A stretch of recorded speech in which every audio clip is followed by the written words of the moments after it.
Kratos, what's going on, buddy? Very good morning to you, sir. How are you today? Yes, get that first, Kratos. Get it.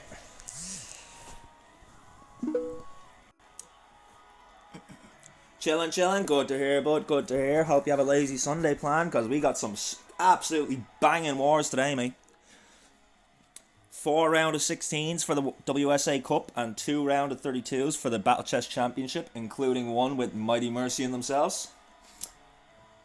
You just got off Albion. Sounds like you, Kratos. Sounds like you. Well, I appreciate you stopping by, but I don't think you'll be around for too much longer.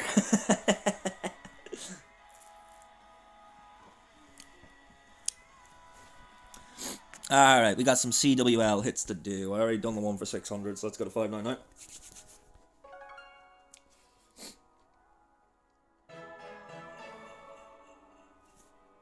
How's the Albion grind going?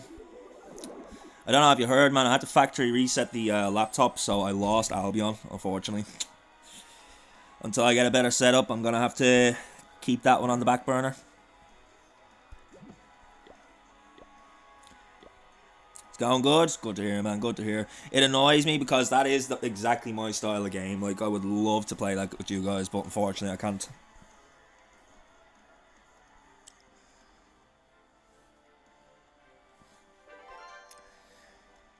Yeah, look, it is what it is, man. What can I do about it, really? You just got to keep on the grind, man. Keep on the Twitch grind and hopefully get enough subs and all that stuff and bits and all. I can get a setup as quick as possible. Okay, let's get on to the Clash Ninja site. I started tracking my bases on Clash Ninja again.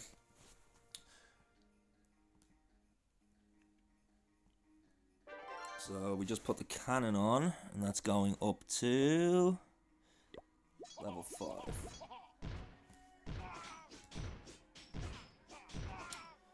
There's the cannon in this list. There we are. Upgrade you to level 5. Good to go. Yeah, if you don't use Clash Ninja, man, I'd recommend it. It's really good for tracking your stuff.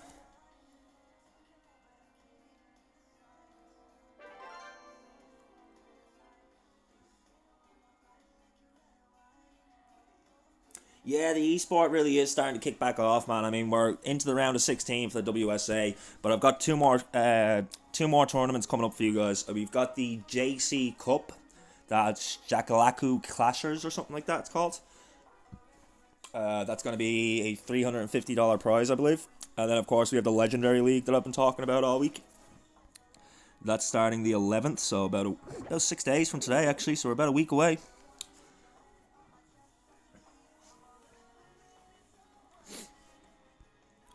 But yeah, busy, man. Busy. I'm literally getting up in the morning and instantly opening up Discord and all to, like, sort out my schedule for the day. And I have maybe an hour or two where I just chill on someone else's Twitch, waiting to start my stream. And then I just stream all day, man. Literally is an all-day thing now. I'm thinking of doing a subathon soon.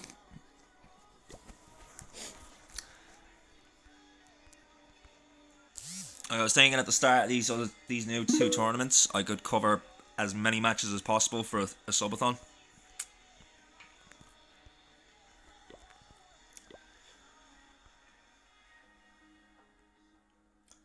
I think so too, man. It's just working around the rest of my family is the slight problem, because with a subathon, they can run for 24 hours, 48 hours sometimes. It depends how many people are subbing, really, you know? So, as long as people don't mind a few hours where I'm literally just sitting in silence in the dark, that's fine. No extra gold, man. I have 2 builders here that are just going to waste. Share it out on Discord. I will do. I'm probably going to wait a few days, though. I want to find out the exact scheduling of these tournaments. Well, I do know the tournaments are coming up. We haven't got the schedule for them yet, you know? Okay, let's reinforce here. Boost the army. Let's have a look at the target for Clan War League today. Number 10. Okay, so I'm doing hybrid.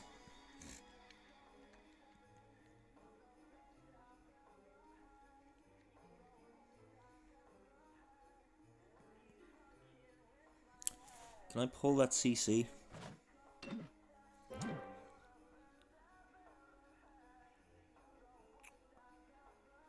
I don't think I can.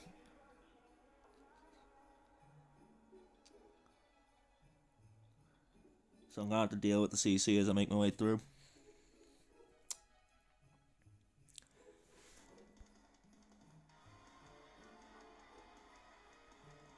I'm thinking Archer Queen over here on the left hand side, or on the top.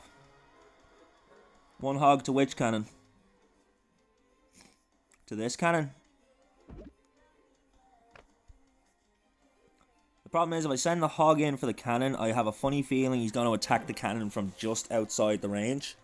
And then he'll get decimated and I won't get to pull the CC anyway.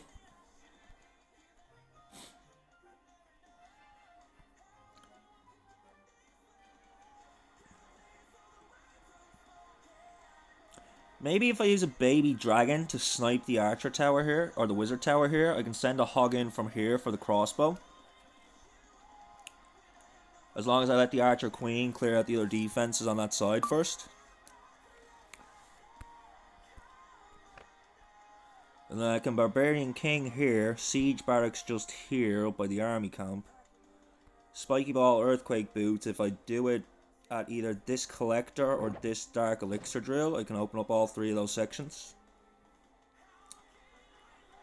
So then barbarian king can clear all of this section here.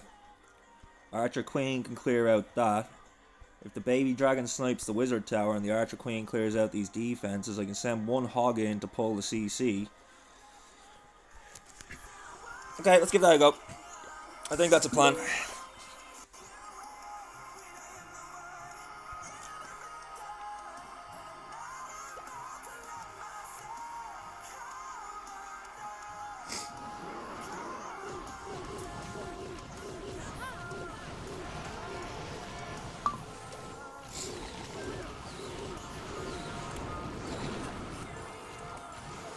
May take down it before it gets there. That is my slight concern as well. But we'll see. We'll see. So we'll put the baby dragon here. Barbarian king I want to go here. Siege barracks I'll place down here. Now I'm going to wait till he goes to that dark elixir drill and then I'll pop the ability. I did manage to pull the CC, so that's okay. Rage it all up. I want to freeze that down too, just to protect my archer queen.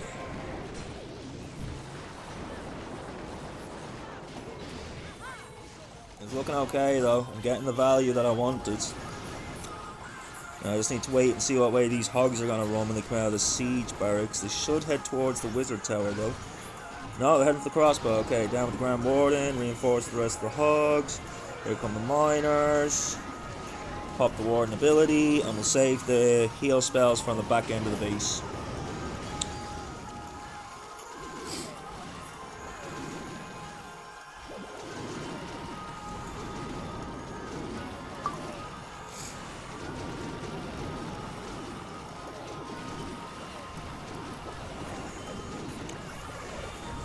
Alright, let's see. So far I'm running a perfect Clan War League on one of these accounts.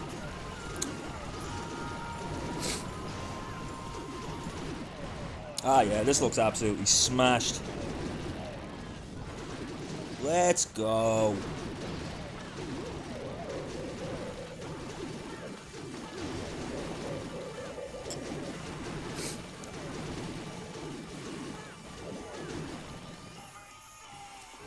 Thank you very much, Kratos. Very happy with how that hit went. I'm glad I noticed that CC coming out before I had a chance to decimate my queen. So I just have 599's hit to do now for this Clan War League. Dangerous doesn't start for a little bit later. I'm going to be hybrid in this, and this is rushed. Oh, this is getting absolutely destroyed. A rushed base against a hybrid, you're fucked, mate. Not to be too blunt about it, but he's screwed. My hogs and my miners are gonna tear this base down.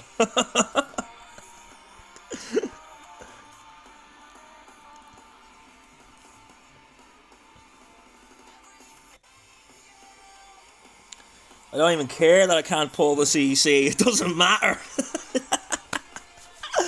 Oh, I love it. It's not a down hit, but because it's rushed, it's going to be easy as shit. I love it. I done an up hit with 600, and I tripled it. So I was quite happy about that. It was a rushed base as well, but still. Up hitting against the 11, I'll take it.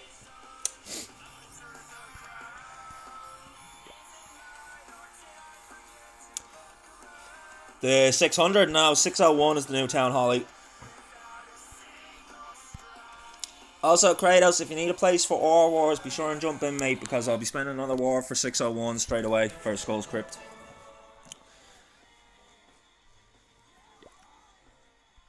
It's not even an 8, it's a Town Hall 7.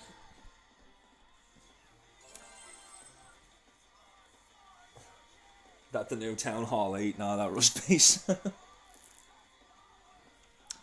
Sounds about right. Hey, do you want to hear something funny? Do you remember I couldn't get into one of the wars yesterday? They had to send me an invite to my main account.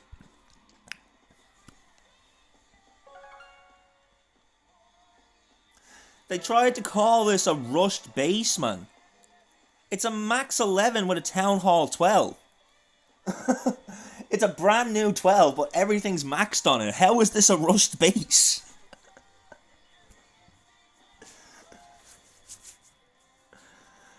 Oh, I don't know. It doesn't make sense to me, man. Like, some of these servers really make me laugh.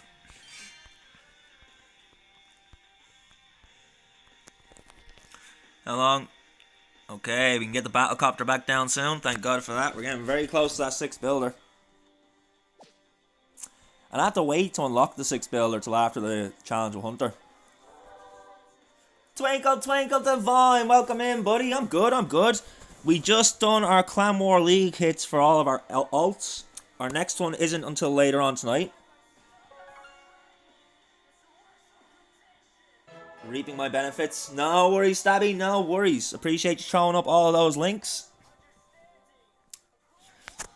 You're OP.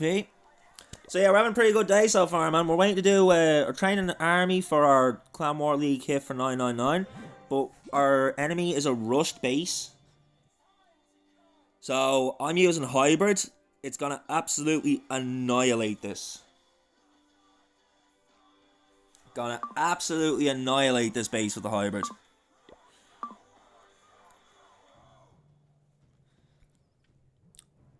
Then I got a triple on an up hit with 600, so I was happy about that. And I just absolutely crushed this one with hybrid. Not a max 11, but not rushed either, so I was happy with that.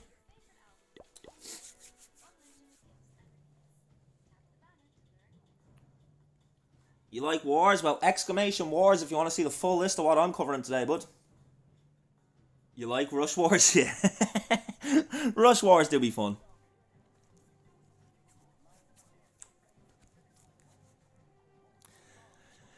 But yeah, I'm glad you like wars, buddy, because we have 6 wars today, and they're all round of 16 for the WSA Cup and round of 32 for the Battle Chess Championship.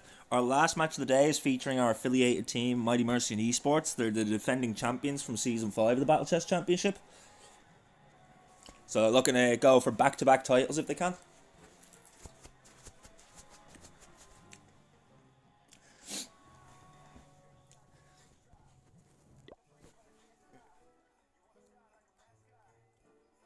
Can't see them. I got to sleep for work in an hour. Oh, that's unfortunate, man. That's really unfortunate. Well, as you can see, I'm going to be running all day. They're at 2, 3, 4. I have a break at 5. No, sorry, there's one at 5. I have a break at 6, and then I'm back at 7 and 8. When I say a break, we're just going to do a Clan War League hit and do some farming for that hour. But don't worry, Twinkle. I always make sure to upload my VODs at the end of the day, so you will be able to watch them all back if you want. Yeah, don't sleep. Sleep is for the weak and AA is for quitters.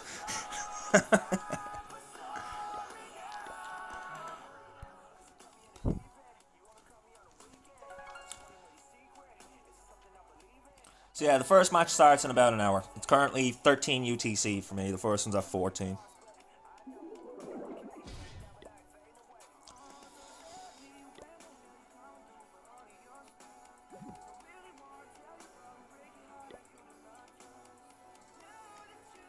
Anti-air. Maybe where you're from.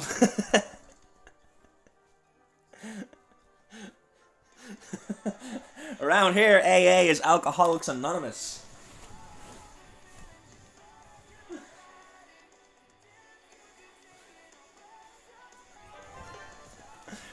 Not to be confused with AAA, which is the car repair place.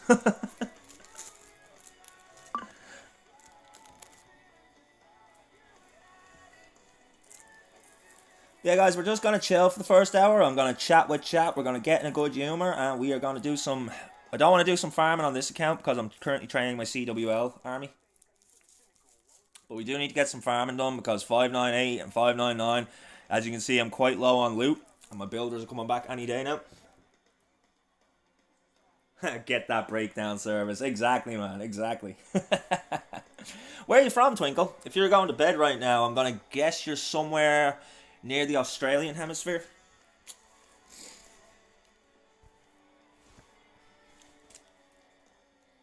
England? How come you're going to bed in an hour? Oh, you're working nights, ain't you, buddy? You've got to be working nights.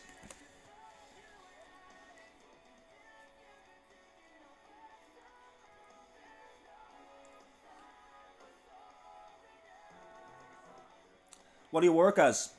I remember I used to do 12-hour night shifts of security, doing 60 hours a week. It's rough working the nights, man, because like you get no daylight, and daylight is actually such a huge thing when it comes to your own mental health. When you're constantly getting up when it's dark, going to bed when it's getting bright, and you just don't get any daylight at all, it seriously affects your mood. Team leader in a chicken factory. Twinkle, I don't mean to laugh, man, but that was the last thing I expected you to say. I'm the team leader in a chicken factory.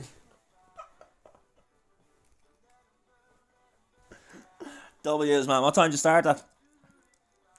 Is it like a 10 to 6 sort of shift?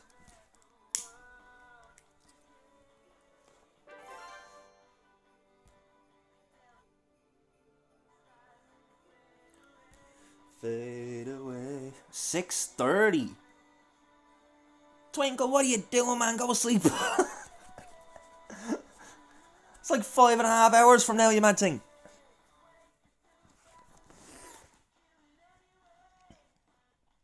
Do I waste a training potion just to get my Clan War League hit done like 5 minutes faster? Probably not.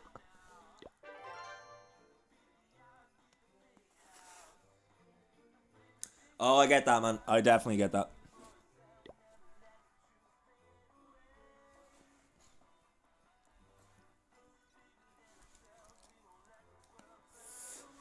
Especially working nights, it can be hard sometimes. You come home and it's bright and it's noisy and like the rest of the world is getting up when you're going to bed.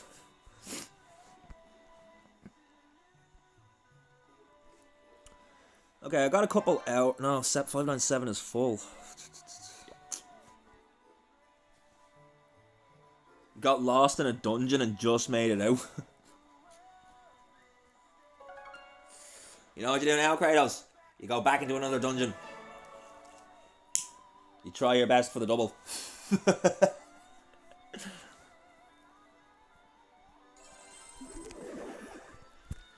Man, I'm so off schedule today. Like, I don't even have armies trained. What the hell's wrong with me?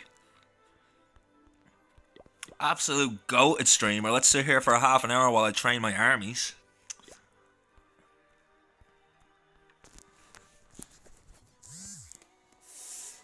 I've streamlined everything today as well. I got really annoyed having to search for clans and all yesterday, so I've bookmarked every single clan for the matches today.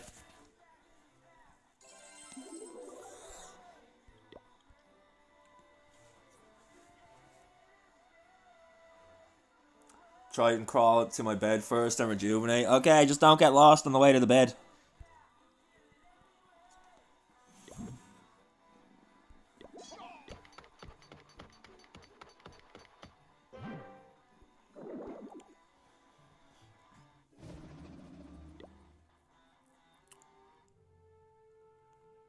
Okay, a few people done some raids.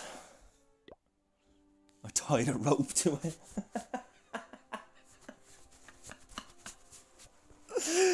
Oh, Kratos, why do I feel you're being serious? Always good to see you, buddy. Always good to see you. So I don't venture too far. Like your bed has you on a leash.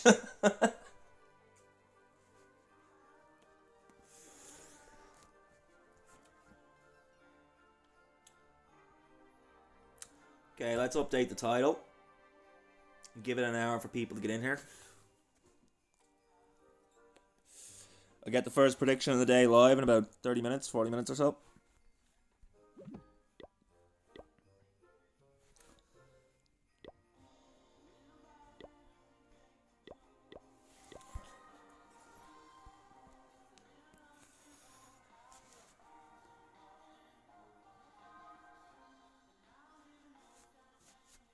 Took it off and I've been up for 77 hours. Dear God, Kratos.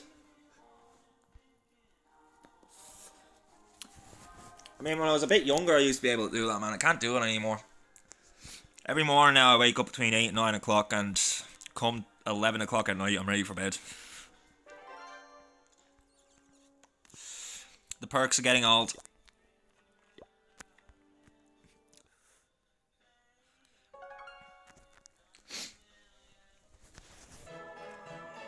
I suppose just another day at the office for you, though, really, isn't it?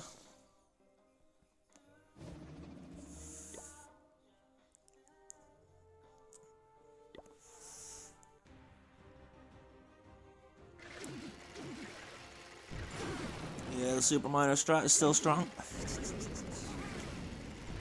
I've been seeing people swap out the Super Minor Strat for Clan Capital. They've been doing a different set of attacks. It's a 2 attack to clear an area usually. They start off with the Giant Sparky and finish off with the Mountain Golem.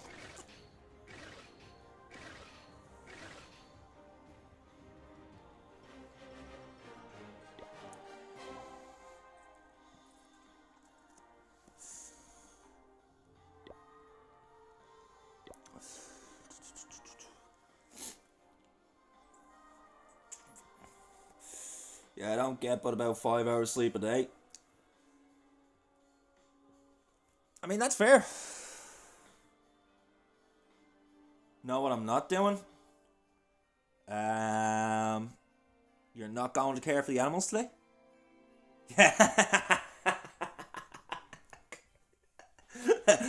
Fuck them, they can fend for themselves for a few hours.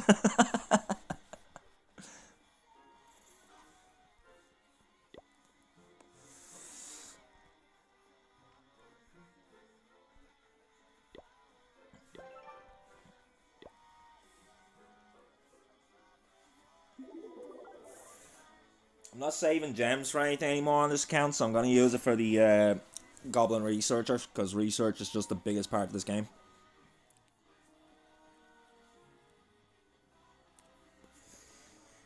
It also gives me somewhere to dump all this extra elixir.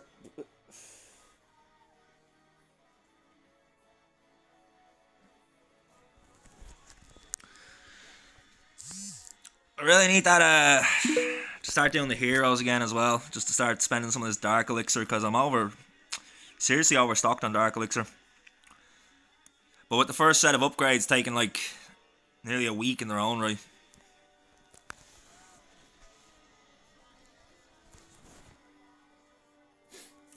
Use the goblin on your small account.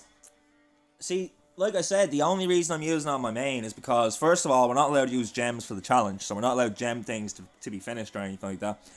But I did say it to Hunter, seeing as we're not doing research anyway, and I have all these gems I can spend, I'm just going to use the Goblin Builder for extra research. From what I'm being told, that's the best use of your gems after you get all your equipment and get all your builders. Yeah, Town Hall 12, it's probably not that bad.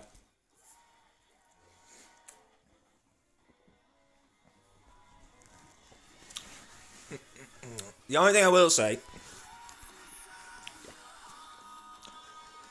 normally to gem the Electro Dragons up, it would have cost me 814 gems. It just cost me 220 to put it on. It's like 700. Wow, that's a lot. That is a lot.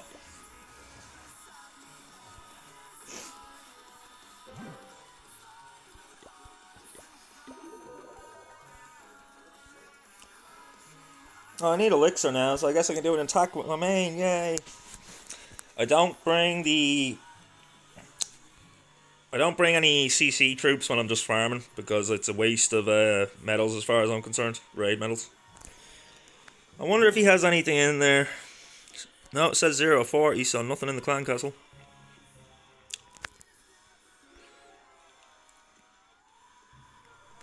Yeah, we'll do it this way. So we'll go baby dragon here,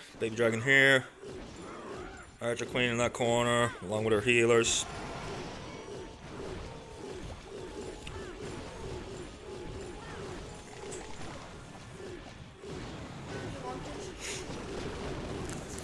Just 2 seconds. No, I'm fine, Colin. What?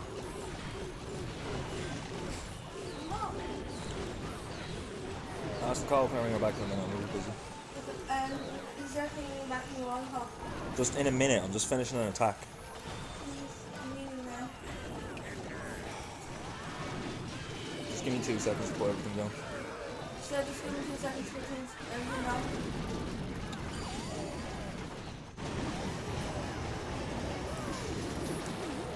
Hello? Okay.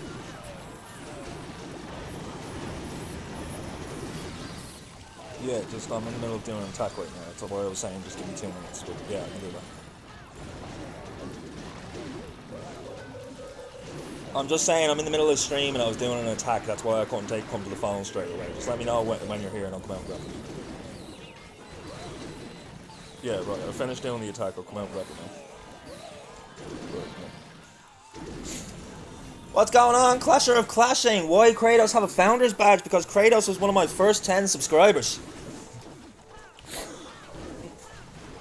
Kratos OP. As soon as I got affiliate, I think he was like the 3rd one to subscribe because he wanted that founder's badge. Right guys, I just gotta run out to my mum really quickly just to grab some stuff off her before she heads down to the hospital to see my dad. So I'll be back in 2 minutes.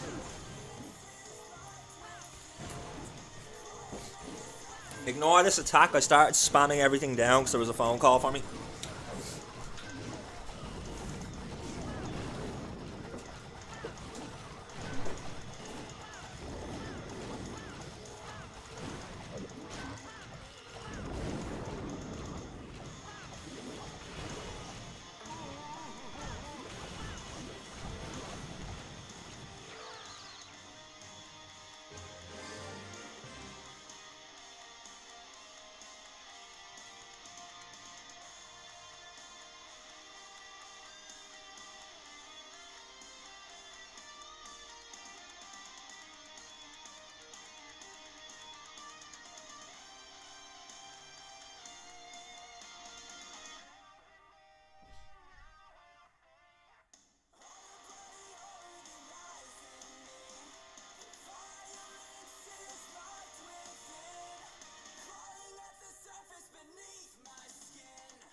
Sorry guys, I'll be 2 more minutes, I apologise for this. I'm just waiting for them to pull up in the car so I can grab the shopping.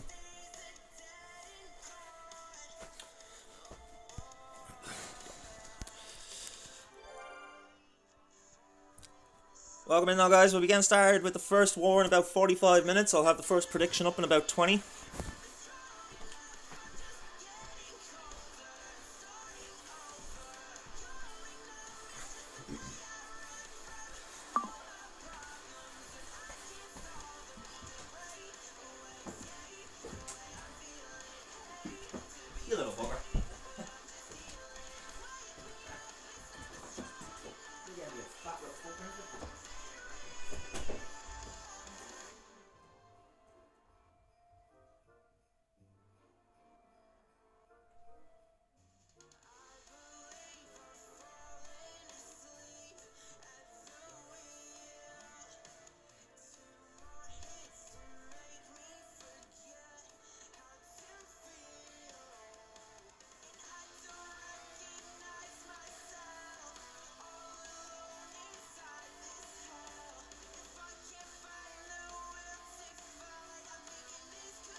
again, you little bugs. Come here.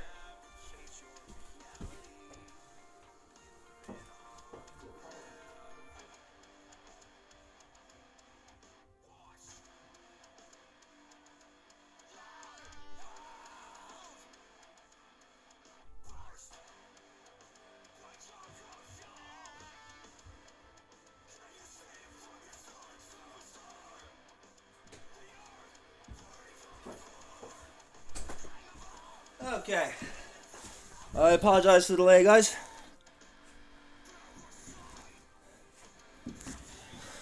Whose number was that? Oh, I must not have my phone on Do Not Disturb. I apologize.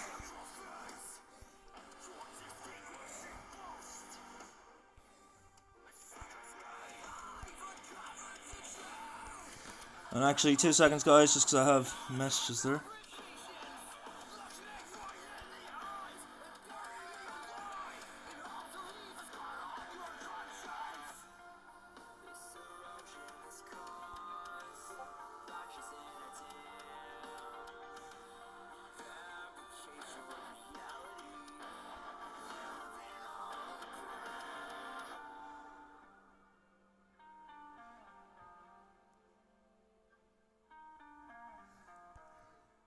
How long to the war? We have 35 minutes for our first war. Exclamation wars will give you the full list and the times they start at. The first one starting at 14 UTC. And then we're running straight up until 18. We have an hour break at 18 and then 2 more wars at 19 and 20.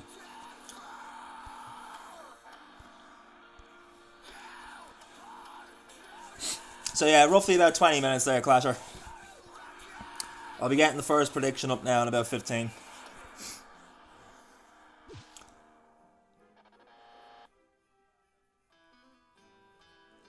I got a question for War. You know, when you do War search, how long does it take to find a match? So, Dark, you're probably going to have a much harder time finding a regular War this week because of Clan War League. So many clans do Clan War League. War is Clasher with an S at the end. So during Clan War League week, it's really hard to find a war. There was, like, last month I spun for over 24 hours and still didn't find one. Your best bet is to drop it down to maybe 15 members of your clan, all at the highest rank, and then you'll be more likely to find a war of 15v15. But trying to find full clan wars during CWL is it's a hassle, man. It really is a hassle. So yeah, guys, that's our full schedule in the chat there today. We have 4 matches for the WSA Cup round of 16 and 2 for the Battle Chess Championship round of 32. You're just doing a 5v5. So again, you could have a problem because of Clan War League, because 5v5s are normally done by teams of 5 who are looking to, like, enter into the professional scene and stuff like that. A lot of them would be doing CWL right now. But yeah, honestly, by the end, like, just leave it spinning. You will eventually find someone. But it is a little bit tricky trying to find, as we call them, ore wars. So during Clan War League, you have your League Medal Wars, and then you have your ore wars. Medal Wars are the actual league, and ore wars are the regular wars you do while you're farming ores. As I'm sure you all know, but I just like to be very concise with my information.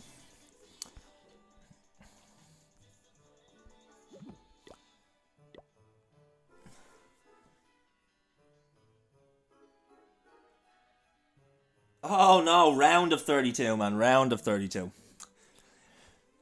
So yeah, every match for the WSA today, the winners will go to the quarterfinals. And with the Battle Chess Championship, we'll be moving to the round of 16 now in the next couple days.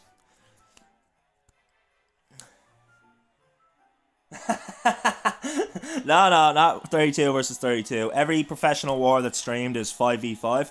They're all max Town Hall 17s. But it's the round of 32, so there's 32 teams left in the competition.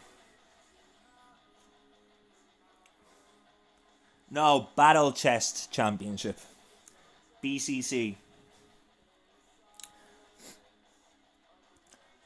So our very last match of the day will feature Mighty Mercian Esports. They're the current defending champions. It's also my officially affiliated team.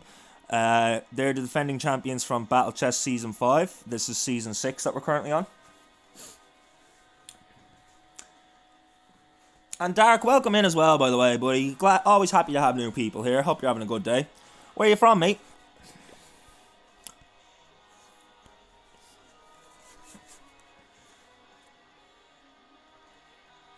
Magnus Carlsen playing Clash of Chess.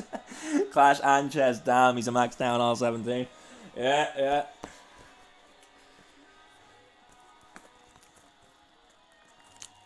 I mean, I suppose you could compare Clash to Wizard's Chess from Harry Potter in a way. It's just as brutal.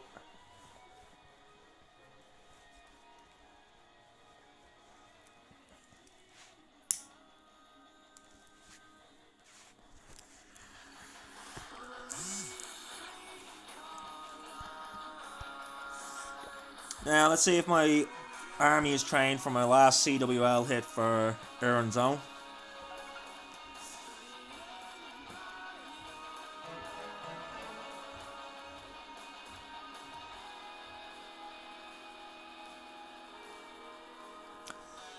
Oh, you mean where he gemmed to Town Hall 17?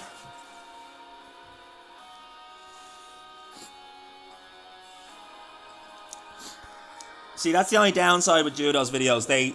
He's gemming it, you know? You can't follow that unless you have the same money he does to be dumping into the game.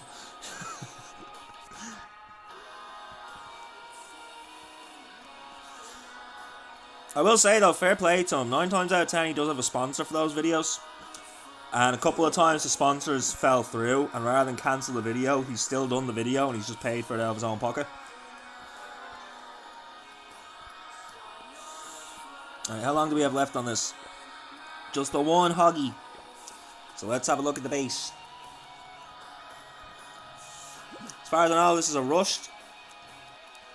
Yep, rushed to bits. I'm gonna absolutely stomp through this with hybrid.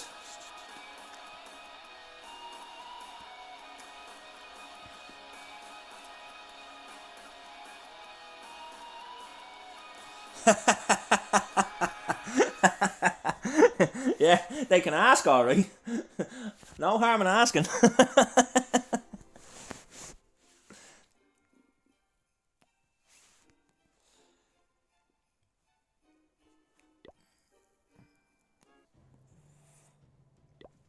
Come on, Huggy.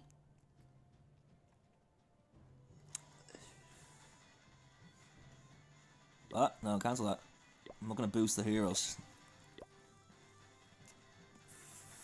Probably didn't need to boost the heroes for this one. Probably could have saved that potion, but YOLO.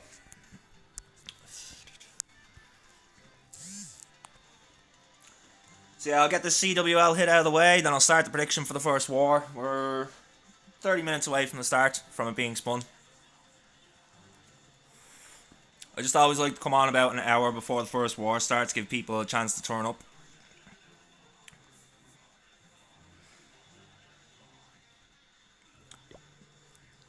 Okay, let's do it.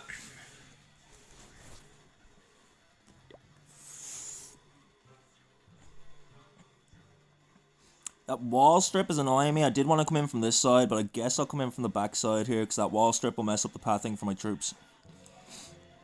Jedi, what's going on, buddy? Welcome in. We're about half an hour away from the first war, bud, so get comfy. We have a long stream planned and a lot of hype wars today.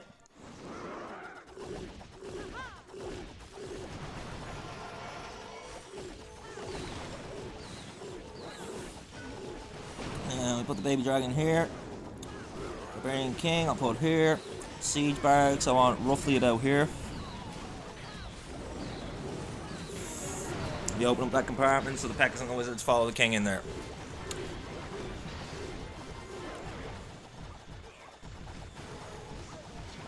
Rage everything up. I wonder if I can get 2 wall breakers to open that wall. Why did you just go to that wall? Stupid wall breakers.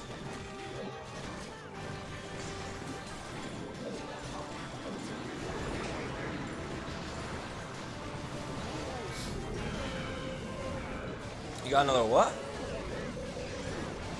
For Queen Charge Hybrid, I'll go through the equipment list with you now in a second. It is a strategy that I only just got a decent army for myself. I'd be lying if I said I was a pro at this game. I genuinely am not. I am far from it.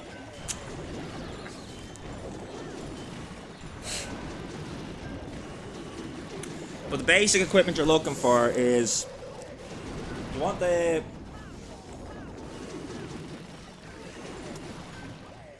What town hall level are you?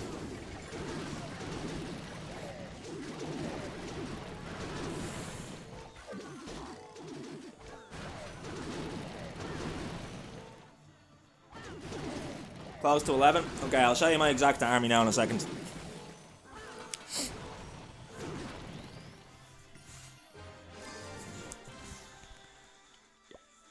So for Town Hall 11, there is better equipment, but for Town Hall 11, when you don't have that equipment, this is the best setup you can go for. So on the King, you want the Spiky Ball and the Earthquake Boots. The Earthquake Boots means that you don't need extra wall breakers to get the King into whatever compartment you're charging in for. The Queen, you really do want the Clone Mirror and the Healer Puppet, but we don't get Healer Puppet at level 11, so Ice Arrow is also just as good. And then on the Grand Warden, you want the Eternal Tome and the Rage Gem. Obviously, you'd want the Healing Tome, but again, Town Hall 11, we don't get that. On the Army side, this is the Army. You want 5 wall breakers. Kind of just to fill out the remaining 4 spots is why the wall breakers are there. 5 healers, they're going to go with your Queen. 12 hogs, 15 miners, and 3 baby dragons. And I'll watch a replay of my attack and just talk you through how the attack goes. I'll do it on this one, I think. Yeah, we'll do the replay of this one. So what you're trying to do is, you're trying to set a funnel. I'm not eating anything. I just had a cigarette, so I'm a little bit cotton mouth, that's all. So I used the 2 baby dragons here to set the funnel for the Queen, to make sure the Queen comes into this compartment and doesn't walk up along the left hand or right hand side. The wall breaks are to give her access to that compartment. As the Queen is working through that side, over this side I'm going to drop my King and my Siege Barracks. I use the Spiky Ball and the Earthquake Boots to open up these 3 compartments, and the Siege Barracks helps to clear them out. The baby dragon used for the funneling to make sure the King goes where I want to.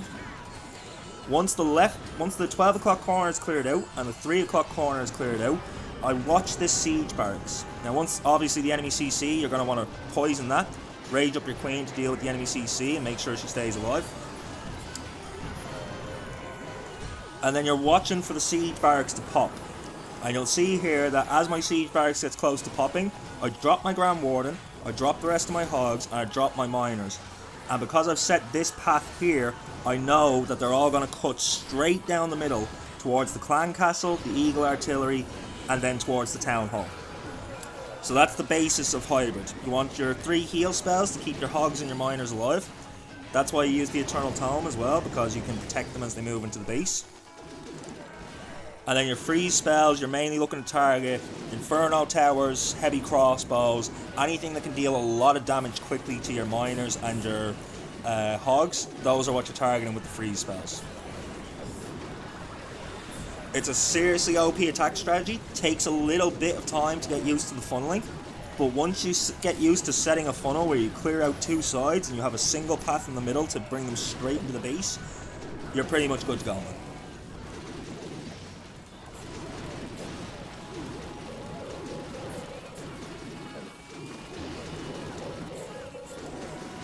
So I hope that makes sense. The baby dragons are to funnel your heroes. Your heroes are to clear and set your path. And then your Grand Warden and all your Miners and Hogs are to tear down through the middle once you've set your pathing. And then spell support to keep the troops alive as they move to the base.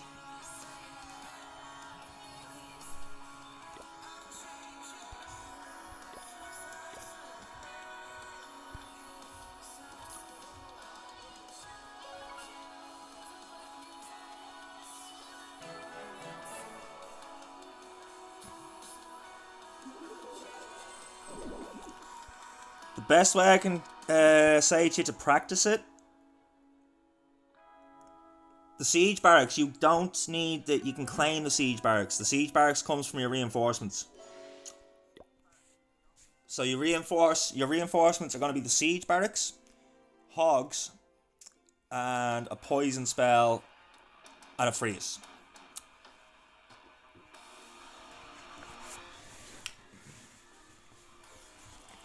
But yeah, you can't actually make siege machines till Town Hall 12, but you can get the siege barracks at Town Hall 11. You just need to request it from your other troops. Without the siege barracks, the attack has a bit of trouble on the back end. And setting the funnel's a little bit more tricky without the siege barracks. You need those P.E.K.K.A.s and wizards from the siege barracks to reinforce the king.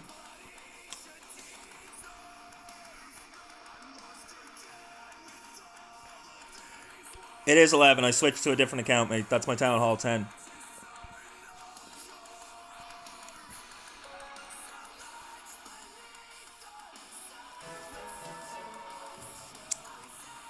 Oh, I'm under attack.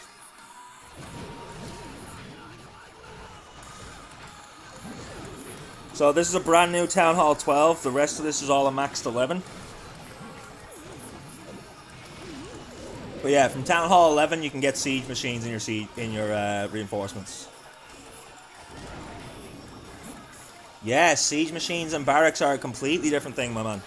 You have a siege machine workshop that you get at Town Hall 12. Mine's currently building.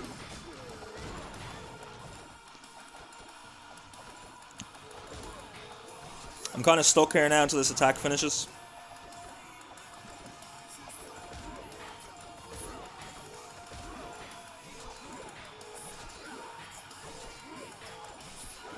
Town Hall 9 versus Town Hall 12. Yeah, it kind of looks like it, doesn't it?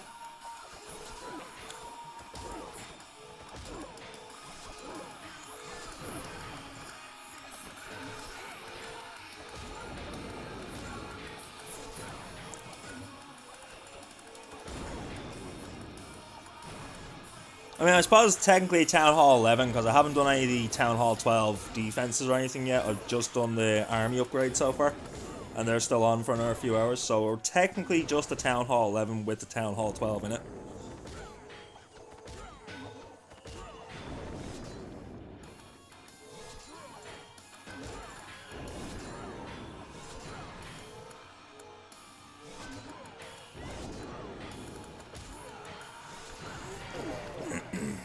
I'll take that defense up. So yeah, this is currently upgrading, but as you can see, even before it upgrades, I can get the siege barracks. From Town Hall 11, once your clan castle's upgraded, you have access to the wall wrecker, the blimp, the stone slammer, the siege barracks, and the log launcher. And that's what you want in your siege barracks. You can either train an extra rage spell and bring a poison and a freeze in the clan castle, or you can train the poison and the freeze and bring an extra rage spell in the clan castle. Totally up to you.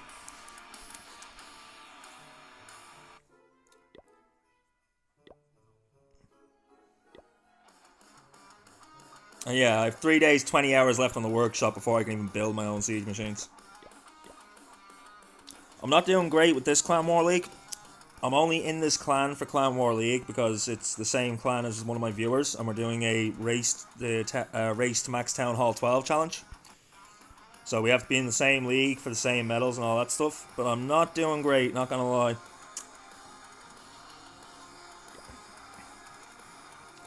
Day 3, 1 star. Day 2, I think I 1 starred as well, yep.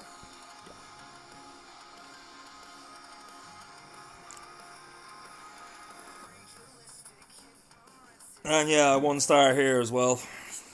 So I'm not having a great Clan War League with my main, but the rest of them are going quite well. I've been tripling a lot on the other ones.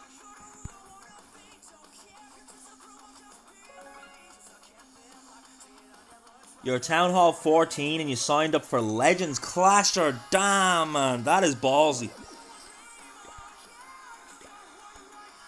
Okay, guys, let's apply to Boom Academy for our first match of the day. And we'll get the prediction live in about 5 minutes. We have about 20 minutes before the first match starts. Hope everybody's having an absolutely beautiful day. Stupendous Sunday. Sunday's always a good day for wars because a lot more people are off work, so we always get a bigger showing.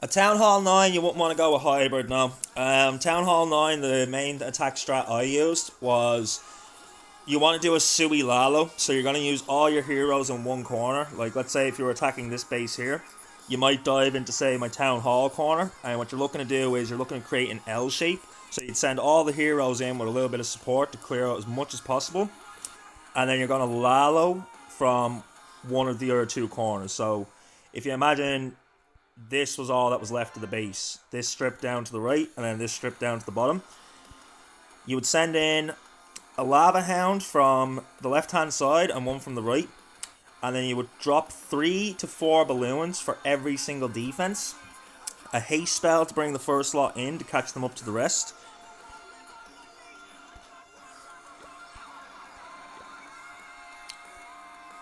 I don't even have a Town Hall 9 to give you an example here.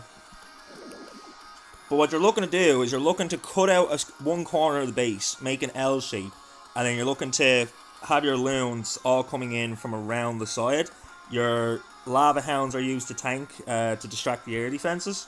And you have a haste spell to bring the first lot of loons in, and then rage spells to rage all the loons over the defenses. Then you would also have minions as your cleanup. So as the balloons are moving around sniping off the defenses, once they clear, say, this strip here, you can drop your minions to clear up all the trash.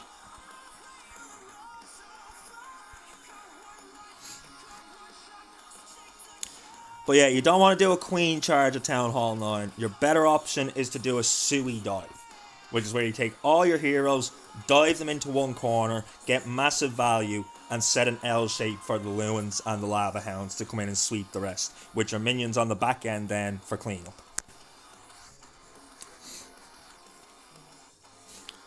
Now that's just the Town Hall 9 Lalo. It completely changes when you get to higher levels, so I wouldn't be able to tell you about that. My highest Town Hall at the moment is Town Hall 12.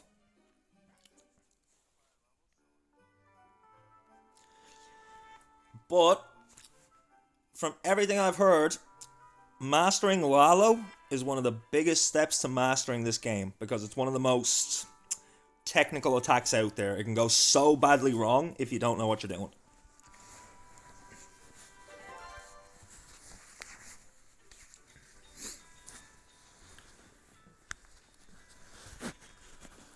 Alright, let's get our first prediction of the day going, guys. And also, we haven't done a raffle yet today, so let's start a raffle for 10,000.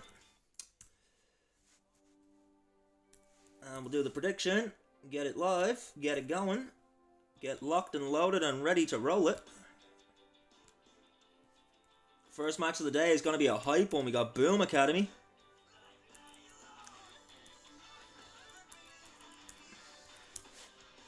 And we got Dizzy.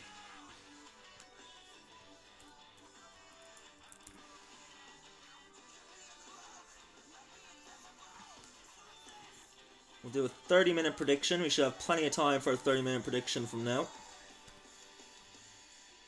Alright, be sure and get your skulls down, guys. Try and double up if you can. And don't forget, guys, I reset the bones at the start of the month. Now, at the end of the month, whoever has the most bones and is top of the leaderboard will get a prize to the value of $10. The reason I say to the value of $10 is because I know not everyone that watches me is a Clash player, so if for some reason they win and they don't play Clash, I'd like to give them the option to get something else in another game. Yo, Red Devils, what's going on, buddy? Didn't realize you were here.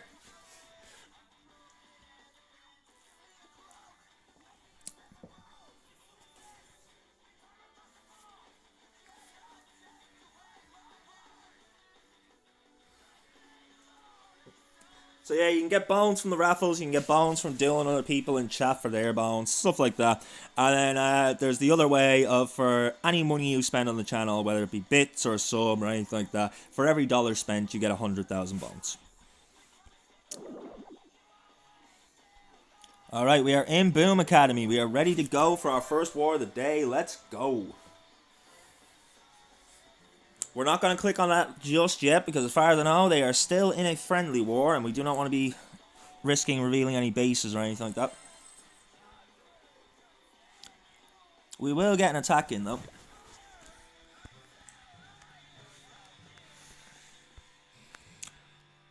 We're doing our Bow Witch Smash, why not?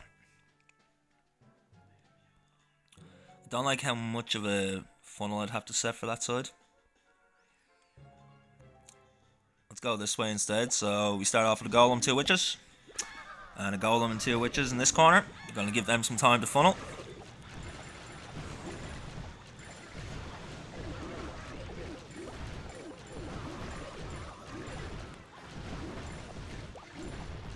We get those bowlers down. Down come the rest of the witches. Drop the Barbarian King. I'm going to use the jump spell first because those Spiky Ball and the Earthquake Boots have really changed my mind about the way to approach a Bow Witch. If I let the King just jump in of his own accord and let him get just a little bit deeper into the base, then I can smash open the whole base with the Spiky Ball and the Earthquake Boots. Just like so. Now we have access to everything. It's way easier than trying to wall break. Because everything's cleared on the bottom, now I can just send in 6 wall breakers and see what way they want to go. A couple will take that wall for no reason at all, but the rest of them should make their way in there. No. No. But this is why I find the King to be more reliable than the wall breakers, because you can't trust the wall breakers pathing. At least with the King, you know you can get him into the center, and you know you can use the Spike Ball and the Earthquake Boots.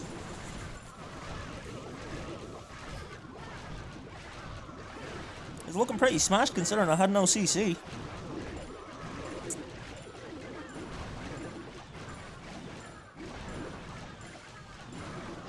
When you get to Town Hall 10, I would recommend this strategy for you, Deb.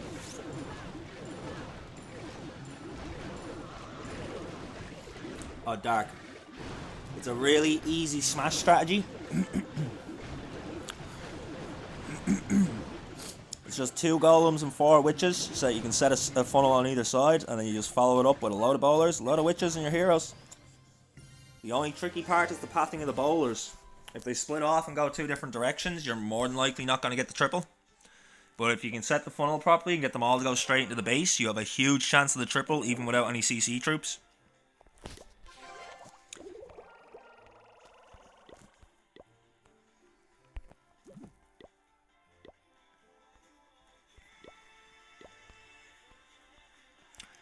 In case you're wondering, Dark, the CC for this is 5 more bowlers.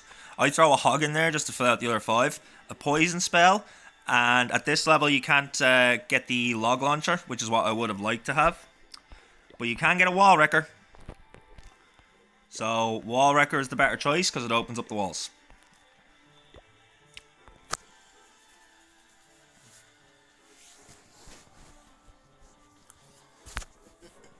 Yeah, guys, welcome in, welcome in. Hope we're all having a stupendous Sunday.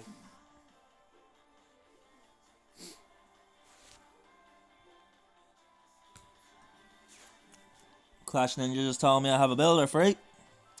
If anyone doesn't use Clash Ninja and runs multiple accounts, I would recommend using Clash Ninja. It's really good. It gives you notifications whenever you have a builder free, so like you don't have to keep checking all 5 accounts, or as in my case, I have 5 accounts I'm running. So it's easier to just be told, yep, you have a builder free.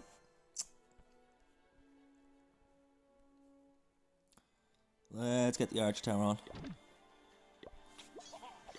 Going up to level 11. Stabby, I'll read your message in a second, buddy. Let me just get my Clash Ninja updated.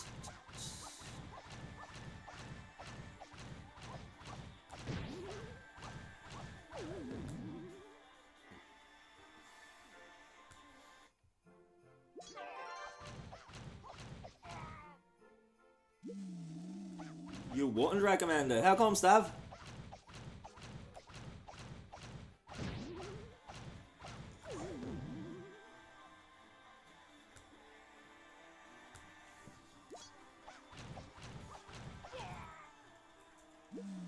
Jesus, guys.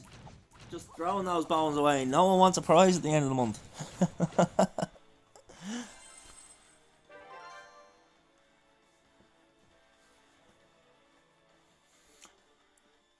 I mean, that's fair, man. The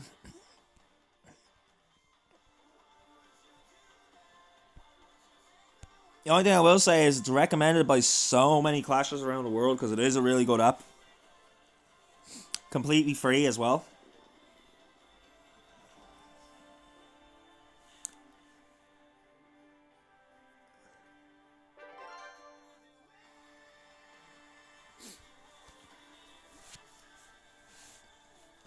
Okay, let's get back to 600.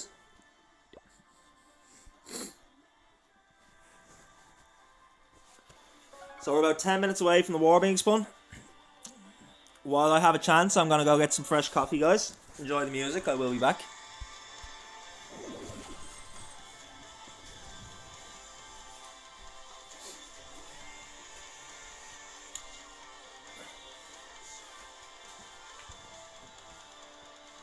Enjoy the lyrics, Stabby!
Ugh.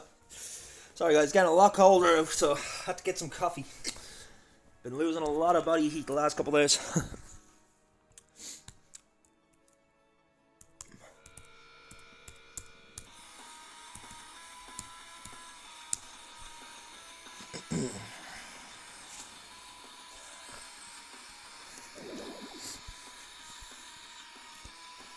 We're about 5 minutes away.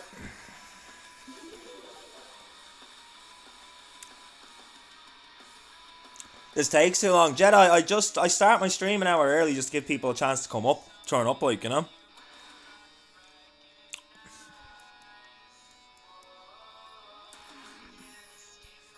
But once we start, we'll have back-to-back wars for the next 5 hours. I appreciate the patience, guys. I wish I could make them go faster, but I can't.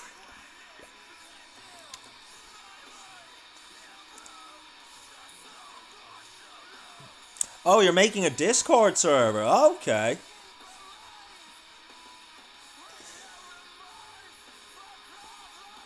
I wouldn't know, Jedi. I'm not gonna lie. I had a Discord server that was really badly set up, and some of my followers, they have OCD, and they were like, "Dude, let us fix this." So I gave them admin on my server, and they took care of it for me. I'm better with Twitch than I am with Discord. That's for sure.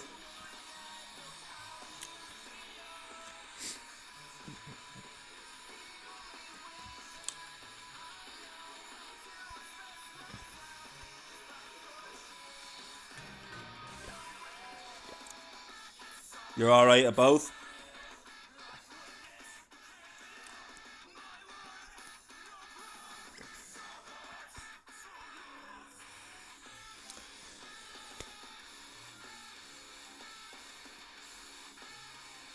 I hope I get an invite when it's ready.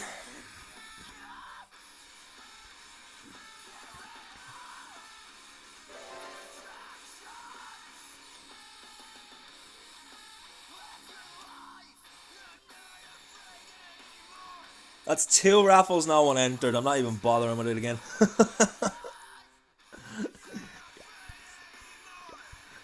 We'll start the next raffle when we have viewers for the match, I guess.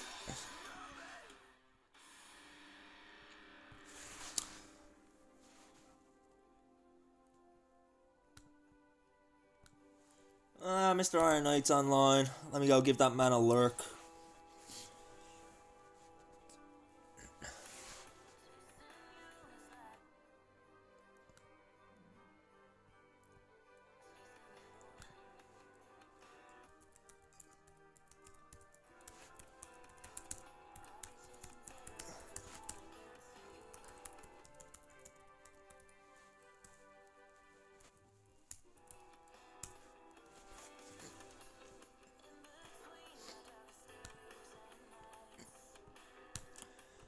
Absolute legend that is Mr. Iron Knight. Tim, what's going on?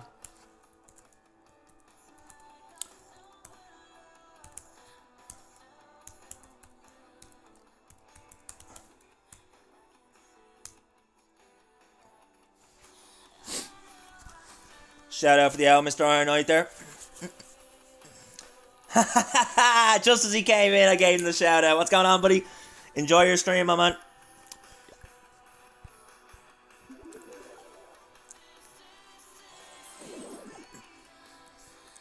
He is indeed. I don't remember exactly what wars he's covering today, but he's covering 2 wars.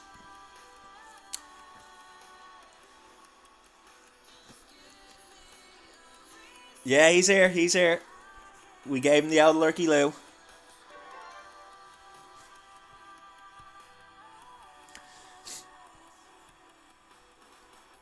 Alright guys, the war is due to be spun in the next minute. That is still their ended war, so nothing to do with that. Once again, our first 4 wars today are going to be round of 16 for the WSA Cup. That's the We Stay Active Cup. Winners of these matches will move to the quarterfinals. And they will join... Who did we see win yesterday? So they'll join Vatic Gaming and Sigma Squad in the quarterfinals. Predictions are still live. Plenty of time to get your skulls down if you want to try and double up.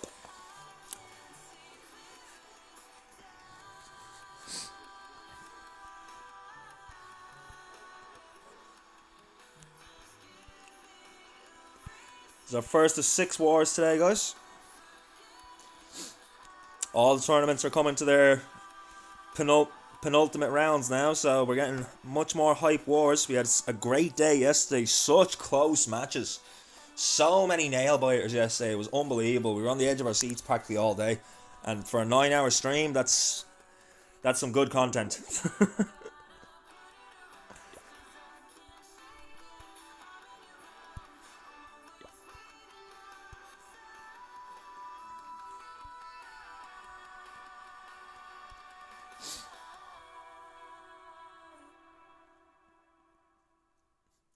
Yeah, I doubt he's still here, Tim. He's probably just lurking in the stream because he's streaming himself right now.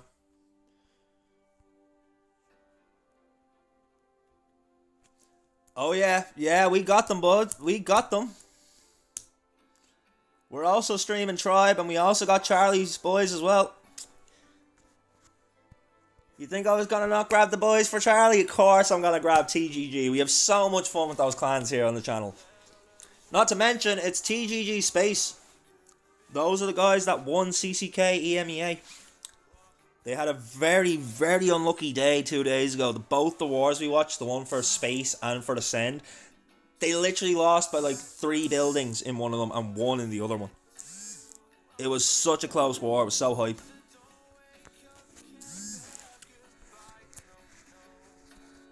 But yeah, man, the matches today are all bangers. Boom Academy and Dizzy, great fucking sides. Synchronic Galaxy and COC Avengers, another great match.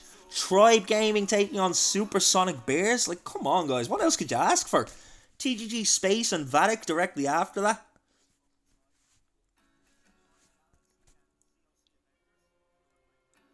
And after all the WSA, I get to take an hour break where we can chill out, do my other Clan War League hit. Maybe I can grab some food.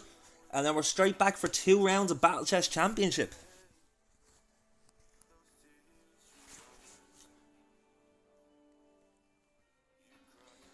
And of course, we're going to finish off strong today with our very own affiliated team, the Mighty Mercian Esports themselves.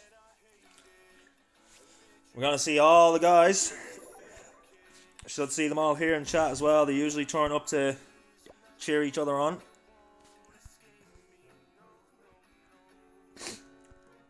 And guys, for anyone that is a fan of Mr. Iron Knight as well, myself and him are planning to do a collab tomorrow for 2 wars.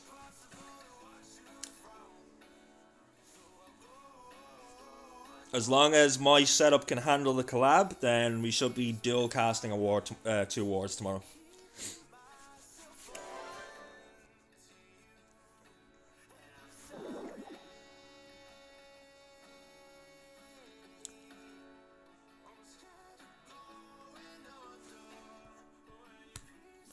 Okay, this is not the playlist I want for our wars.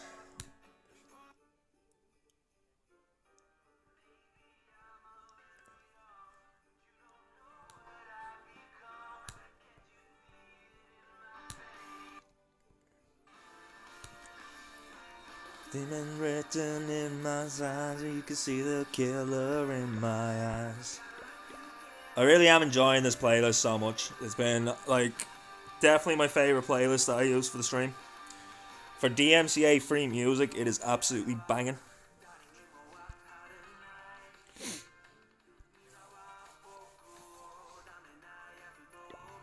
Alright, the war has been spun. We have Boom Academy and we have Dizzy. We have a 5-minute preparation day. We are locked, we're loaded, we're ready to roll it. Welcome in, everybody. Be sure and get your predictions down while you have a chance. Currently very one-sided. We got over 1,000 on Boom Academy. Oh no, never mind. It's gone up. 1.1k down on Boom Academy and 990 on Dizzy.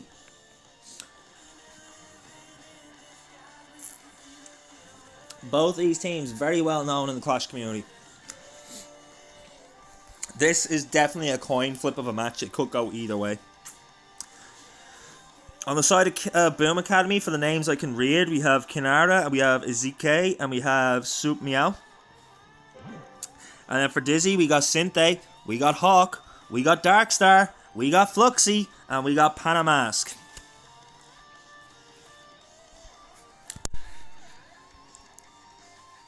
Straight away, 4 of the names on Dizzy we know from Worlds. This is going to be a great match, guys. Get yourselves locked and loaded. Get yourselves a snack. Because we're kicking it off strong today here in the crypt.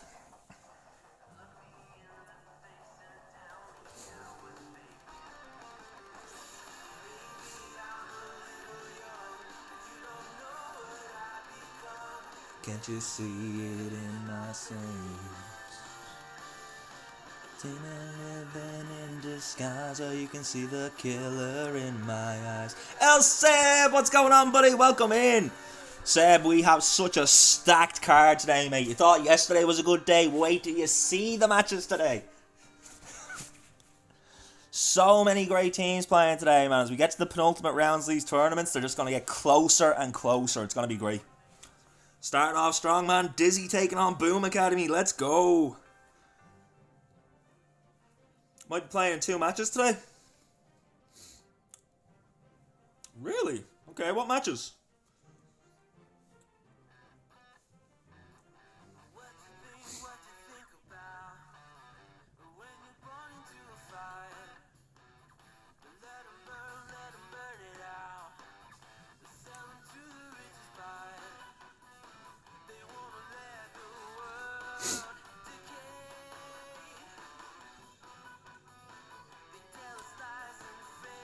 Yeah, I assume the Mercia match, but you're also going to be playing in the Sync match. Let's go. I have that one booked too, man. Oh, yeah.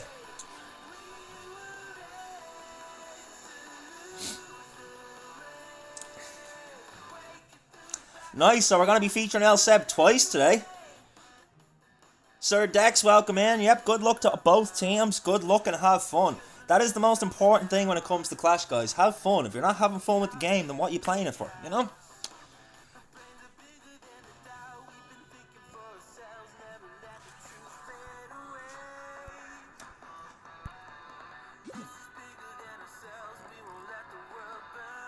Can't predict because it isn't supported in your region?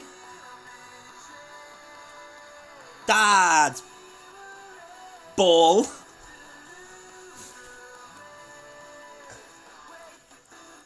Oh, there's a lot of good Clash today, Tim. A lot of good Clash. And guys, for anyone just getting here, like I was saying, be sure and follow Mr. Iron Knight as well, because we should be doing a collab tomorrow. As long as my software is good enough to be able to support the collab, then we're going to collab and co-cast 2 wars tomorrow.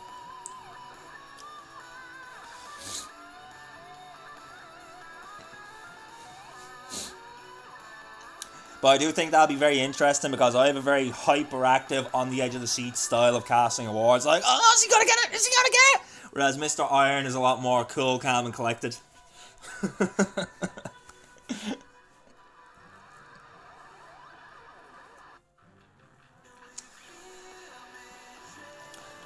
So as we come to the end of our preparation day, we are 8 minutes away from starting our war day, ladies and gentlemen.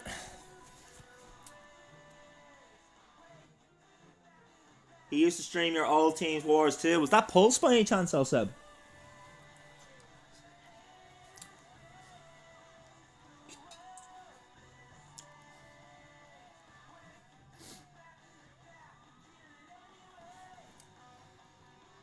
Sync or AO Galaxy? Okay, okay. Well, guys, you can thank Mr. Iron Knight for having Skull's Crypt, because it was him that gave me the push to actually start streaming. I used to play Rocket League with him on his stream, and we used to just be joking and laughing. And one day he said to me I should stream, that I have a great personality for. So I decided to give it a go, and I haven't looked back since. 2 months later, I'm still loving it. Loving every second of it. As they say, when you do what you love, you will never work a day in your life, and I don't feel I've worked in the last 2 months. Even though it is a lot of work to organise my schedule and all my overlays and all that sort of stuff, it doesn't feel like work to me. It's just so much fun. He is a gentleman and a scholar. I'm glad to hear that, Seb. And honest to God, guys, we are going to get better. As soon as I have enough for a proper PC or laptop, I'm going to upgrade the stream. We're going to have proper Streamlabs going. We'll have a face cam. We'll have better overlays.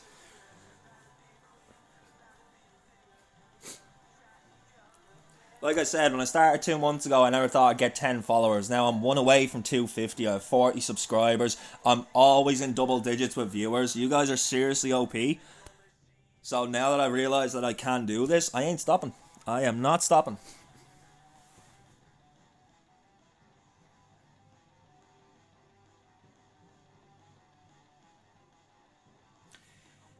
Miki, welcome in, welcome in. You're looking for me to donate the capital gold to your clan.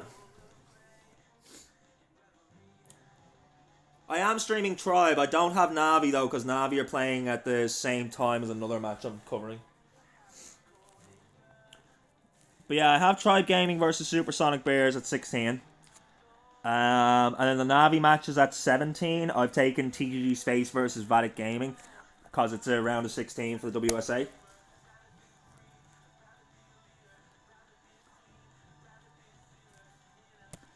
Hey, that's fine, El Seb. Honestly, like, to be fair, Lex is goated. He really is. That man raids me every time he finishes stream. I know Jess, let me finger that brain, has kind of put him on that a little bit.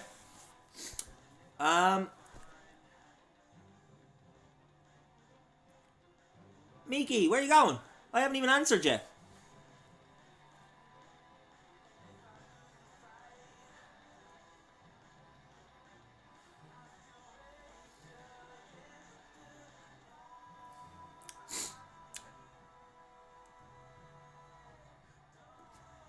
I have 5 accounts, buddy.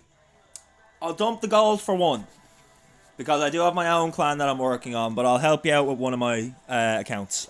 If that's good enough for you.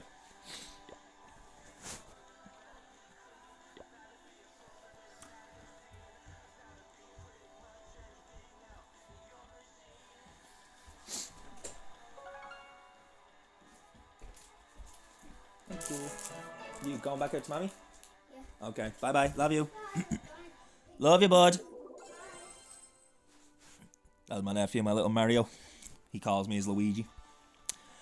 What was the, I need you to send the clan tag again because Stabby deleted the message.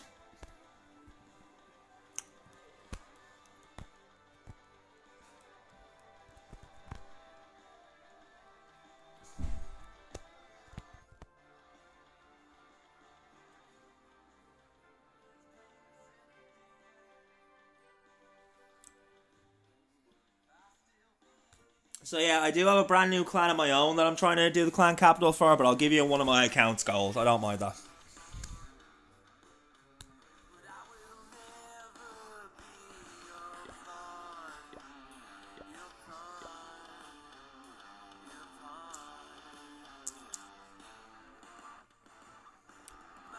Yo, Miki with the follow, and with that we hit our goal of 250 followers. Let's go! We finally got there, guys. We're at the 250. I appreciate you, Miki. And yeah, I'll dump the gold for you, man. Not a bother. Just give me 2 seconds there to get the tag in. It keeps moving in my chat. That's why I pinned it. VB9 2YJ.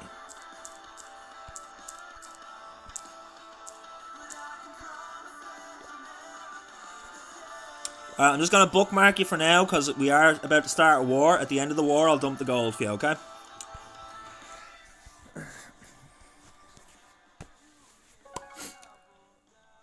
I know, Sam, this is what I'm saying, like, I'm only at this 2 months, I didn't expect to get 10 followers, and I'm at 250, let's go! But yeah, just because I officially stream wars, I have to make sure I catch the start of the war. 3 minutes left. Is there anything in particular you want the gold dumped into?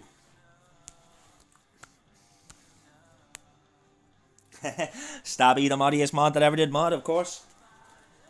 After me, of course. I am always going to be the moddiest mod that ever did mod.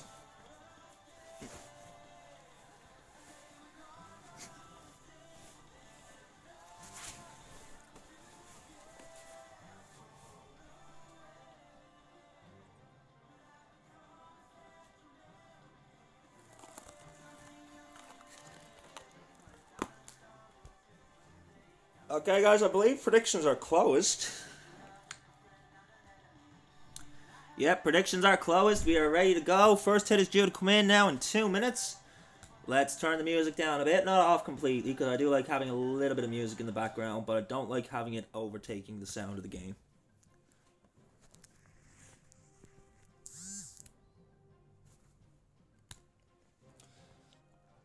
So once again, this is our first of 6 wars today. WSA Cup round of 16. We got Boom Academy and we got Dizzy. Belgium, what's going on? I do know Rigatore is 23. I don't know him personally, but yeah. Rig is goated. We have featured him a few times playing on the teams here on my stream.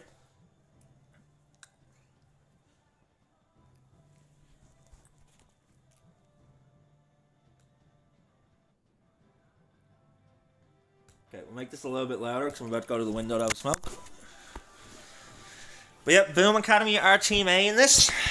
Anyone want to see the Boom Academy side? There we are. And then very familiar names on the side of Dizzy.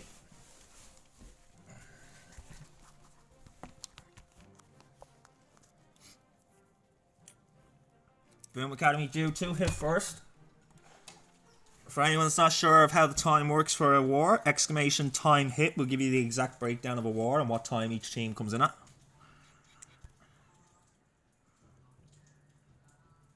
Yep, the new Dizzy lineup. The new Dizzy lineup. They only announced it this morning. I reposted it to my ex. They're looking good. It's looking like a strong team, guys. I mean, Sinte, Hawk, Darkstar, Fluxy, and Panamask. I don't know Panamask, but the rest, we all know those names from Worlds.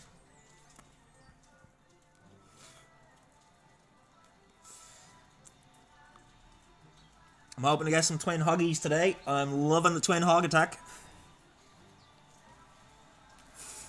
What about everybody else? What's your favorite? Was it in Strut? Okay. And we are live, guys. We're going to start off with Roots and Valks. We have a Healer Puppet in the Clone Mirror, the Spiky Ball and the Earthquake Boots, the Eternal and the Healing Tome, and we have the Rocket Spear and the Electro Boots. I do not see any invisibility spells, so I don't think we're going to see a Royal Champion charge here. Interesting. Starting off with the Archer Queen and the Barbarian King in the 12 o'clock corner. Going to get some beautiful funneling sets. Skelly Spell has been invested next to that Ricochet Cannon to distract the defenses. Down comes the Siege Barracks at the 3 o'clock corner. Going to set the funnel for the Roots and the Valks. They will come in from the right hand side. There goes the Spiky Ball and the Earthquake Boots, opening up that compartment on the left hand side, giving the King access to take down a few more defenses. Will he get some more before he goes down though? Hung up on those ice golems as the Roots and the Valks start to pat their way into the base now. Freezing down the Inferno Tower, another Skelly Spell invested just there in the core, helping to distract that Monolith.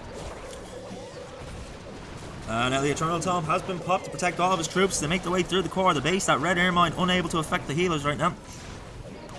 Overgrowth Spell invested on the back end. This is looking good. Looking like a very strong opening from a Zekai. Only a minute gone. 56% of the base down.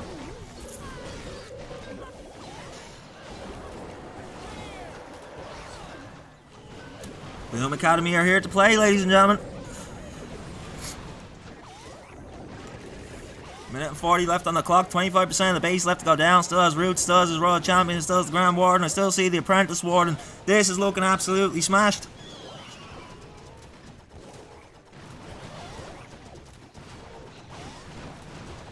Easy three, Seb, agreed. Boom Academy are turning up and they're ready to play. Dizzy gonna have to reply and they're gonna need a triple. But now what's the time gonna be? Can he get it sub 2 minutes? Sub 2 minute attack to open this war. 1 minute and 49 by my count.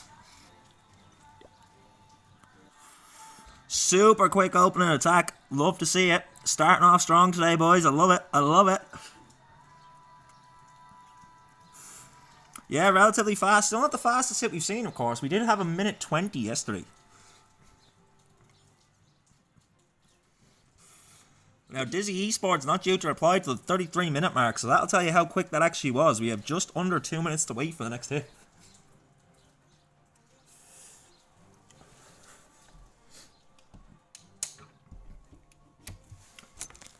I'm very curious now to see who's going to open for Dizzy. We have a lot of very high-end team names there.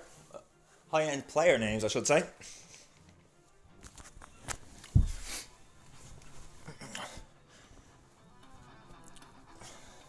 My favourite is the winner.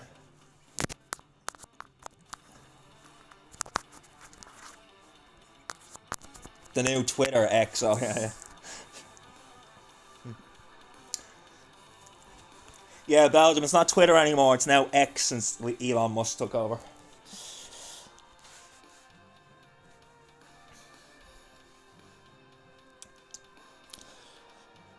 I mean, to be fair, I prefer that name. Before I started to use Twitter, I used to call people that use Twitter twits.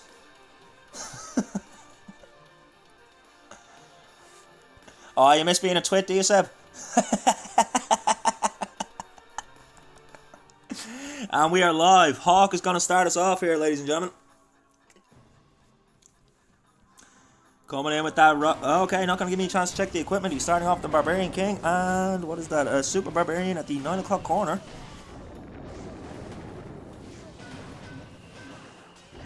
Skelly Spell has been invested to distract those defenses. Archer Queen deployed just above the King. Help with funnel.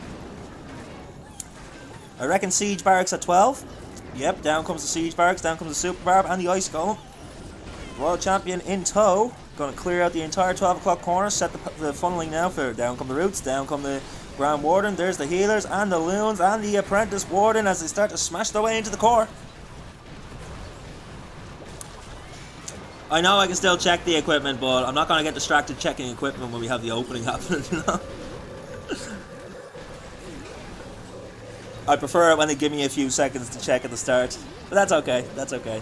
Poison Spell and a Skelly Spell invested in there. Hard to see with all the areas of effect going on, but there is a Poison Spell tower that went off. The Skelly Spell has been placed to distract the Monolith.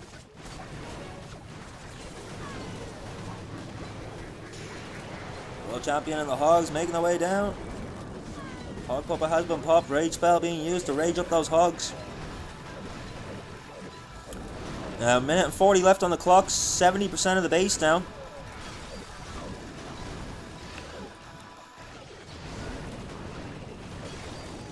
Final Ice Golem popping in the core there, freezing down the Queen. Looking okay though. Only got 20% of the base left to go with a minute and 20 left on the clock.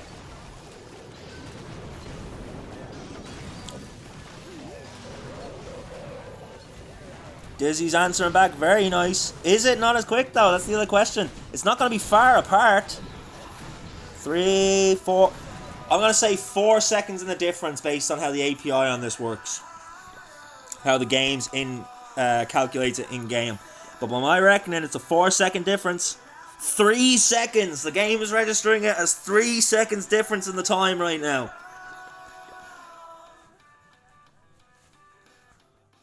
What a start to the war. What a start to the stream. Let's go.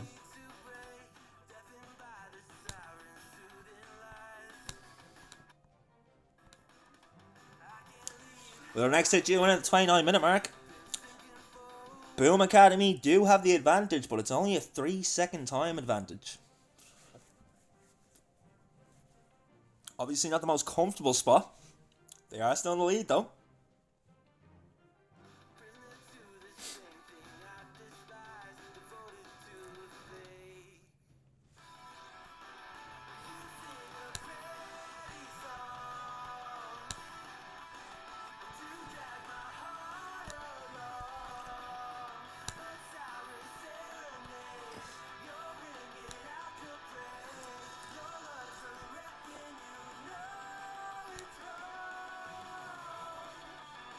Give me 2 seconds there, guys. I'm just setting up the new follower goal. We're going to go for 275 for the next one.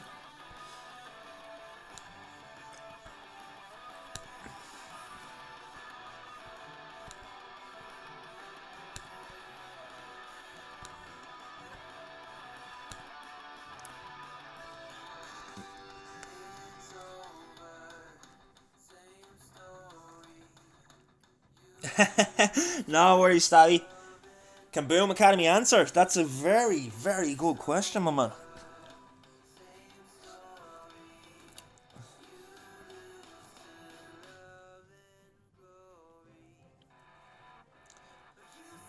And we are live. We have Kinara coming in for the second attack for Boom. Coming out those Valks and Roots yet again. We're getting used to seeing these Valks and Roots again. Spiky Ball and the Earthquake Boots. We've got the Magic Mirror and the Healing Puppet. The Eternal and Healing Tome and the Electro Boots and the Rocket Spear. Skelly Spell invested at the 9 o'clock corner to help distract the defense as the Barbarian King and a Super Barb start to set the funnel.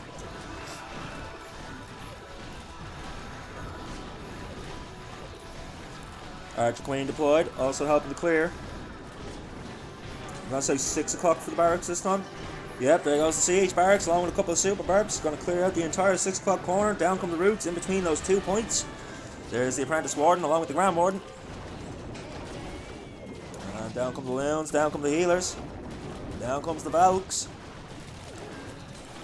Poison Spell has been used on the enemy CC as the Archer Queen looks to take down those Ice Golems. Royal Champion coming up along the right hand side, sniping down defenses. Skelly Spell invested to distract the Monolith. Now, Grand Warden leaving the troops alone. Okay, he passed it back to the Root Riders. Thank God for that. You do not want to leave your Root Riders unprotected. Overgrowth spell invested behind the Town Hall. Gonna freeze down Inferno Tower. One of the Fire Spitters, as well as the Poison Spell Tower at the back half. Super Barbs on the outside, helping to set that funnel. Keep these roots moving through the base. Now, where's his roots gone? His roots died off.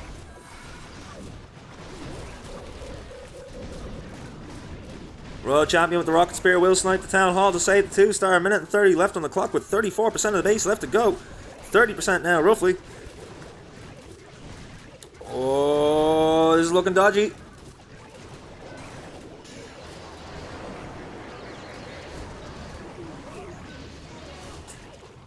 Not going to make it. This will be a defense for Dizzy. Boom Academy with the first miss of the war, and unfortunately it's a very low percent too. 77. Can they get to 78? Should be able to get a couple more percent from these archers.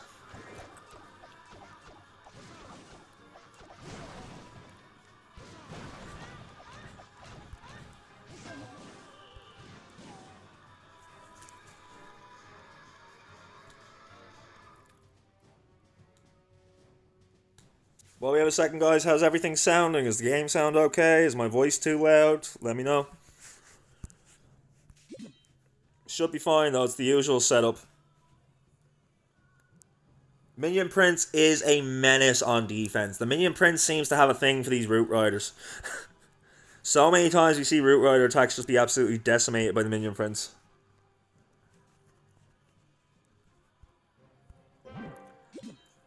But now Dizzy with a chance to take the 1-star lead as we move to the midpoint.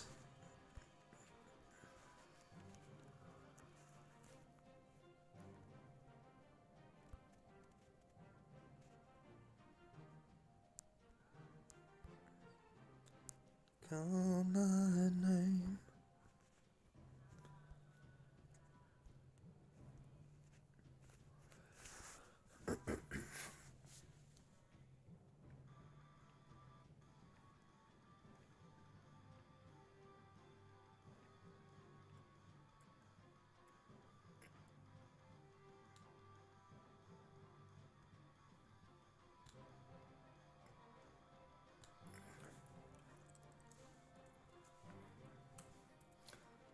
Sounds okay for you, Tim? Good to hear, guys. I don't really mess with the settings, but because I use my phone, sometimes my mouth could be closer to the mic than other days, so just making sure I'm not deafening you all, that's all. Alright, we are coming in with not Root Riders.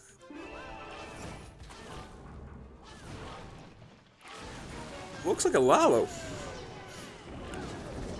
With an Ice Hound instead of a Lava Hound. Okay. Yeah, I reckon so. Fireball. No, no Fireball. Spiky Ball and the Earthquake Boots, the Magic Mirror and the Healer Puppet, the Eternal and Healing Tome, and the Rocket Spear and the Electro Boots.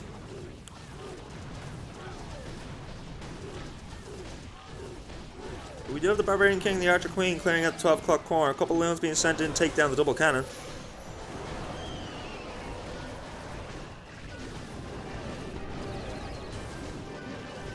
Yeah, I'd say Skelly is to distract the Monolith.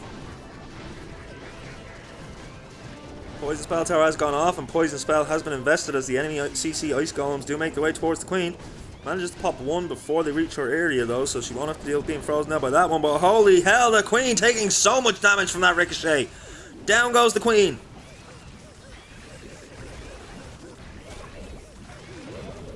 Fire Spitter decimating his Phoenix as well. Here comes the Royal Champion. Here come the Loons. Here comes the Blimp. There's the Grand Warden. Ice Hound has been dropped. Everything's down now. Pushing in towards the core. It's freezing down the Monolith. Where did he put the Skelly spell? The Skelly spell's gone.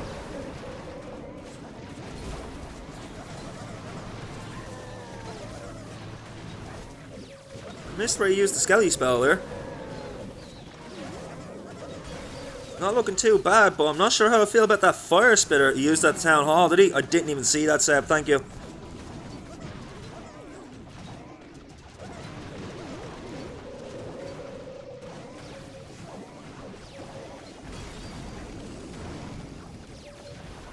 Champion going to snipe down the last couple defenses. Now the Loons just to take down the trash buildings. All defenses are down. Yep, it's Darkstar. It is Darkstar.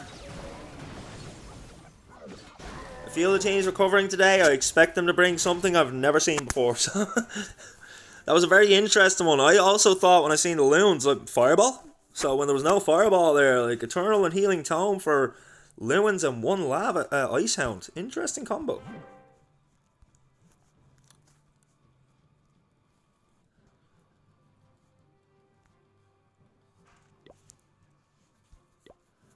So now, you'd want to think Boom Academy are going to want the 3-star here because Dizzy, they've got some strong players left to hit. Sinthe still has to go. Fluxy still has to go. Pana still has to go.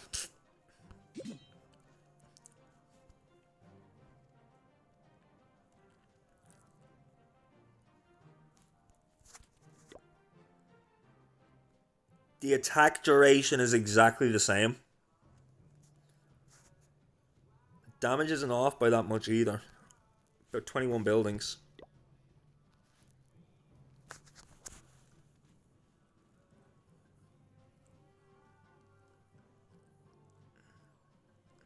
But of course, Dizzy in the driver's seat here. All they need to do is triple out and they will win.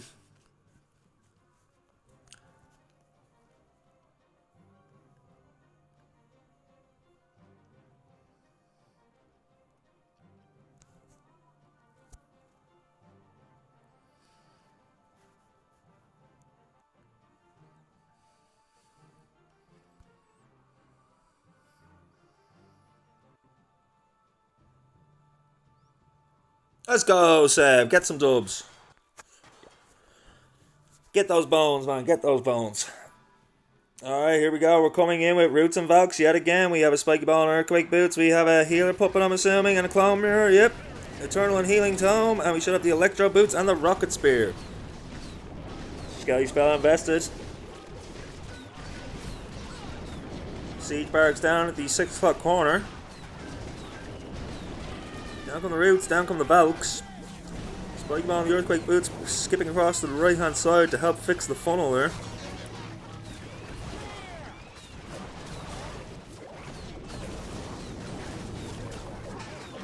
Oh yeah, they're not wasting any time, bud. Not wasting any time here. They know they need to go fast.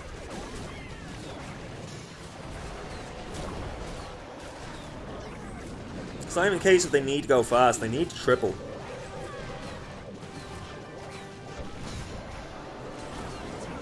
Probably do with 2 defenses because their miss was very low.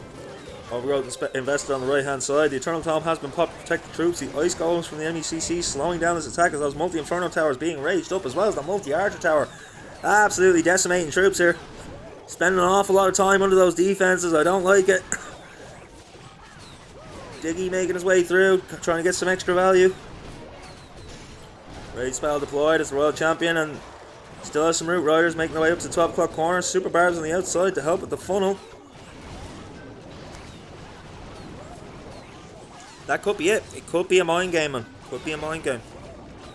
This is looking quite crushed, Jeff. I have to agree to Seb. I don't see any way this ain't going to come true. He's still got his Roots. He's still got his Royal Champion. Still got that Grand Warden. Still has a P.E.K.K.A. There's a P.E.K.K.A. still alive from the Siege Barracks. How did he make it to the end? Normally the P.E.K.K.A.s get obliterated at the start of the attack. So I just see him chilling at the end. Fair play to him, fair play to him. Boom Academy with a quick triple there. P.E.K.K.A. the MVP.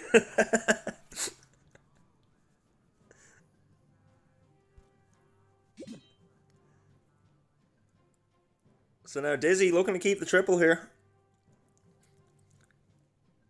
Even without the triple though, a 77% 2-star will keep them in the lead. No, that was 79, so 80% 2-star or more will keep them in the lead.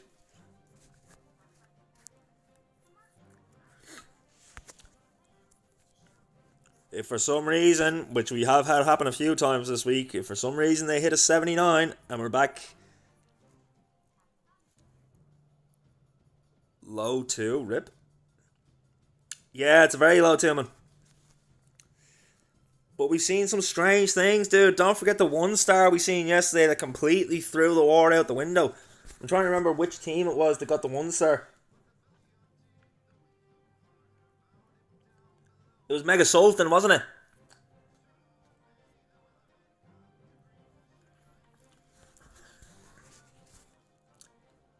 Vikings. Was it Vikings? I could have sworn it was Mega Sultan.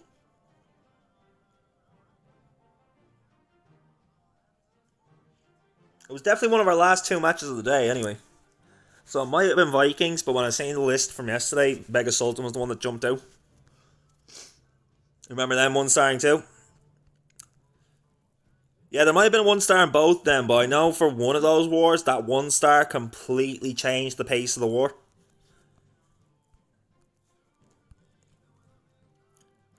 Guys, I was looking into it last night. I've actually streamed 77 wars since I started streaming wars. I'm keeping track of it because I want to be able to say to people, this is our 100th war on the stream. So we got some hogs and an E-Titan along with some Valks. This is kind of like a bit of a mix of a Root Rider and a Twin Hog Attack. I like it. Okay, a bit of a different army. Grand Warden, that's got to be a Fireball. He's got the Angry Jelly on there. Yep, Rage Gem and the Fireball. Visibility spell has been invested. Grand Warden with that Angry Jelly, going to ignore all the trash and just go for defenses. Such a strong way to clear up defenses so that you don't need as much invisibility to direct your Fireball.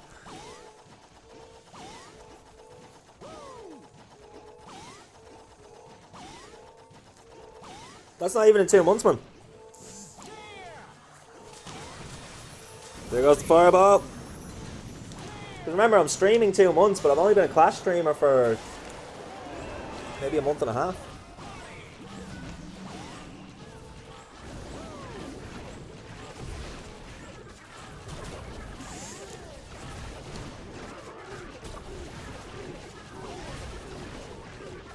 That's just since the 11th of December, man. The 11th of December was the first time I streamed Wars. Spidey Ball and the Earthquake Boots skipping across, opening up the compartment to the Town Hall as the Town Hall Artillery locks on and rains down Hellfire from above on top of that Grand Warden. Archer Queen getting it too.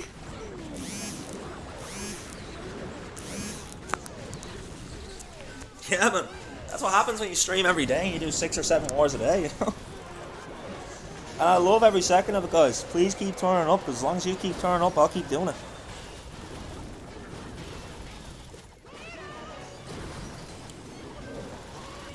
Now, this little mixed army is very interesting. I'm not sure if it's going to push through to the end, though. I mean, we've got just over a minute left on the clock, but he still has 35% of the base to take down. A lot of heavy defense on the back end here as well. Both ricochet cannons, 2 heavy crossbows. Oh, champion, though. Going to that hog puppet. Out come those hogs. Less than a minute left, just under 25% of the base to take down now. Still has E-Titan. The E-Titan has survived. Let's go. So many hogs though. This is looking crushed at the back end. As all the troops fall back together. Oh, the Barbarian King's still in there too.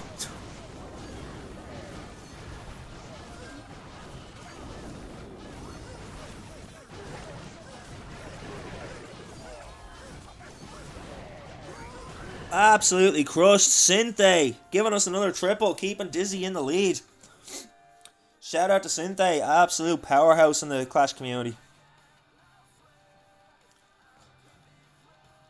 All these players showing us why they deserve to be here in the round of 16, that's for sure.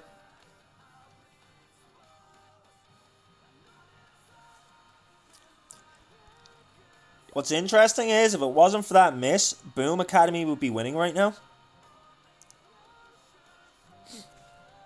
Based on time.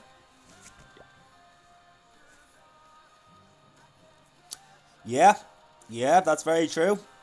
I mean, I only started watching the professional Clash scene this time last year, January of last year, so I wouldn't know as well as you said, but from everything I've seen, Sinthe is considered one of the oldest and best players in the world.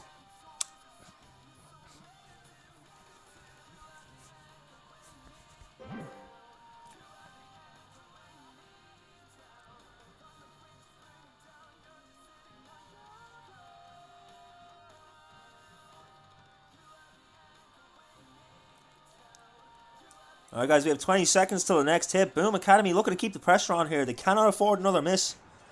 Not against this lineup for Dizzy. They have a chance to get a defense, but I don't see them getting two as we move to the back half. Spiky Ball and the Earthquake Boots, the Magic Mirror and the Healer Puppet, the Eternal and the Healing Tome, and the Electro Boots and the Rocket Spear. Whoa, I see those invisibility spells, ladies and gentlemen. Get ready for our first Spirit Walk of the day. Best Hog player. I have heard the Twin Hogs is Sintay's go-to, so I was actually quite surprised there when he didn't bring the new Twin Hog with the Royal Champion Spirit Walk. You've been waiting for this. Getting some nice value here, so there's 4 more invisibility spells to go. This Royal Champion going on a spirit journey, as I like to say. There's a few different ways I like to say it. The Electro Slide is another one. I think the Electro Slide is a great way to describe this, because she does just slide on into the base and absolutely electrocute everything. So much value as the Archer Queen and the Grand Warden deployed now at the 3 o'clock corner. I think he missed the Monolith though. I reckon the Monolith was one of his targets there. But maybe not. He does have a Skelly spell in hand, so he can use that to distract the Monolith on the back end if needs be. There goes the Eternal Tome as the Roots and the Valks all coming down. Skelly spell used at the 12 o'clock corner with the Siege Barracks. Okay, interesting choice. Doesn't look too good. I'm going to reserve my judgment for now, man. I'm going to reserve it for now. It is looking a little bit scattered, alright. But he's got his Roots, he's got Bears in there as well, so he's had healing power from those Druids for a while. He has raged up all the troops in the core, Grand Warden in support.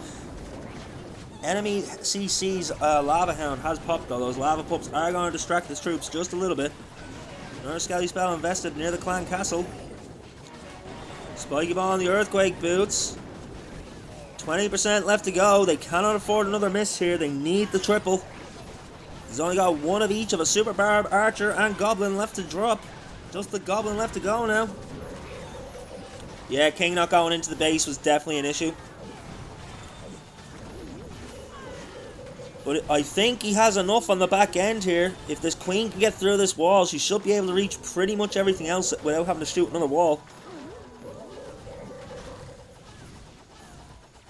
Healers are down. That crossbow is going to be the dream killer. Not what they want to see.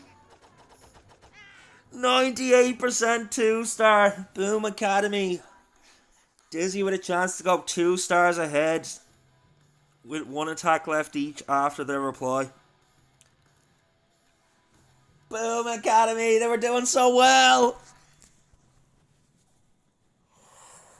Oh my god.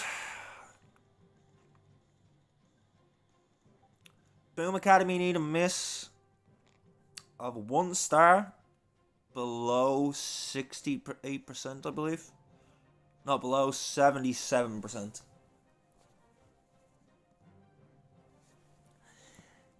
It is more or less Seb, I have to agree with you. We have seen some strange things though, people. Do not sleep on hard mode. Anything can happen. Become a bit of a catchphrase from me here on this channel. Do not sleep on hard mode.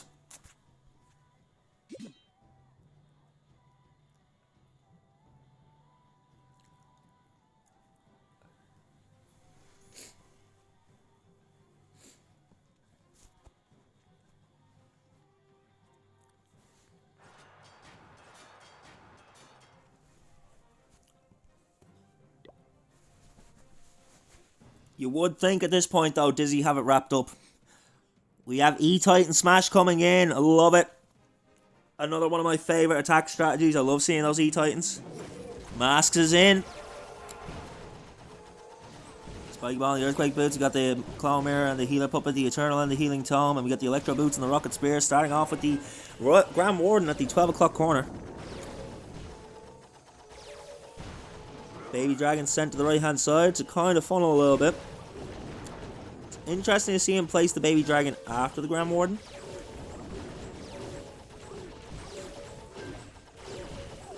The more classic thing to do would be sending the baby dragon for the funnel, followed by the Grand Warden.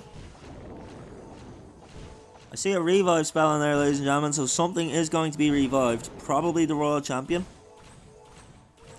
Just taking his time with this opening, get as much value as he can from the Grand Warden. There we see the Archer Queen along with that Ice Golem coming down. Down come a couple of loons trying to snipe out that Wizard Tower. Oh, free spell invested very early here in the Town Hall. He still has a lot to path through to even get near the Town Hall.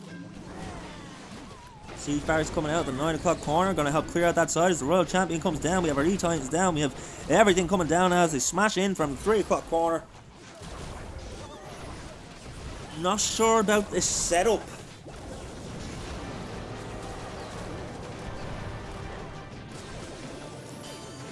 Don't think he got as much funneling as he would have liked from the 12 o'clock corner there. And now his king going to the outside along with the siege barracks troops. Ooh, this is looking dodgy.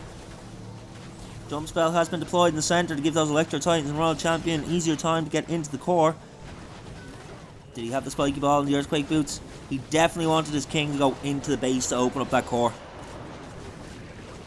Rage spell tower going off, raging up all those defenses. This is looking dodgy.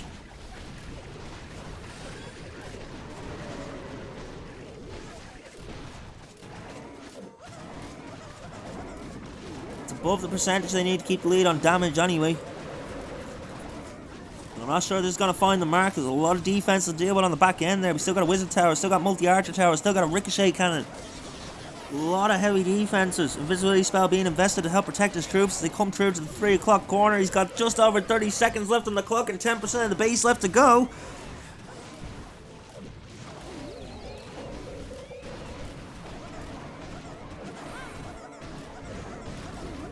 Okay, it was looking scrappy in the middle, but that is going to be a 3-star. Mask does seal up the 3 for his team. Dizzy giving us a perfect war so far. Dizzy 1 3-star away from giving you guys 50,000 bones in a raffle.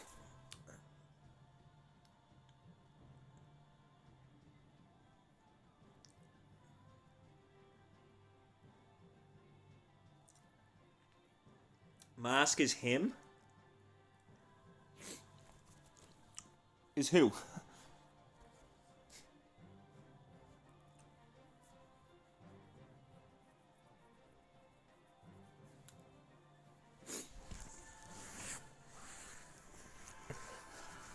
Mask is who, Seb?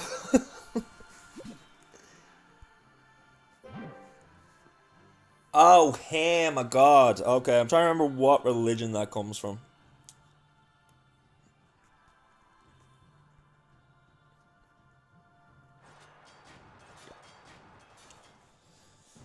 Sup Meow coming in, but this is all but over. A 2-star on the final attack for Dizzy seals it. Spike ball and the earthquake boots. We have a magic mirror and the healer puppet, the eternal and the healing tome, and that rocket boots and the rocket spear and the electro boots. No invisibility spells, so we're not going to open with the Royal Champion. We do start with the Archer Queen and the Barbarian King in the 12 o'clock corner. Ice arrow on that Archer Queen, going to slow down all the defenses that she shoots. Spike ball and the earthquake boots instantly on the outside there, opening up a little bit more value of compartments. Down comes the Siege Barracks, down comes the Ice Golem, down comes the Royal Champion, out come the Peckers and the Wizards to clear out the 3 o'clock corner. We should see the roots, there they go.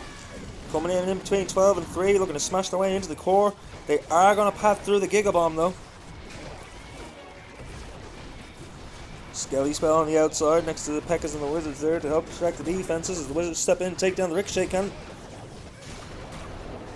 Ricochet Cannon decimating the Wizards though. Main force now pushing into the core. Rage spell invested.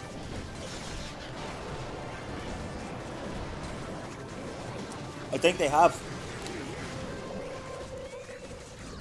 I think it has just been Root Rider spam for Boom Academy so far.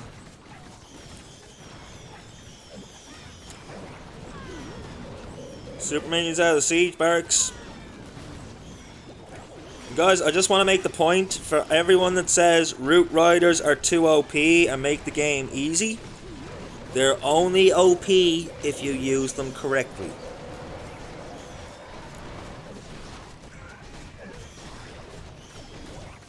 As we've seen, some Root Rider attacks get decimated. Still has a free spell to invest. Still has some roots, still has the diggy, still has the Grand Warden. Most of the other troops have died off though, so he's relying on these Root Riders and Grand Warden to clear the rest of this base.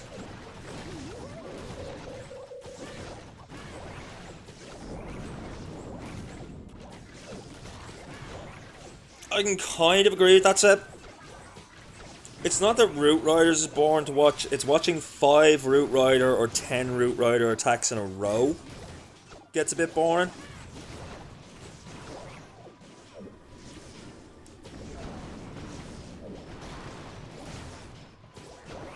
Like, even for me, who's staying hype and making sure to put all my energy into these attacks, gets a little bit tedious when you're calling the same thing 10 times in a row. But we love it. We love it, guys. Hey, look, all it's going to take is another new piece of equipment to completely smash the meta again. Hard mode got rid of Root Riders. Electro Slide Boots brought it back. On the upside, the Electro Boots are also bringing back other attack strategies, such as Twin Hogs. So we are still getting some variance in our wars, which is better than during Worlds, where every single war, every single attack, it was Roots and Valks, Roots and Valks, Roots and Valks.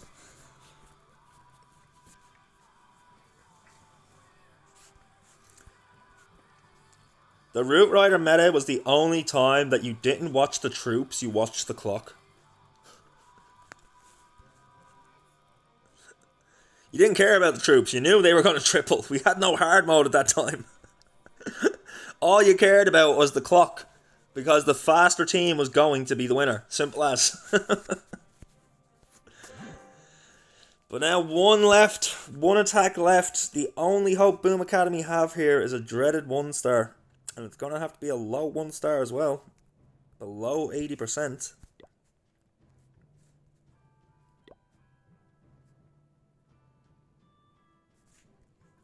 I think even less. I think it needs to be below 75.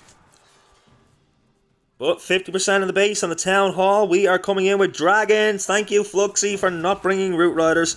Here comes the Electro Boots on that Grand Warden. I see 10 invisibility spells. We're going for a charge, ladies and gentlemen. Just gonna Electro Slide into this base. Looking to snipe down some nice value. Get that Rage Spell Tower down if you can, so he doesn't have to deal with that later.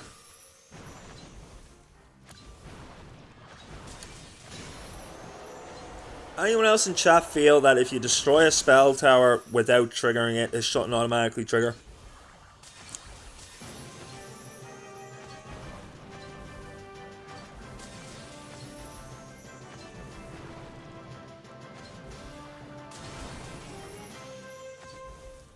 Getting some nice value here now. Still has one more invis, but he's going to save it and he's going to recall the World Champion instead. Couple of dragons at 3 for the funnel. Down comes the Stone Slammer and a couple of loons. Some more loons and a baby dragon at 12. Down comes the rest of the dragons. Here comes the Grand Warden. Watch for that Eternal Tome ability. Minion Prince with the Angry Jelly. We're seeing this more and more with dragon attacks. People swapping out the Barbarian King, which makes sense considering you're going for air. And bringing in that Minion Prince with the Angry Jelly. The Angry Jelly helping to point the Minion Prince in the right direction towards the big clump of defenses for that ability.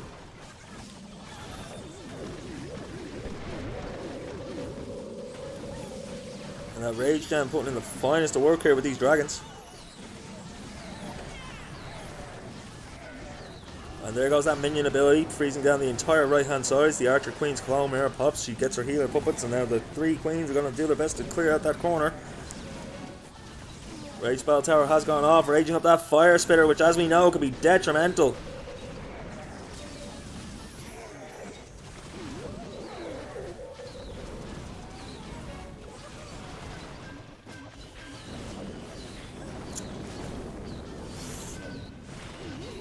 Fluxy is okay.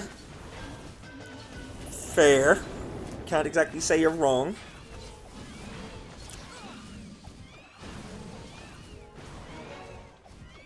But after what happened to Eric, I'm going to keep my mouth shut.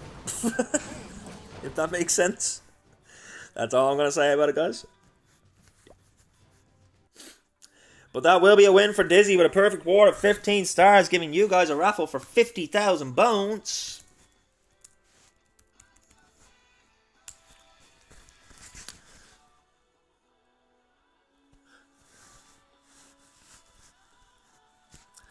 Alright, let me get into the clan. I've bookmarked every clan for today to streamline everything a bit better. I believe I bookmarked Sync Galaxy earlier for the second war, I did.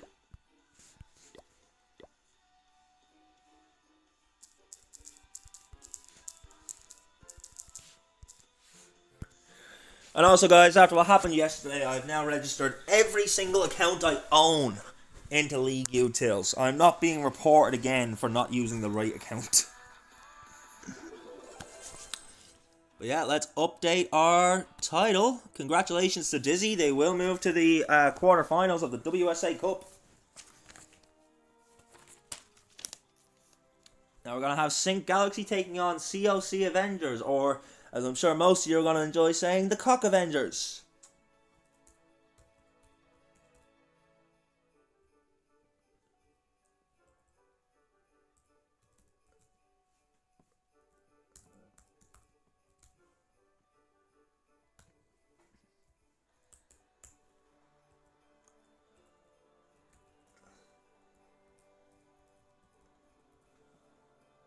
It's going to be 15 UTC, still the same tournament. War 2 of 6 today. Update our title, change our overlay. Please don't be rigged.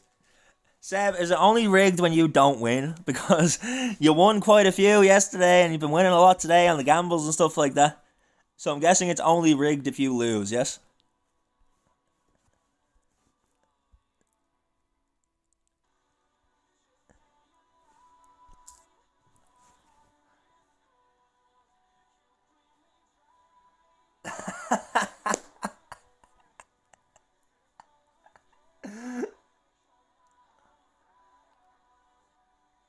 I'm telling you, like, Seb, you should just stick to gambling, man. You seem to get better luck out of it.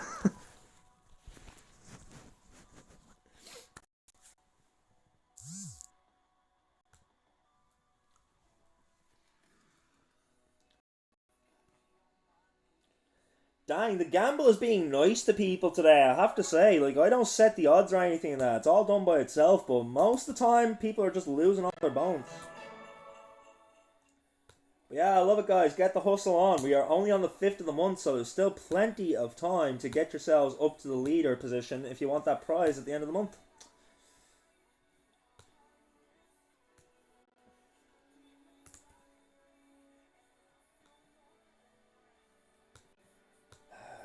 I'll get our next prediction going now. Just my Twitch is freezing up, as per usual. And we are in Sync Galaxy. Let's go. Our first match of the day for El Seb. Can we get some hypes in the chat for our very own El Seb here in chat, who is going to be covering for a team member of Synchronic Galaxy? We will see him twice today.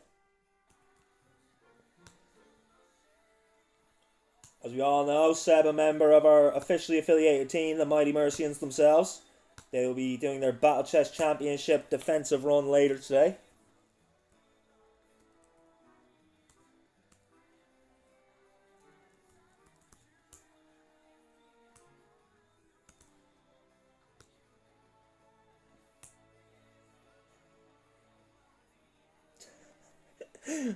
If you can find an iPhone 16 Pro Max for in and around the price range of $10, which is the actual price I'm offering,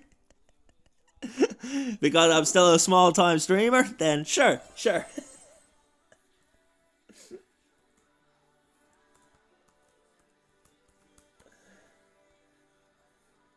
what time are we at? They're due to spin the war right now, so I'm going to make this a 15-minute prediction, guys.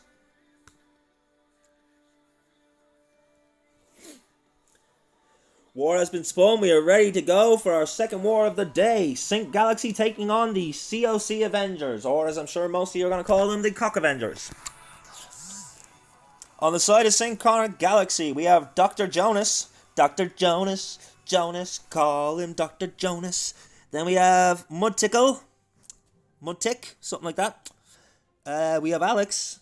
We have Josh Yem, and we have Seb, El Seb himself. Let's go. And then on the side of the COC Avengers, we have Army Jicky, we have Mike, we have Eric, we have Unlegible to me, and we have Saizaxkun. Saizukan?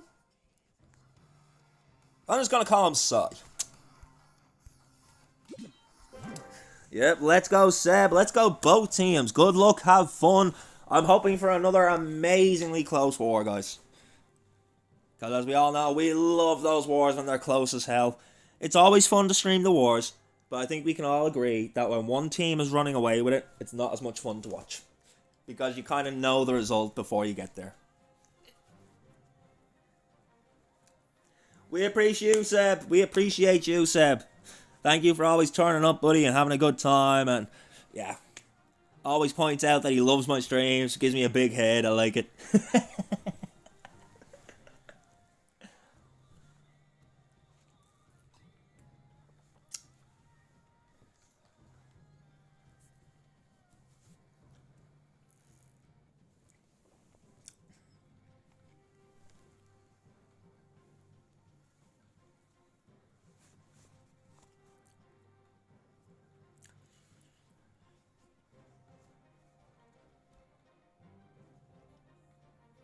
More than happy to, man.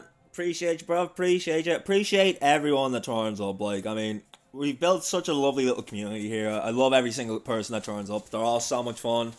All real chill.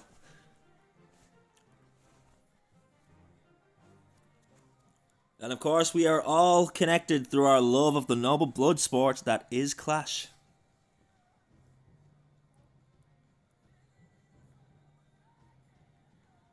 Twinkle, twinkle, you enjoy, man. You get yourself some sleep, buddy. You gotta go to work in like 2 hours.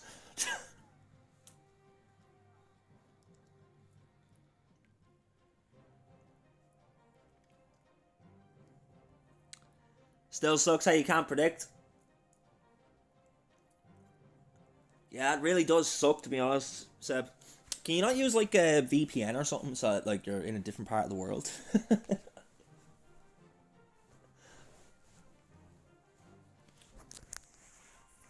There's one that I know of that's completely free that might be good for you called Tunnelbear. It's the one I used when I moved to New Zealand to play Pokemon Pocket.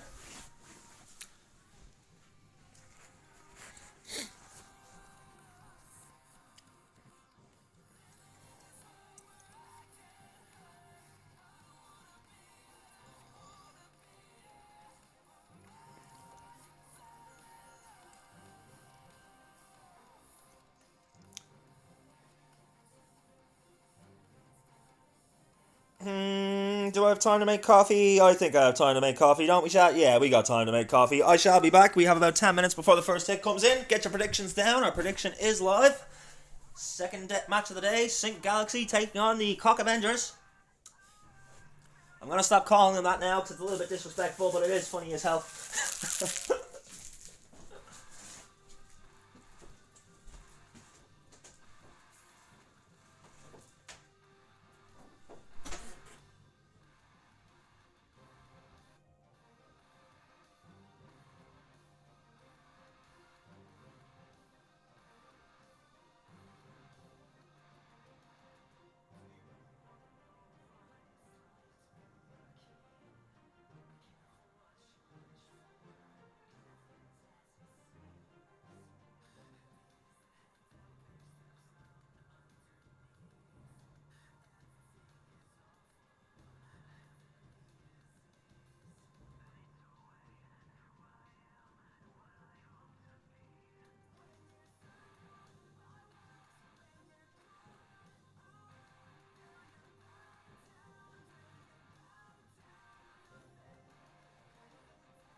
Well, as if it wasn't cold enough around here already, it's now starting to snow. Yay.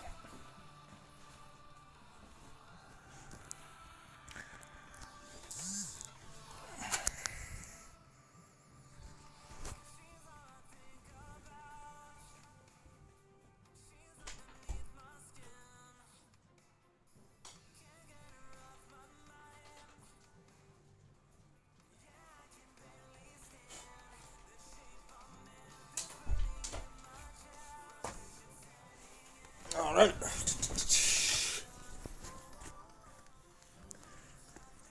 Hello, Jess. How are you?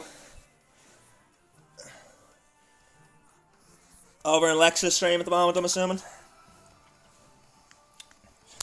How many wars are you covering today? I've got 6 on the card.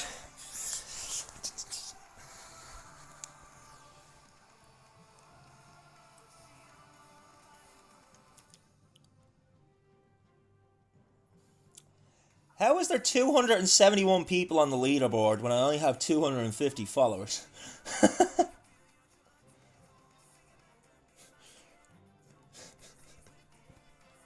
Whatever. The math ain't mathing, but we don't question it, we just go with it.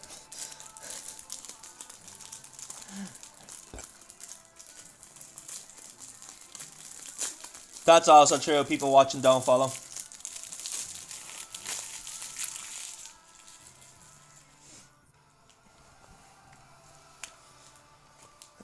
But yeah, I hope you're having a good day, Jess.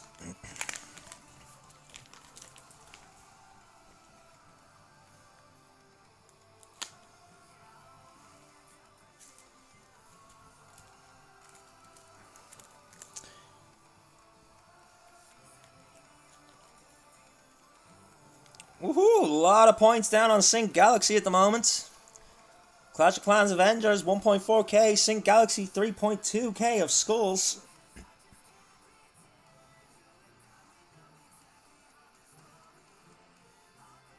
He's covering all the way till Navi ends. That's at 5, I believe, so that's like 2 hours. About 6 UTC for me. Well, that's no worries, Jess. That's no worries. I'm going to be here till about 9 o'clock tonight. Yeah, my last war starts at 8 PM for me, so I'll be here till 9 PM.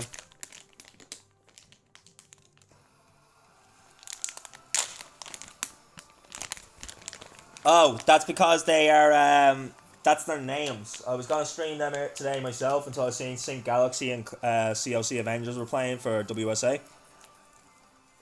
It's, Burger Rangers and no ramen to win.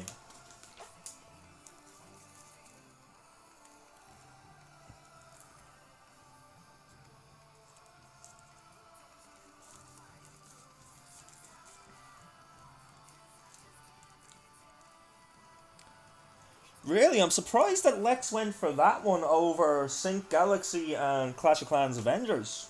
Just because it's a round of 16 match for the WSA. That other one is just Spartan Cup Week 3. It's still the group stages.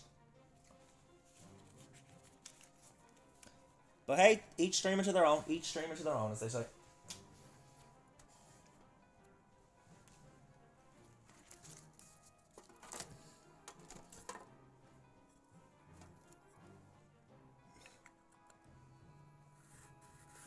Sometimes he just goes with the lesser guys. That's fair. That's the same with me, Jess. You know, I like to cover the smaller teams as well.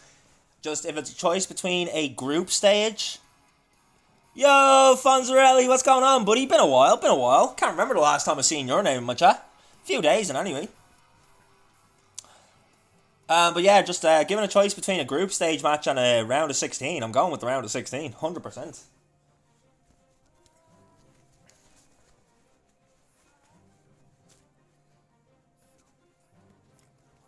No worries, Jess. Thank you for always stopping by and being an OP mod. Love you here on this channel, we do.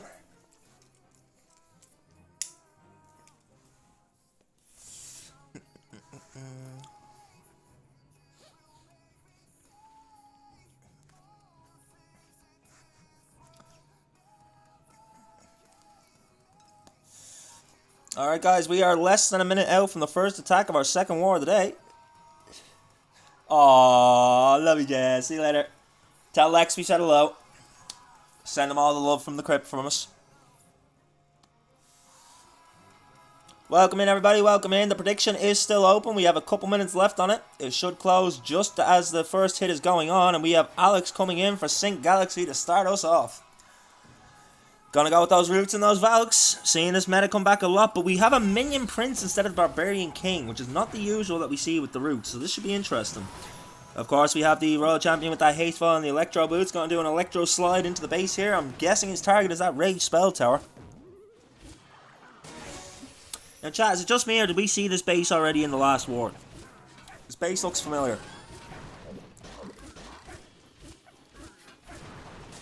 That Rage Spell Tower does go off after he pops it. Getting some lovely value here. Managing to snipe most of the defenses that's surrounded by that Rage Spell.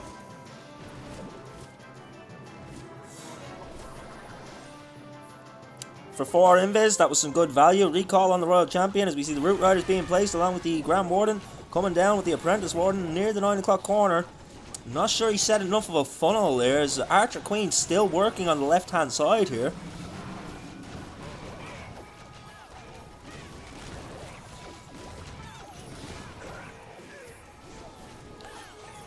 And now the enemy CC has been pulled as the Town Hall Artillery locks on, starts raining down Hellfire from above. The Siege Barracks deployed near the 12 o'clock corner. Out come those Pekkas and those Wizards. Going to do some beautiful funneling there. Keep these Roots and Valks moving through the core of the base.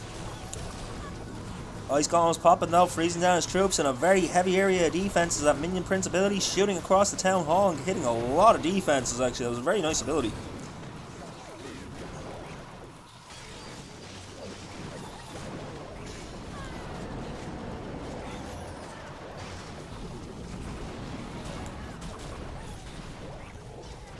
Overgrowth spell on the back end. Now where's his Root Riders gone? His Root Riders have been decimated. That enemy Minion Prince has just been so clutch against these Root Rider attacks.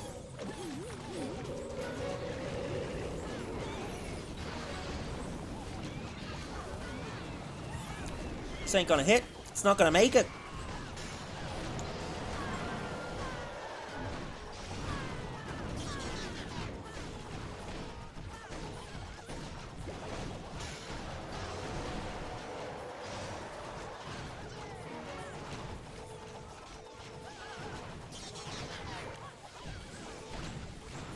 $30 seconds left on the clock, 20% of the base left to go down, and hardly any troops left. This is going to be a defense, but how high of a percentage can he get?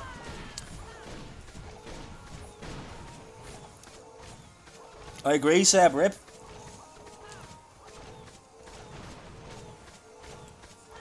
I think his problem came with his funnel at the start there. Like, he didn't give his Archer Queen enough time to funnel for the troops, so they went to the left-hand side of the base instead of heading towards the core.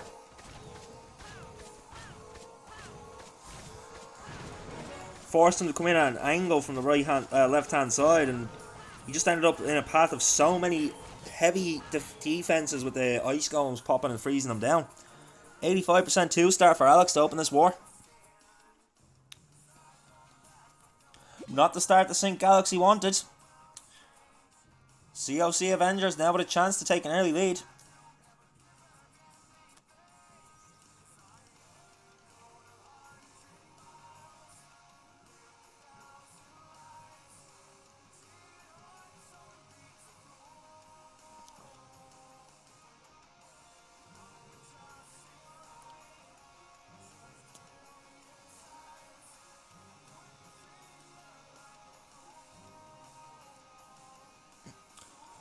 Congratulations, Fonzarelli. Get yourself some bones. Alright, we have Sai coming in. Yeah, you already won, buddy. You already won. That last message was saying you won, not that the raffle started. Barbarian King and Super Barbs there to clear out the 6 o'clock corner. Siege Barracks and the Pekkas coming down at the 3. Down comes the Grand Warden, down comes the Roots, down comes the Valks. You know the drill at this point, ladies and gentlemen. He's going to smash his way into the core. Spiky Ball on the Earthquake Boots. Absolutely beautiful setup for the funnel on the left. Can he get a better funnel on the right now before the Roots get too close? There's Root Riders splitting up a bit. Out of the enemy CC, we do have Rocket Loons.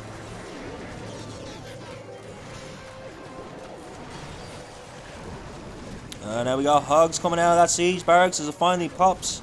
Skelly spell invested to distract the monolith.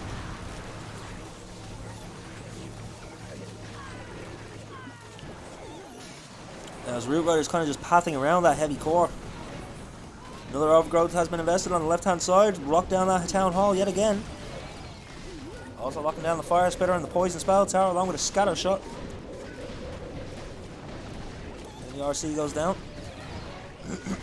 Friendly Royal Champion still alive, moving through the base. Where's his Root's gone? I don't see any Root. Oh, well, he's got a couple Root Riders left, never mind, on the back end here. The overgrowth spell does wear off.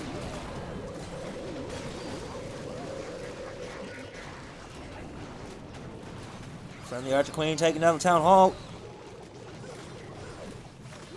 It's looking okay. Absolutely smashed. 8% of the base left to go with a minute and 20 left on the clock.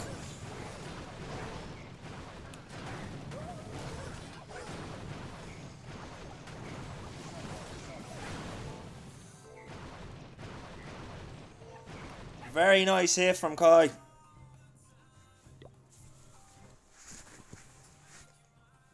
Sync Galaxy now on the back foot as we move to the third attack.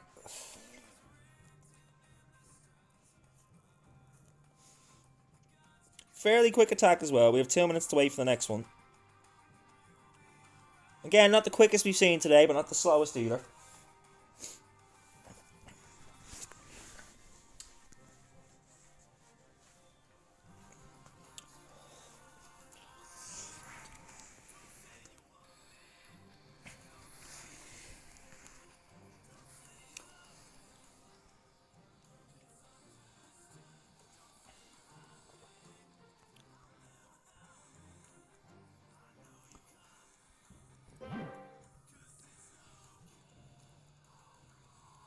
So an interesting opening to this war. The 85% 2-star. It's a bit of a mid-ground really, isn't it? I mean, it's above the 70, which is pretty detrimental for your miss, but it's below the 90, which is really where you want to be if you have to get a 2-star. If you have to take a 2-star, you want somewhere in the 90s range, just to make that a little bit more of a better cushion for if you get the defense on the other side.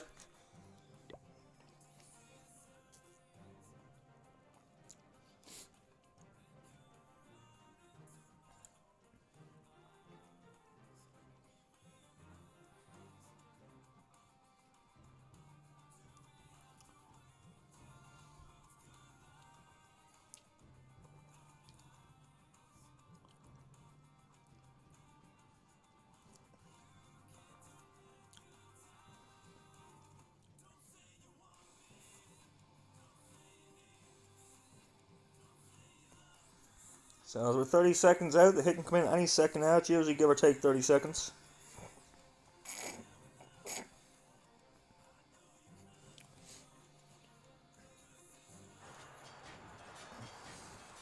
And we are live. We have Seb. Let's go, Seb. Hypes in the chat for Seb. He's bringing some of those super hogs. So not twin hogs, but super hogs. Good. I like it. I like it. My favorite troop in the game. Hog Riders! Starting off with that Royal Champion charge, going to do the Electro Slide into this base. Getting some nice value as well, so there's 4 invisibility spells left to go.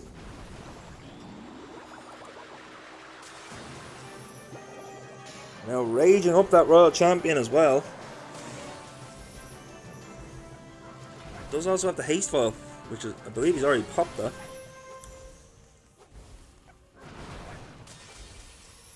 Got the fire spitter, looking to snipe the town hall. Is he going to get the rage spell tower here as well? He does. And a recall on his Royal Champion. Holy value, Seb. What a spirit walk.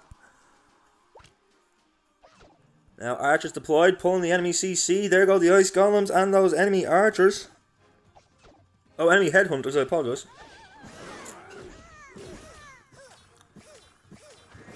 Baby Dragon deployed to help deal with the CC troops. The Barbarian King and the Archer Queen come down at the 12 o'clock corner along with another Ice Golem. Getting some good value here, setting up nicely for these hogs. Now here come the hogs near the 3 o'clock corner. This is Grand Warden, the Apprentice Warden, and the Royal Champion being redeployed as everything starts to march towards that monolith. Let's keep an eye on these hogs. This is the main part of the attack now.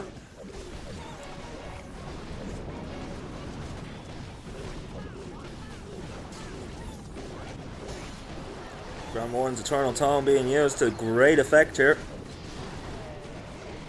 Left hand side, the Archer Queen still tearing down defenses, takes down the enemy minion Prince. Barbarian King on the outside, still putting in the finest of work. Hogs tearing through the 6 o'clock corner. This is looking good, Seb. This is looking very good, Seb. This is looking absolutely crushed after our triple. Let's go. El Seb showing us how it's done with my favourite troop, the Hoggy Boys. Beautiful hit, good sir. Beautiful hit. Well played.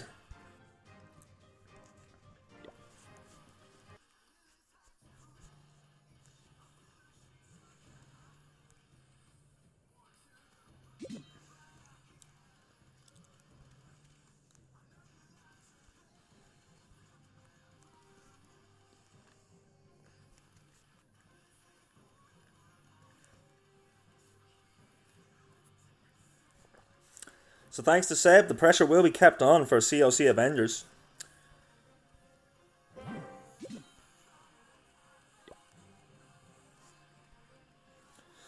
Such a relief. Hey Seb, beautiful hit, man. Beautiful hit. Absolutely crushed at the end.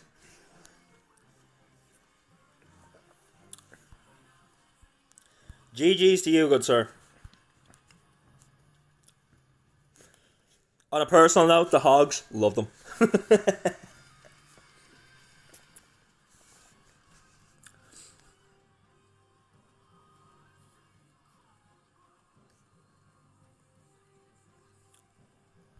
Yep. Hogs are your favorite as well. I love them, Seb. I love them. I don't know what it is about that big buffy big buff guy on top of a damn pig screaming Hog Riders, but I love it. I love everything about the troop.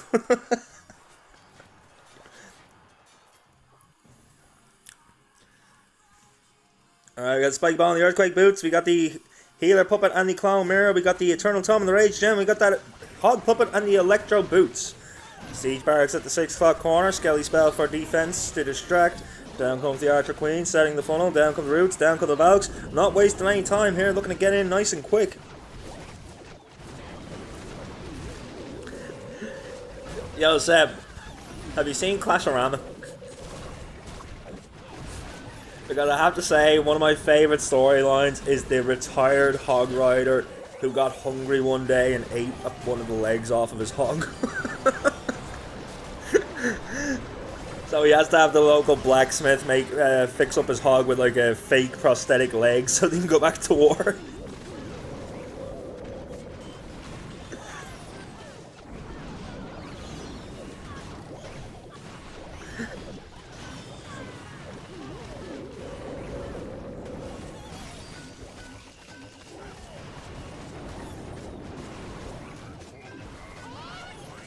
He's looking okay here. 60% of the base down, 1 minute and 50 left on the clock. Still has plenty of roots. Still has Royal Champion, Barbarian King still going strong. There goes the Spiky Ball and the Earthquake Boots. Managing to take out a lot there. There was a little bit of a delay before those buildings went down, but he took down both Fire Spitters and the Monolith. That's huge value from that Spiky Ball. This late into the attack as well. Like, those are the biggest defenses you have to worry about. A couple of Super Barbs to clear that corner at 12 o'clock. More Super Barbs over at 3. This is crushed.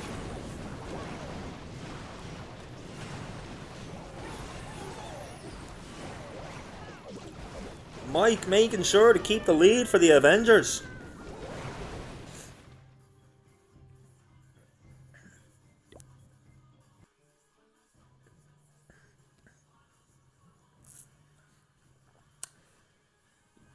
You've seen a few, but not all? Yeah.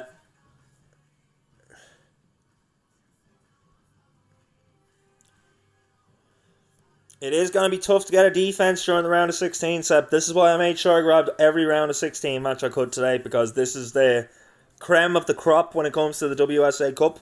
These are going to be the closest matches that we've had in the last couple of weeks.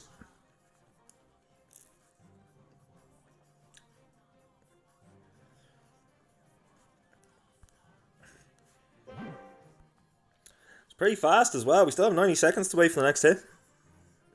Jeffrey! Oh, I actually wondered about this, and I did find out the answer, because I've been wondering about that for a while. So, if they tie on Stars, Time, and Destruction, whichever player has the quickest hit out of all 10 hits, their team take the victory.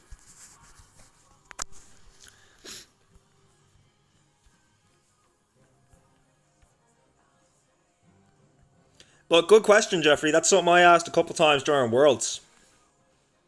Yeah, I didn't know that either, Seb. Now, maybe it's not for all tournaments, but I know for certain tournaments, that's the way they're going to decide the exact tie. Whichever player had the quickest hit of all the hits will be the deciding factor if everything else ties. And honestly, that makes sense to me, guys. It really does make sense to me, like, because if the average time is the same, the destruction's the same, the stars are the same, the only thing to separate the winning team is who had the fastest hit overall. There is also another situation, so there's two ways they can go about it. Either they will... Oh, sorry, actually, I've spoken out of turn here, guys. I forgot something. So, for a lot of the tournaments, it's a rematch. They play again. But if for some reason the second one ends up on a tie, the fastest hit takes the win.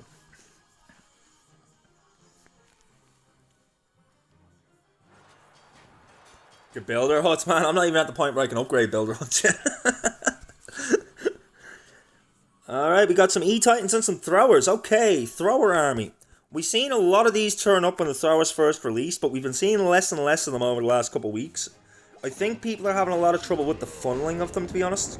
Spiky Ball and the Earthquake Boots, the Magic Mirror and the Healer Puppet, the Rage Gem and the Fireball. And we got that Seeking Shield and the Rocket Spear.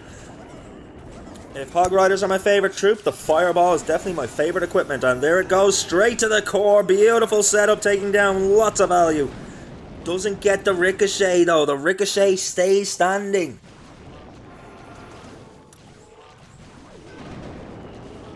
Still though, some nice value to that opening. We have a Flame Flinger at the 12 o'clock corner. Nothing up there that can outrange except for that Ricochet cannon. Does he have any loons? He does have 3 loons, so you might use them to snipe that Ricochet.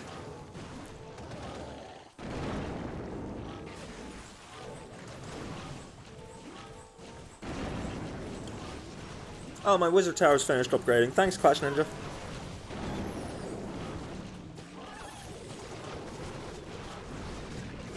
Again, guys, if there's anyone here that runs multiple accounts and does not use Clash Ninja, save yourself a headache and use Clash Ninja. It's so much easier just getting a notification saying this account has a builder, rather than having to check through every account to see what builders are up.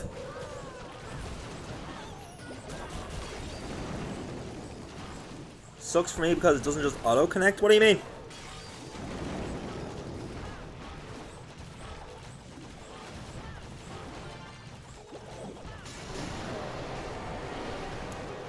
It's manual for your building upgrades, but it tracks everything else automatically. Like, it'll track your barracks not being upgraded straight away as soon as the API reads that you have that troop available now.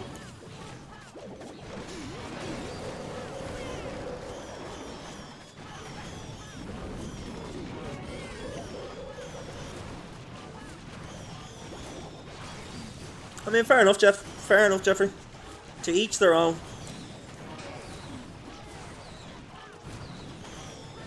Just in particular for me when I'm streaming wars and stuff, so I can't keep jumping between all my accounts, it's nice to know when I have a builder up and know exactly what account it's on.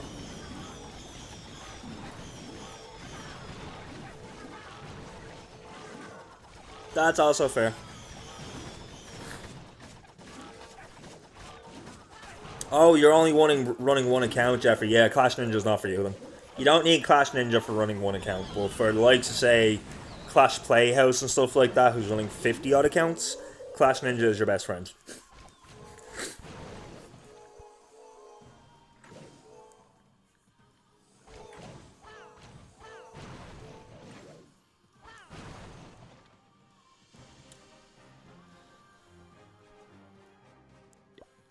I mean, I get you. It'd probably take a lot more investment in coding to be able to get it to track not only what buildings you're upgrading, but also whether or not you've used a hero potion, whether or not you've got a gold pass, whether or not, a builder's potion, or whether or not you have a gold pass or anything like that.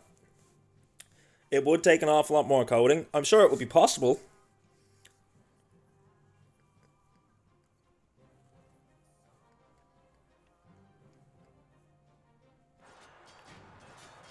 So you don't have to upgrade. No, dude, just refresh the API and it'll automatically do your heroes. If you've upgraded your heroes in the game and you haven't updated on Clash Ninja yet, you just refresh the API token and it'll do it for you. The only things you have to manually do is put your research on and put your building upgrades on. But everything else it'll track for you automatically.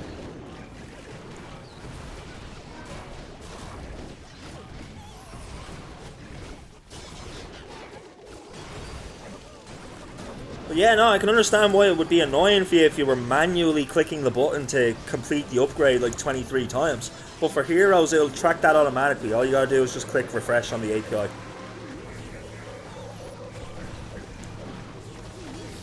Like, I recently updated my Clash Ninja today for all my other accounts. Some of them were still down as Town Hall 9s. But as soon as I hit that refresh button, it instantly put them up to Town Hall 11 for me. And instantly took care of all the research and the lab and all that. The only thing I had to update was the levels of all my buildings.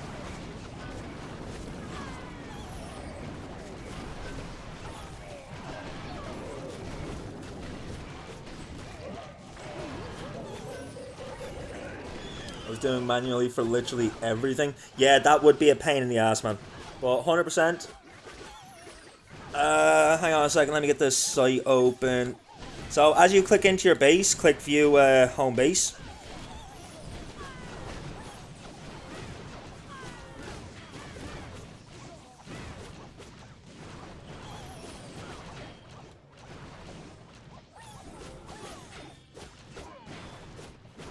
And then when you view your home village, let me just get it up so I can give you the exact name of what the button says. When you go into your home village, just below the picture of your town hall at the top of the page, there's API update with a refresh symbol. If you click that, it'll automatically sort out your lab, your heroes, and your equipment. The only thing you need to check is your buildings and your walls.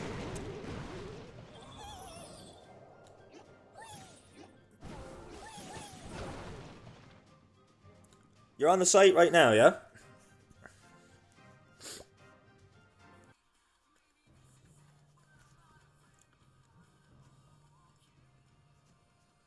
So if you're on the page where it has your home village and your builder base, click view home village, and then it's just under, there you go, Jeffrey. Now if you click that button, that'll automatically update everything for your equipment, your lab, and your heroes. The only thing you have to do on Clash Ninja yourself is put your upgrades on. And then also you have to put in if you have a gold pass or if you use hero potions. Because if you don't put in the hero potions, the builder potions, and you... Exactly, you didn't have to click pets 400 times, man. You know, it's all taken care of. The only thing that it can't track for you is what you're upgrading, like what buildings you're putting on, and whether or not you've used potions to speed it up. Your base will defend. Let's see, Seb, let's see. As we move to the back half. Sync Galaxy still on the back foot by 1 star here, but if Seb can get the defense that he is hoping he will get, they do have a chance. It will need to be below 85% for Sync Galaxy to take the lead. And of course, Sync Galaxy do need to triple out their next 2 attacks.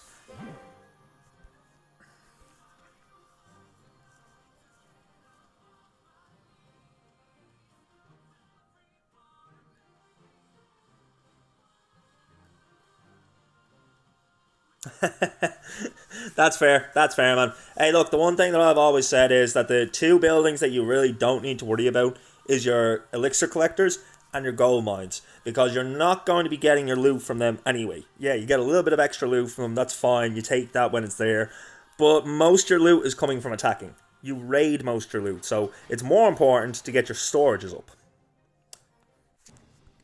Max your storages, and then you have access to all the loot that you could possibly have anyway. So it doesn't matter about the mines and the elixir collectors then. Alright, we're starting off with the Angry Jelly. There's got to be a fireball. We're going to see the fireball, ladies and gentlemen. Angry Jelly on the Grand Warden to help snipe out some of the defenses and set the funnel for the fireball. I wonder where he's going to target the fireball. There's a rage spell tower with 2 fire spitters, but there's also a rage spell tower right next to 2 scatter shots and the monolith. 2 prime targets for a fireball. Let's see which way he goes about it here. Flame flanger deployed. Gonna get a lovely value up towards this 3 o'clock corner.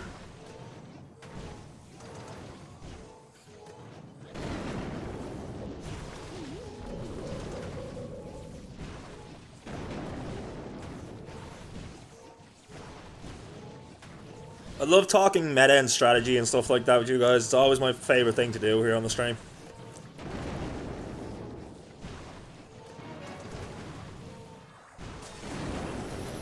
Beautiful fireball. Decides to take the monolith and the fire spitters. Nice setup. Very nice setup. Now here's the problem though. The monolith and the scatter shots. But the other raid spell tower is next to the town hall and those 2 fire spitters, which can be detrimental as we've seen over the last few days. This is a Rocket Loon attack. Couple of Rocket Loons coming in to snipe out that Wizard Tower. Or Multi-Archer Tower, I apologise. Royal Champion at the 9, Archer Queen at the 3. Barbarian King at the 12. Okay, so we got a triple charge going on from different sides here with different heroes. Looking to collapse in as much of this base as he possibly can.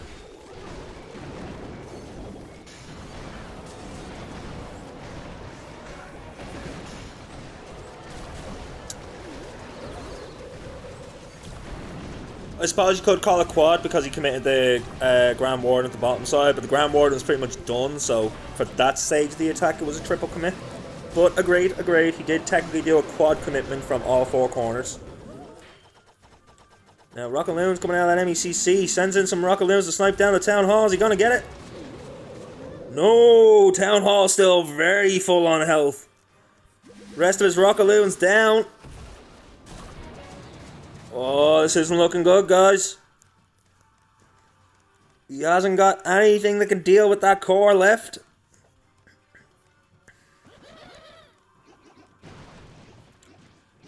One star. Yep. It is going to be the dreaded 1 star. They needed a 1 star, but not for themselves. They need it on the side of COC Avengers. 10 seconds left on the clock.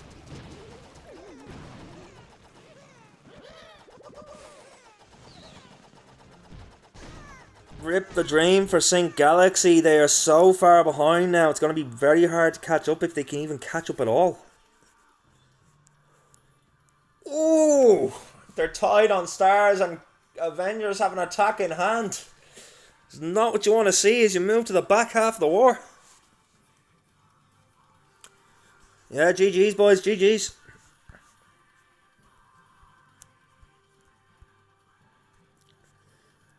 Fonzarelli with the rip. I agree, man, I agree. Do you know what? I'll throw one up there for you because I have an emote for that.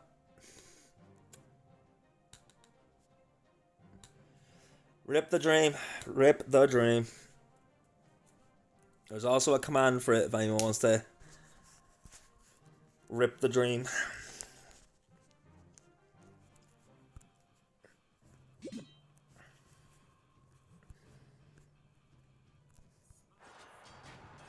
We're live.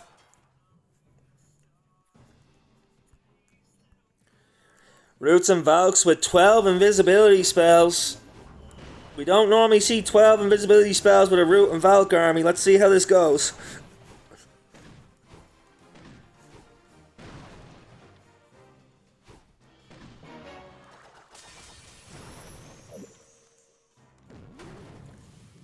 I'm not sure how I feel about this, to be honest. I feel like this Spirit Walk may mess up his pathing for his Root Riders on the back half of this attack.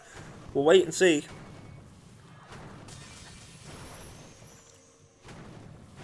He is completely sniping down the left-hand side, though, which is going to be huge. Gets the Town Hall, too, does he? He's getting the Town Hall. He's getting the Town Hall. Hits the Town Hall with the invisibility. It's going to stay standing for now. He still has 4 more invis and a revive. All of his spells being committed for the Royal Champion here. I'm guessing he's got the Eternal Tome and the Rage Gem. He got the Giant Arrow. Oh, down the left side. Now, if that's what he might have been going for that to set the funnel, but ooh, I'm not sure.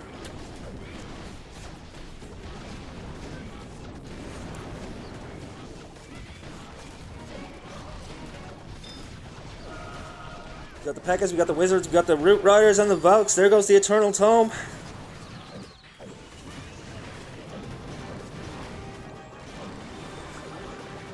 Getting some lovely value.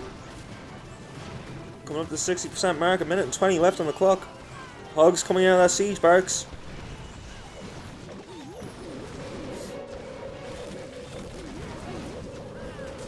And now tearing through the core. Both those Fire Spirits starting to lock on. Root Riders dealing with them quite quickly though.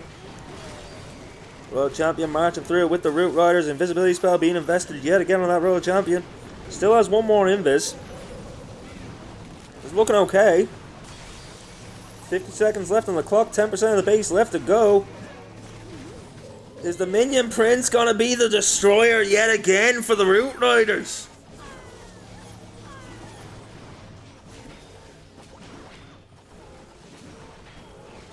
Man, that Minion Prince really doesn't like the Root Riders. He does manage to seal the triple, but that Minion Prince tore his Root Riders apart.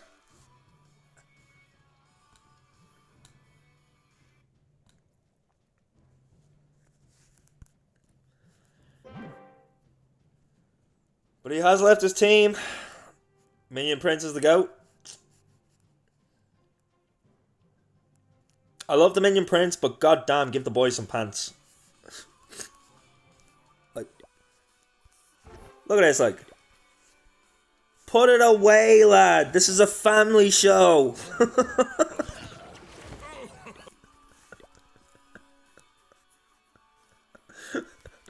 I've been saying it since the day he was released. The boy looks naked. At least give him some Hulk shorts or something.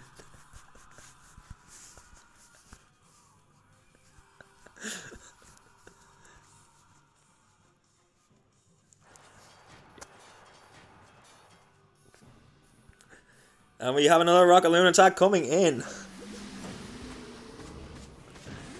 Sending in some Rocket Loons early here, looking to snipe down. Is that a Wizard Tower? No, the giant crossbow. Heavy crossbow has been sniped. Down comes the Flame Flare. Nothing that can outrange it in the 6 o'clock corner now, so going to have an absolute field day clearing out defense. Visibility spell. Early fireball. Not sure that's where he wanted it, but maybe it was. Sniping at the ricochet cannon.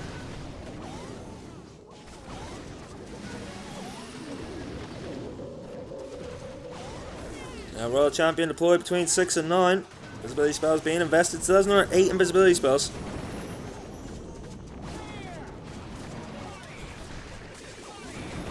Barbarian King doing some funneling up the 12 o'clock corner. A couple of minions drop to clear out the trash. As the Grand Warren continues into the base. A couple more Rocket Loons being sent to snipe the Multi-Mortar and the Teslas.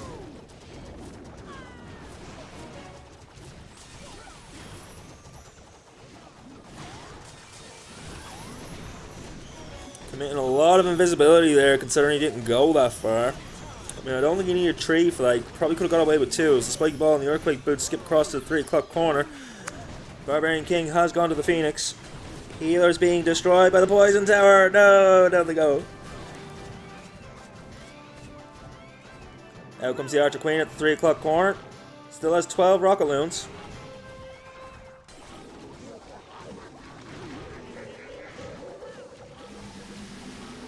Eight Rocket Loons left to deploy.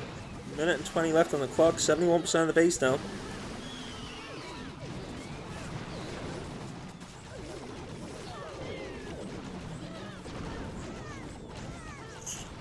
Oh, Dr. Jonas. Gonna come up short. I know, Seb, I know.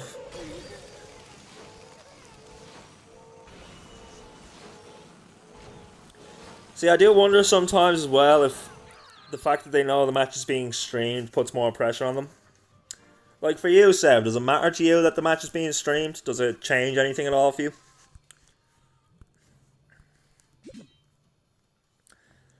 COC Avengers have been very dominant here though. They've already won.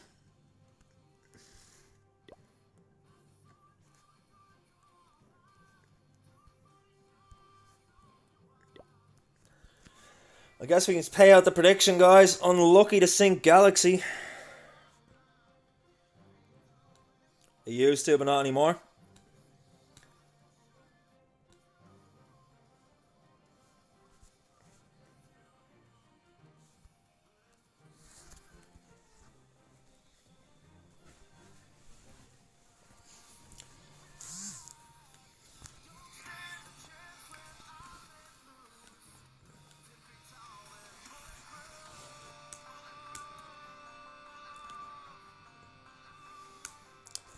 Unlucky to the Sync Galaxy, guys, but congratulations to whoever bet on COC Avengers. You just got a huge payday.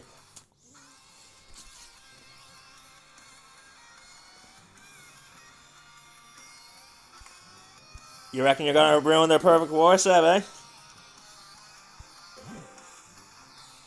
Let's see, buddy, let's see.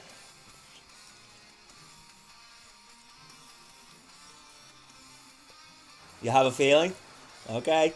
Tim with a 4.6k win. Let's go.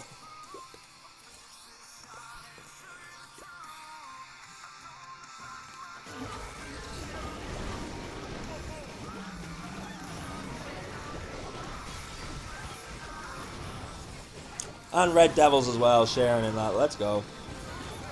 Alright, Seb, let's see if you can hold the line. Everything's down. We got the Roots, we got the Vouch, we got the Grand Warden. Rage Spell Tower has gone off. Fire Spitter, Scatter Shot. Both raged up. Monolith just out of range.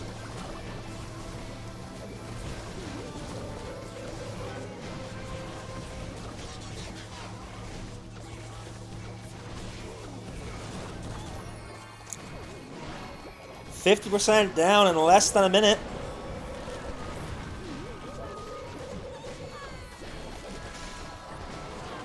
There goes Spike Ball, and the Earthquake Boots does trigger that other Rage Spell Tower.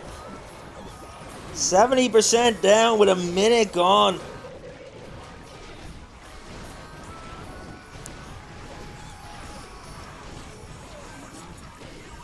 Honestly, it's better when people bet on both teams. Otherwise, if you win, you're just getting your points back. And if you lose, then the points are just going into the abyss.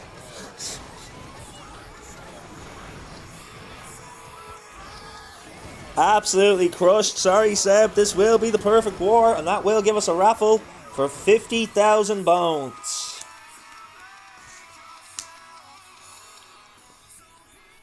That's why I did it. Exactly, Tim. Exactly. Like, if I'm ever in a stream for, say, a Navi war, everyone puts thousands on Navi, and I try like 10 on the opponent just in case. GG's, guys, GG's. Well played to everybody involved. Seb, were you the only triple for your team? Not the only triple, but one of the only two, bud. Well played. Alright, let's get into our third clan of the day. Gonna be a big one, guys. We got Tribe Gaming taking on the Supersonic Bears.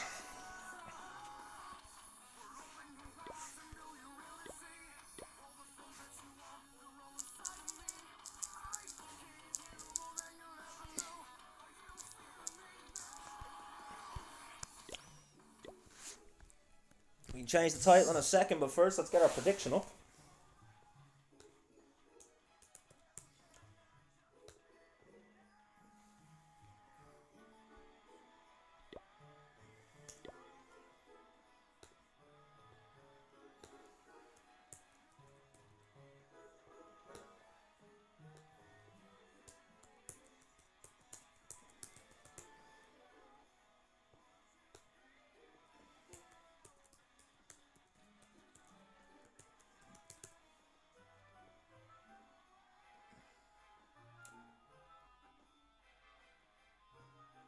Replay Seb's trip.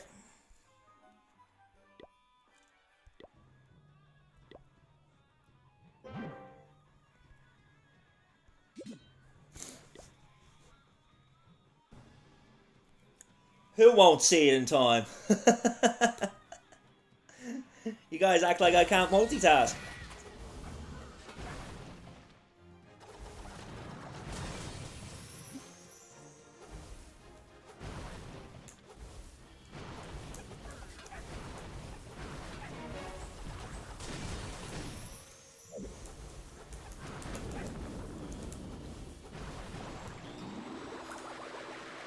Okay, title's done. Prediction is up.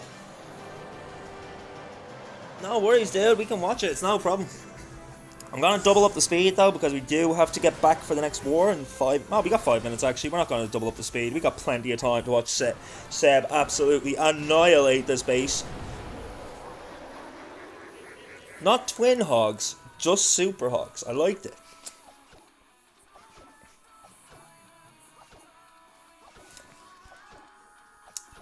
But yeah, I really like the way you pulled the CC here, Seb.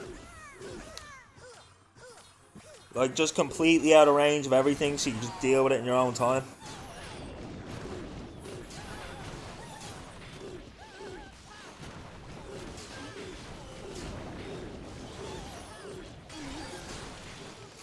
Oh, the value was crazy. That Spirit Walk got so much value, man. Taking down the Rage Spell Tower, the Town Hall, took down one of the Fire Spirits as well, I believe.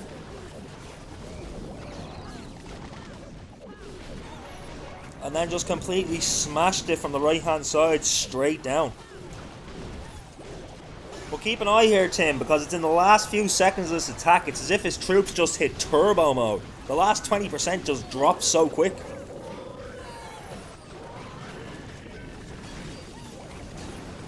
Yeah, right about here, he starts to drop his super barbs and his wizards, and just watch that percent shoot. Just look straight up, all the way to the end, like absolutely annihilated. Very beautiful, well done hit, my man. Very, very well done hit.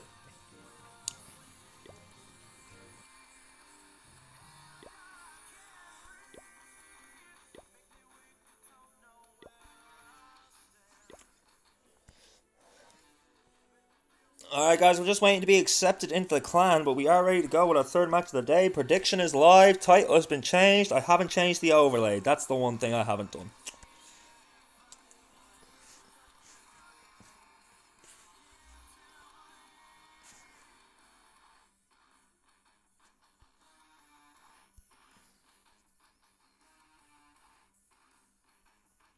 Kind of like he knows how to play the game. Seb OP. Seb OP. We'll be seeing him again later playing for the Mighty Mercian Esports, our official team here on this channel. One of the 2 official teams we stream for, both Mighty Mercian and Killshot.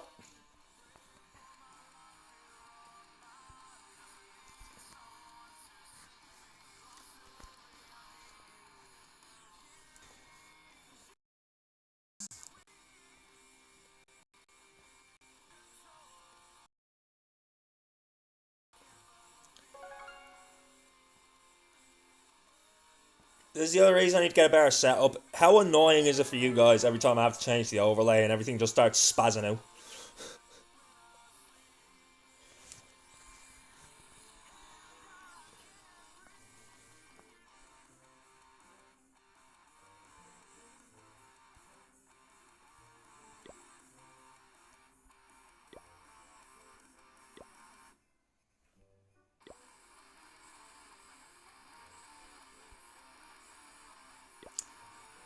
We're currently clanless.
What do I feel like I'm not going to get into this clan now?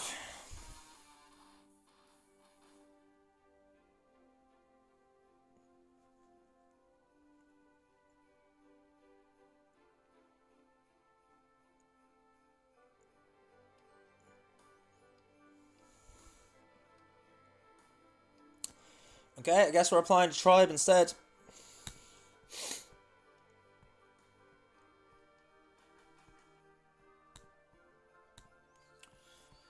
Just once I'd like a day where we don't have to rush to get into a clan.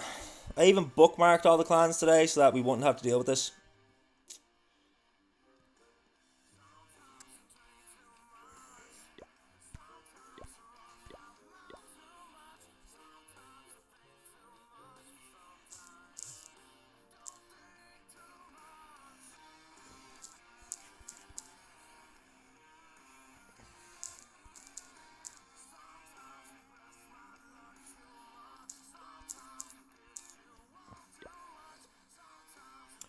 Hyped for tribe if we can get in, man.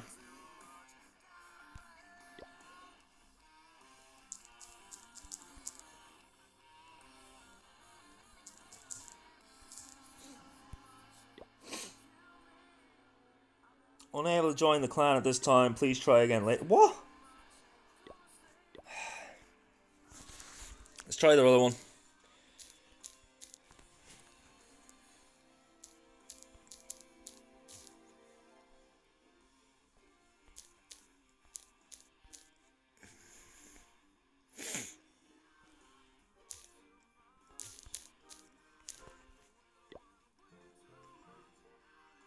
No, there's only one in there.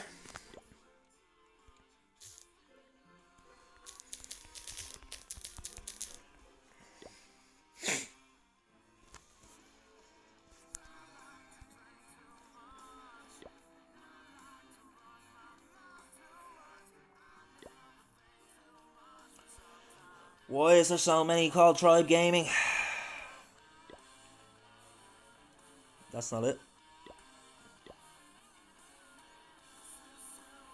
That's not it.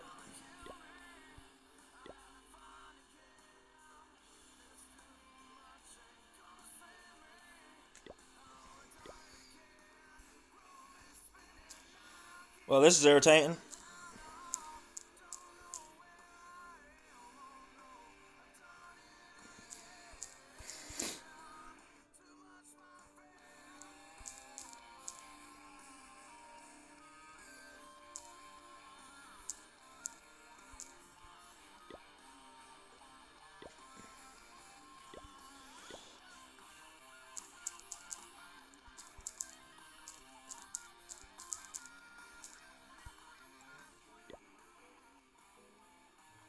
Unable to join the clan at this time. That is bollocks.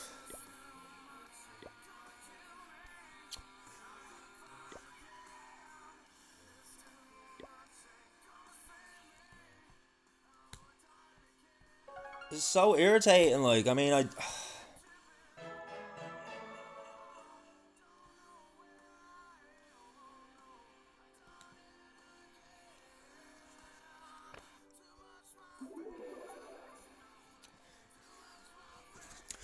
Right, I'm reporting that.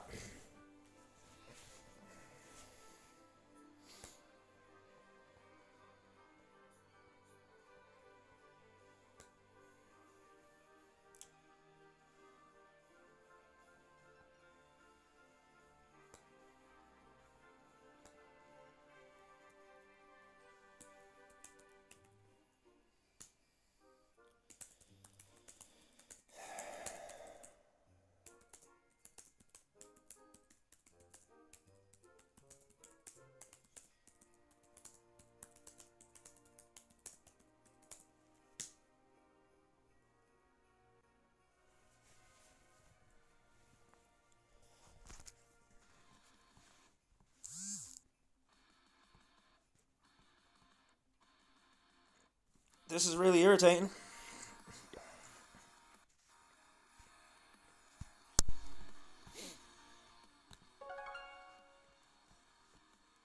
I do apologise for this, guys. I try to be as on top of things as I possibly can, and then stuff like this happens.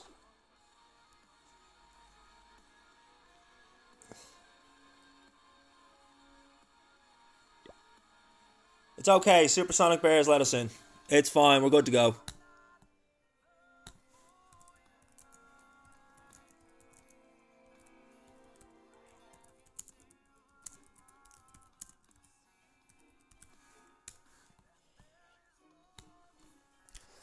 So thankfully, we are going to get to see our match.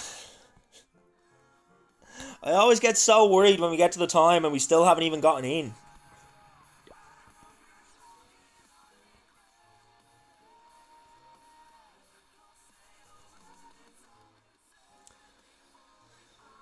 Alright, so the war is due to be spun any minute now.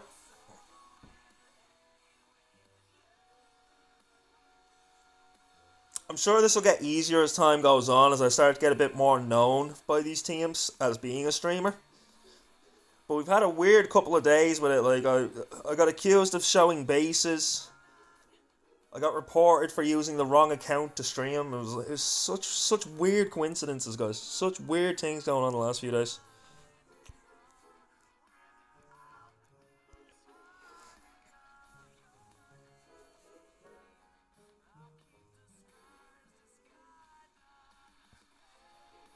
I mean, I understand the fact that 599 is not 597, but do you really think someone created an account and got it all the way to Town Hall 11 just to come in as a fake streamer to steal your bases? Doesn't make sense. Doesn't make sense.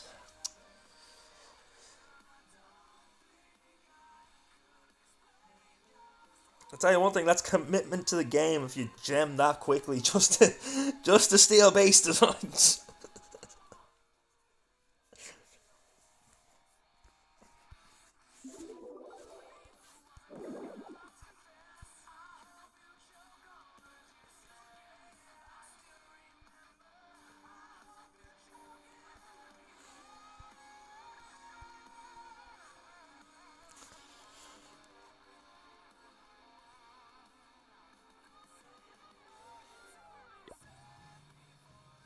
I mean,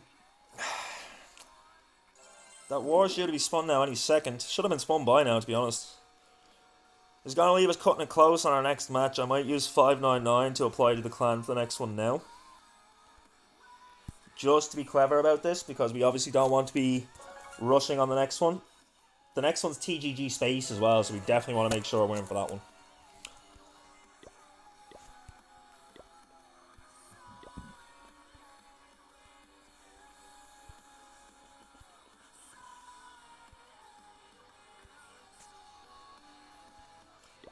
Luckily, TGG Space, easy to find by clan name.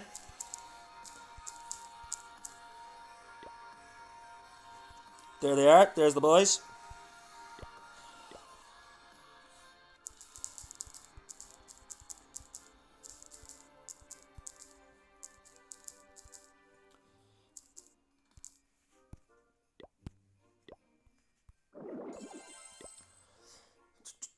So that's fine. We can now swap back to 600. And we know we're on top of everything now. I have no doubt in my mind we'll get into the next one straight away, because TGG, they know me well. I've covered a lot of their games now, so they know me.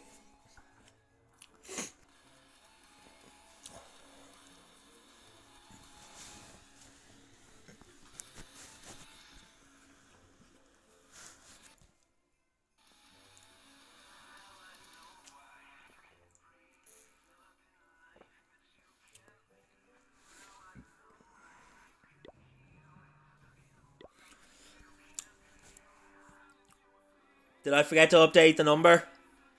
Thank you, Seb. Appreciate you, buddy. Truly are a goat. You are correct. This is War 3. I'll be right back, guys. I need the bathroom. The war hasn't even spun yet, though, so I think we're okay. It was due to spin already. I don't know what's going on here. Tribe are not ones to be late for a war.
Okay, war has been spawned. Lovely.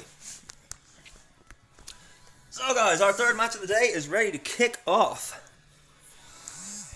We are in the preparation day. On the side of Tribe, we have Teamper, we have Kronos, we have Picastro, we have Nibrax, and we have Rakires.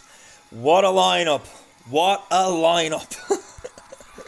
And then on the side of Supersonic Bears, we have Headshots, we have Pitachnik, we have Win, we have Marek, and we have Charlie DeVizizel. Whatever the hell way you pronounce his last name, we're just going to call him Charlie.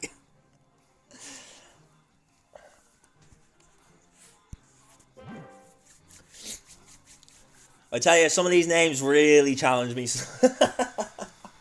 I try my best to pronounce them as well as I can, but I know I'm after butchering half these boys' names already. Predictions are live for another couple minutes, guys. Currently, we only have points on the Supersonic Bears.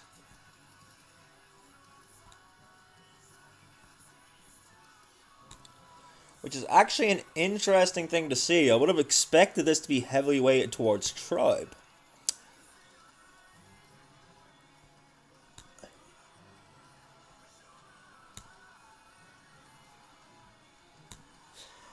Interesting. Maybe chat knows something that I don't.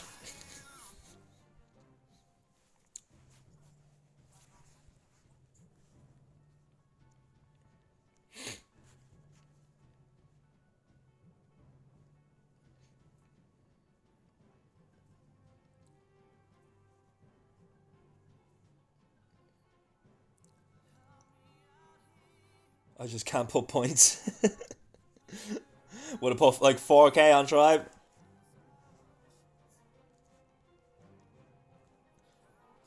Seb, man, use a VPN.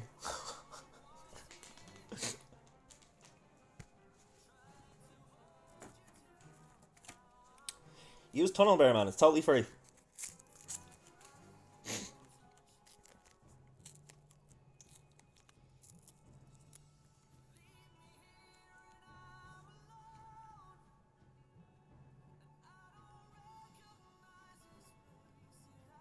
Tunnel Bear. It's what I used when I moved to New Zealand so I could play Pokemon Pocket a month early.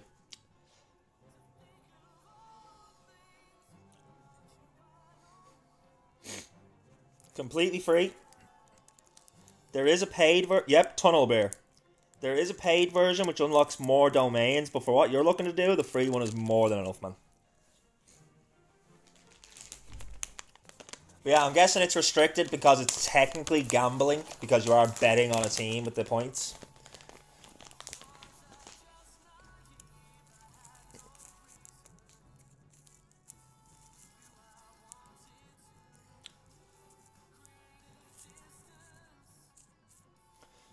I mean, if you think about it, that's all really Twitch is. Game fanatics and gambling addicts.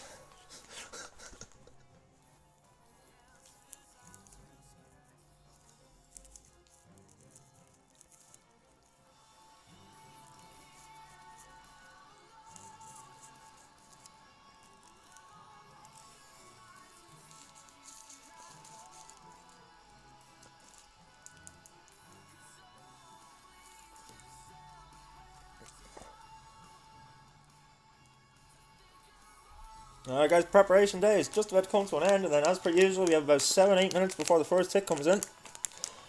So now is your chance to get yourselves a drink, get yourselves a nice snack, use the bathroom before we get locked in for Tribe Gaming taking on Supersonic Bears.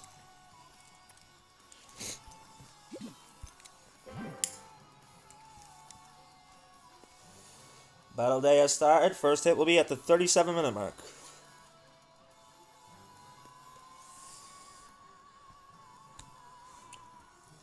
Once again, this is our third of 6 wars today. This is the full list of what we're covering in the chat right now.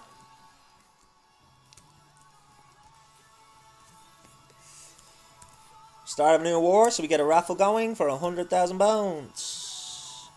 No, I'm going to actually start making these 10,000 because it doesn't make sense for me to raffle off 100,000 bones and only give away like 30-odd thousand for the winners or whatever based on the stars. So we'll do 10,000 bones for the war, and then the other raffle will be determined by what the score is.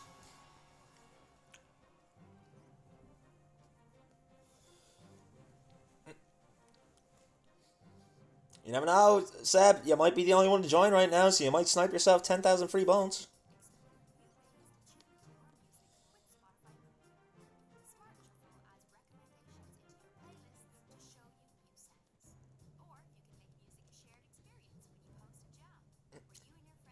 I will gamble. Double or nothing. Yep. Sounds about right.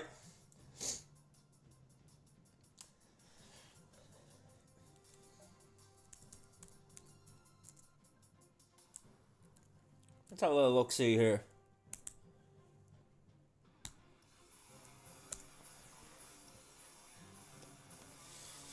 Not doing too badly.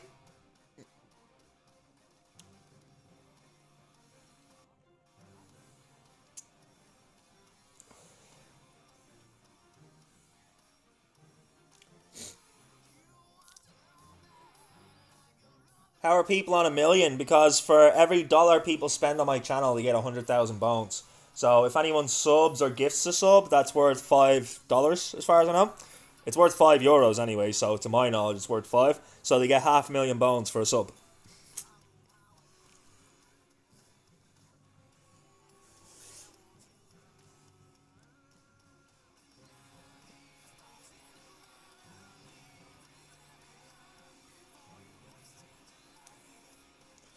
Who's on 1,000,000? It's probably Jess.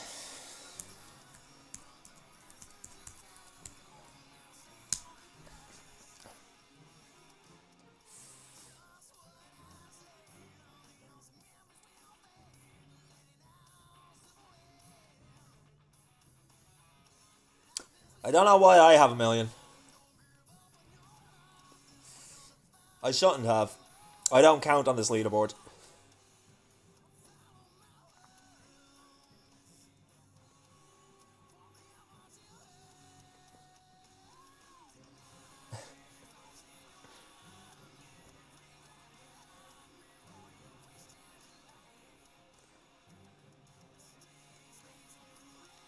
You reckon, Tim? You reckon they're stronger without Exorcist? What do you think of the lineup for them today? Teamper, Kronos, Castro, Nibrax, and Ramirez. It's a strong team, man. A very strong team.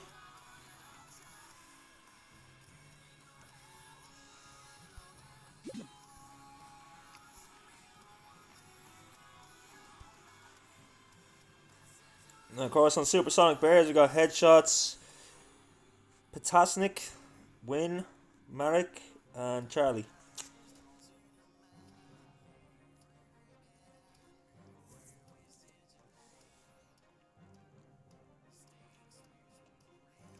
Yeah, guys, straight after this, we're going to have Charlie's team, TGG Space, taking on Vatic. Vatic Gaming on the Clash Competitive Network. Both of the Vatic teams currently own the first and second slot for the ELO rankings. Oh, well, they own the top slot for at the moment on the Competitive Clash Network.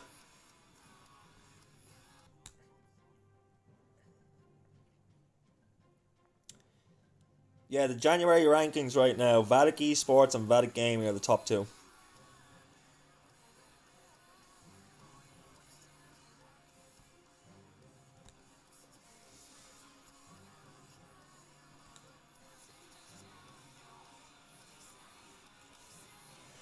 We're 3 minutes out from the first hit, guys. Tribe Gaming are team A in this war, so they will hit first. I'm curious to see who's going to open up here.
This is the only problem that I have at the moment. It's going to be 20 past when this war starts, which means we're going to have 3 minutes by the time it ends, maybe less, for the next war. So thankfully I've already applied to TGG.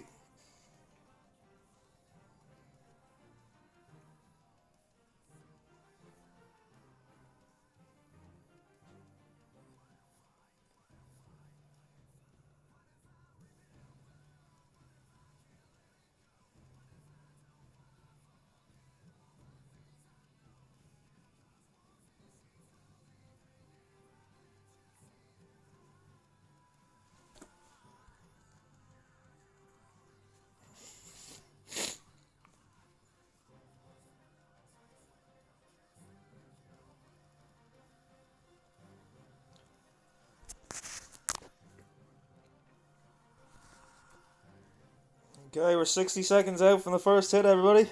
Get comfy, get locked, get loaded, get ready to roll it.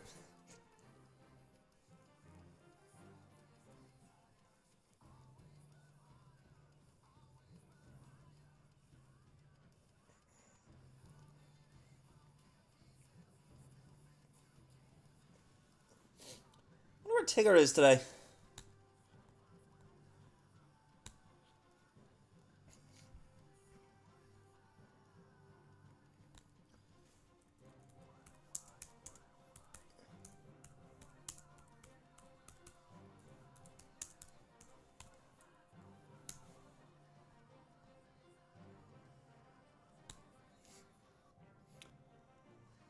I got posted in the Discord yesterday about what matches people wanted to see, and Tigger was the one that picked Tribe Gaming as well as TGG Space. I was already going to take TGG Space anyway, but because he picked Tribe, I was definitely taking the Tribe match. So I'm just a little bit surprised he's not here yet. What's going on, Jedi? Welcome back. You're just in time for the first hit of the Tribe versus Supersonic Bears war. And we got Castro starting us off. He's coming in with Roots and Valks. Caffeinate, good man, thank you, I needed that. Starting off with that Royal Champion over at the 9 o'clock corner. Got a few invisibility spells, so a little mini charge here. That haste while putting in the finest of work, though. Look at that Royal Champion go, sniping down defenses in that corner.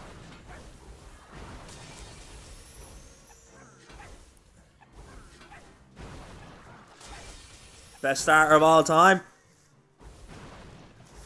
Honestly, I reckon any of these boys could have opened up and it would have been a good pick. They're all really good. We do see a recall on the Royal Champion. Look at that value from 4 invisibility spells. Like, holy damn. But now we see the main force coming down. Down comes the Grand Warden along with the Apprentice Warden. Down come the Roots. Down come the Valks. Down comes everything else as it starts to bait his way into that 12 o'clock corner. Archer Queen on the outside. Going to start setting that funnel. Couple of super barbs.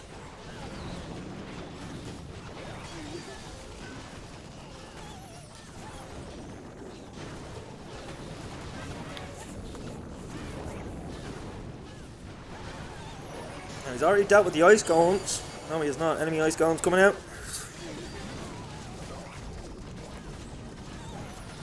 I apologise, chat. I thought he'd already dealt with those ice golems, but no, they've moved to pop. Overgrowth invested on the town hall as well as that fire spitter. 40% of the base down, a minute 40 left on the clock. Siege barracks has been deployed at the 3 o'clock corner to help with that funnel, and ice golem sent in to tank for the queen.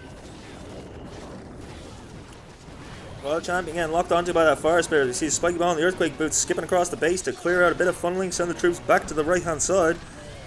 Now he's looking a bit short on route riders here as the ice golem does pop, freezing down everything on the right. A free spell invested on that town hall.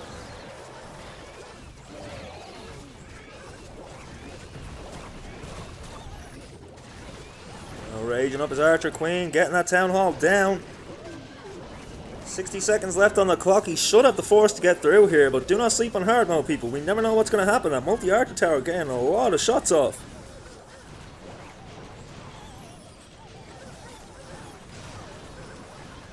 Now, Archer Queen will take down the multi-archer tower. He still has P.E.K.K.A.s and wizards on the outside, and a couple super bars with a Valk to do the clearance. But most of the heavy defenses now have to be targeted by the Archer Queen. Okay, though, just a mortar and an air defense left. 30 seconds left, the path back to the air defense. Absolutely crushed. P. Castro opening up Tribe with a triple. Did we expect anything less?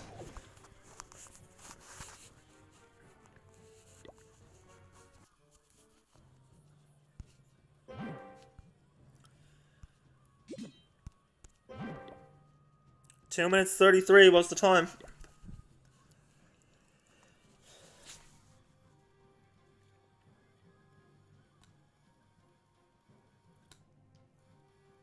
Seriously, OP. It's an OP team. The lineup is ridiculous.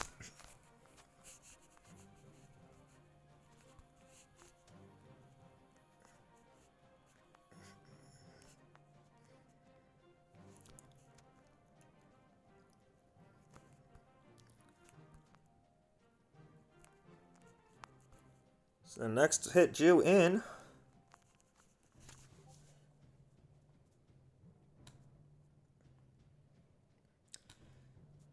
Jedi, I got that invite. I'll be sure and click in a few minutes.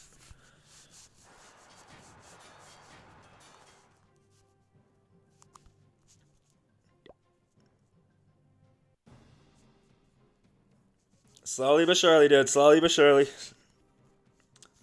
Alright, we got the Spiky Ball and the Earthquake Boots. We got the Claw Mare and the Healer Puppet. We got the Eternal Tome and the Rage Gem. And then we got the Electro Boots and the Rocket Spear. 5 invisibility spells left to be deployed. Gonna start with that World Champion charge. Spirit Walk, such a popular opening now. Does have a Yeti up near in between 12 and 9 to help take down the Hero Hall.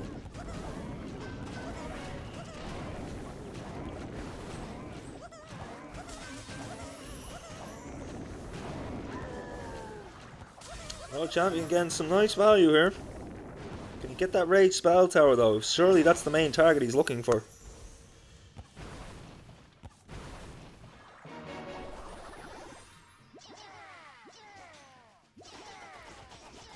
Mainly Super Barbarians in this army. Does have 2 Valks and an E-Titan, but no Root Riders. Gonna use the Log Launcher instead to open up the walls, give access to the main force. He drops the E-Titan, drops down the Valks. Grand Warden and Apprentice Warden are down.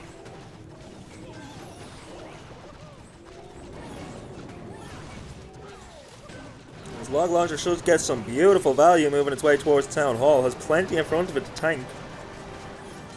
Rage Spell Tower does go off though as he makes his way into the core now. An awful lot of heavy defenses there, including a Fire Spitter. Multi-Inferno Tower burning through his troops.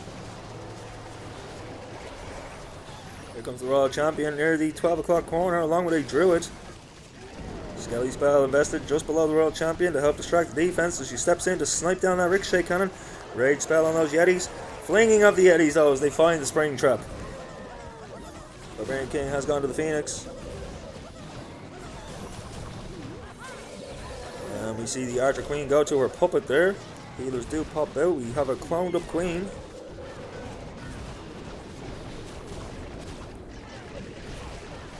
And some lovely value with the Super Barbs on the outside. Just under a minute left with 10% of the base left to go. Freezing down the Town Hall. This is looking good.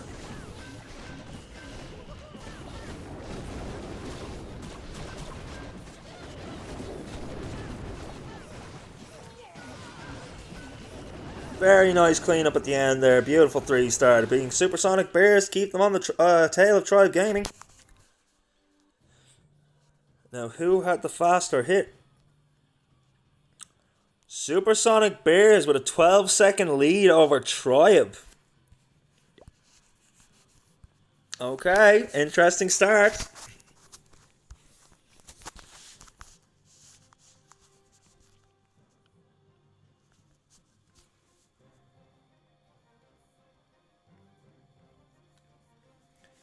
Do they though, Seb?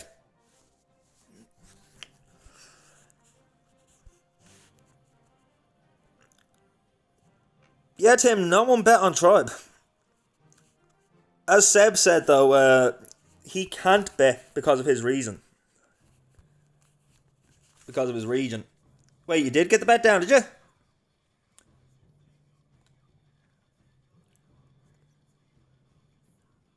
Yeah, Jedi, I got the invite. I'll be sure and click that in between our next 2 wars. Unfortunately, this one started a few minutes late, so I'm going to be very rushed for the next one after this. I think I have 3 minutes by the time this war ends to get in for the next one. But then once I'm in the next clan for TGG, I'll have a few minutes on the prep day and whatever else. I'll make a coffee and then I'll jump into the server.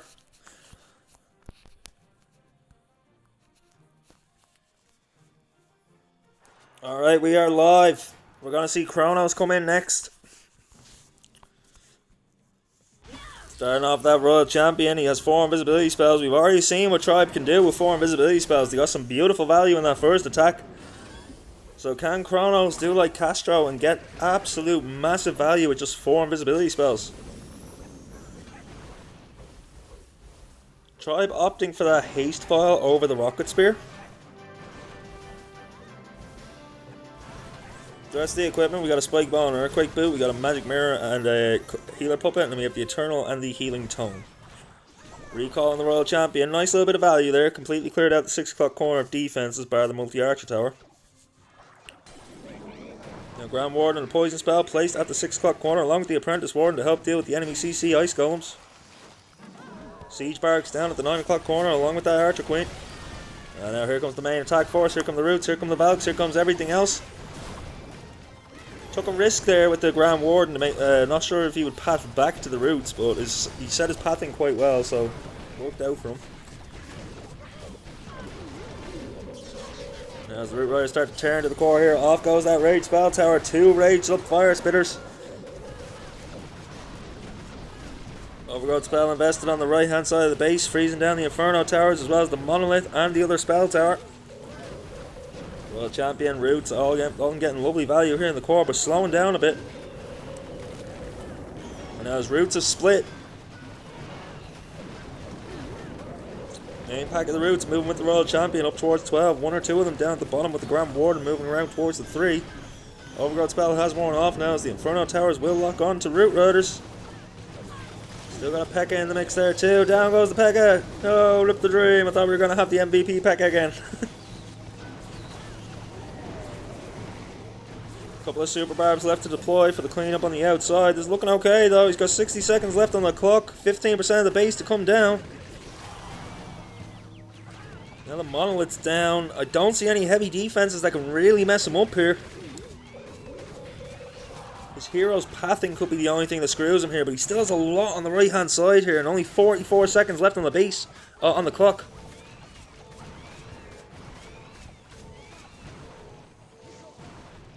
Should have the time. Definitely has the power. And as he pats back to that final mortar, this will be a 3-star for Kronos. Keeping the pressure on, but I think that may have brought their average down. On the average time. 2 minutes 34. Ooh. Did that bring it down by 1 second? It did. 13-second time advantage now for Supersonic Bears. Hey, Charlie just texted on Discord to say he will be here for the next match. Let's go. It's always so much more fun when we have members of the team in the chat.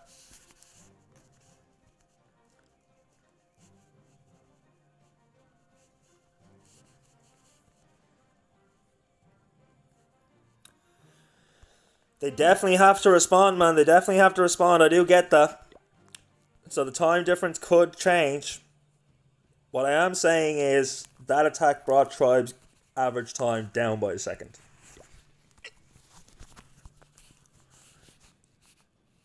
But it's not a huge differential either.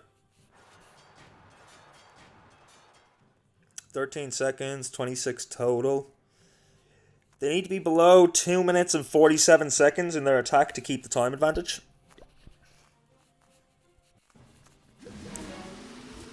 We got Dragons coming in. Royal Champion on the 9 o'clock corner. A couple of Rocket Loons sent in to snipe out a couple of defenses. Didn't see what they were because it took us a second to get into the attack. What have we got on the equipment? The Minion Prince, obviously the same equipment as always. That Minion Puppet and the Dark Orb. We got the Magic Mirror and the Healer Puppet. The Eternal and Healing Tome. And we have the Haste Ball and the Electro Boots. Still has 9 more invisibility spells. He's already got 20% of the base down, and he still has 7 now. But holy... what?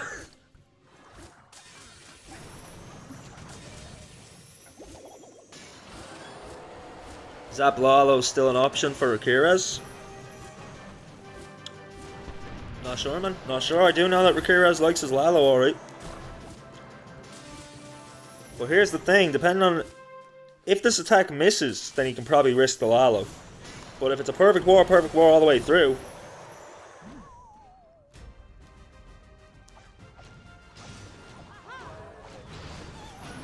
That was some value. Look at the left-hand side of this base. It's gone. That was just the Royal Champion. Like, OP as hell. Now the Dragon's going to push in towards the Town Hall. By the time we get to the Town Hall, there's nothing left.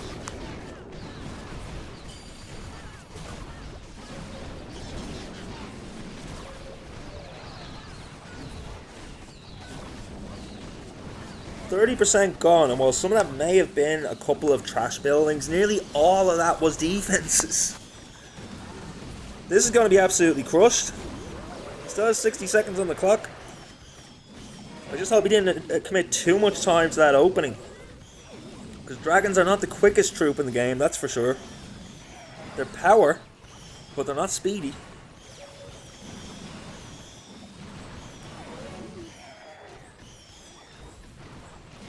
Less than a minute on the clock, still has 20% of the base to go, and it's quite scattered too. Oh no. Oh no. 30 seconds left on the clock, and he has to go all the way to the back side of the base to finish this off. It's going to be a time fail, isn't it?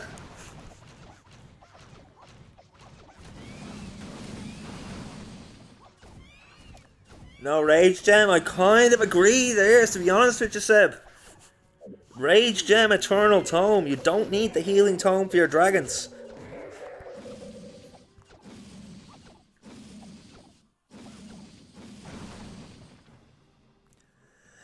%96 2-star for Supersonic. How? That opening was so much value.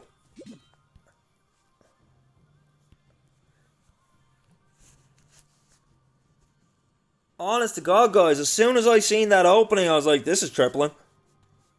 But then when I seen the time, I was like, he's gonna have trouble with time. Of course he's gonna have trouble with time because those dragons do not move quick enough.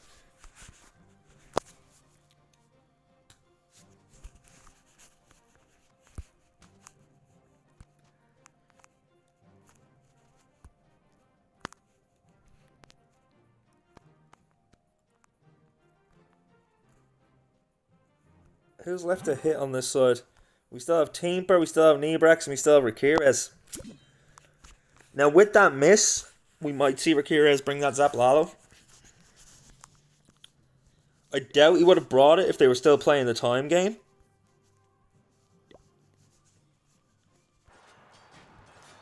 But here we go, we have Nebrax coming in. Looking to secure a lead here as we move to the back half. Triple here and they will have the lead. We are going to have a Royal Champion walk. Got that healer puppet and the clone mirror. We got the usual for the minion puppet and the Dark Orb. We have the Eternal Tome and the Rage Vial, a Rage Gem and the Haste Vial and the Electro Boots. Starting off that Flame Flinger at the 6 o'clock corner. Surprised he's not worried about that ricochet.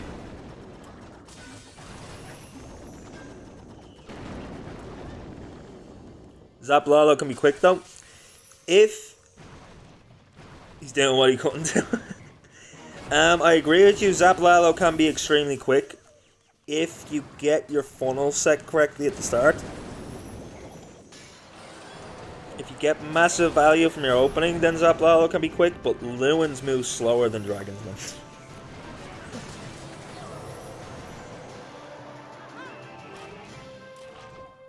Actually, I think I have that the wrong way around. I think the Loons move ever so slightly faster than the Dragons, but they are still very slow.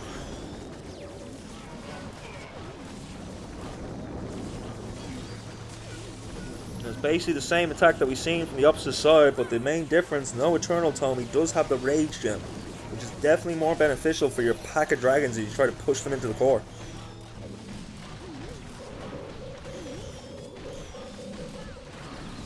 Plenty of time left, 52% of the base down.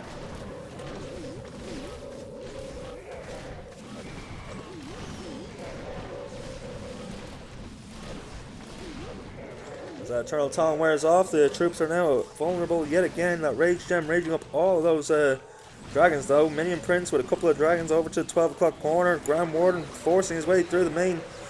They find the NATO trap. Dragons stuck in the NATO trap and get obliterated.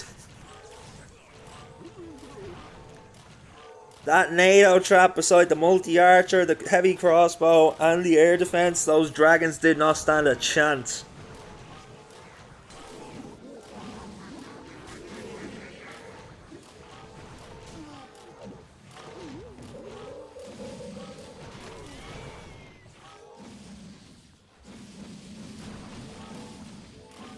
Minion ability was so wasted. I kind of agree there, buddy. And did you notice something there? Something I've never seen before. Did anyone else see the minion ability run up the wall of the exterior there? We had a blue wall for a second. Kind of like a force field.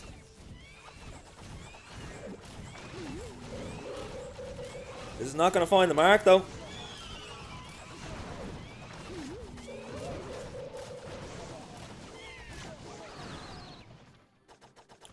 I'll answer you now, Seb. I just had to refresh my Twitch yet again. I hate this laptop so much.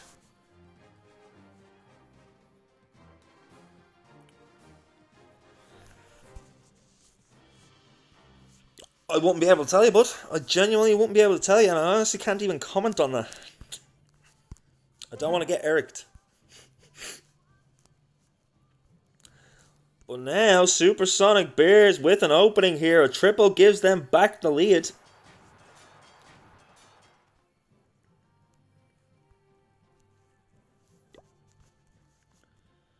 And Headshots is the guy that's looking to do it. He's not bringing hybrid. This man is trying to hybrid a Town Hall 17. Let's go. Archer Queen at the 9 o'clock corner.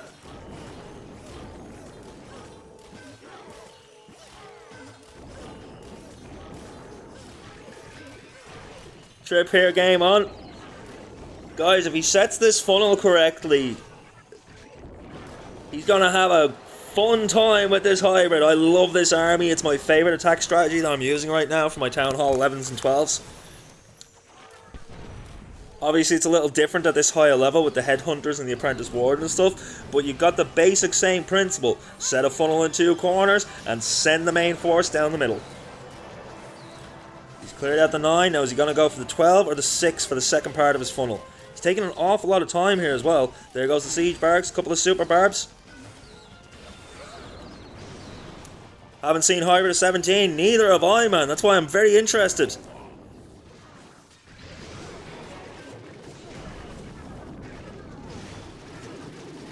Like, we have watched, as I mentioned earlier, I did count up how many wars I've done, not total. This is our 80th war on this stream, and we have never seen a hybrid for Town Hall 16 or 17.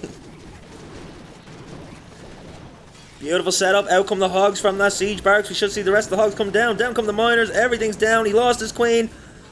That's unfortunate.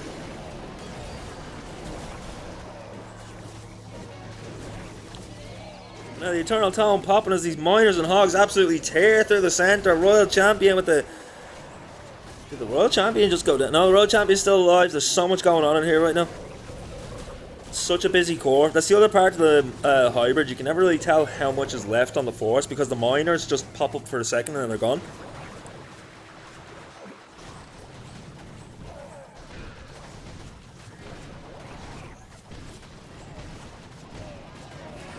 I hate this laptop so much. I'm not getting my messages on the screen. I'm sorry, Seb. I'll answer you now in a second.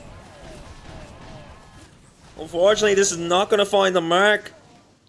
I so wanted the hybrid to be successful, but what can we do? 30 seconds left on the clock. It is going to be a defense, and look at that percentage.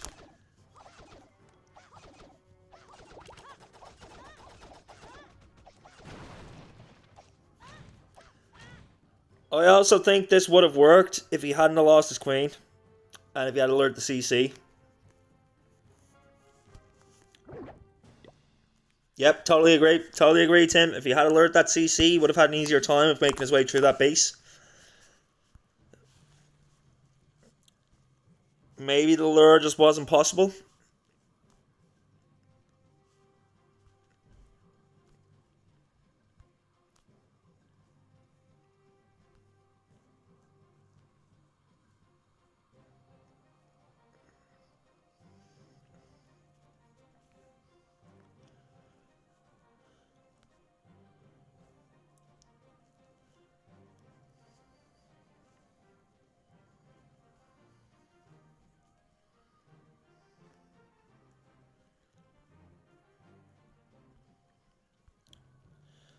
So Tribe Gaming to reply now. They will keep their lead. That was so unfortunate. That was Supersonic's best chance.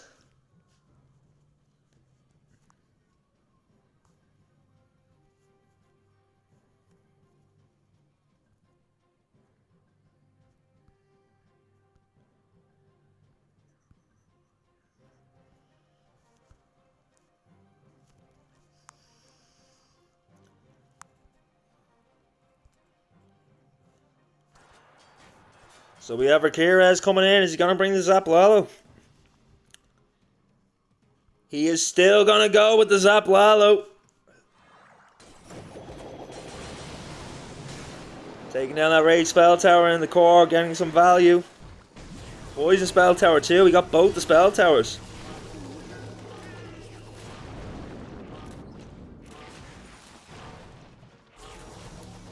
I'm not as familiar with Town Hall 16-17 Lalo.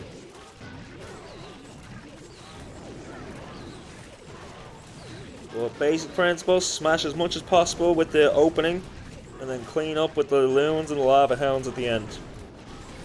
Skeleton spell invested to distract the monolith. It does wear off though. Archer Queen has gone to the clone mirror. Clones are getting sniped off by the monolith though. Barbarian King moving down to the right hand side. There goes Spiky Ball and the Earthquake Boots. Got some lovely value from that, and even got a final skip over to the monolith. But Queen has gone down, as well as the Minion Prince. Enemy Minion Prince. There goes the Seeking Shield, skipping into the core of the base. And the Rocket Spear to help snipe down even more defenses. Looking okay. Only a minute down, 36% of the base down. And here he goes, starting the Lalo. He has his Grand Warden, he has his Lava Hound down, a couple of loons deployed. There goes the Blimp too. He still has a Blimp! This is gonna be crushed. I don't mean to laugh, but once I seen that Blimp come down, I was like, you gotta be kidding me.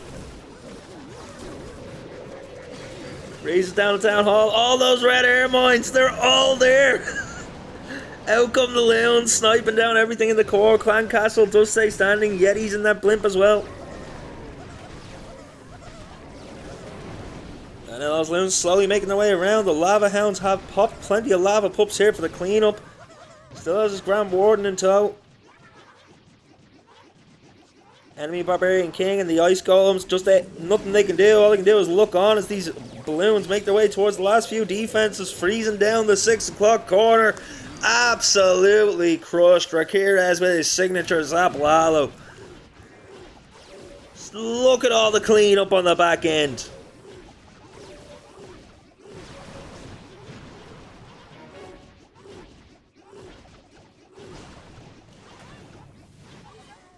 Ramirez securing the lead for Tribe Gaming. They cannot be caught now.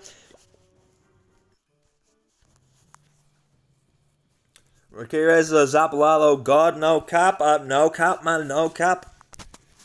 It's very rarely that Ramirez does not triple with his Lalo. He's very good at it. Obviously put a lot of time into practicing it. A lot of different bases, so he knows his opening no matter what the design is.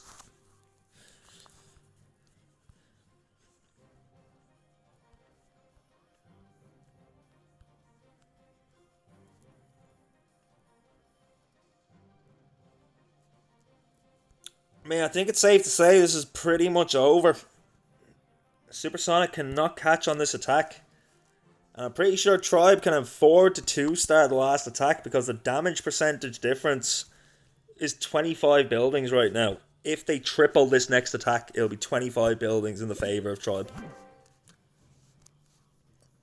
So the 2-star would have to be 74% or lower, and Supersonic Bears have to get 2 triples to win. Again, do not sleep on hard mode, people. Anything can happen. We still have 3 attacks in this war. We are far from over. But right now, Tribe Gaming looking quite dominant.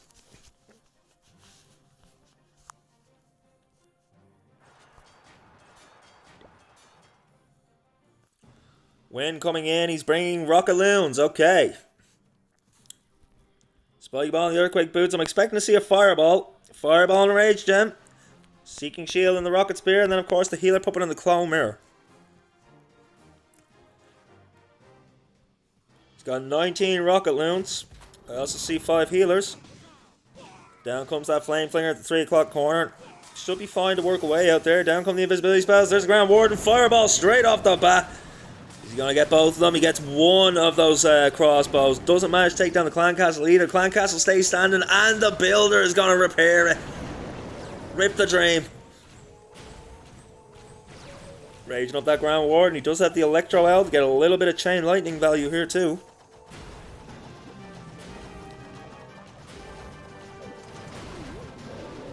Oh, it's behind the Hero Hall. It's like, where on earth did his Flame Flinger go? Now pulling the enemy CC Ice Golems. A poison spell has been invested to help deal with them. Raging up that Grand Warden to help take down those Golems.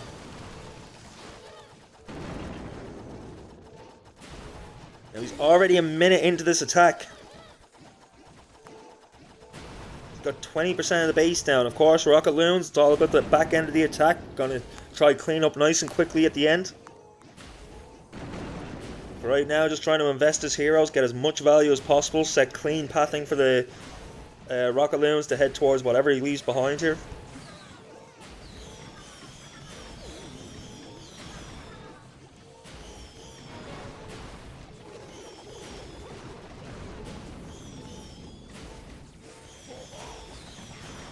Now chat, I'm getting a little bit worried here. Even if he has the power, the time is going to be against him here. He's got a minute and 20 left on the clock instead of 60% of the base to get down.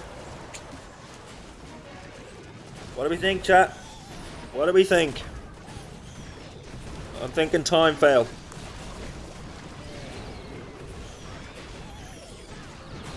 He does still have all of his Rocket Loons to deploy. Rage Spell Tower does go off though, raging up the Scatter Shot and the Fire Spitter as well as the Air Sweeper.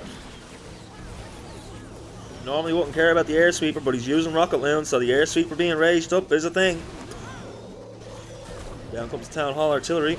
Absolutely raining down hellfire from above. Less than 45 seconds left on the clock, and he still has just under half the base to take down. This will be a time fail, there's no way. Well, hang on. Might be speaking too soon here. He's only got 2 Rocket Loons left to drop, though. So many defenses still on the 6 o'clock corner.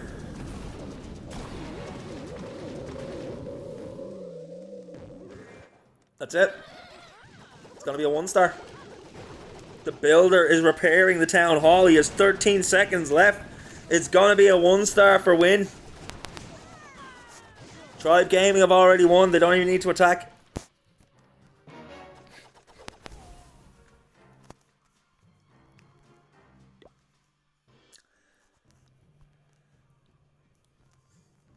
Sorry, they need 1 star from their final attack. Just 1 from Teeper. Let's pay out the prediction.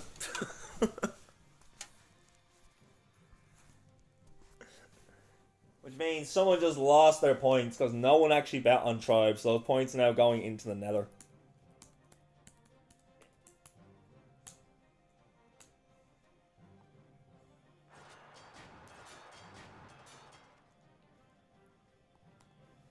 Definitely not the team, like definitely not what we thought we'd see from Supersonic, that's for sure. As we have Teeper live for the final attack. What's he bringing in?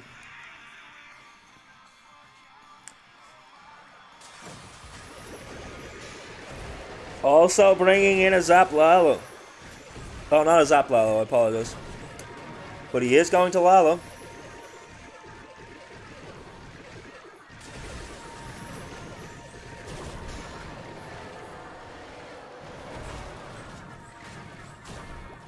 Got a lot of value from a Skelly Donut in the core there.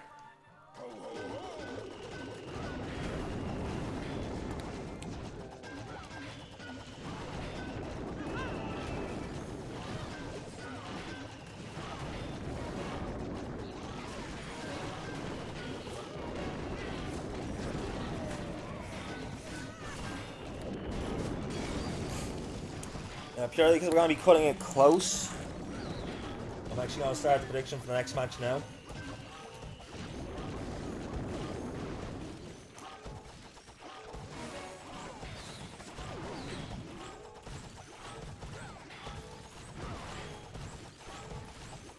Sorry guys, we did start this war a little bit late, so I'm a little bit against the time crunch. I apologise for not calling team first hit.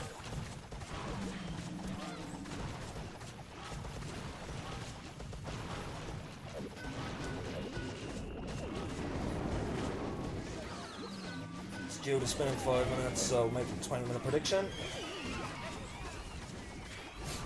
Our next prediction has started. We are not into the next war yet though. Just making sure I'm ahead of myself.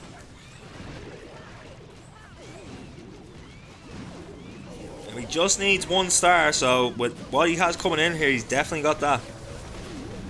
Here comes the Lalo. Blimp going to the core. Taking down that town hall. Yeti's in that blimp. Instantly finds the Giga Bomb as it pops. They have secured the star though, so they will be our winners. Supersonic disappointed us today. Man. You know yourself, Seb. One thing going wrong can just completely kill a team's momentum.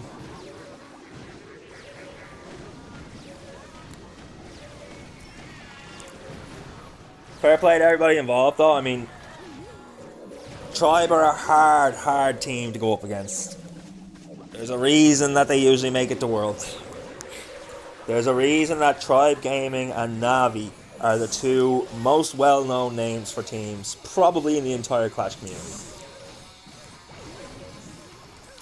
If anyone can think of one that's more well-known than Tribe or Navi, please let me know. Maybe Queen Walkers, but they haven't been Queen Walkers for a long time, so...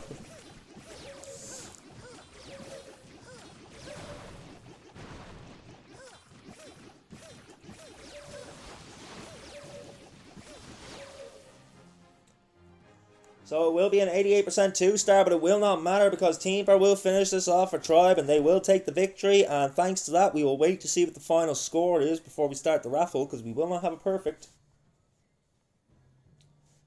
The better team did win, unfortunately. Well, not unfortunately, but it's one of those, guys. We do wish that everybody could win, but there has to be a winner, there has to be a loser. It's kind of how these things work.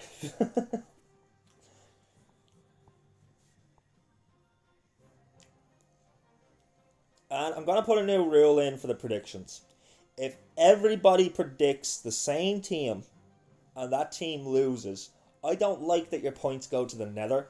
So I'm going to cancel the prediction and give you back your points if that's what happens.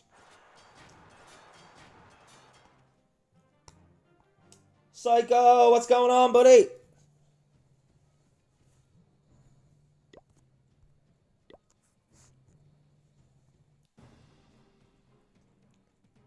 Welcome in, pal. Welcome in. Hope you're having a good day. You're just in time for the last hit of the Tribe War. And then we're going to have TGG Space taking on Vatic directly after this. The war is already over. Tribe have won. We're just waiting to see the final attack now so we know how much we're raffling. Roots and Valks for the final attack. Archer Queen at the 9 o'clock corner, low in an ice golem. Siege Barracks at the 12. Out come the Pekkas, out come the Wizards. You're coming home from work? W, Psycho, W. Sunday work as well? God damn it. Well, I hope you have no other plans for the evening, bud, because we have TGG Space versus Vatic next. Then we have an hour break. Then we have Second Esport taking on BNG Esports. That's going to be Battle Chest, round of 32.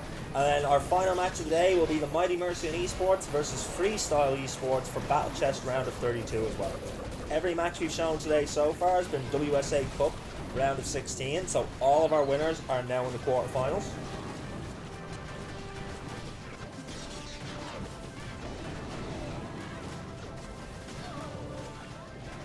Say the biggest upset of the day has to be COC Avengers taking down Synchronic Galaxy.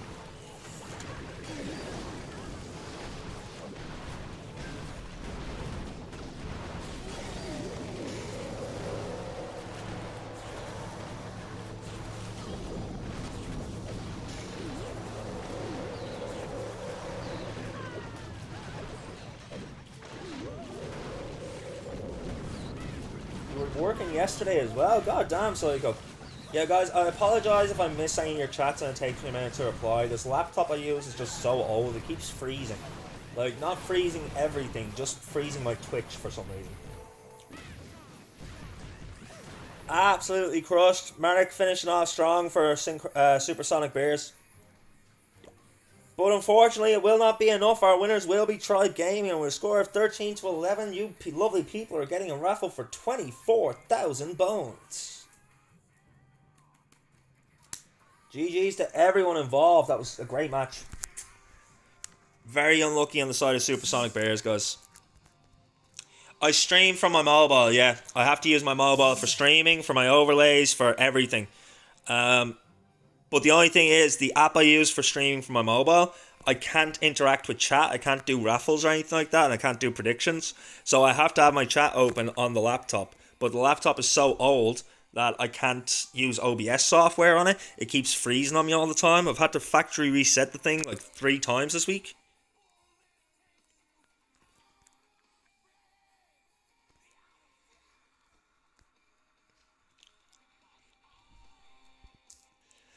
But even with all that, we're not fucking leaving.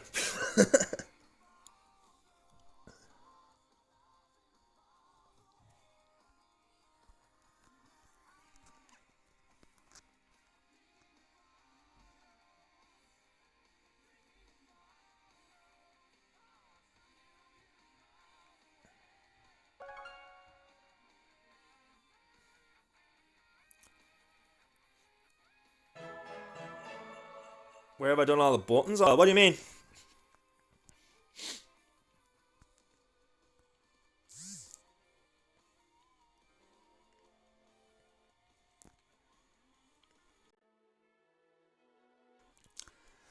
Yeah, Psycho, I want to play COD Mobile, but unfortunately that takes too much of the RAM on my phone that the stream continues to drop then, which isn't great, of course.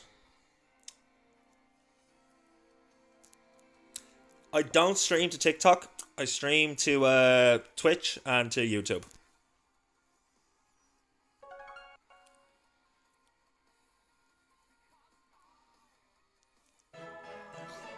Oh, I don't have the Discord button.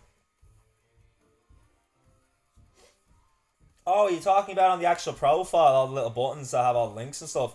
They were actually gotten for me by another member of the community, Mr. Dazzy.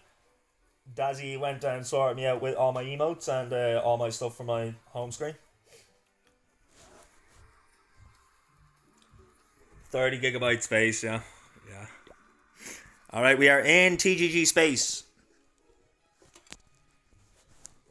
So we are good to go. We just need to update the title for our next match of the day. We need to change that to War 4 of 6.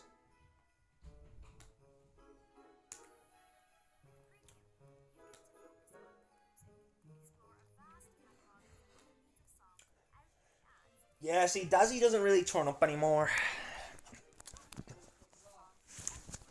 Kind of caught him out in a bit of a lie. I haven't really seen him since.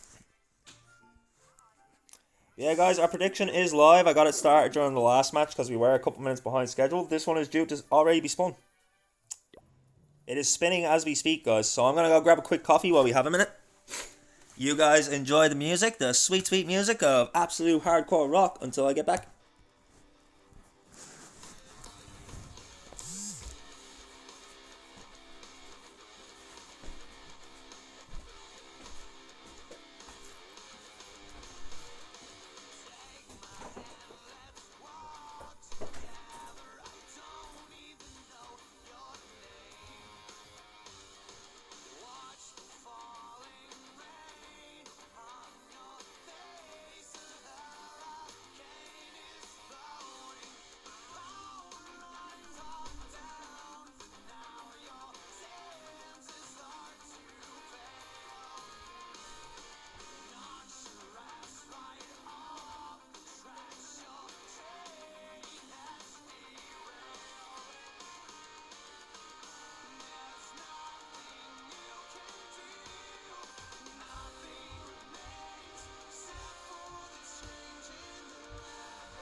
I'm back, chat. Did you just miss me? I know you did. It's okay.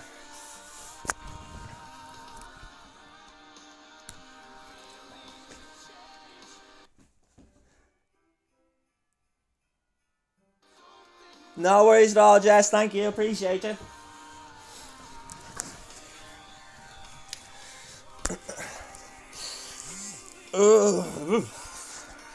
Guys, it's so cold here in Ireland at the moment. Like, temperature is plummeting. We got a little bit of snow earlier as well. Thankfully, that didn't stick.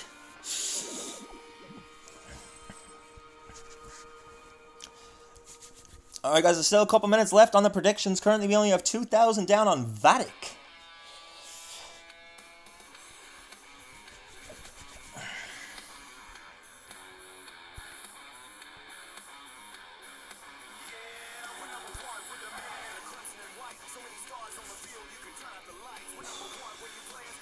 Yo, Slay, when the hell did you get here, buddy? Give me a caffeinated 21 minutes ago. I didn't even notice it. What's going on, pal?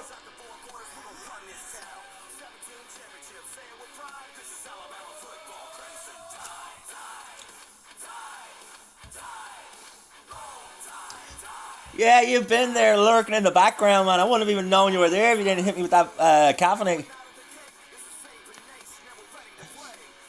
Have you just been lurking for the last while, or did you just get here?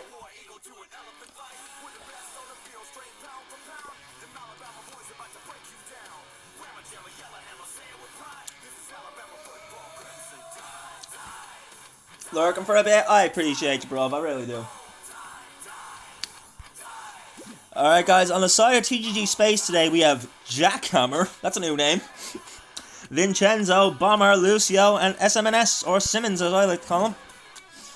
And on the side of Vatic, we got Sora, we got Eric, we got Manic, we got Joker, and we got Grisha.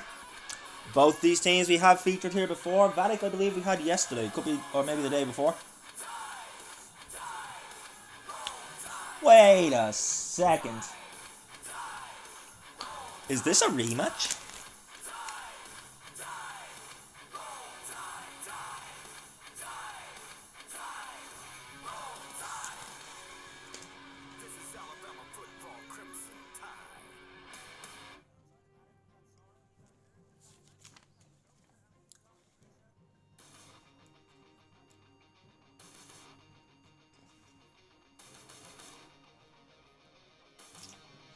Maybe not, maybe not. I could have sworn that we seen both these teams face off against each other the other day.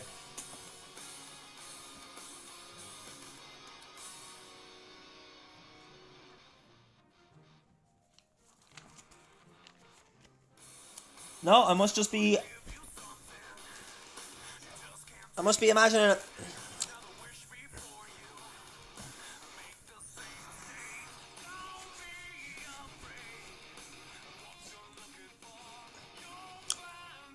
So guys, to everybody that's sticking around here, instead of jumping over to Lex, or I'm assuming Eric is on right now, I appreciate you all. Thank you for sticking around. I'm going to hide the screen for just 2 seconds. I just want to check my messages.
Okay, good to go.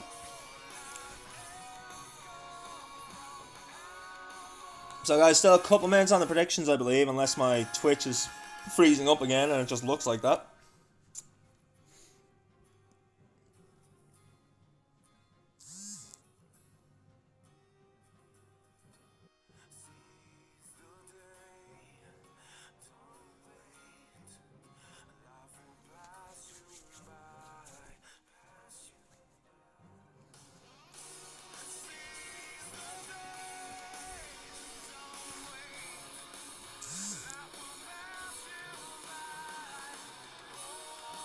You're hoping for TGG to win?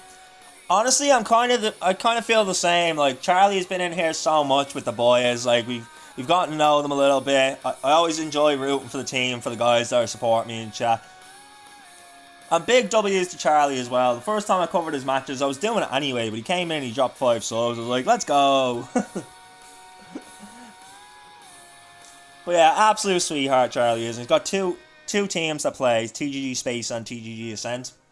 There might be more, but those are the 2 that we've covered.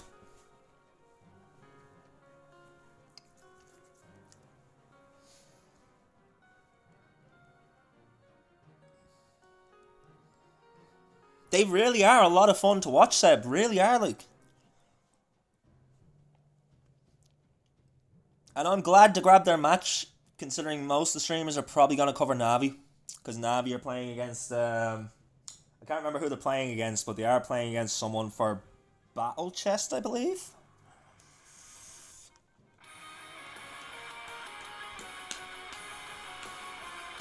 But that's me, guys. Navi may be the most popular team in the world, but Charlie has shown up and showed me support. So I'll take TGG over Navi any day of the week.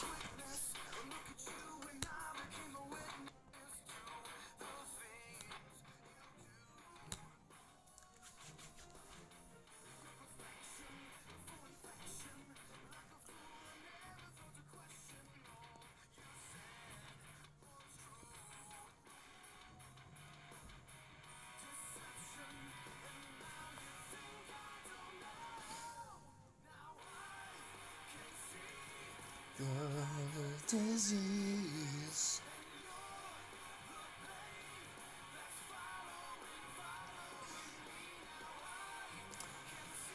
Alright guys, TGG Space are Team A in this war.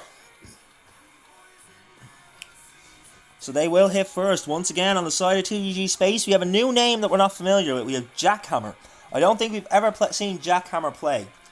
Not on our channel anyway. And then we have Vincenzo, Bomber, Lucio, and Simmons. We're getting to know these boys quite a lot here. We enjoy having them here. And then on the side of Vatic, we have Sora, we have Eric, we have Manic, we have Joker, and we have Grisha. Another great team. Vatic Gaming have given us some great games. They really have. This is our last match for the round of 16 as well.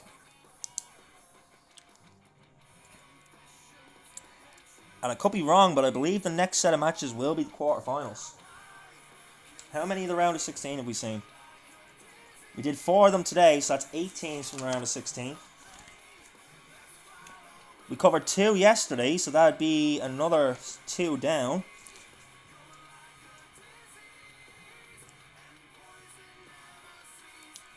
There's another one there on the 3rd.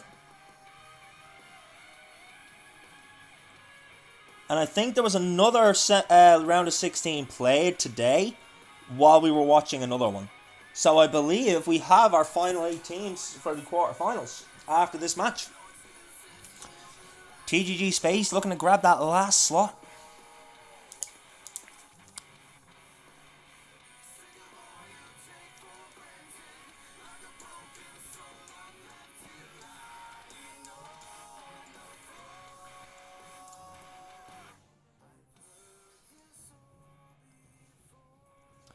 Alright, but 30 seconds out from the first hit, ladies and gentlemen. Who's going to open the war for TGG? Are they going to send the Jackhammer? With a name like Jackhammer, he's got to be the opener, right?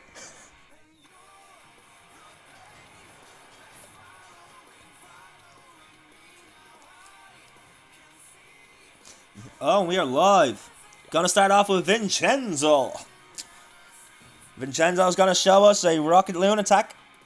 The TGG boys do like this Rocket Loon attack. A fair few of them do use it. Starting off that Grand Warden over at the 3 o'clock side, along with that Angry Jelly.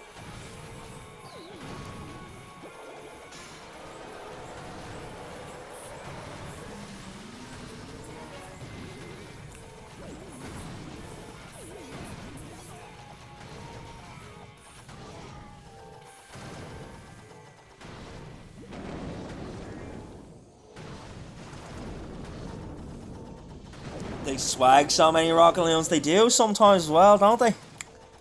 They're really good with this attack strategy, and they're really good at picking apart a base. It was so unfortunate from the other day they lost by like 2 buildings.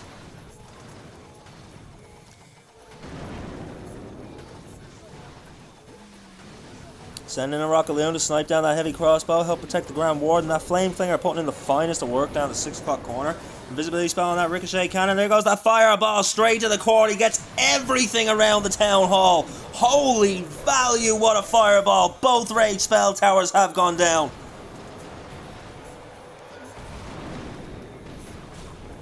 I apologize to headphone users. Rip the headphone users, but damn, that was a great fireball. Infamous99, thank you very much for the follow, my man. You're just in time. We're on the very first hit of TGG Space versus Vatic Gaming, our very last round of 16 WSA Cup match. Your Forza! Oh, let's go!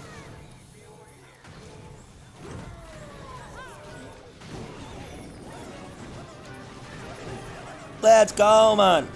Man, Vincenzo just opened up beautifully for you there with that fireball. I hope he's got the time now. He should have. Just over 60 seconds left on the clock. 40% of the base left to take down. But yeah, we're expecting Charlie in here any minute now as well. Not sure where he is, but he did say on Discord that he'd see us here.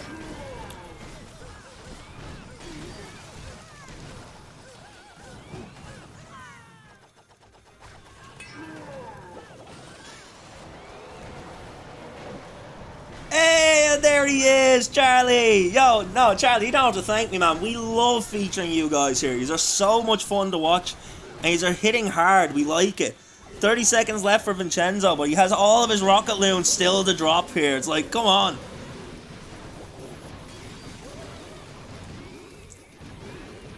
Sorry for the late message, been listening on the telly. That's fine, Charlie, I don't mind. I honestly don't mind, man. Vincenzo opening up strong for you here, guys. Don't let it be the 99 2-star. Get that last building. Get that bloody storage. Thank you. Oh, Vincenzo, you were giving me a heart attack there for a second. Now Vatic looking to reply. It is a triple, but it's probably the slowest triple he could possibly have.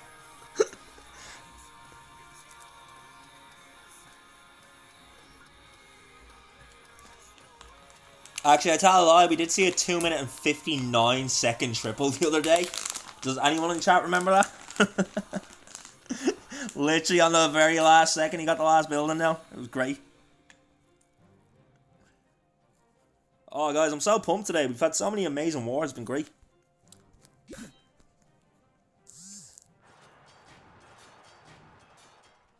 Alright, we have Eric coming in for Vatic.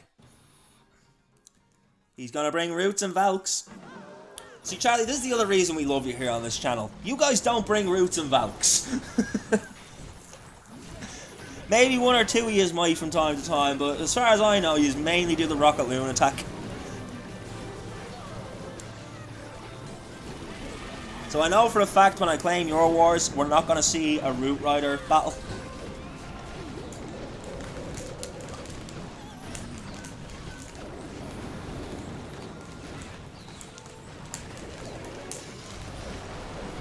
Riders and the Valks making their way into the core of the base. The Eternal Tome has been popped. The Rage Spell Tower going off. That's going to rage up both that Ricochet Cannon and that Multi-Inferno Tower. Does take down that Multi-Archer Tower, but holy hell, that's... he freezes down that compartment.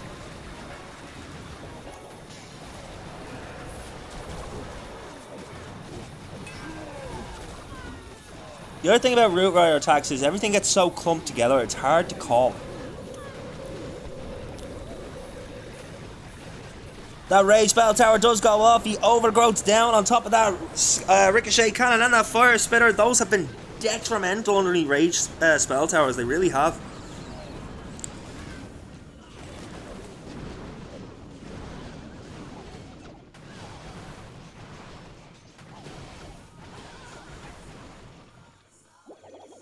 All I know is that these players are insane and will do what it takes to get it down with a bit of pizzazz thrown in too. We love to see it, Charlie. We really do.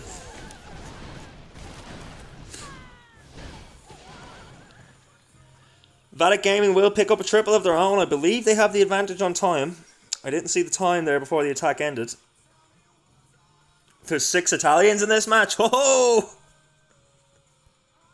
So I guess it's not a match of pizzazz, it's more a match of pizzazz. I'm sorry, it was there. I had to. I'm stupid, I know.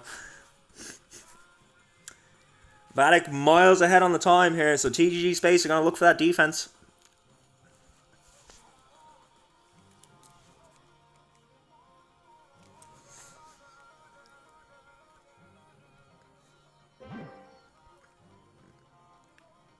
Is it Joker?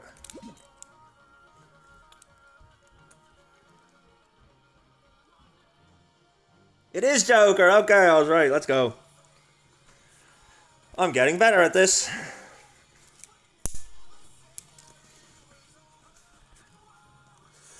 Once again, guys, my laptop is slowly dying, so if I miss any of your chats, it's because my Twitch is frozen and I haven't realized. I will refresh it as often as I can.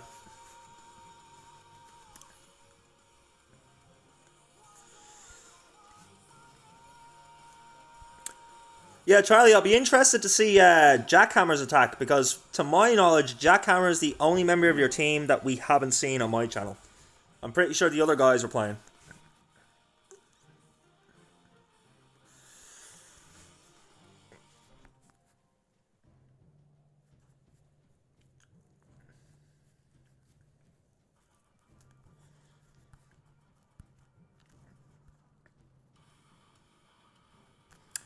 But yeah, we're definitely getting a lot more familiarity with certain teams here on this channel. Like, we've definitely seen Vatic play. We've definitely seen you guys play.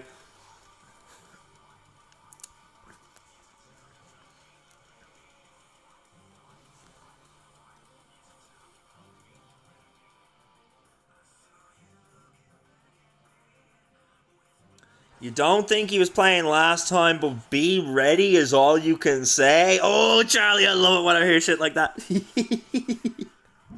Let's go. So we are going to have another Rockaloon attack coming in from Simmons.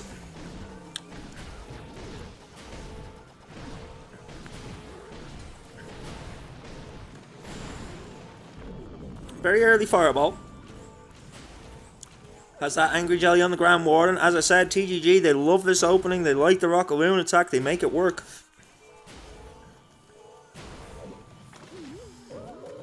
The fact that he held on to his Quakes, though, makes me feel as his Fireball didn't go where he wanted it to. Because normally Quakes are to finish off what the Fireball hits and doesn't take down.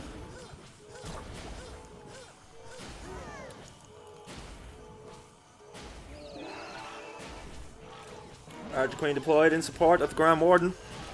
Angry Jelly has detached from the Grand Warden, so he will target everything now. Siege Barracks at the 9 o'clock corner, going to help clear out that entire side.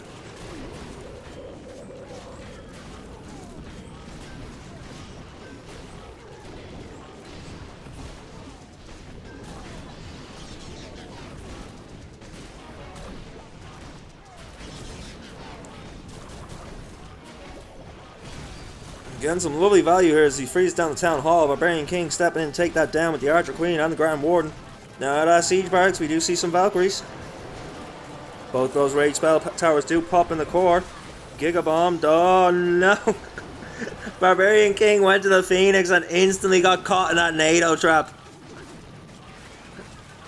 As the Royal Champion comes down from the 12 o'clock corner looking to snipe out defenses.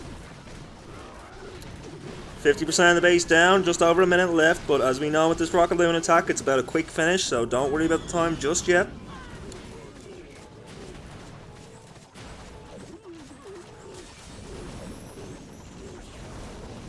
And now with 60 seconds left on the clock, he has just under 40% of the base left to take down.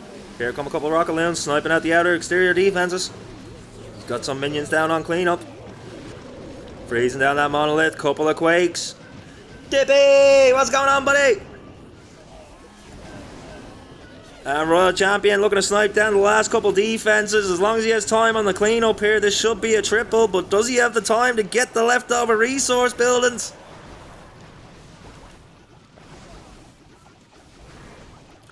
How are you, Dippy?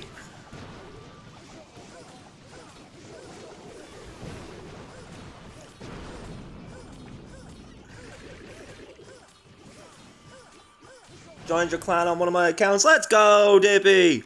I'll be spinning an ore war there soon enough, bro. I think the current one is over. I just haven't had a chance to spin the new one yet. I do have a break after this war, though, so I'm going to get that spun.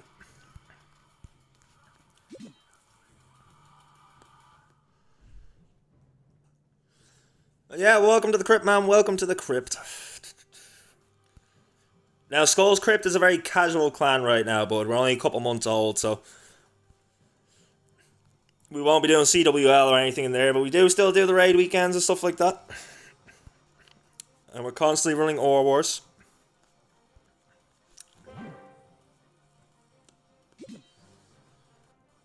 So TGG, keeping the pressure on. Their average time is way, way below Vatic, though, so they need the defense. They can't win on a perfect war unless Vatic have an extremely slow couple of attacks.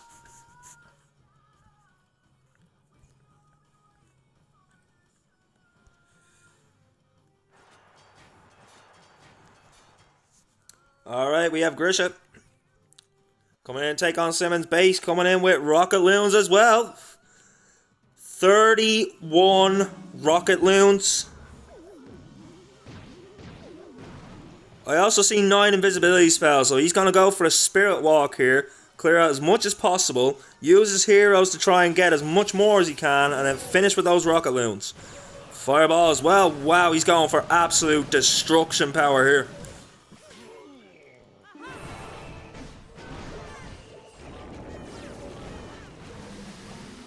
May have been wrong about the Royal Champion for the Spirit Walk, because the Spirit Fox is on the Barbarian King. Interesting. Skeleton spell deployed near that multi-archer tower and the monolith to help distract those defenses. As the Archer Queen and the Barbarian King make their way into the 12 o'clock corner, the siege barracks clearing out the 3. There goes the spiky ball and the earthquake boots skipping across the base to open up the compartment with the monolith. Grand Warden is very low on health in the bottom corner there. And now the wizards from the siege barracks just getting decimated by the giant crossbow. Here come the super minions. Minute gone, 54% of the base down. Still has 24 rocket loons.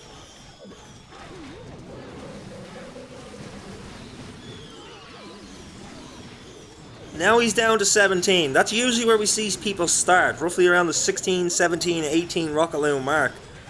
But this man went for 37 rocket loons to start this attack, and now deploys his Royal Champion with that rocket spear and the electro boots. Minute and 20 left on the clock, 26% of the base left to take down. And he still has 15 rocket loons and 10 minions to deploy. 3 invisibility spells still there as well. He saved that Royal Champion Spirit Walk for the very end. Do we still call it a Spirit Walk when there's no Spirit Fox? Is this what we now call the Electro Slide?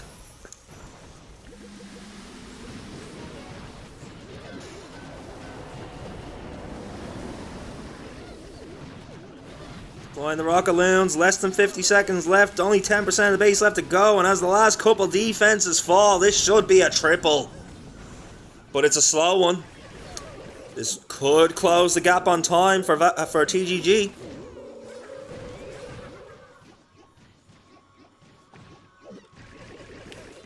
No worries, Dippy. I appreciate you stopping by. Thank you for the lurk.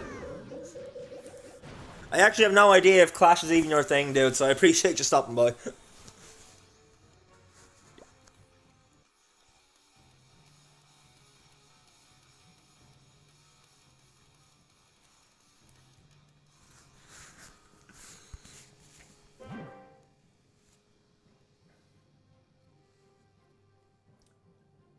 Both your main accounts are in irons? Fair, fair.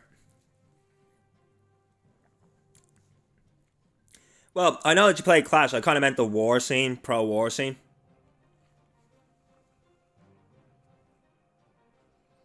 You have your max 12, it just went up to 13 euros. I just put my 11 up to 12 a couple days ago.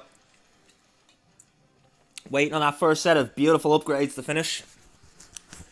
Clan Castle, barracks and all that jazz. Oh, I don't mean you personally, Dippy. I mean, I'm not. I stream a lot of professional wars. No, I'm not sure. I wasn't sure if that's the kind of thing you're into. Is what I mean. You used to be one of those guys to war 24/7. That's fair, man. That's fair. I am a casual Clash player and an overcommitted war streamer, if that makes sense. I love streaming wars more than I enjoy playing in wars.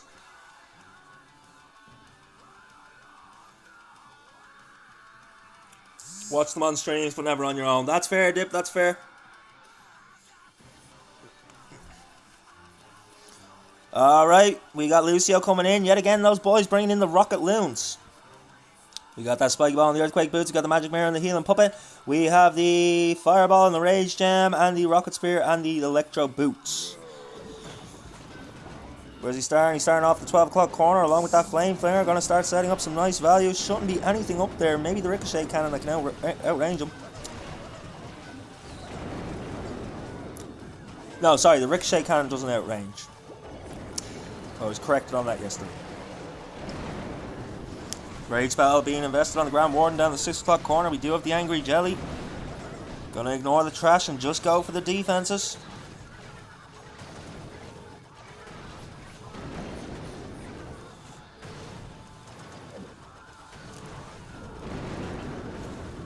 I just realised I still have the music going quite high in the background. Is the music okay, guys? Not overtaking the game or anything like that? There go the invisibility spells. Here comes that Fireball. Beautifully sent straight to the core. Gets the Builder's Hut. It's going to get the Clan Castle and the Monolith. Beautiful value. Flame Flinger still putting in the finest of work up at 12 o'clock. We're just going to leave him alone. He knows what he's doing. As we have that Rage Spell being invested on the Grand Warden yet again. He's gotten an awful lot of value here just with the heroes. 1 minute and 47 left on the clock. 40% of the base is down.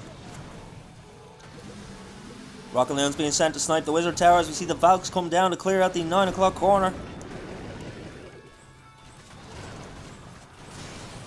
Rage Spell Tower has gone off. It's going to rage up that Scatter Shot and that Inferno Tower as well as that Builder's Hut.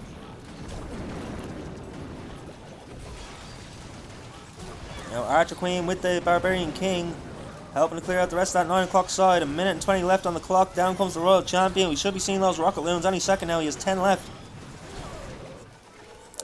10 Rocket Loons. Could be tricky for finishing off here, but let's see how he does. Lucio looking to get the triple. 25% of the base left to go. Here come the last couple Loons looking to snipe off the Expos. Archer Queen gone to the Healer Puppet as well as that Clone Mirror. We now have 3 Queens walking around. Barbarian King gone to the Phoenix. Loons sniping down defenses. Super Minion gonna take down the last Fire Spitter though. Super Minion, the MVP. Let's go. So crushed, Seb, I agree.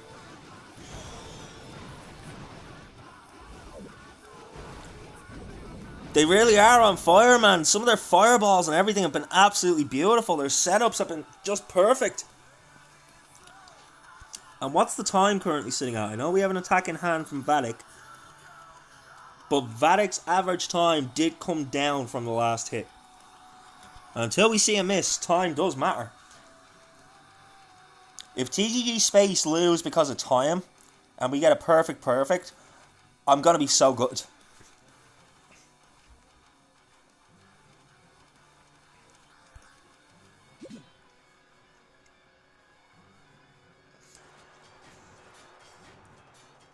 But we are live. Joker, the other Italian man in this war, coming in. He's looking to take on Lucio, looking to reply with Roots and Valks. Now this is either going to be very good for Vatic or very good for TGG. Roots and Valks, they can go either way. Just getting a little bit of value with the Royal Champion here. The haste file has been used. Invisibility spell being invested. He has no more invis though.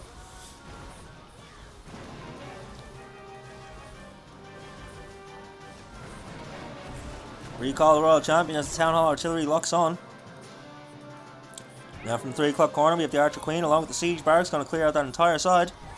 Super Barbs down to set the funnel. Root Riders down. Here come the Valks. Here comes the Grand Warden. Here comes everything else as they smash their way into the core.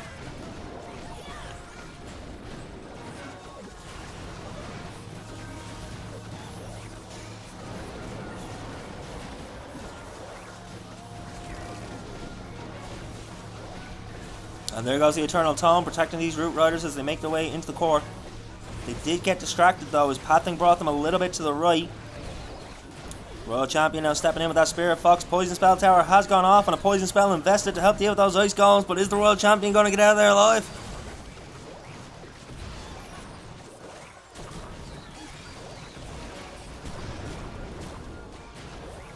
Overgrowth invested on the backside to help pat these roots back into the Town Hall. We do see the Tesla farm pop at the back. Here come the Skelly traps, looking to slow this attack down, but the Root Riders saying not a chance and just plow right through the poor Skelly boys.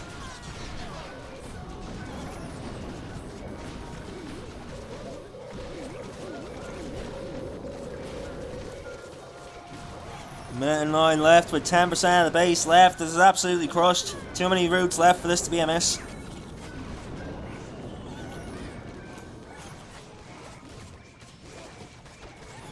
The Root Rider's going to the Wizard Tower though, abandoning the Queen. But it will be the triple. I think it will bring the average time down again, but TGG Space, they need to pick up the pace of these last couple attacks.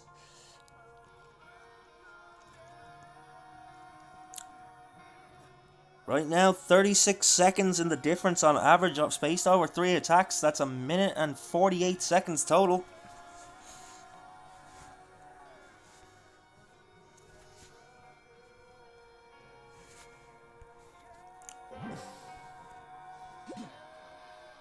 Remember guys, Charlie told us to keep an eye on Jackhammer.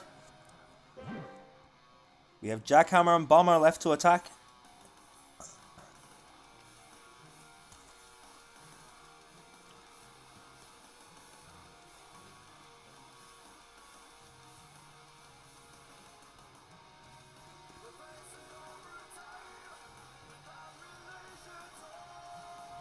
Our next attack due in at the 13-minute mark, so less than 60 seconds now.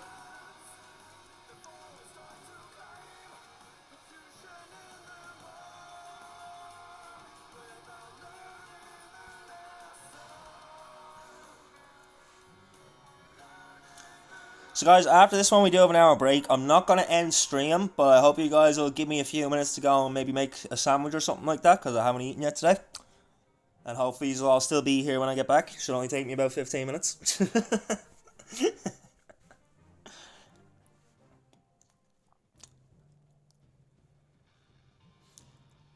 I also have a Clan War League hit to do on my main account. I'm not going to lie, I'm nervous about it. I've 1-starred all 3 days so far. The clan I'm in, they're much higher level than me. The only reason I'm in it is because me and Hunter are doing that challenge and we have to do Clan War League in the same clan.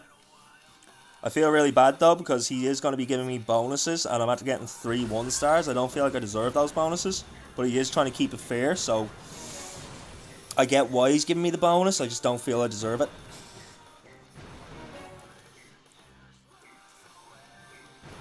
Jackhammer.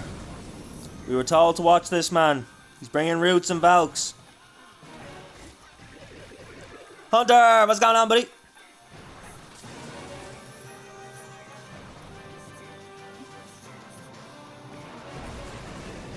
We were just talking about my poor performance in Clan War League and Danger. I've gotten 1-stars every day, man. I feel so bad about it, like.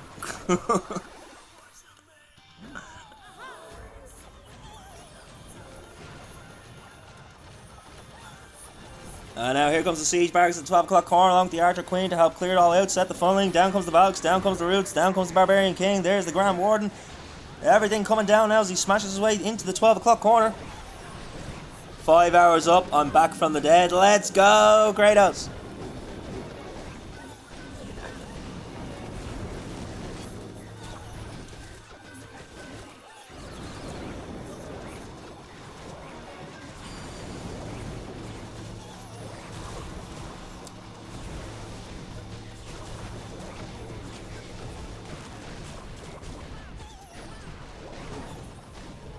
Roots and the Valks making their way into the Town Hall compartment now as we see beautiful funneling on the outside, so there's plenty of troops to keep that funnel going, keep the Roots on the inside of the base. The Overgrowth on the bottom half locking down the multi-archer tower as well as the Fire Spitter and the Poison Spell Tower.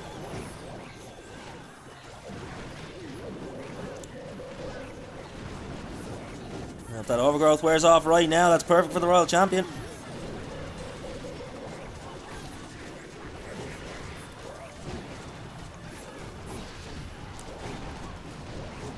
Jackhammer, he's got just under 60 seconds left with 13% of the base left to go. Still has plenty of roots though.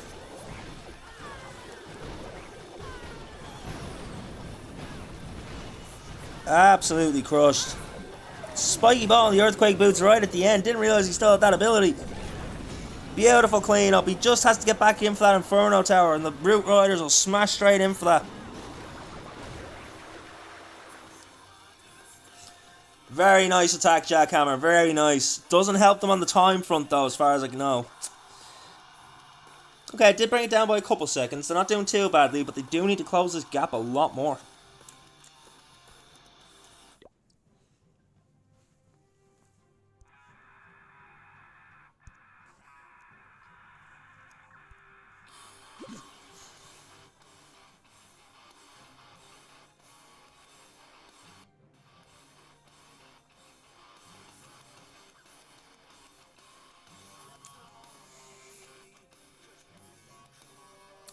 TG Space and Vatic Gaming could be looking to give us our first ever double perfect war on this channel.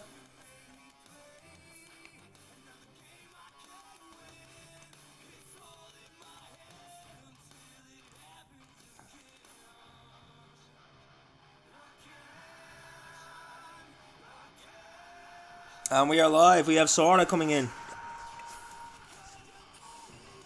Bring in the Rockaloons.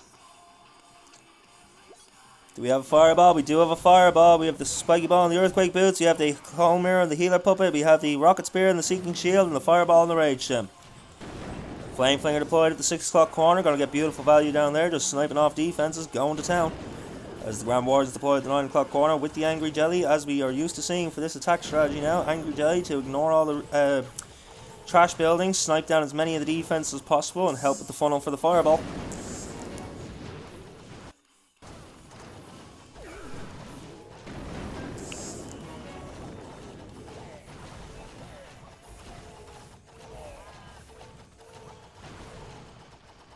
He's taking his time with this opening. Skelly spells are going to move, try and take down the Grand Warden, raging up the Grand Warden. A couple of Rockaloons sent in to snipe at the mortar. Will they get that Tesla too? They do get the Tesla, do they? Oh, lovely value from those Rockaloons. Does only leave him with 9 for the back end of this attack though.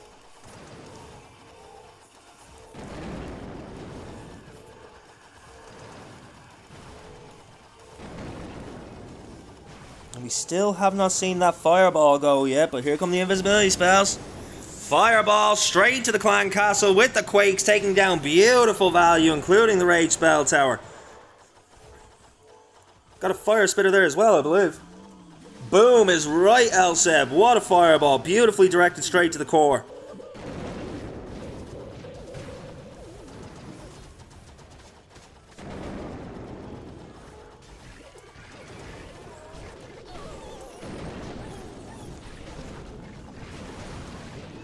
Skelly spell invested at the 12 o'clock corner to distract the monolith. Archer Queen coming in strong along with the Barbarian King to clear at the 12 o'clock. Grand Warden still marching up from the 9 to the 12, going to reconverge with the other heroes at the 12 o'clock corner. And now we have Yetis coming out of that Flame Flinger. Royal Champion coming in from 3 o'clock side with a couple of minions on back up. That rocket spear being used to snipe down defenses. Now he's only got 40 seconds left on the clock. 25% of the base left to go. He's only got 5 Rockaloons left to deploy. Could this be the defense that TGG need? Rage spell tower going off. Raging up the fire spitter, the Inferno Tower and the Builder's Hut. Decimating the troops. There goes the spiky ball and the earthquake boots. That may have just saved this attack.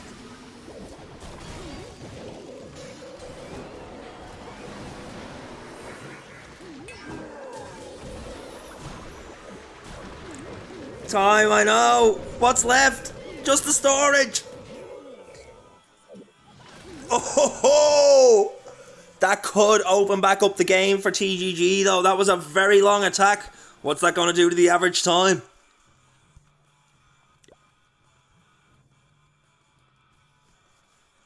20 seconds in the difference, which means TGG Space need their final attack to be at least over a minute faster than Vadic's last attack. It's a big time advantage.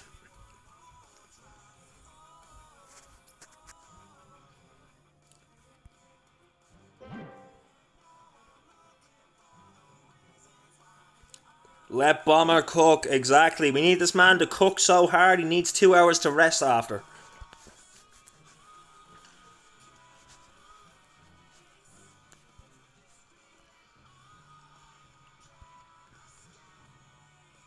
Let's go, Seb. Get those bones. Seb proper try harding for that prize at the end of the month. Let's go. I love to see it.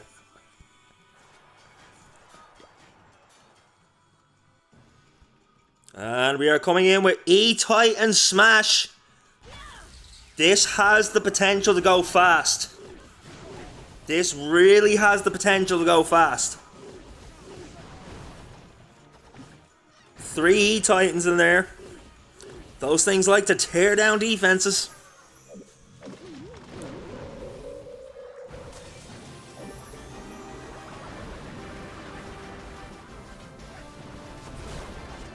Recall on the Royal Champion. Poison Spell Tower has been taken down. We see an E-Titan. The E-Titan's being deployed at the 9 o'clock corner. Interesting. He needs to go fast. I feel he could have placed those E-Titans a bit further up, but okay. He does have super barbs he could have used for those couple of buildings on the left hand side. Archer Queen down. Siege Barracks down. Out come the P.E.K.K.A.s, out come the Wizards. Gonna absolutely tear through this side.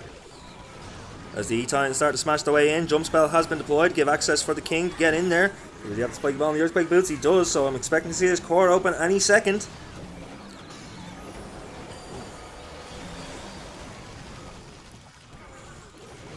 Ice Golem slowing everything down here.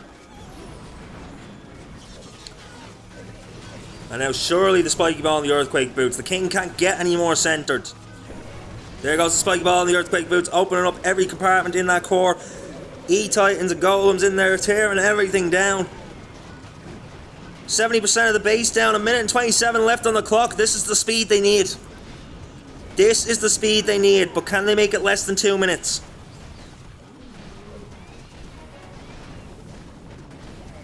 %down, 20% left to go, 1 minute and 13. Still has his Royal Champion, still has a couple of E-Titans, still has a Golem tanking, still has P.E.K.K.A.s. Should have absolutely enough power to take down the rest of this base, but time is the huge factor for this war.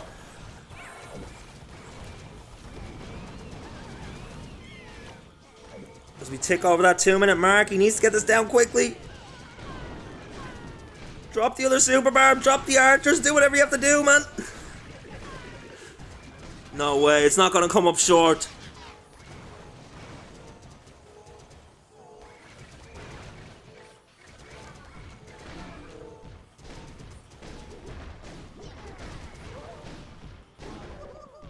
No, it's not a fail. He's gonna triple. But it's not gonna be quick enough to help the time, so it is gonna have to be a defense they search for on this last attack.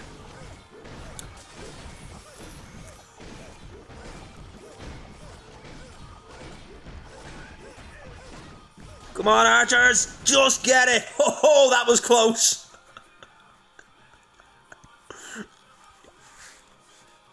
Jedi Junkie with the caffeinate, thank you very much, my man. I appreciate you.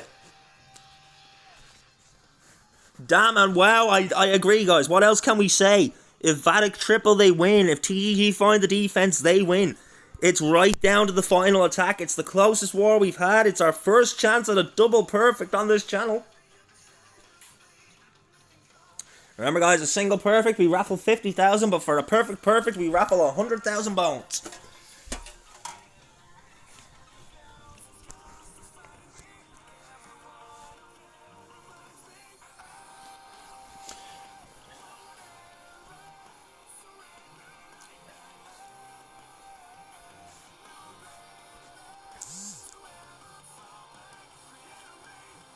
You really caught him, Charlie. You really caught him, but come here. Your boys can hold their head high, man. They got a perfect war.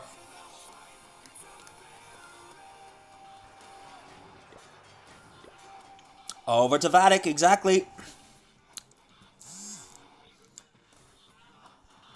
Got a couple rocket loons, gonna snipe down the air defense. He's bringing dragons! How many times have we seen dragons miss? Charlie, there's a chance. There is a chance, my man. We have seen some powerful dragon attacks, and we've seen some awful dragon attacks.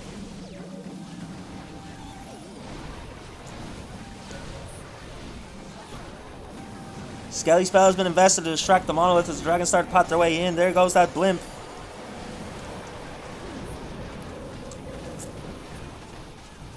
Rage Spell Tower going off. Gonna rage up both those fire spitters. Get that blimp down.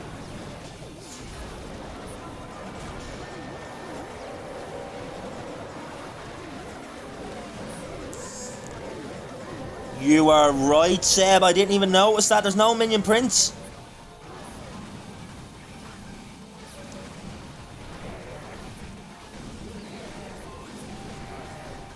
Dragons are dying. He's got 3 dragons on the bottom. He's no dragons left on the rest of the base. Just the heroes. No, Seb. That's a very, very strong back section here. Oh, Spiky Ball on the Earthquake Boots. Never mind. It's over.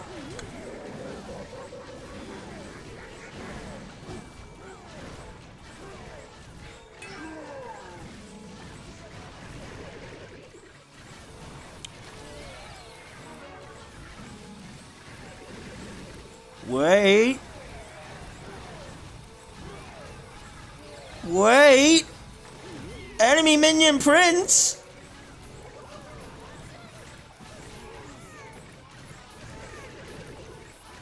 This could not be any closer. Oh, he got it. He got it.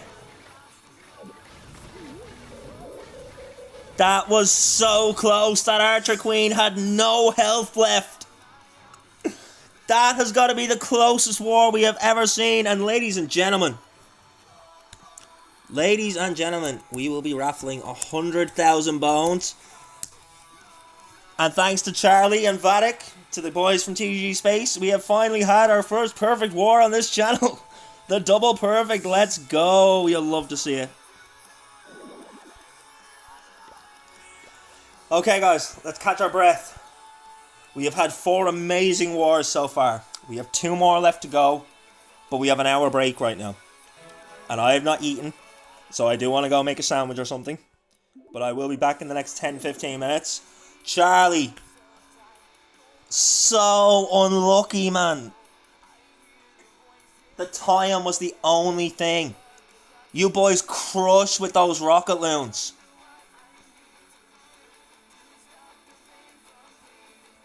Thanks for streaming. Always a pleasure, Charlie.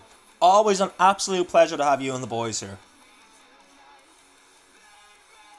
That's no worries, El Seb. You got an hour, man. I'm going to hang on a few minutes because if I know Jess, she's going to get Lex to raid me. And one thing I hate doing is being downstairs making a cup of coffee or something when I get raided.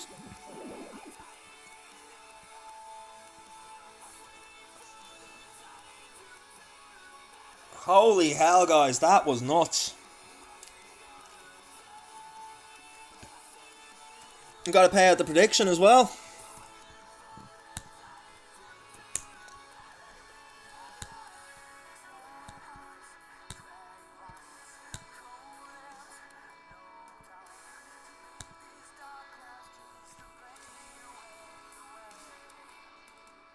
Wow, that one's after taking it out of me, not gonna lie. I feel like I'm after running a marathon watching that.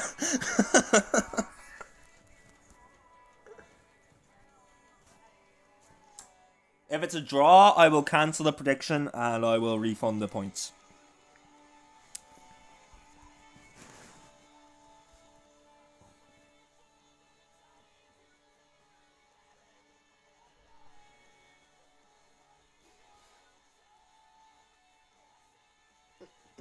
And also, for anyone that didn't hear me say it earlier, we've had a couple of predictions now where it's all been on the one team, and then that team is lost. I don't mind you losing your points if they're going to another person in the channel. But the one thing I do not like is when everyone bets on a team, that team loses, and then all those points just go into the nether. As far as we're concerned, they're gone. They're gone to the ethos. So if we ever have a prediction where everyone bet on the losing team and no one bet on the winner, I'm just cancelling the prediction. I'm giving you back your points. Because if your team had a won, you would have just got your points back anyway. You wouldn't have won anything. So what's the point of me taking away your points if they lose? If they had a won, you wouldn't have gotten anything extra anyway.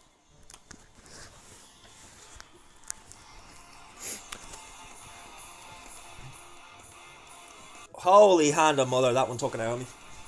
That was an amazing war.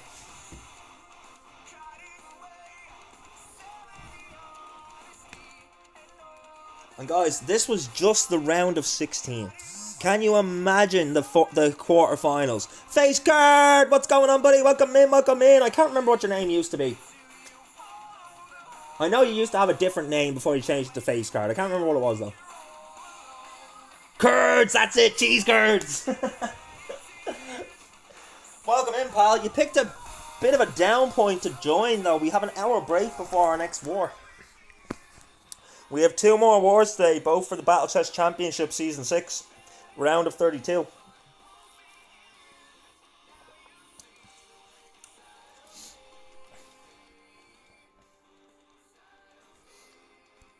So here's what we'll do. We'll set up for the next war. Make sure that we have our application for the clan and all in. And then I still haven't eaten today, guys, so I am going to go make a sandwich. So if anyone turns up or if I get raided or anything like that, please let them know that I will be back. I'm just hungry.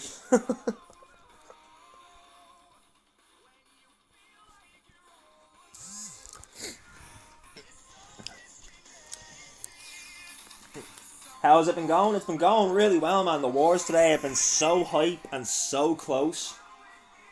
We've been having a great time here in chat today. So many close ones. Like, I normally get a bit stupidly hype anyway, but even chat's getting stupidly hype with me, which is always a good sign.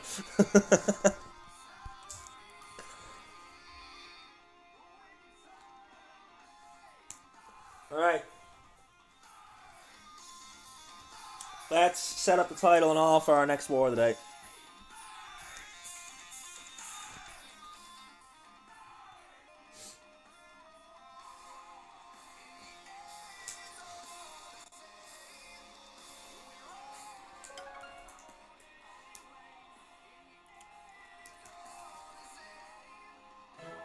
So we have Second Esports. They're going to be taking on VNG Esports. VNG stands for Vengeance.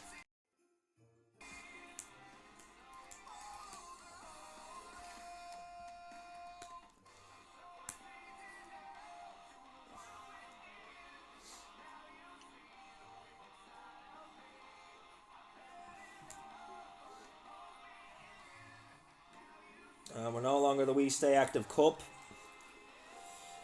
Yeah, we do have our final teams now for the quarterfinals for the We Stay Active Cup, guys.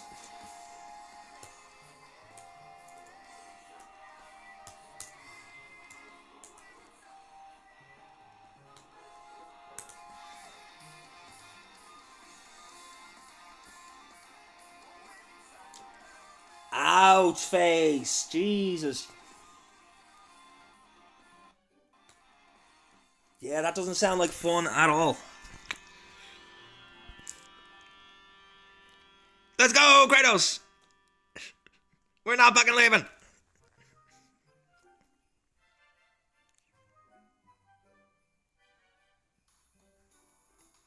the music the moment is calling for, whether it's turning up the party or winding down to relax in the evening. Curate the day. Seb, did you win and then just instantly bet all? You did, didn't you? You did, didn't you? You won that raffle, didn't you? No, you didn't. Okay. How do you gamble? You need bones first of all, so enter the raffle.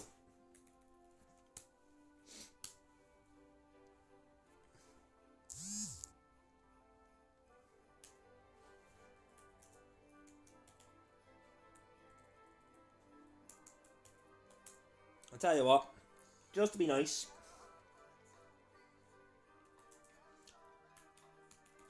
everyone in chat can have a free 10,000 bones.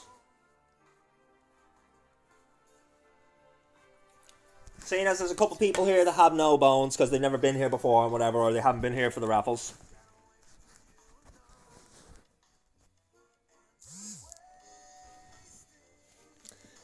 So yeah, you can get bones through the raffles, you can duel people for them, you can gamble them, try and double up, or for every euro or dollar spent on my channel, you get 100,000 bones. And at the end of each month, whoever has the most bones, whoever's in the first place position, will win a prize. We're starting off small because we are still a small time streamer, so for this month, whoever has the most bones at the end of the month will get a prize to the value of $10.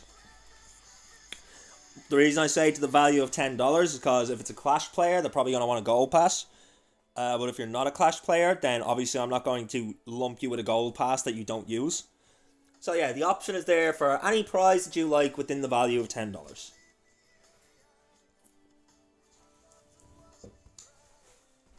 Alright guys, enjoy the music. I shall be back. What is going on with my overlay?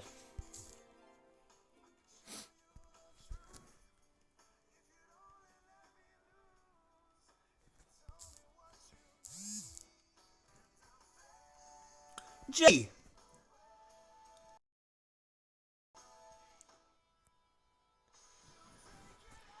He's alive, everybody!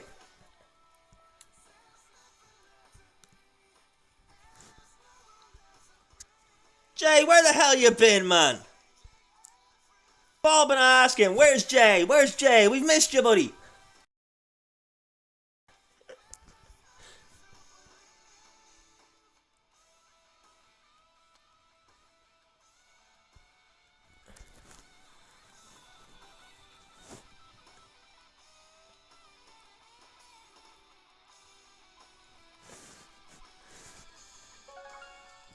Jay, you got some splaining to do. I thought you'd broken up with us or something.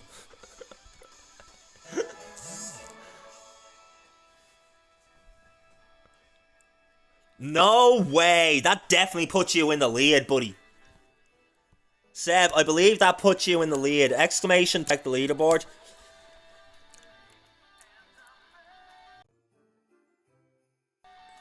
No, sorry, Jess still has 3 million. I forgot about that because Jess dropped a lot of gifted subs recently.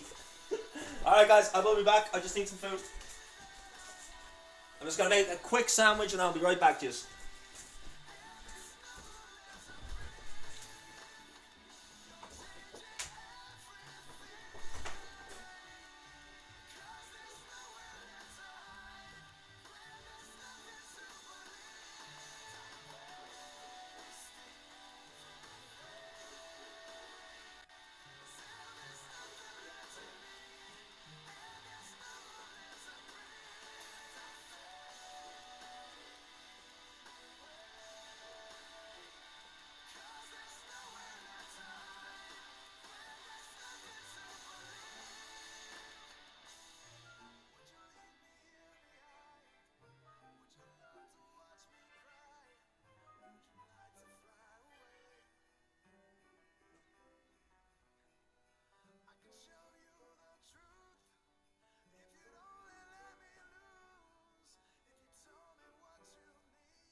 returned.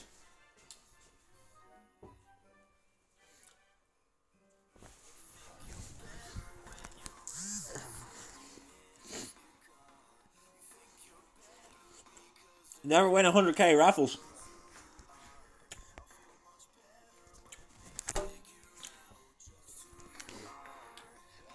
Okay, let's catch up with chat.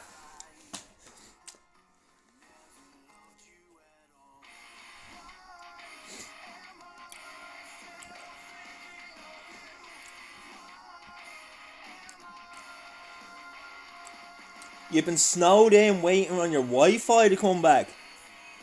Had limits on the data. You know what, Jay? That makes a lot of sense. Because we've all been saying it. It's like, where the hell's Jay been?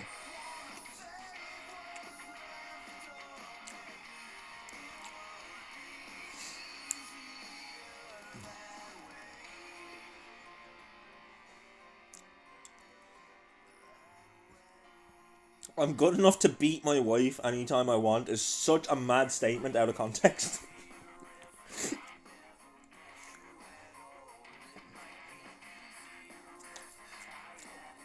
Now you know the best equipment for the king and the queen. I told you, Dark, you want to go with that spiky ball and that earthquake boots. Everyone uses it on the king.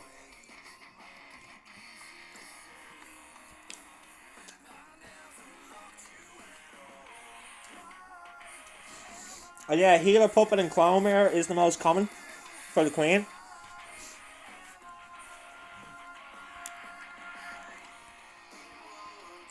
But at the level we're at, man, because you're at Town Hall 11, you don't get the healer puppet. So Ice Arrow is a better option. Unless you're coming in with an air attack like dragons, then you want Giant Arrow.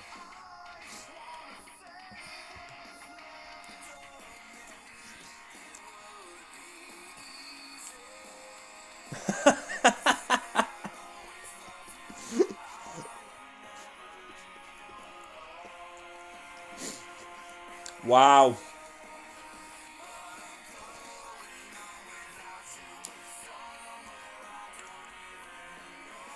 Cheese Curd just absolutely obliterating his winnings. Well, let's get another raffle going for 10,000.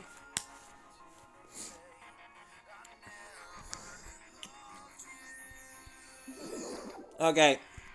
We play the next clan.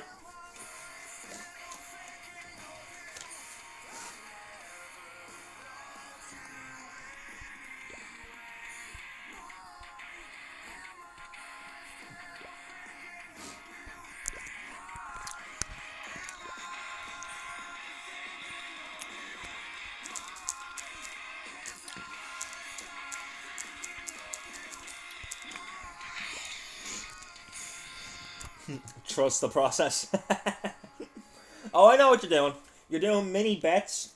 You're trying your best to get it set up so that as soon as you put the big bet down, you get the instant win. You're trying to burn out the losses, basically, in the algorithm. I get it, bud. I get it. I appreciate the hustle.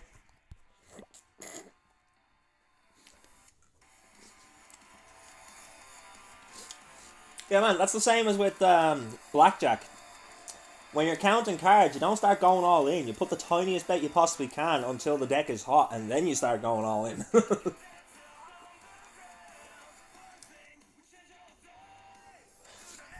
Oh, guys, that was a fun last war. I do have a Clan War League hit to do. Not sure how I feel about it. I've 1 star in this clan for every hit. Let's see how we do today.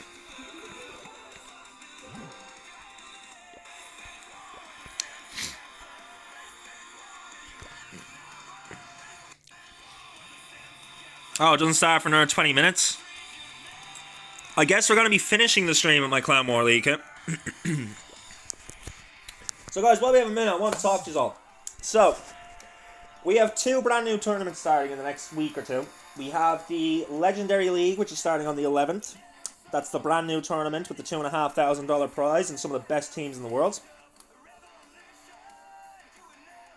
Let's go, Face. Get that dub. Was it a rush 10? But we also have a second one coming up. the JC Cup. Now, with both of those tournaments only starting, there's going to be a ton of matches. I'm thinking there may even be enough matches for me to do my first subathon. So I normally stream for 6 to 7 hours a day anyway, so I'll do a standard stream. But seeing as it's a subathon, as I gain subs and I extend the time, I'll just claim more and more and more matches. What do you guys think? It wouldn't even all have to be Clash of Clans Wars, but I know that's what most people turn up here for.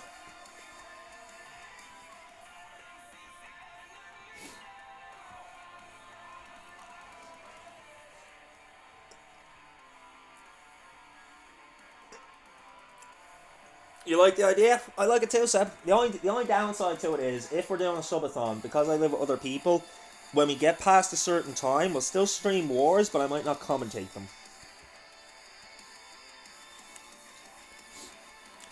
He didn't update his war base from Town Hall 3, so he was at Town Hall 10, but he only had Town Hall 3 set up.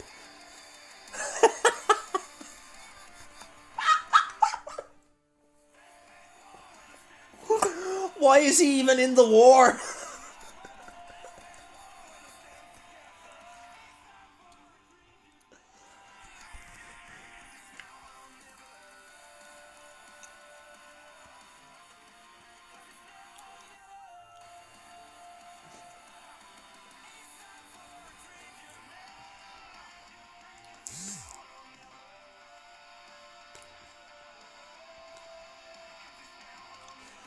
Most free 3-star you've ever had? Yeah, sounds about right, man. Sounds about right.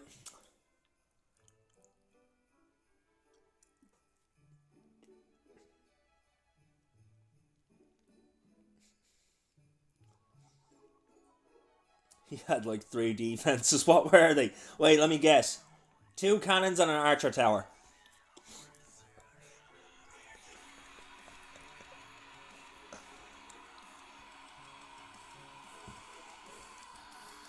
All your builders are free and you barely got any gold. You're so fucking mad right now.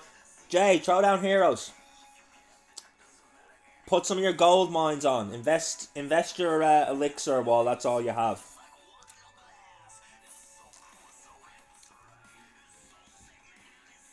And you air raided. And let me guess, you targeted that archer tower first, didn't you? Didn't you? Didn't you, face? I know you did.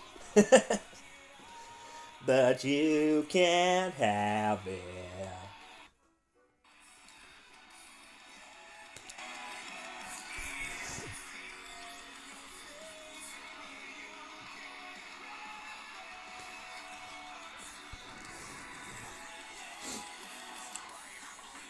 Sold all your resource potions. Ugh.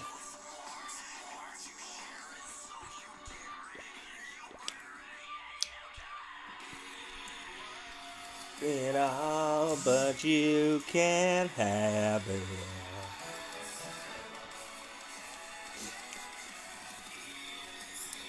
So guys, we've got about 40 minutes before the next war starts. So we do have a little bit of time to kill, as I said. We're still in TGG space.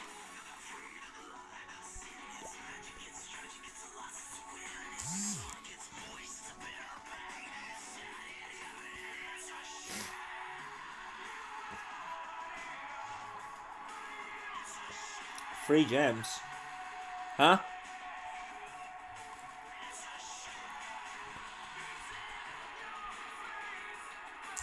Oh, from selling the resource potions. Yeah, Jay, you do realise I don't use resource potions at all.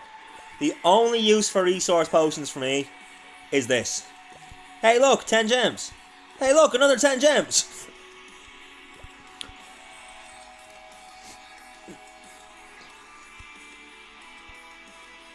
What did I come back here for? I have a builder free. That's what I came back here for.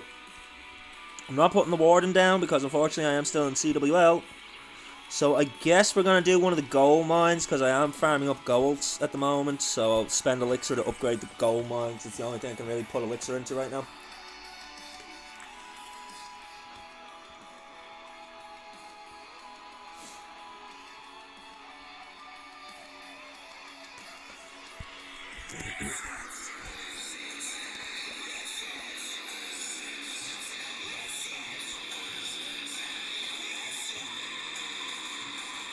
It's very compact.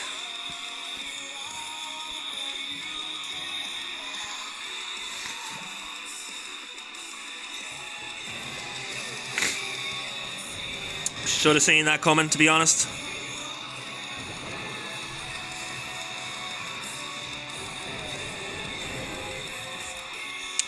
That's a problem. I don't have anything to deal with that. Because my queen needs to go over the other side. Screw it. We'll put the queen down here.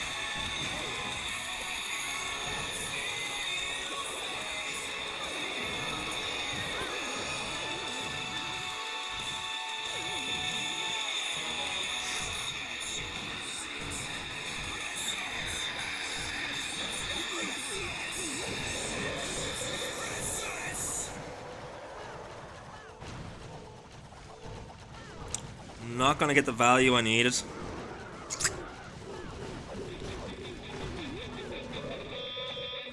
It's a good thing I'm just farming.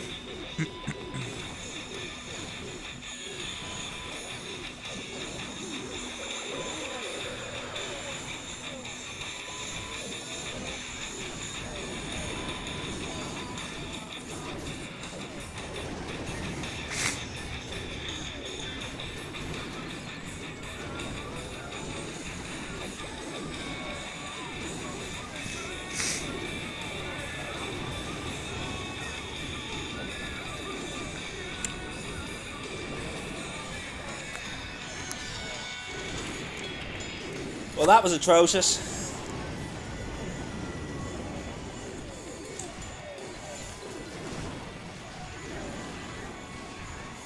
Ads incoming, people. Ads incoming. Fair warning.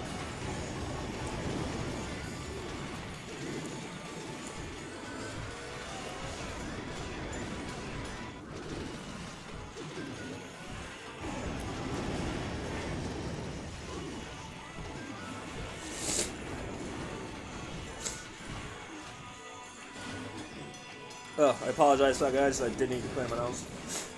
Getting very stuffy. It's stuffy season here in Ireland.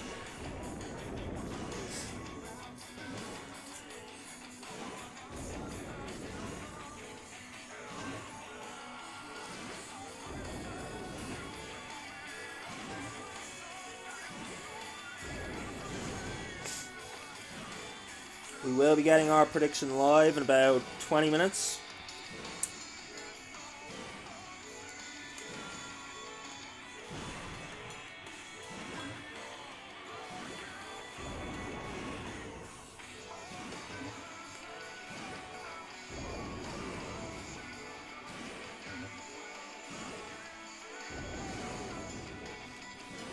Jedi, I don't know if you're still here, but I'm joining that server now.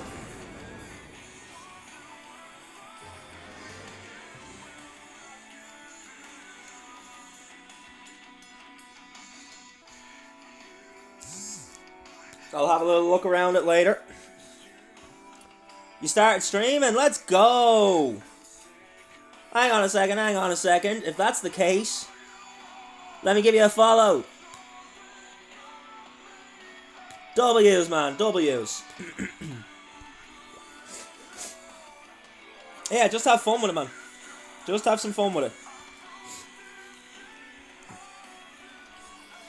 My biggest fear when I started streaming was that I was going to sound stupid, or I was going to be saying stupid things, or people weren't going to vibe with me.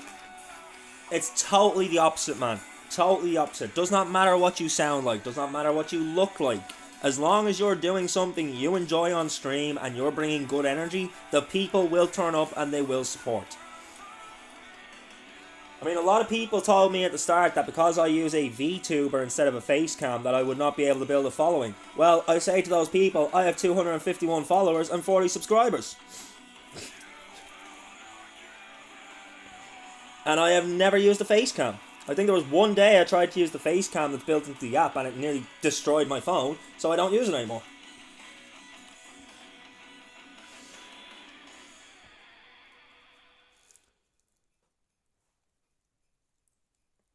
You had two people come in and flex their Town Hall 16s, it was funny.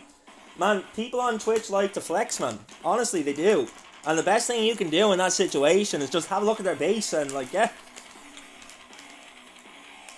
Oh, you will, Seb, 100%. Just right now, my phone can't handle it.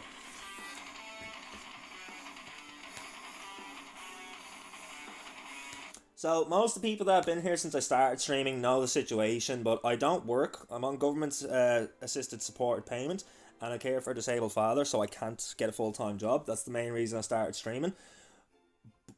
So my way of upgrading my system is everything I earn on Twitch is being saved to getting a better setup. And then once I have my better setup, I'm going to split the money from Twitch right down the middle. 50% of it's going to come to me for my own profits for what I'm doing on Twitch, but the rest I want to reinvest back into the community. I want to be able to do some prizes and giveaways, maybe even host my own little friendly tournament, you know? But that's a long way down the line, Seb. Long way down the line. Right now, we're focusing on getting a setup, you know? But yeah, 100%, I do want to use Facecam. I do want to have better overlays. Mighty Mercy and Esports, they are sorting out better overlays for me as well. Ones that are more fitting for their team and stuff like that. But I can't use them until I get a better setup so I can actually use OBS software. Because as you know, the laptop I use, I have to refresh it like 100 times a stream. I've had to factory reset it so many times. And yeah, I can't use OBS software. I can't use Streamlabs or Stream Elements or any of the ones that everyone else uses. It just doesn't work.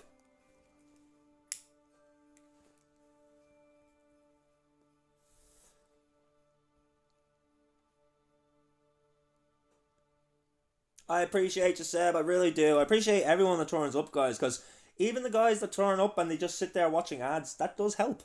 Hey, I may not make a mint off ads, guys, but I do get a little something from that. So anyone who sits there through the ads, I appreciate you.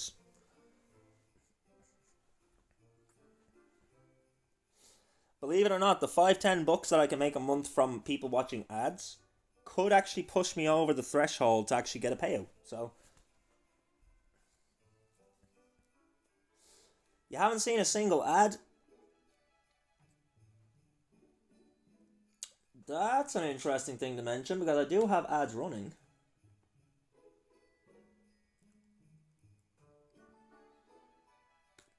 I appreciate you, Sam. I do. I do have it on like the minimum. It's like 3 minutes of ads an hour. And the only reason I set it to 3 minutes is because Twitch is really weird.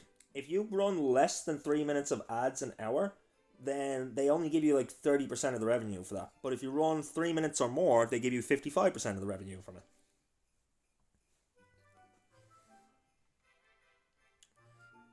You've been here for almost 5 hours. You have, Seb. You've been here pretty much since the start, and we're going on nearly 6 hours at this point, man. Yeah, it's really stupid, man. It's like, as a streamer, you don't want to be bogging people down with ads all the time. But if you go less than 3 minutes, then Twitch takes more of that ad money than they give to the streamer. And I don't give a damn about the ad money, but I'm not having 2/3 of your ad time go to Twitch. So I'll set it to 3 minutes, you know?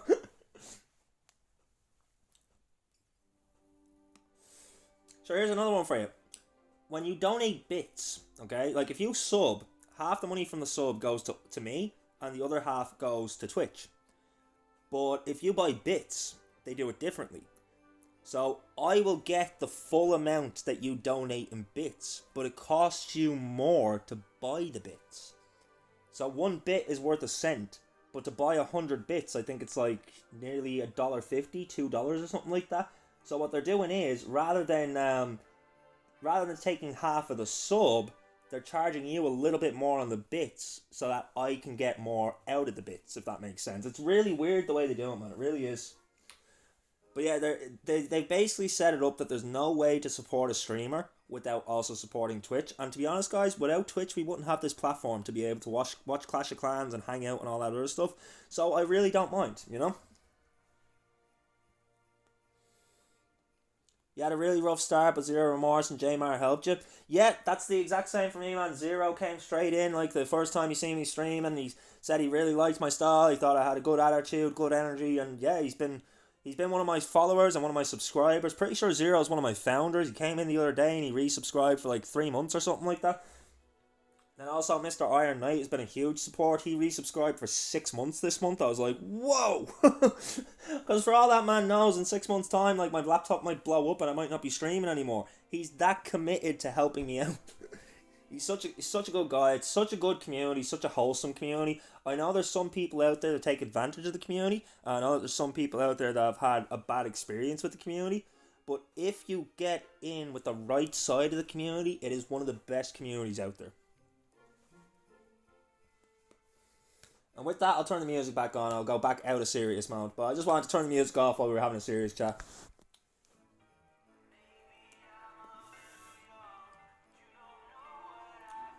Really, Jedi? I didn't realise that, no.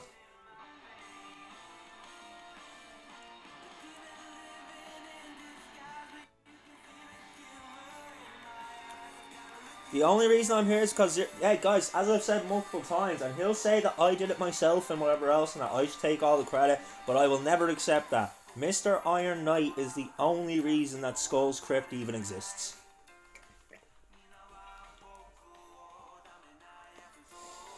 And that's all you need, guys. When it comes to streaming, you just need someone to believe in you and someone to give you that little push to start, like, you know?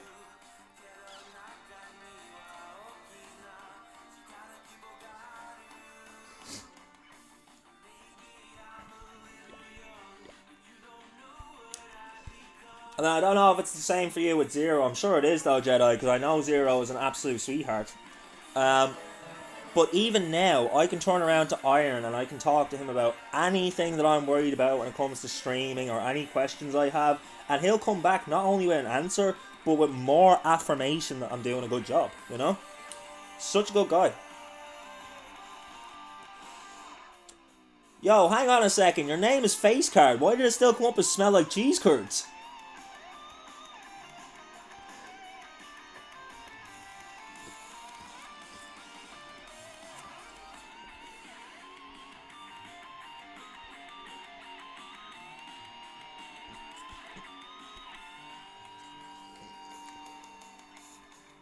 Name color change.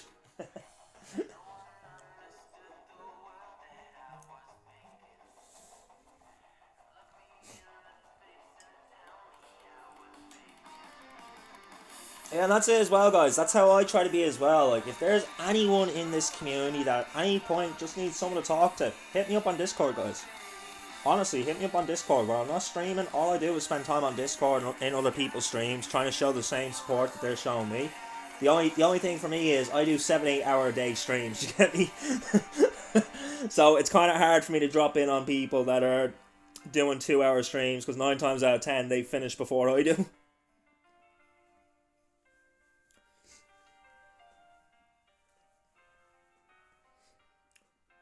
You made their Discord servers. W, man. W. Yeah, guys, honestly, it's a great community.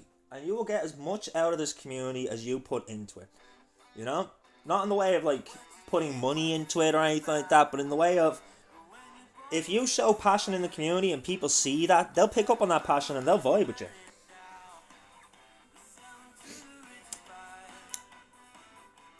I know you make kill shots Discord, alright, because that gets you to add me to the buff for when I'm live streaming.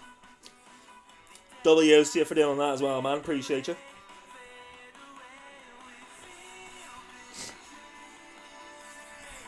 We will stop.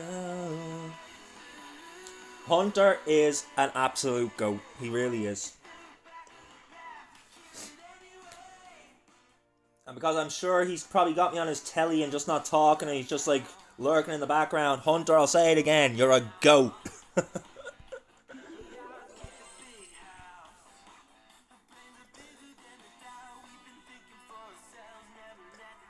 Fade away.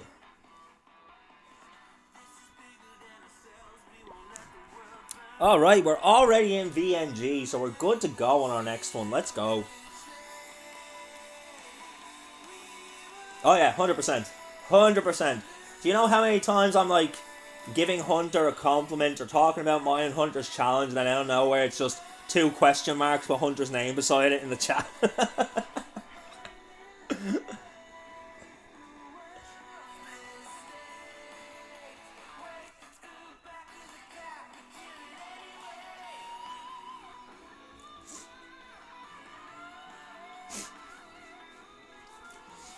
Yeah, exactly, Jedi. That's the reaction I have as well. It's like, I know it's coming. I just wait for it, I do.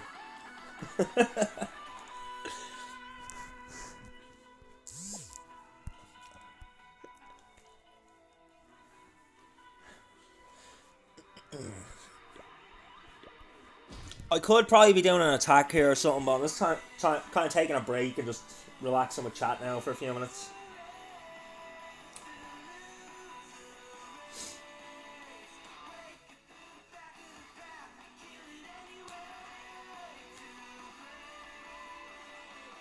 We will have we say, take it to the top of the rock, but do it anyway.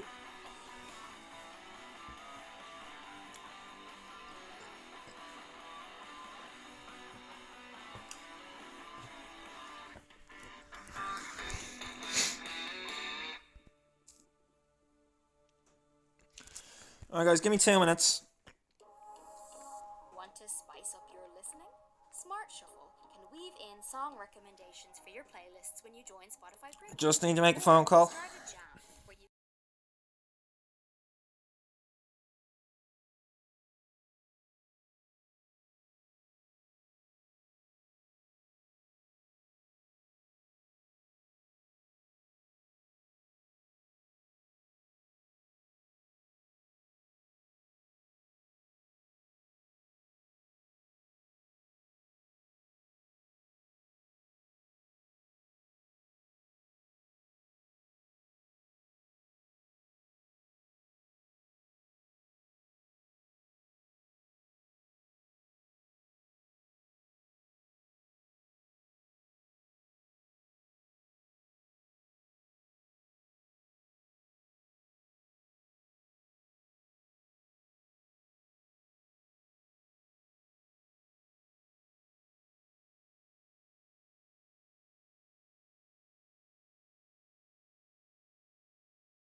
Okay, I may have to turn Do Not Disturb off here because I am waiting on a phone call to come through.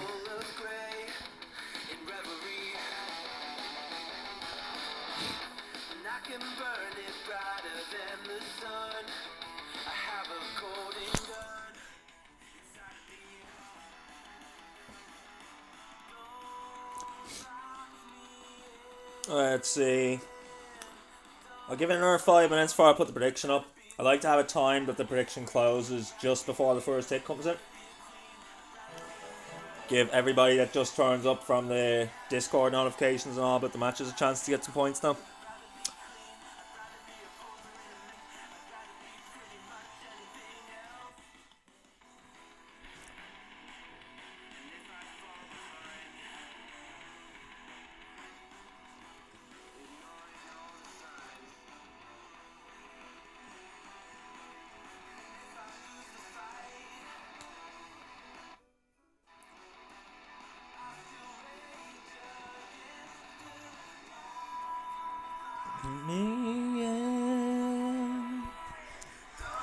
Okay, 20 minutes should be up by now for the CWL starting.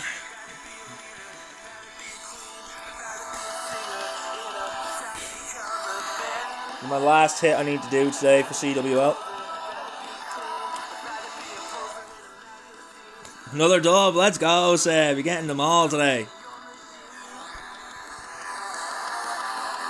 Look at that, bud, you're nearly at 1 million.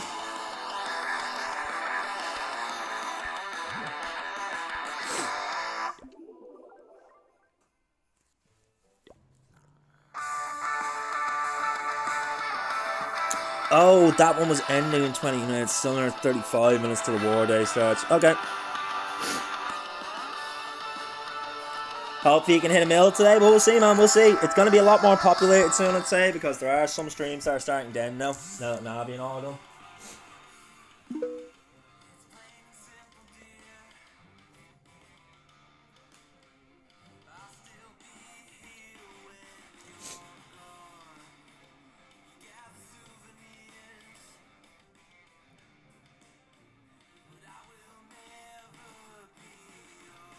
Tigger must have been called into work or something. He's after missing all the matches that he specifically told me he wanted to see yesterday.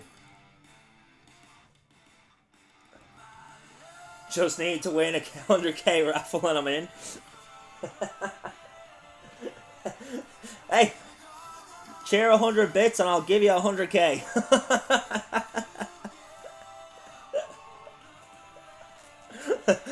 I'm kidding, of course, but I'm kidding, of course.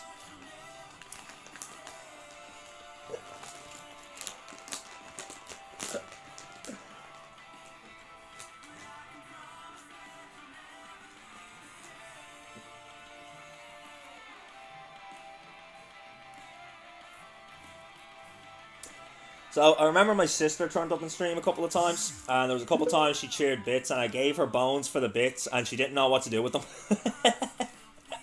She was like, "What the hell are these for?"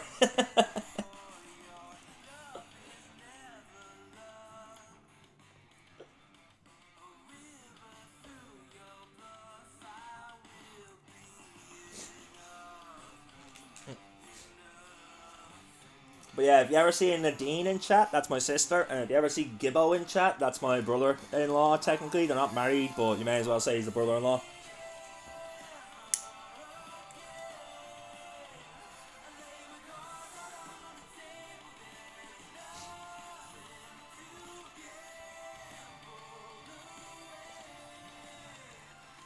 Okay, well, if you have a half an hour to kill on that, there's no point in me sitting there, because that won't be... I won't be able to do that until after stream, I guess, then, because I'm going to have 2 wars back-to-back now.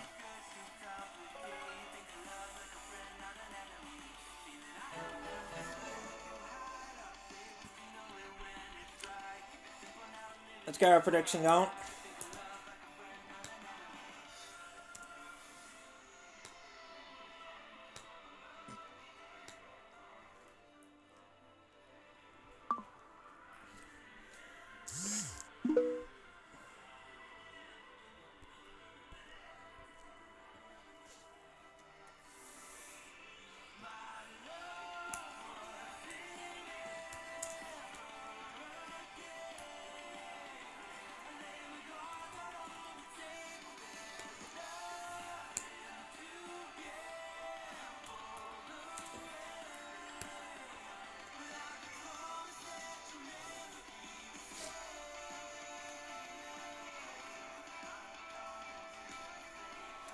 See, that's the other side of it as well, though, isn't it, Seb? When you do those mini bets, you might end up getting the win on a small bet. It's the double gamble, I love it.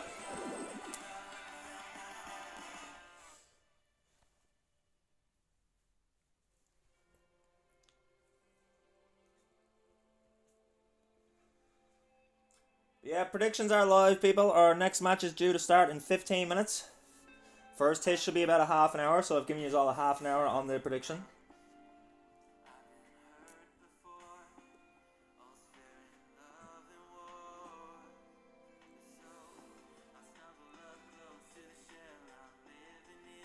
Oh, Tim.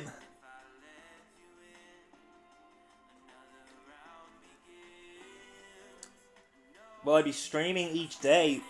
Seb, I stream every day.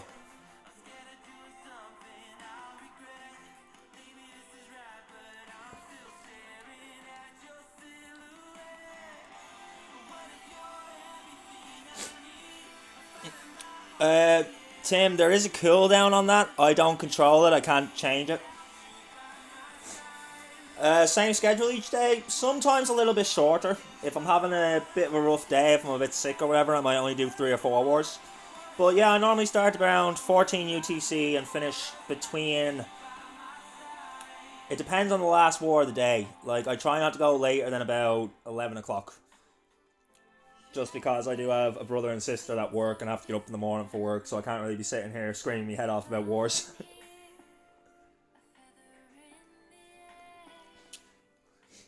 Trying to get the losses out of the way for Seb. If you're trying to help him get to the million, why don't you just give him some points?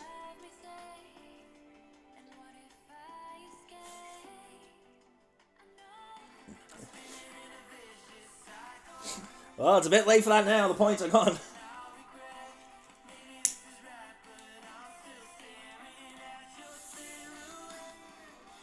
Yeah, man. Exclamation, give points at Seb, and you can give him as many as you like. You just put the number in.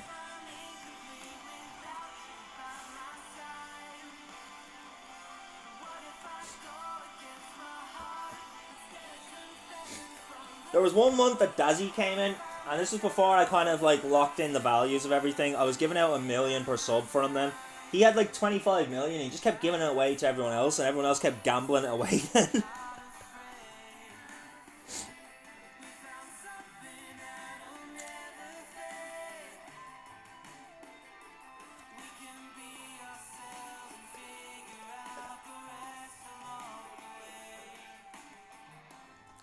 He was, Jay, but we don't see Dazzy here anymore.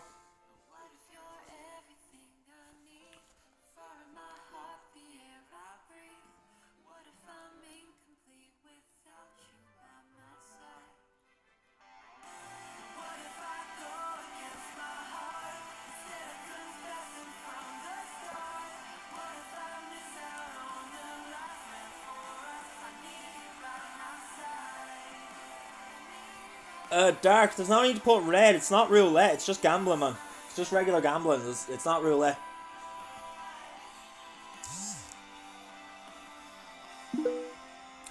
Jess, I know! Jay's back!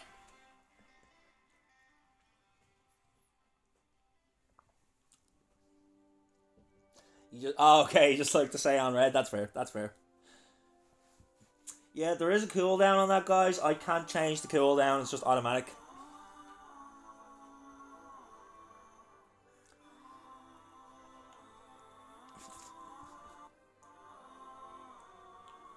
I have no idea. I think it might be about 60 seconds.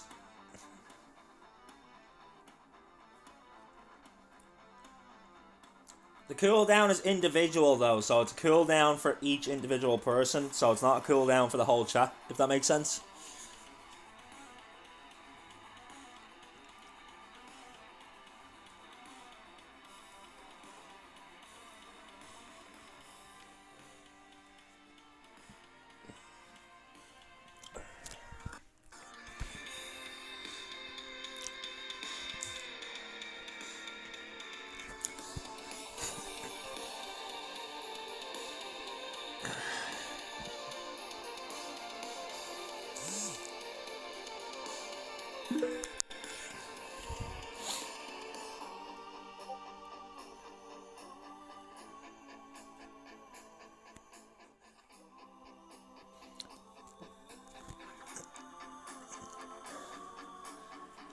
Tim's broke. Aww.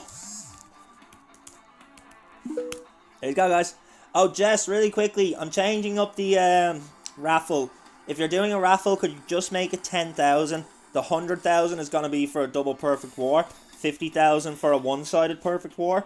And then if there's neither of them are perfect, then I'm going to add the stars together and times that by 1,000 for the raffle.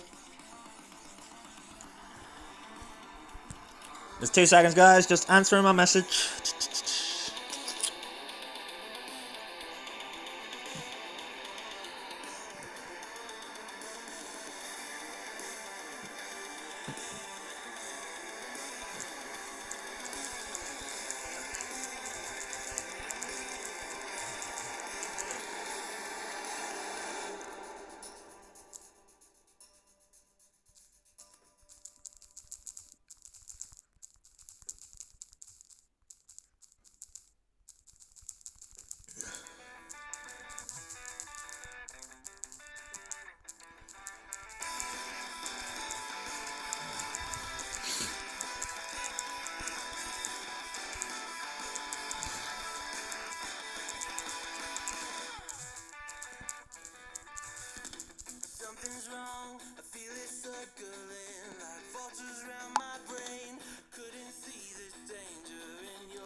Okay. Seb lost everything. Dark lost everything.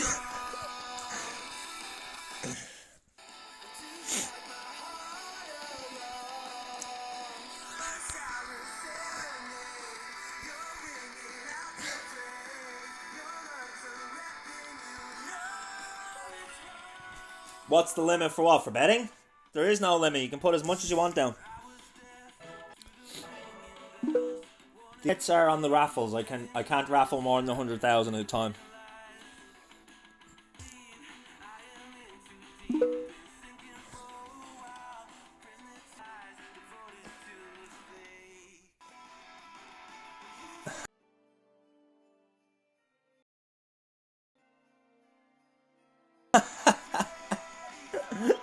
I'm pretty sure they don't go hand in hand together like that, but sure, Seb, it makes you feel better about it.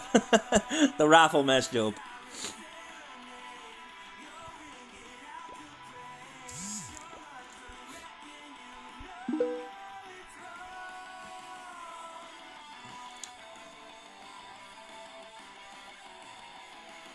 Let's go! He actually got it! He actually got it, ladies and gentlemen. Let's go. 1.5 million.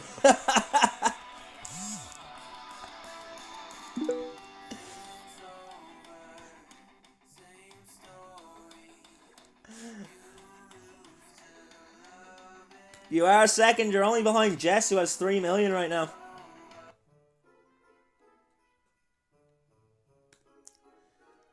But if that doesn't earn a few skulls hype emojis, I don't know what does.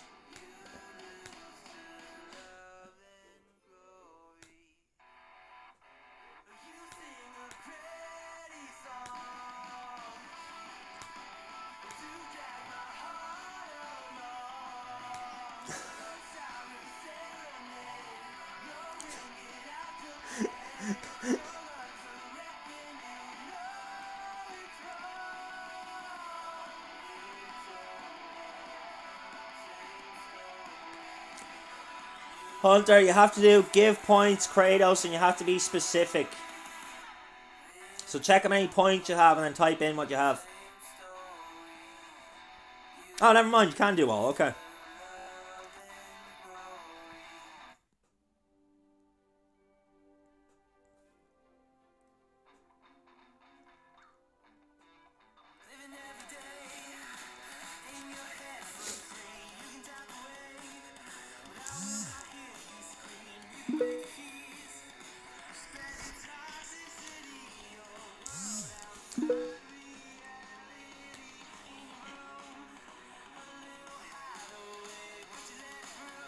Jess, are you just starting raffles for one bone?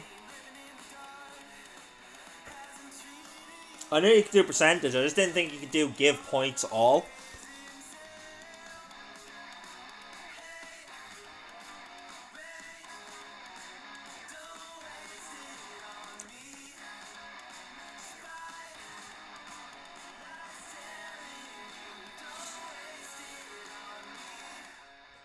You made 3.2 million silver on Albion last night. W's, Kratos. W's. Absolute W's, my man.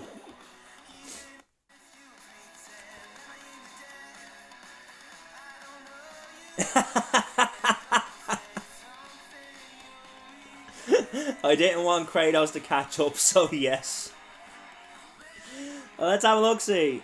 Who's got the top points right now?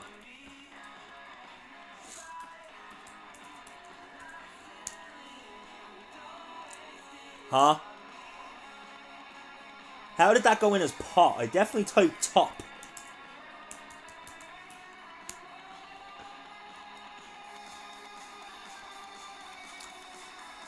Is Book okay? I'm actually not sure, Jess. I haven't heard off him today or yesterday, to be honest. He wasn't online yesterday, as far as I know.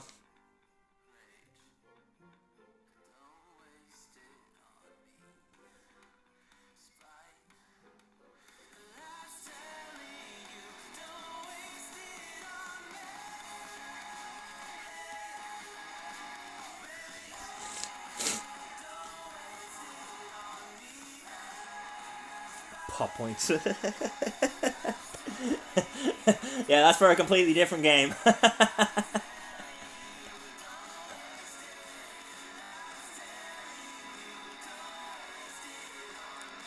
Yeah. Yeah, Dark. I use baby dragons for farming quite a lot. None, Dark. If you're farming, don't bring CC. If you're just farming for resources, man, don't waste the raid medals. Now, if you're just requesting it from the clan,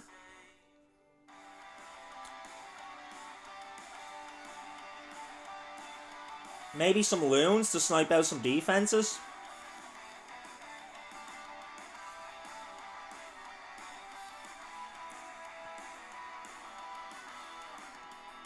But yeah, personally, if I'm farming, I don't bring CC troops.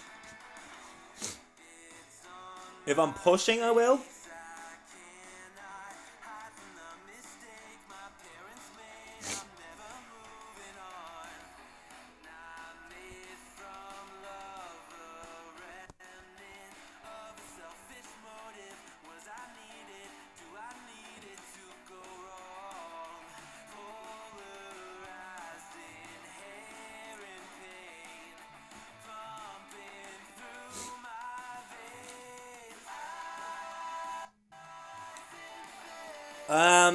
What you should try bring is Zapquake to take down the air defenses, just to give your baby dragons a bit more push power.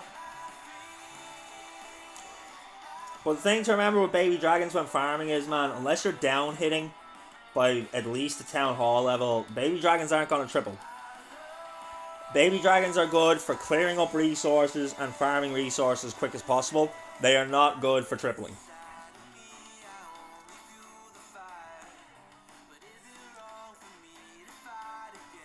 Alright guys, we have 3 minutes till the next war is being spun.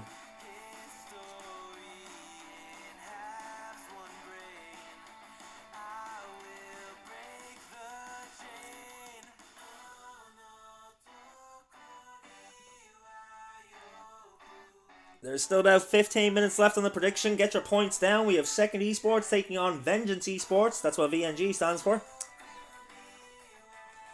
They're due to spin the war in the next 2 minutes.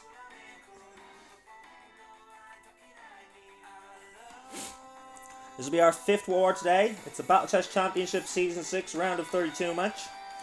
And then our final match of the day will be finishing strong with our very own Mighty Mercian Esports taking on Freestyle Esports for another Battle Chess round of 32 match.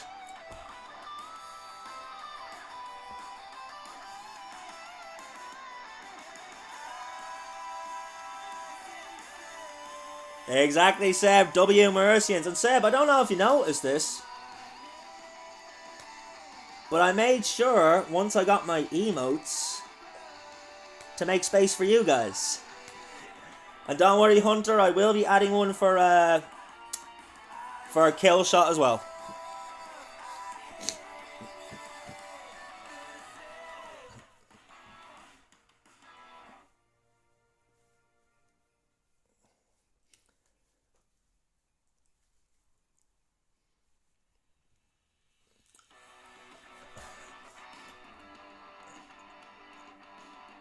You can't see the emote.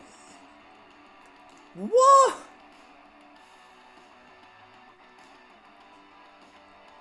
Are you able to see the other ones? Like, can you see this one? Or this one?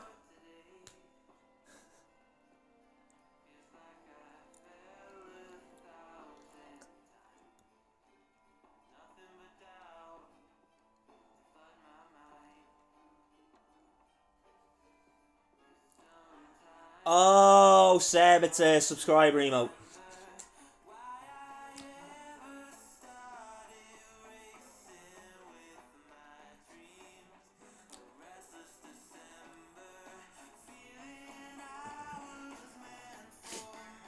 I should probably make that a free emote, to be honest.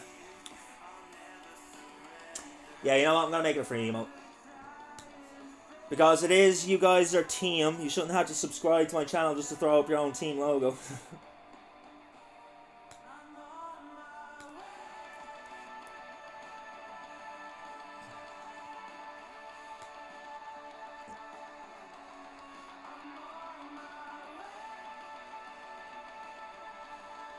Which one do I remove from there?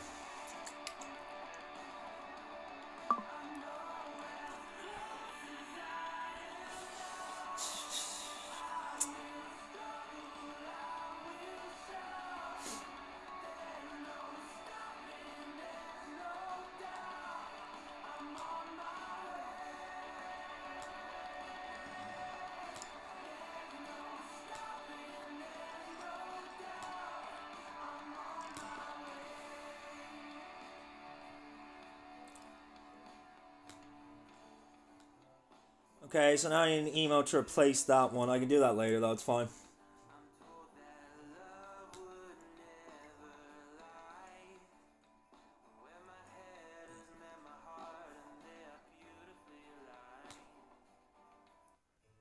Okay, check it there now, Save. You should have access to it.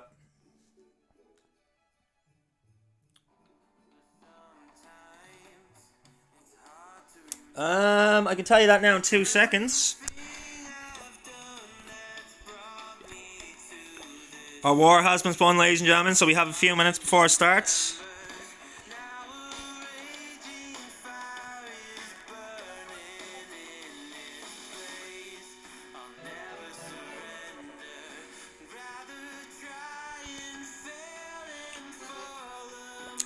Super Barbs 25,000, Super Archers 25,000, Sneaky Goblins 25,000. It's looking like it's 25,000 for everything, man. Those are the only 4 I have unlocked at the moment, though. Now, if you have access to Sneaky Goblins, I wouldn't even bother farming with Baby Dragons. Just bring Sneaky Goblins, haste spells, and jump spells. It takes 1 Sneaky Goblin to take down a Collector, 3 Sneaky Goblins to take down a Storage.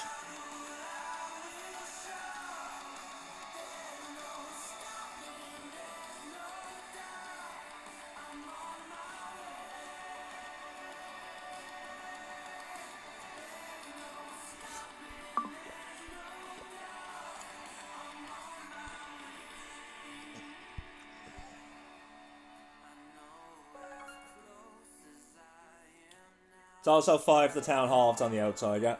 But that's why you bring haste spells and jump spells, man, because they're sneaky goblins. They'll stay invisible, and if you haste them up, then you'll be able to get them into the Town Hall before they become invisible. Visible. And obviously the jump spell to help them get over walls.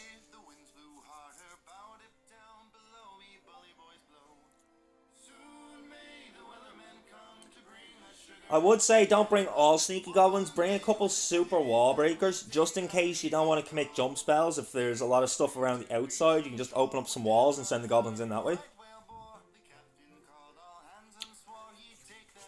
But yeah, I should be doing some Sneaky Goblin farming soon myself. Just, yeah, you can trophy push with Sneaky Goblins. If you can get the Town Hall, you get a win, you're getting trophies. And that's why they're superior to Baby Dragons. You can't trophy push with Baby Dragons. The odd time you might get enough force from a Baby Dragon to actually get the triple, but 9 times out of 10 it's going to be a 1 star or a no star.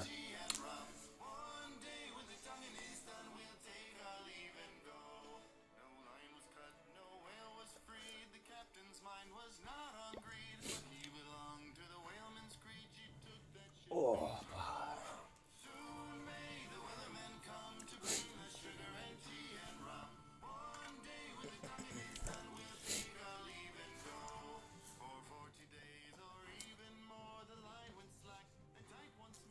And Dark, do me a favour, buddy. Stop asking, can you ask a question? Just ask the question, buddy. It's fine. You don't need permission to ask me a question, my man.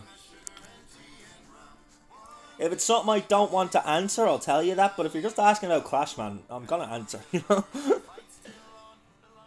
I do appreciate it, don't get me wrong, but I'm just saying, there's no need for you to ask permission to ask me a question.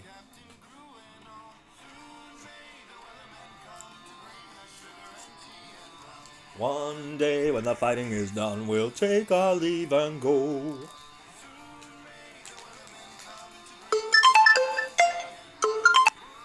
Alright guys, I'll be back in 2 seconds.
Jay, I'm just waiting to get mine.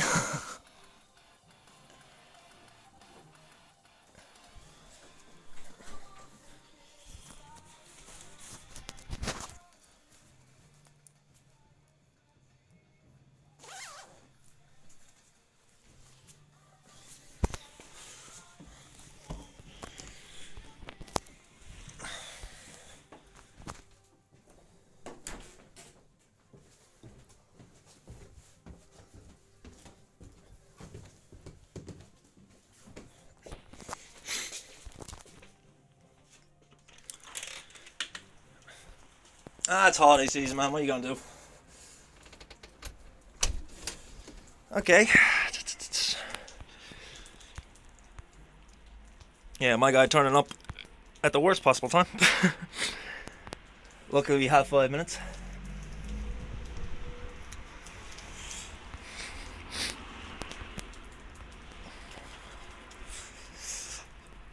Oh, it's absolutely freezing out here.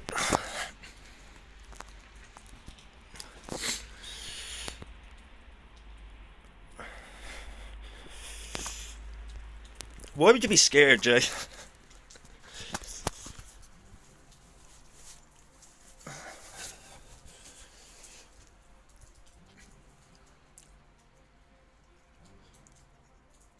Oh my god, it's freezing out here. I can't wait to get back inside. Hurry up, you bastard.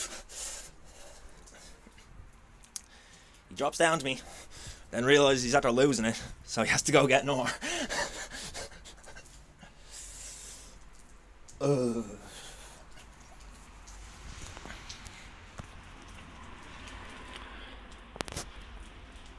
Scared to calculate how much you spent since December? I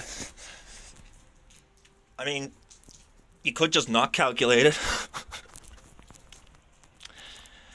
Yeah, guys, welcome in. It's our 5th match of the day. This is the Battle Chess Championship round of 32 match. Second esports taking on VNG esports.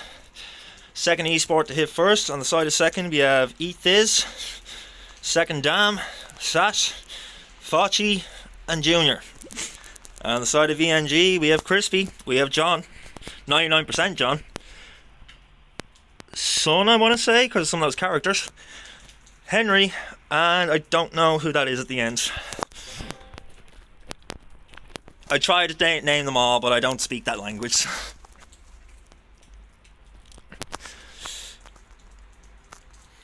John begs for a 99% 2-star. Hey, he just says 99% John, he never said 2-star. Oh, we've all been there, the dreaded 99% 1-star.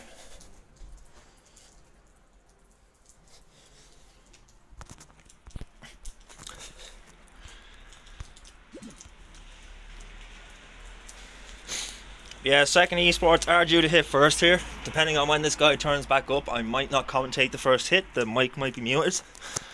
But you know me, guys, I'm not going to let something like waiting on someone get in the way of the hits, so we will definitely see it at the very least.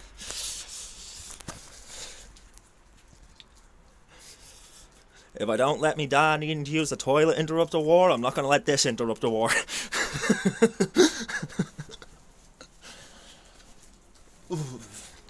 By the way, quick update in case anyone's wondering, he is still in ICU. It's kind of touch and go each day at the moment. I mean, some days they're worried, other days they say he's fine, so I don't really have any solid info for you guys, but for everyone that did send the messages of support and whatever else, love yous all, appreciate yous all.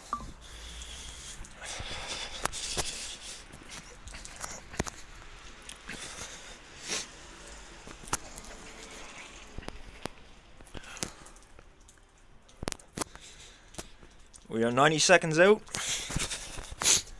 That was a nice hour break. Got myself a lovely cheese sandwich. We had some fun in the chat. And now we're ready to go for our 5th match of the day.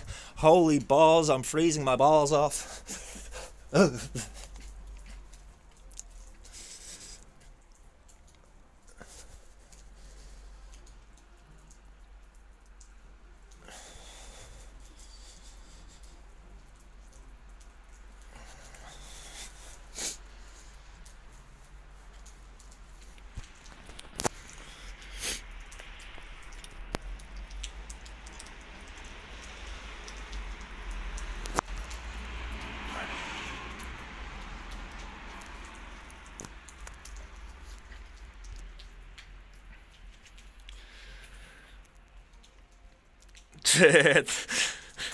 Yeah, that's what colour I am, right, Seb?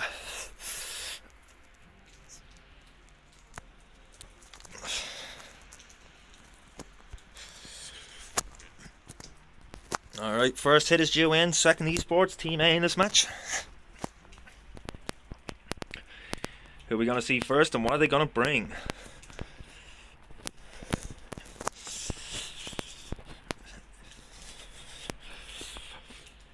Okay, we are live. We have Sasha's coming in first. And he's going to show us those roots and Valks. We've seen it a lot. The Root Rider meta is well and truly back, ladies and gentlemen. We've all been praying that it wasn't, but I think at this point we have to admit it's back. The only upside is that thanks to hard mode, it's a lot more 50-50 with the roots. He does start with that Royal Champion, manages to get some nice value before recalling. Down 12 o'clock corner, we see the Siege Barracks. Out come the Pekkas, out come the Wizards, going to clear that entire 12 o'clock side. What just flung there? Something caught a spring trap. I think it might have been one of his Wizards. Archer Queen also down by that Siege Barracks to help with the funneling.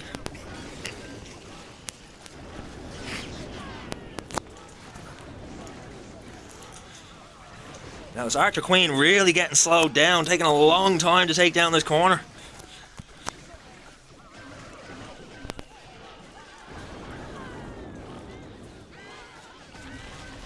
Here comes the main attack force now. Down come the Roots, down come the Valks. There's the Loon, Grand Warden, Apprentice Warden, and the Healers all in tow, making their way into the 12 o'clock corner, pushing in towards that Town Hall. He's already a minute gone, minute 15 roughly, with 30% of the base down. There goes the Rage Spell, raising up all the troops, moving in to take down Town Hall, freezing down the rest of that compartment. Both those Fire Spitters being hit by that Rage Spell tower. The Overgrowth perfectly timed to prevent those Fire Spitters from decimating his Root Riders.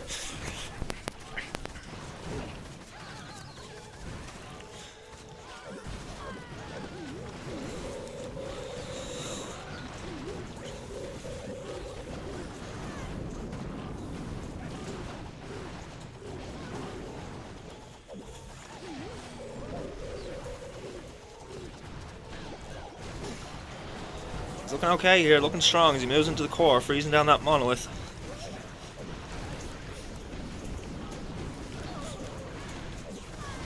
Still has his... Ooh, where's his...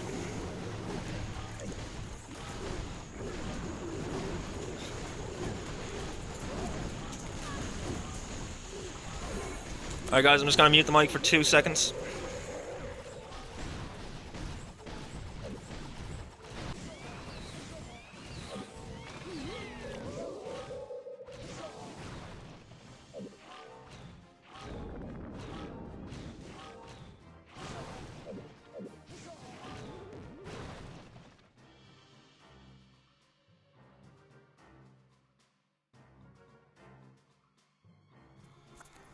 Well, that was an absolute smasher of attack to start us off.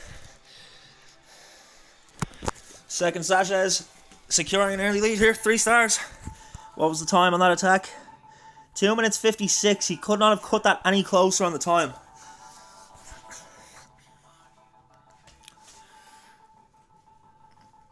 Three stars to kick off the match. We've been seeing a lot of that today. I think we've only seen one match where one of the sides started with a 2-star. And of course, we all don't want to see a 2-star for the first hit because it just opens up the rest of the game for the enemy team. Oh, we're live. Let me get this music turned down a little bit, guys.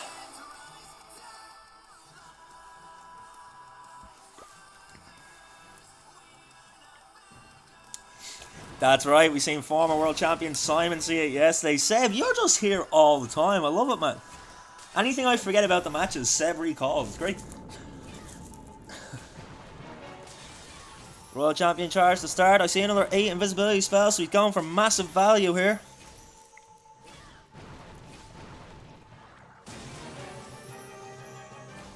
Down goes that multi-archer tower. That builder hut is going down. Rage spell tower does go up, but with the Royal Champion invisible, it does not matter. Those defenses have nothing to target. Does find that giant bomb though, so the Royal Champion, very low on health, needs to keep her invisible now. If those defenses all lock on, Royal Champion will be in trouble.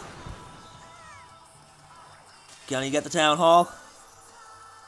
Fonzarelli, welcome back, my man. How are you doing? Dude, so unlucky with TGG's space earlier. Like, such a great war. Our first perfect war on this channel as well. So, congratulations to you and the boys. Well played.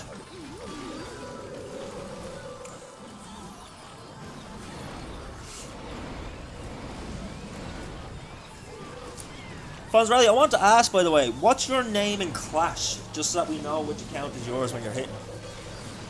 Because there's no teammate on... Yeah, you know what I mean. None of their team names are Fonzarelli.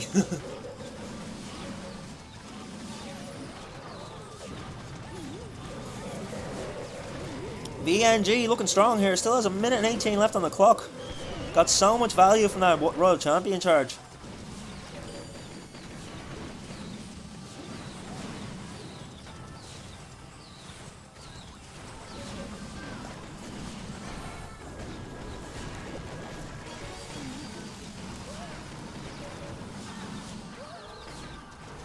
Oh, you're just a fan of Clash. I thought you were saying you were here for TGG Space. That makes more sense.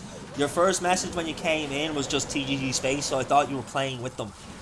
But then I didn't see your name, and I was like, okay, so which account is yours?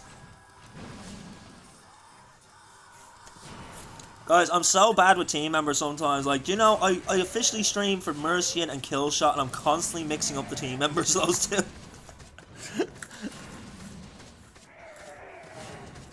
I will get better at it, guys. Like, I am only calling wars.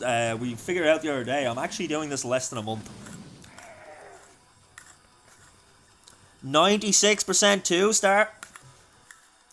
Second esports with the advantage as we move to the third attack.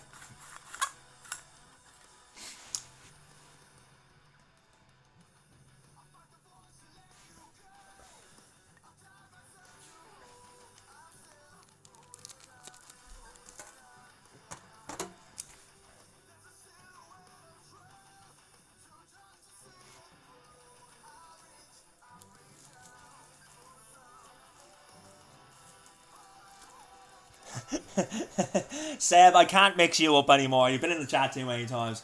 But no, there's been a couple of times that I've just said stupid things on chat. Like, for instance, Jedi put together the server for Mercian. And I totally forgot that. Not even Mercian, it's Killshot. What am I talking about? I'm so bad with this, guys, I swear. I think I do a pretty good job for only a month of streaming wars and stuff.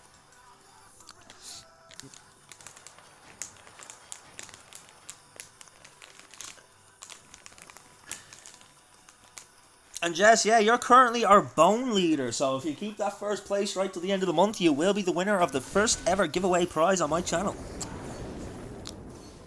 Alright, starting off with that Royal Champion, I do see another 5 invisibility spells, so not as many as we normally see. This is a Root Rider Smash though, so actually this is exactly what we do see. You're a fan of Killshot? Let's go! I officially stream for Killshot, Fonzie. For Hunter and Bornick and all those guys. LT5, your guy. They're all OP.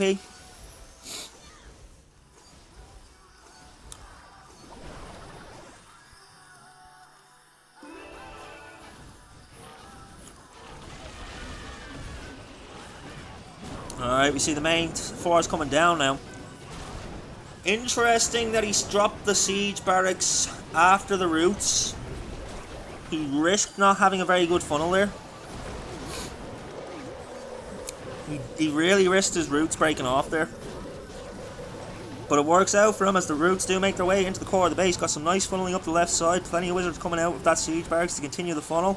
And here come the hogs and the Valks as that siege barracks pops.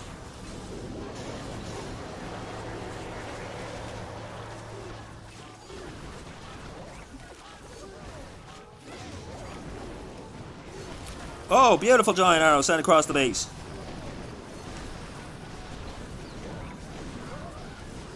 It always impresses me when they're in the middle of the base and then get the giant arrow to go straight across it. Because my big problem is with the big bunch of troops when I'm attacking, if I wait until the queen is in the base, I can't tell which way she's looking. So 9 times out of 10 I pop the giant arrow and it goes the wrong direction because I didn't realise she was looking that way. So not as easy to do as most people might think, popping a straight giant arrow while you're in the base. It's one thing to pop it from the corner, but while you're inside the base and there's so many different targets you could turn towards. Vaji looking strong here though.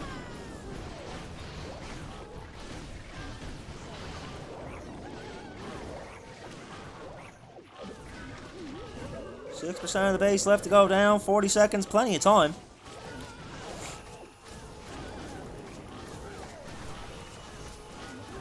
Still tripled, exactly, still tripled, man.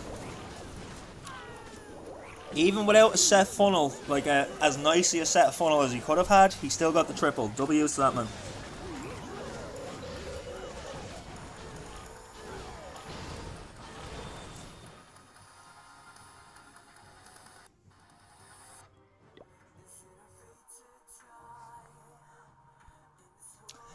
So now Vengeance Esports, that's what VNG stands for in case you're wondering. Vengeance. Unable to catch on this attack.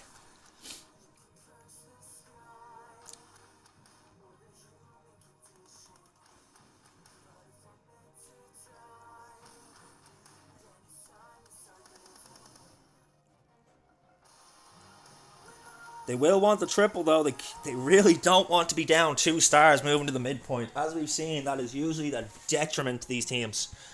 Being 2 stars down with 3 attacks left, you're literally hoping for 66% of the remaining attacks from your opponent to go wrong. At least with 1 star down, you only need 1 attack to go wrong to put you back in the game. But we are live. We have Crispy coming in. As Crispy comes in, I'm going to light a Crispy. Let's go. 11 invisibility spells, a couple of... oh, no rage. Okay, a couple of freezes. But we are seeing this more and more now for the dragon attack. I'm surprised he had the Barbarian King there. I would have thought we would have seen the Minion Prince there as well. He does have a Battle Drill equipped right now, but I expect that to change.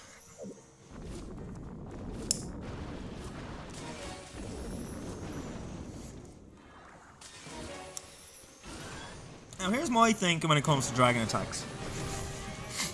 9 times out of 10 they bring like a blimp or something like that. But would it not be better value to have the siege barracks for after you spirit walk to clear up all the trash?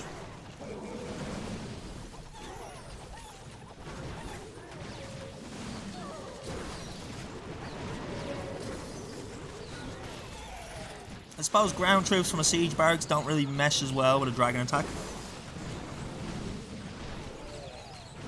Now Queen getting sniped out by those rocket loons.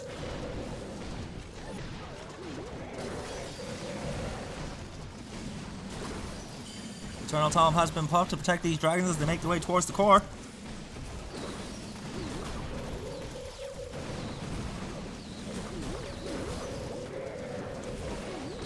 Freezing down the town hall, getting some lovely value here.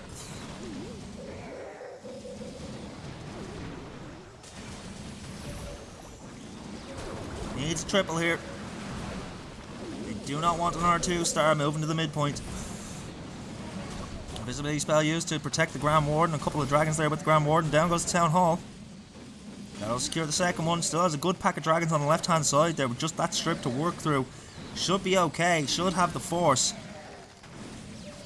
I say should because we have seen some strange things happen on hard mode.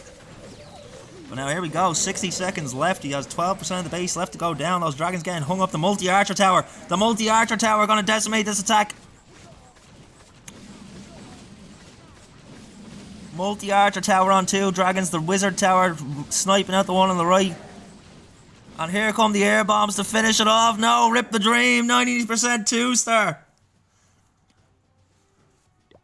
What is going on for VNG?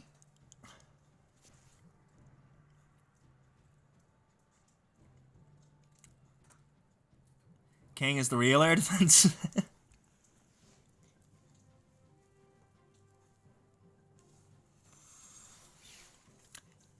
You would have to think if the king wasn't in there and he had the minion prince instead to slow down some of those defenses, surely those last 2 would have dropped. But that is the difference maker we're seeing with these dragon attacks. The minion prince. It's also the difference maker on the Root Rider attacks. The defensive minion prince has been the MVP of shutting down Root Riders.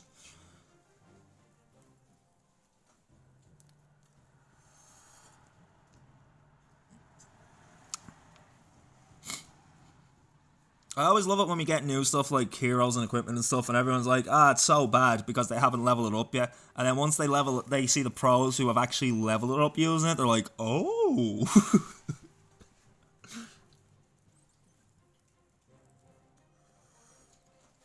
Like, biggest example I can make is Spiky Ball and Earthquake Boots. Everybody was hating on the Earthquake Boots. Everybody was hating on the Spiky Ball. That was my favourite combination the second the Spiky Ball came out. Because the first thing I thought was, what? I open walls and I do an instant funnel? This is amazing!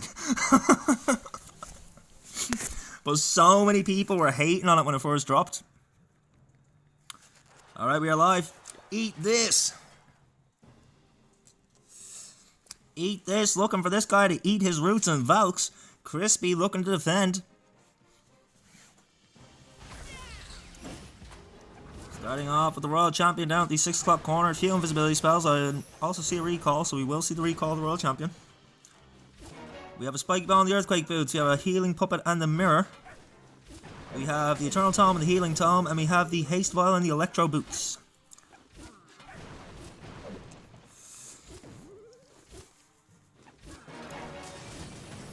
That's also another difference I'm noticing. If they're going for the mini Royal Champion Spirit Walk, they're bringing the Haste Vial to get more speed and value. But if they're going for the 9, 10, 11, then they're bringing the Rocket Spear.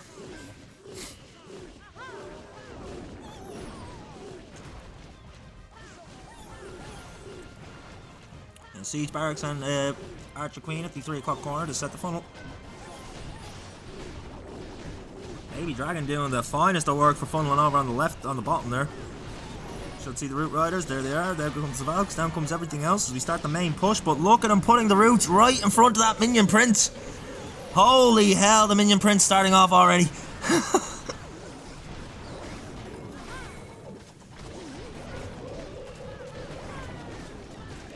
Enemy Minion Prince has gone down. Let's see how much he actually affected those Root Riders.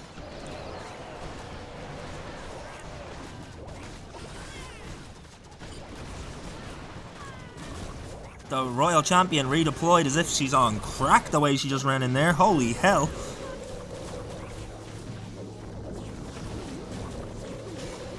Overgrowth invested. Gab Clash, howdy. Welcome in, welcome in. Thank you for, I'm assuming, your first time chat. I'm not in front of my laptop right now. I'm smoking at the window, so I can't see. But you're more than welcome in, man. We're on our 5th war of the day. We have Second Esports taking on VNG. Second currently have a 2-star lead. We are at the midpoint. This is the 3rd attack for Second Esports. Spiky Ball and the Earthquake Boots completely decimating that left-hand side.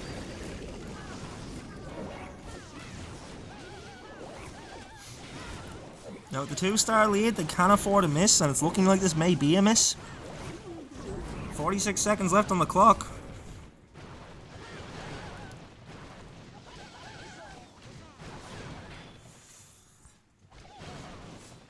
Still has some Valks, still has the Archer Queen, the Barbarian King. But the Inferno Tower sitting inside here is what's worrying me, because the Queen is going to path around to this side, and we all know the Queen, she won't go walking back around, she's going to shoot that wall. She's going to shoot the wall. She has PTSD about walls for some reason, people, we don't know why.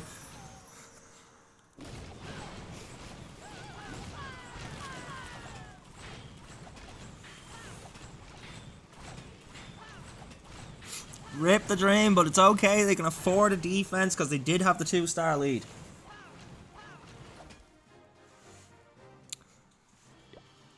But now VNG with a chance to close the gap to 1 star. They need a triple here. They haven't got one yet.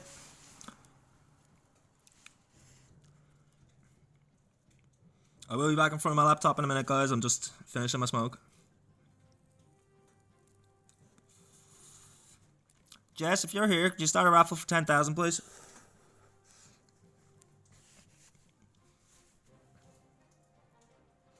Actually, Jess, we got some new people in chat. Make it 50. Will be nice, because there's obviously some people in chat that have no bones.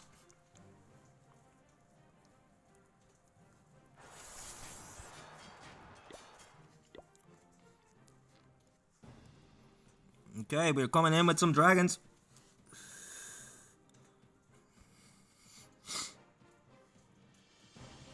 Earthquake Boots and the Spiky Ball. We have the Healer Puppet and the Giant Arrow. We have the Eternal Tome and the Rage Vial. And we have the Electro Boots and the Haste Vial. What does that say?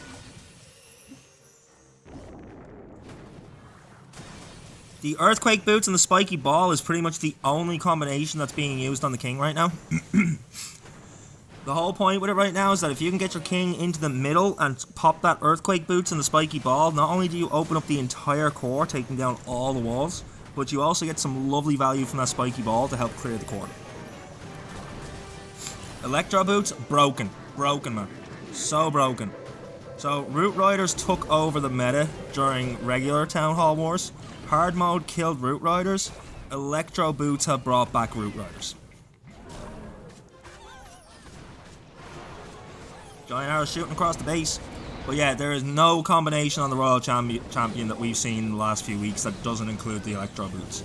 It's usually Electro Boots and the Rocket Spear, or else the Electro Boots and the Haste Vial, depending on what way you're going with it. In this case, we have the Haste Vial and the Electro Boots.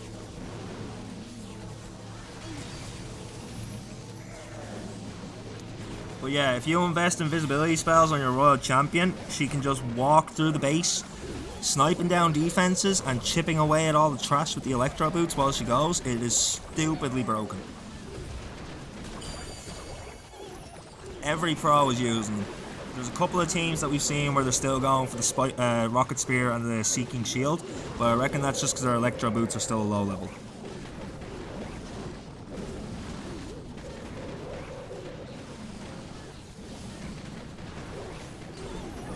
He's got good power here as he pats around from the 3 o'clock corner.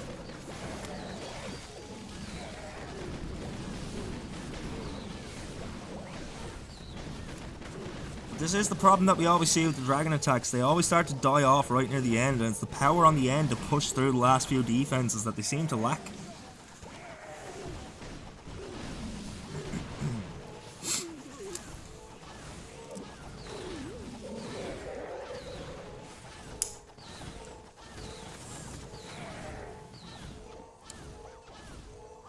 What else has Electro Boots done? They brought back the Twin Hog strat, made Twin Hogs viable again.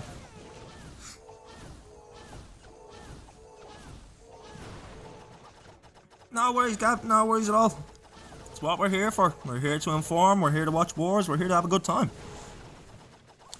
Be sure and hit the follow, buddy. I stream every day, and I stream 5 or 6 different wars, all from professional leagues. We have 2 brand new ones coming up in the next week as well. This is currently a round of 32 for the Battle Chest Championship that we're keeping an eye on right now. VNG with another miss. So this is not the position they want to see. Moving to the back half of this war, 2 stars down with 2 attacks left. VNG need 2 triples and they need Second Esport to miss 2 attacks or at least get a 1 star. But even at that, the damage, the destruction is so far apart right now. About a 28 building difference.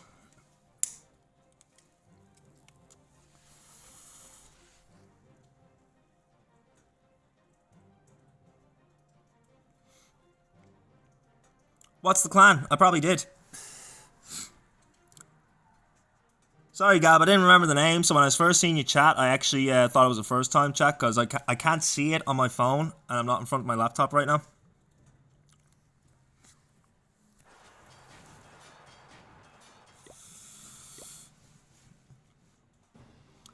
And here we go, coming in with the Roots and the Valks again, but 11 Valks. Don't normally see that many Valkyries. Okay, we started the Royal Champion coming in from the 3 o'clock corner here.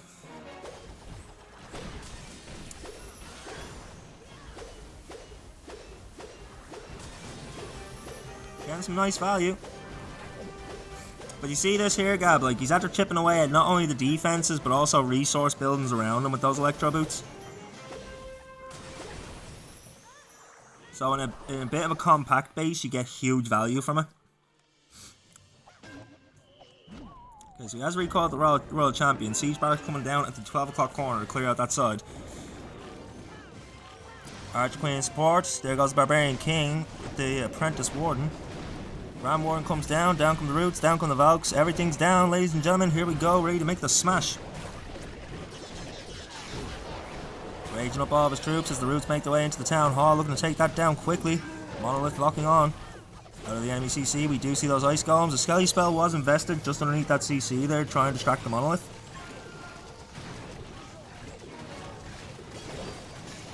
Now this is detrimental.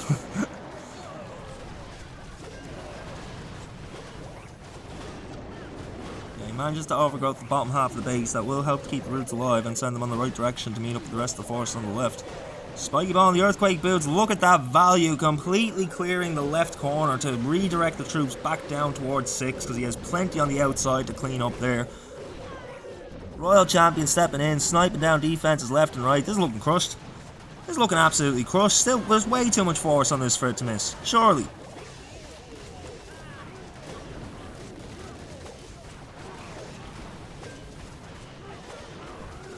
Everything coming down now on the cleanup. Only got 12% of the base left to go. 1 minute and 3 left on the clock.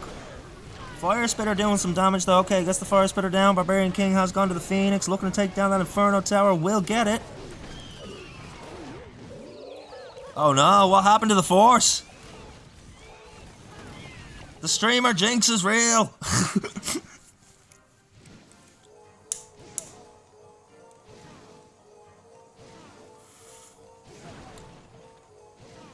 Okay, that's one that VNG needed, but they do need to triple.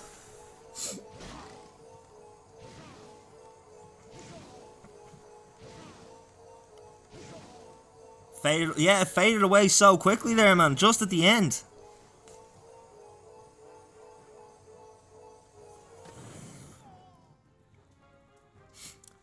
%94% though, so that's not going to hurt them too much on their damage.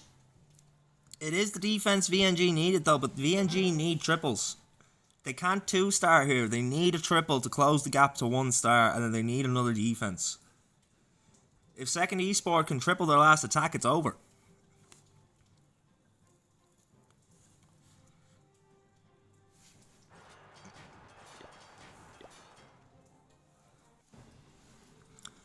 We got a Lalo, ladies and gentlemen. Let's see if this is a Kira's level Lalo or not. Starting off at the Grand Warden at the 12 o'clock corner.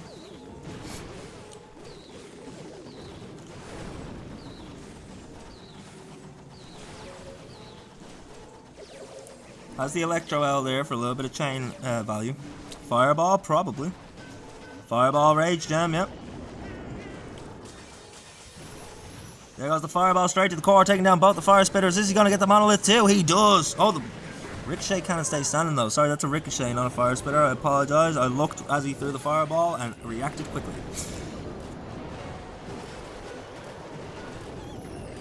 Now, it's an interesting approach to a Lalo, alright. By taking out that corner and the bit to the right and Fireball on the core, he has set the traditional L path that you would look for. Still has his heroes to take out even more, try and make this more of a straight line.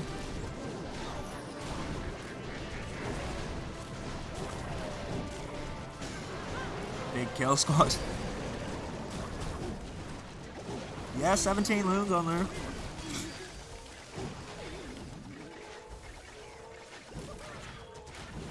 Fire Spitter now though, locking onto the heroes. And they will ignore that Fire Spitter. They'll move to the Town Hall, so that Fire Spitter is going to get some value. You see the Lalo starting to be deployed now. Here comes that Lava Hound along with some loons, but he's bunched those loons together an awful lot. I apologise, ladies and gentlemen. I realise that's a disgusting noise to hear, but I had to clear my nose. Don't we all just love the winter? Now here comes the minions, here comes the archers. His loons just died.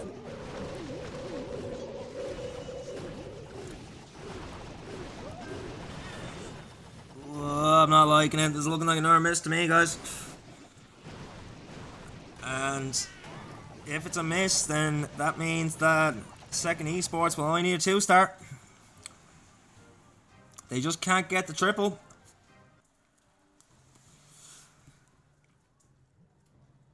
They just need 2 stars. Second esports, if they can double, they win 50% of the base in the Town Hall.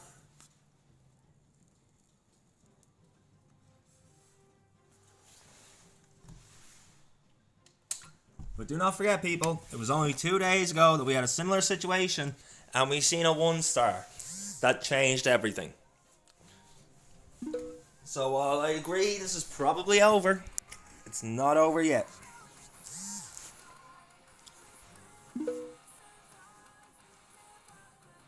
That defending Minion Prince is putting in crazy work. Oh, Gab, the Minion Prince is the utter killer of the Root Riders at the moment. The amount of times we've seen it in the last few days where the Root Riders are looking strong, but then there's nothing to take out the Minion Prince, and he just has free reign to rain down hellfire on them. Absolutely guts them alive. Completely shreds them.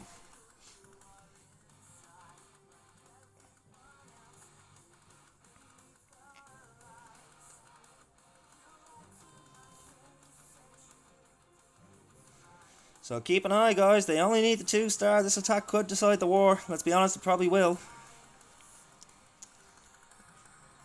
As long as the Town Hall goes down, with the strength of the armies that are being used at the moment, I don't see it being possible to get less than 50%.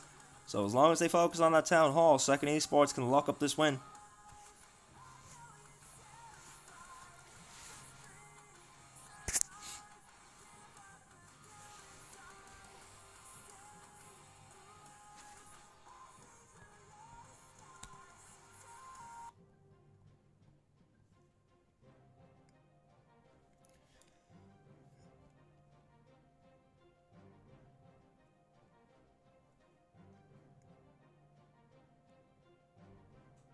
Don't jinx it.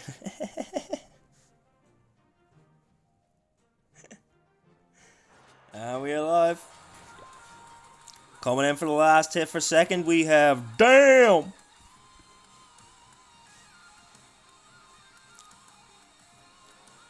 Okay, so bringing in the twin Huggies. First time we've seen it today.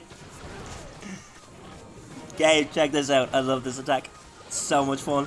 So he's bringing in the E-Titan there, along with the Barbarian King and the Log Launcher. Going to open up some walls, get some value here. Plenty of tanking troops there in front of that Log Launcher, so he should get some nice value out of that.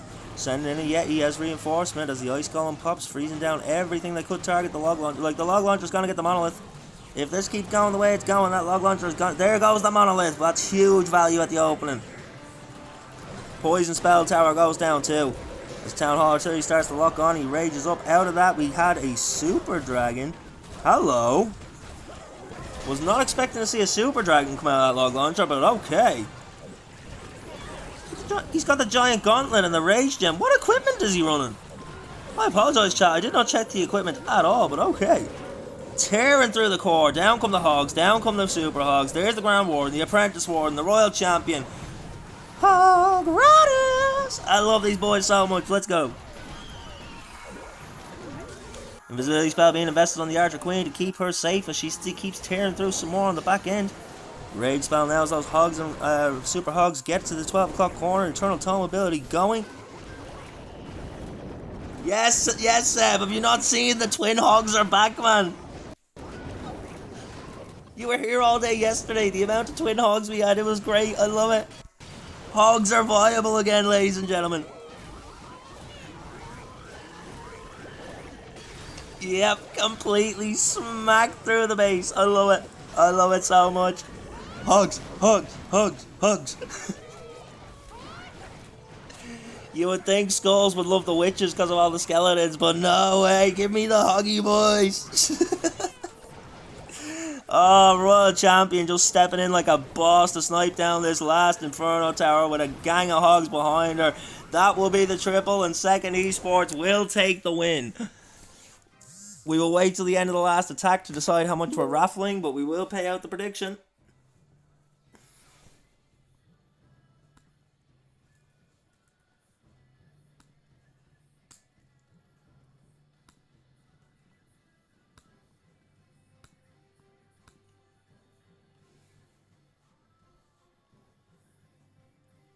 Did he swag the ability? I'm not sure. It was that hit there, so we'll check it after the last hit, yeah?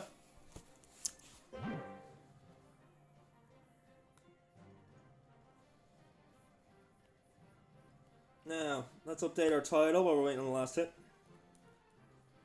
Our last match of the day is going to be our very own Mighty Mercy and Esports. And Seb will be playing in that war, ladies and gentlemen. So let's go, Seb.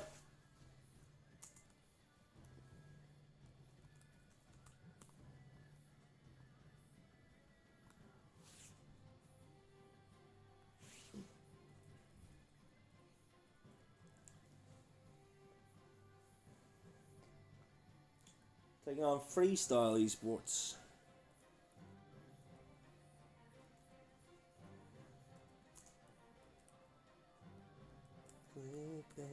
Digital. That was so fast as well. We've had so long to wait for this last hit. But we are live.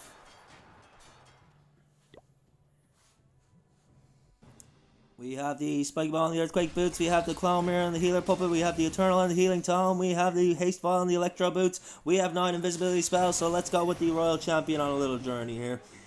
We know we don't need to look at anything but the Royal Champion right now. Beautiful value here, gonna get the Ricochet Cannon, gonna get that Rage Spell Tower, should get the... Okay, the Ricochet Cannon did go invisible, that's okay, we'll come back for that. Has time, has the invisibility, so there's 5 left to go. We just have to be the base here.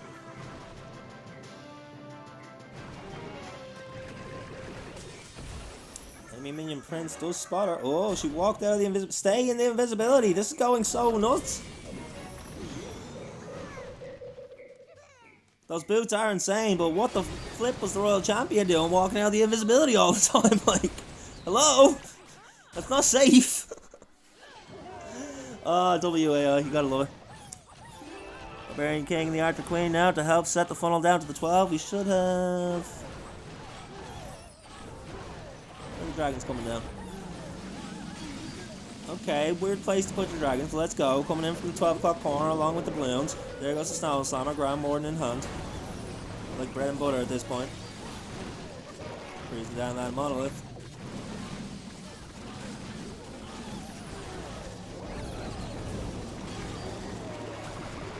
Balloons on that Stone Slammer, and a few of the dragons do find the NATO trap. Down goes the monolith, falls all the air bombs as well though, freezing down that town hall as the ice golems popping on the right.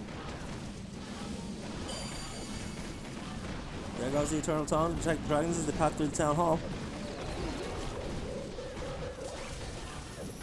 Ooh, what do we think, chat? It's looking a bit scrappy, isn't it? He's got just over 60 seconds left and he's got 25% of the base left to go. There goes that Rage Spell Tower, gonna rage up that Fire Spitter. Well, all those other defenses.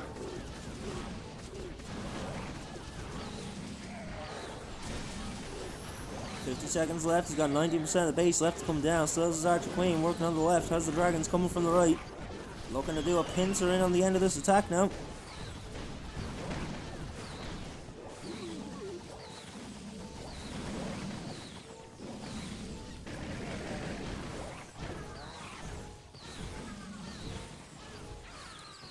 Less than 30 seconds, has 10% of the base to go. Inferno Tower, tear through his dragons. Got a dragon and a super dragon left. Do we believe, chat? If you believe, exclamation believe. Can they get a triple? Come on. Rip the dream. Another 2-star. Oh, unlucky, but that will be 13-10, so we will raffle 26,000 bones.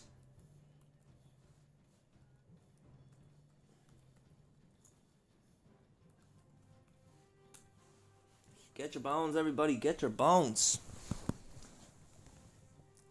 That was a hard, rough war for VNG. That was very unfortunate. GG's, guys, good job. But now, it is time. Time to go to our very own Mighty Mercy and Esports. I don't even need to say that it's for a tournament. I'm going to say potato. And they're going to accept me. Because they know me.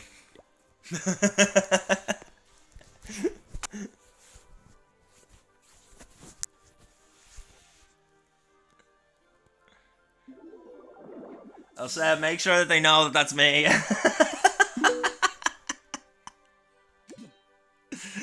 I just instantly thought to myself there, if they actually don't realise that at first, they just see potato. Oh, I love it. Let's go with the baby dragons.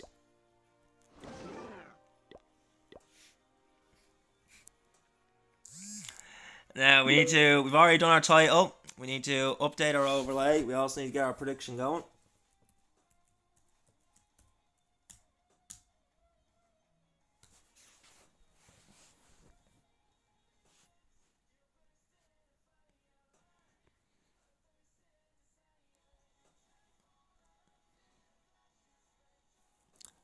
I'll give Freestyle one thing. They have a badass logo.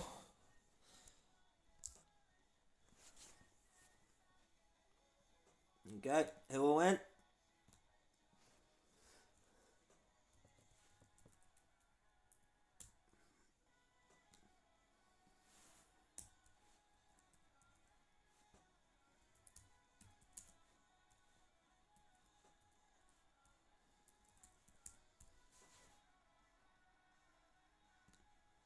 It's due to spin in 5. Takes roughly 15 minutes to get going. We'll make this 20-minute prediction. Start the predictions now.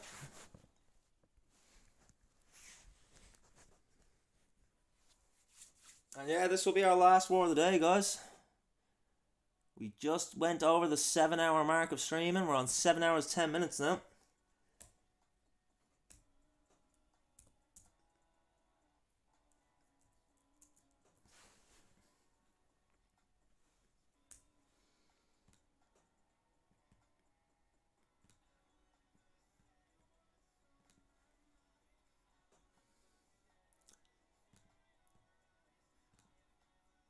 Oh, I'm sorry, Cheese. I genuinely thought you meant like, why can't I gamble? Hello, Punisher. Thank you. Welcome in, Mr. Potato. I'm happy to be Mr. Potato. Do you know why? Because I'm Irish, so I should be Mr. Potato anyway. Keep away from me taters, or else I have to fight you down a dark alley in the middle of the night for your shoes.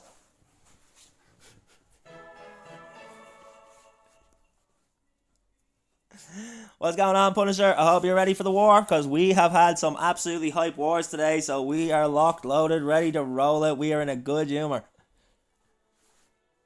Seb has been here all day, and he has watched all the highs and lows with me today. It has been such a hype day of wars, man.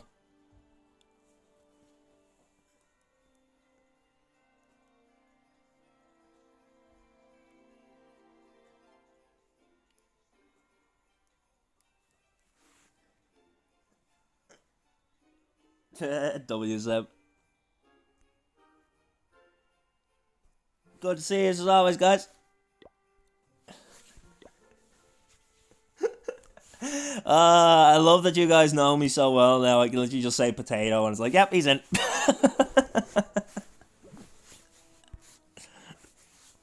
If I said that while trying to request into any other clan for these tournaments, well, I could probably do it with Killshot as well. But any other clan, I would get banned so quickly.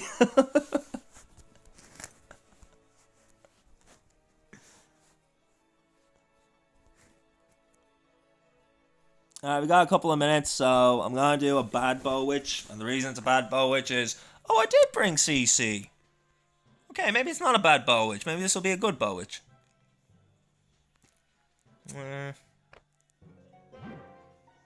Not really way for me to pull the CC, not with the army I have. Okay.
take it.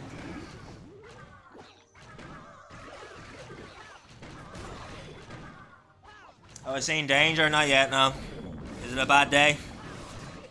Am I gonna 1-star again, Hunter? I'm gonna 1-star again. Oh, do me a favor, Hunter. Check my mirror and tell me, they perfected? Jesus. Well, I guess they're screwed on that one then. GG's, guys. GG's.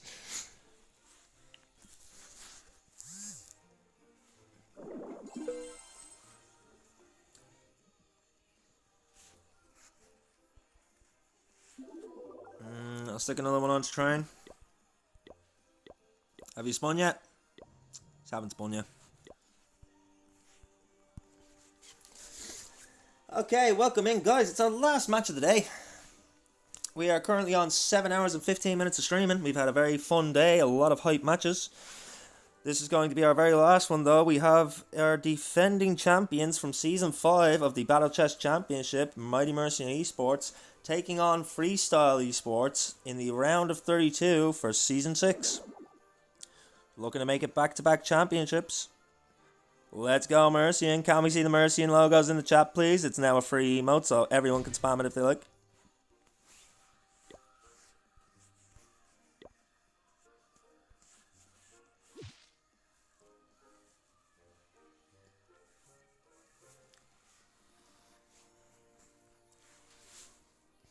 Let's go, Punisher!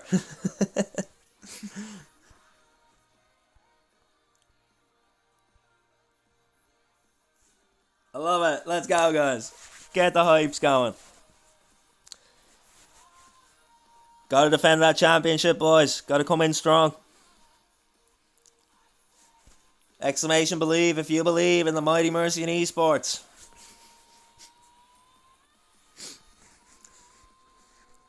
I'll be completely unbiased while I call the war, but until then, let's go, Mercian.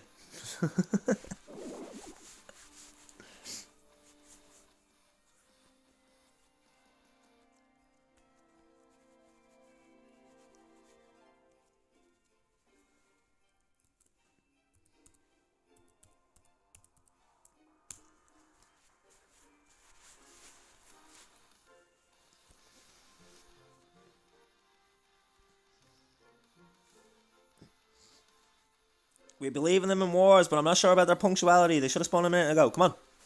You should know me, boys. I'm impatient. I'm kidding, of course.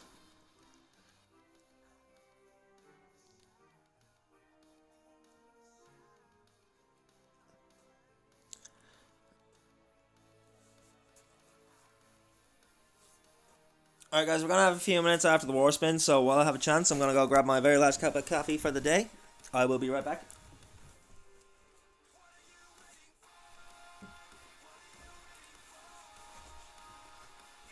Chat, it's your job to tell anyone else that comes in. I'll be back in a minute.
Is my chat present? No, okay. Alright, sorry for the silence, guys. I did need to get one last cup of coffee, though.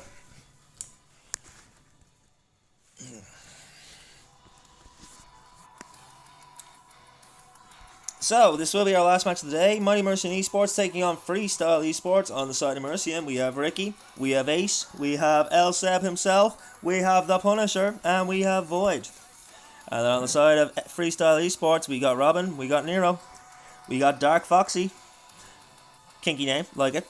We got Lauren LL, Legend League, of course. And then we got Blue Flame, Blue Fame.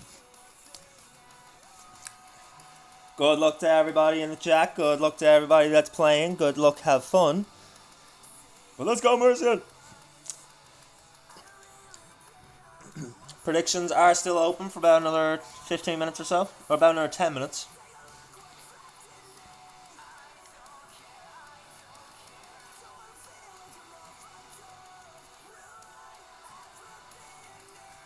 For anyone new here, welcome to the crypt. I am Skulls, your head reaper. And commentator of the noble blood sport that is Clash of Clans.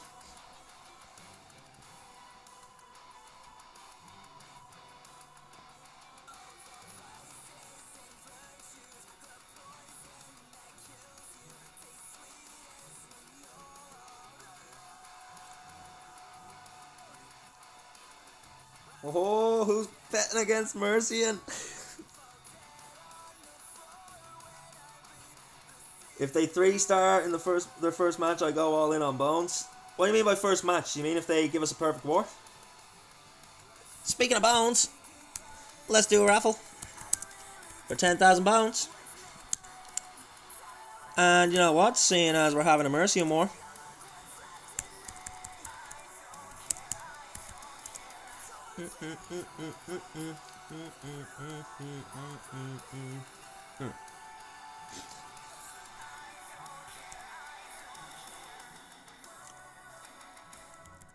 Mighty Mercian has 14 letters, so there's 14,000 Bones for everyone. Because why the hell not?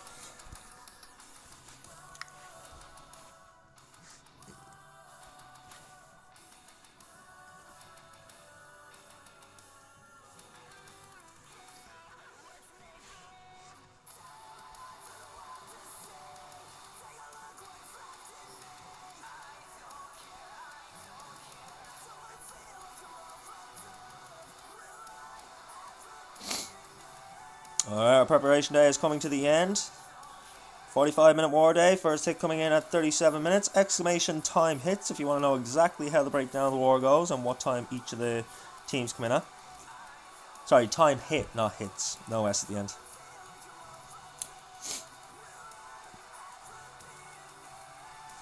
Be sure and join the raffle and get your Bones, everybody. As I said, for the first time at the end of the month, whoever is first place on the Bones will be getting a prize to the value of $10. Because I'm still a small-time streamer and that's all I can afford. We still saving for equipment, guys, sorry.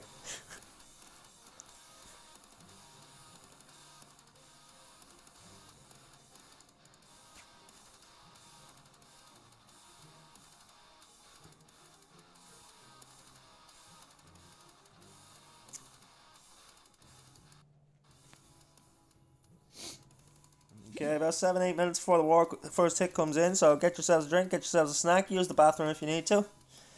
Because we're locked, we're loaded, we're ready to roll it. Our final war of the day. As we just tick on to the 7.5 hour mark.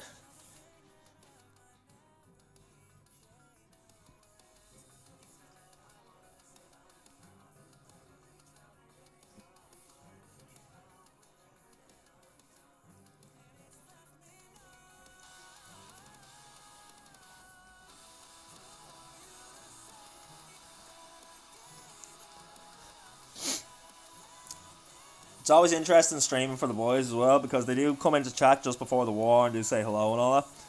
But then they disappear from chat as the preparation day is starting, because they have stuff to do, so they have to go, you know, I get that. But then after each of their hits, they just start to turn up in the order they hit, which is really funny to me. Maybe I'm just easily amused. Seb's still here. Seb, what are you doing here? You only got a couple minutes. I suppose preparation day is over, so everything's done.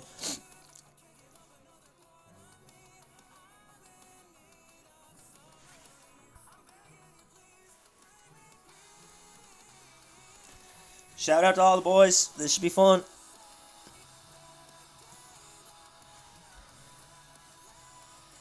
This is the round of 32, so the winner will move to the round of 16. Loser will go home. Theoretically speaking, they're probably already home, but you know what I mean.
Welcome back, Gab. You're just in time. We're about 5 minutes out from the first hit of our final war of the day.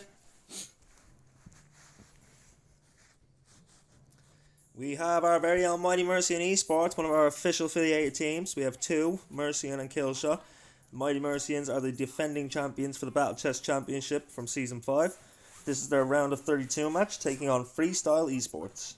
Still time to get a prediction down if you want to, bud. Get your skulls down while you can. Only a couple minutes left on the prediction though, so I'd be quick.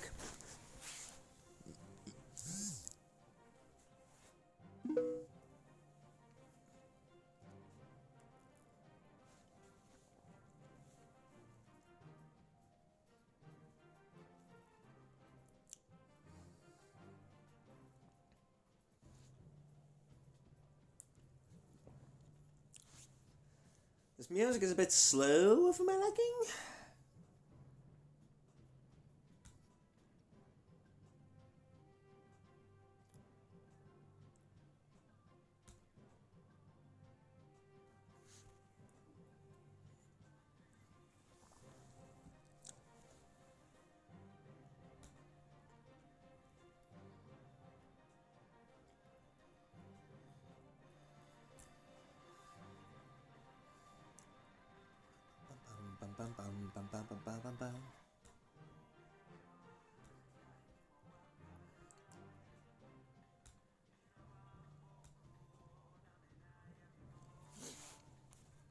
We'll turn that down in a minute.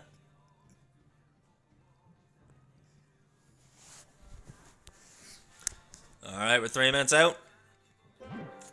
Bases are being claimed. Once again, we have Mercian, we have Ricky, we have Ace, we have L7 himself, we have the Punisher, and we have Void. And on the side of Freestyle, we got Robin, we got Nero, we got Dark Foxy, we got Lauren, and we got Blue Fame. Round of 32 for the Battle Chess Championship, Season 6. Mercian defending champions of Season 5. Winner will move to the round of 16. Probably like the 5th time I've said that in the last couple of minutes, but let's go. And once again, for anyone new here, welcome in, welcome in. You're all very welcome. I am Skulls, the head reaper here in this crypt.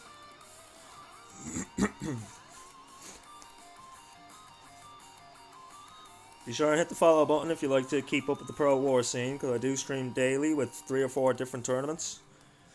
I'm currently on a 7.5 hour stream, and that's normally my average for a day, so I'm always here. What am I not seeing in my chat because it's not updating again?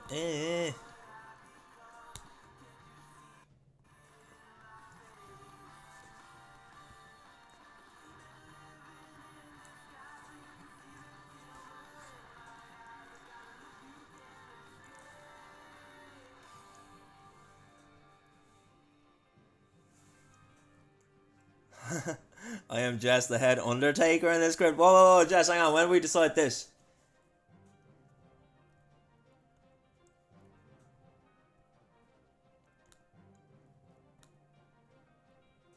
Okay, you can be the head Undertaker on one condition. You tell Stabby you're my Twitch wife. Why is it not updating again? You can argue with women. You just don't get very far.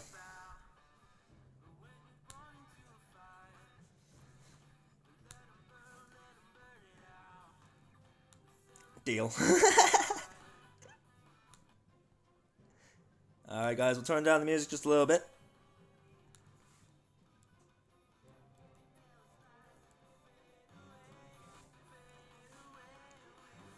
We are 30 seconds out from the first hit. Mercy and Arju to hit first in this war.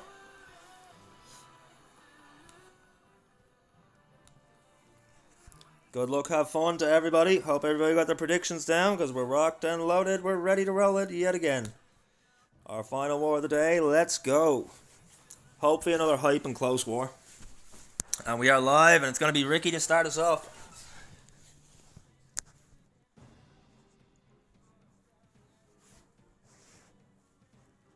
No, Gab, that's the exact time they're supposed to come in at. So we have Ricky coming in with Roots and Valks.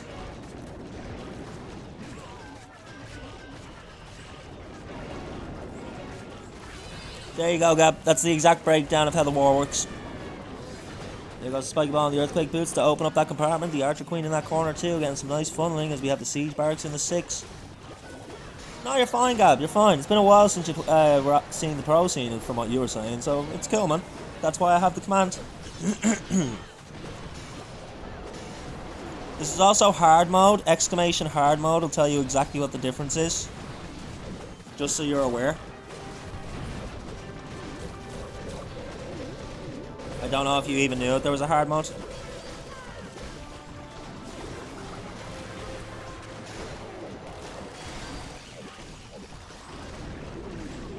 I suppose you were, because I streamed one of your wars there a while ago, so.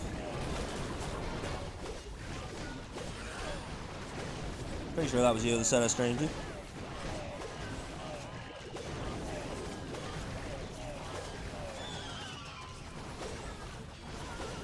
I apologise if I'm mixing anyone up in the chat. It's been a 7.5 hour stream, guys, so been a long day. We've had a lot of conversations with a lot of different people.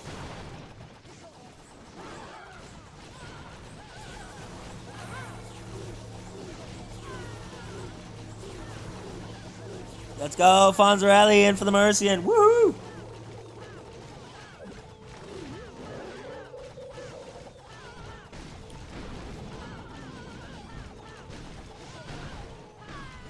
His roots died off. I apologise, chat. I didn't really call that one. I was answering a question.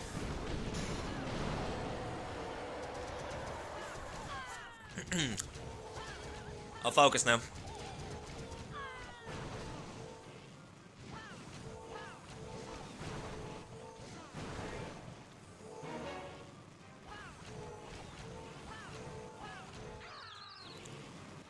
That will be the 99% 2-star for Ricky to open this war.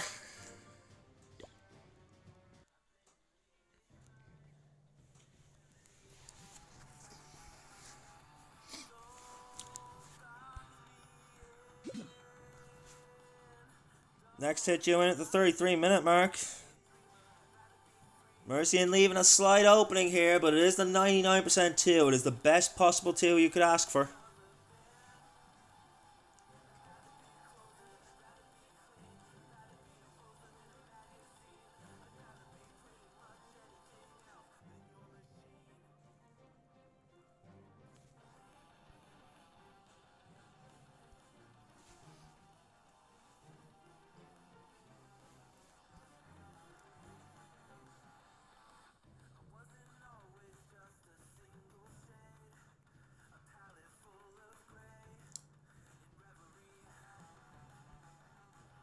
So I freestyled you to reply in the next 40 seconds. Who are we going to see hit?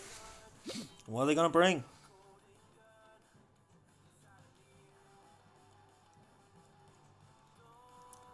Box me in, don't dreaming. I'd rather be afraid. I'd rather be a sinner. Leave me. I'd rather be anything. Just cover down.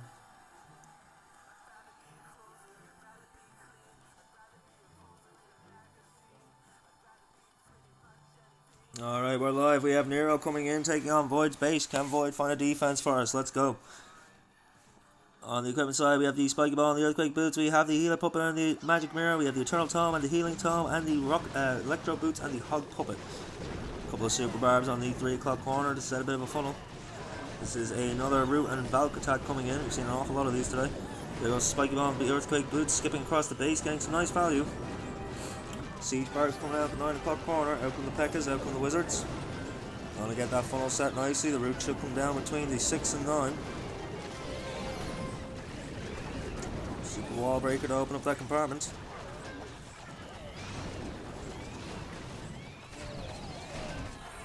Now that's Siege Barracks. We have Valks coming out. They're going to completely clear the 9 o'clock.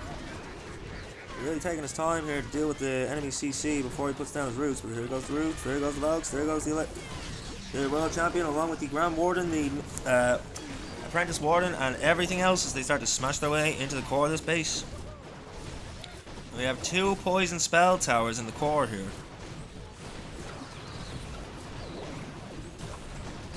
Root Riders finding that poison spell. Inferno Tower, single Inferno locked onto those roots. Well, is that Fire Spitter? No, Fire Spitter focusing on the roots on the bottom side as the Overgrowth is invested now. There goes the Rage spell to rage everything up as they make the way towards Town Hall. World Champion steps in to snipe that down.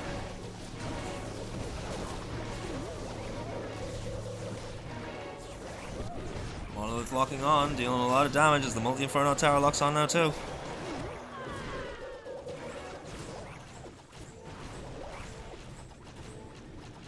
A minute and 20 left on the clock, 59% of the base now.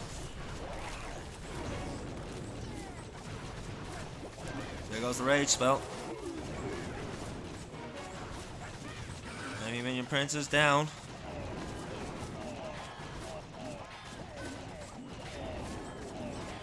Minute left on the clock as roots have died off. Everything's dying off. Only 70% of the base down. Down comes the last couple Super Barbs. He's got 1 and an Archer left to deploy. This is exactly what Mercia needed.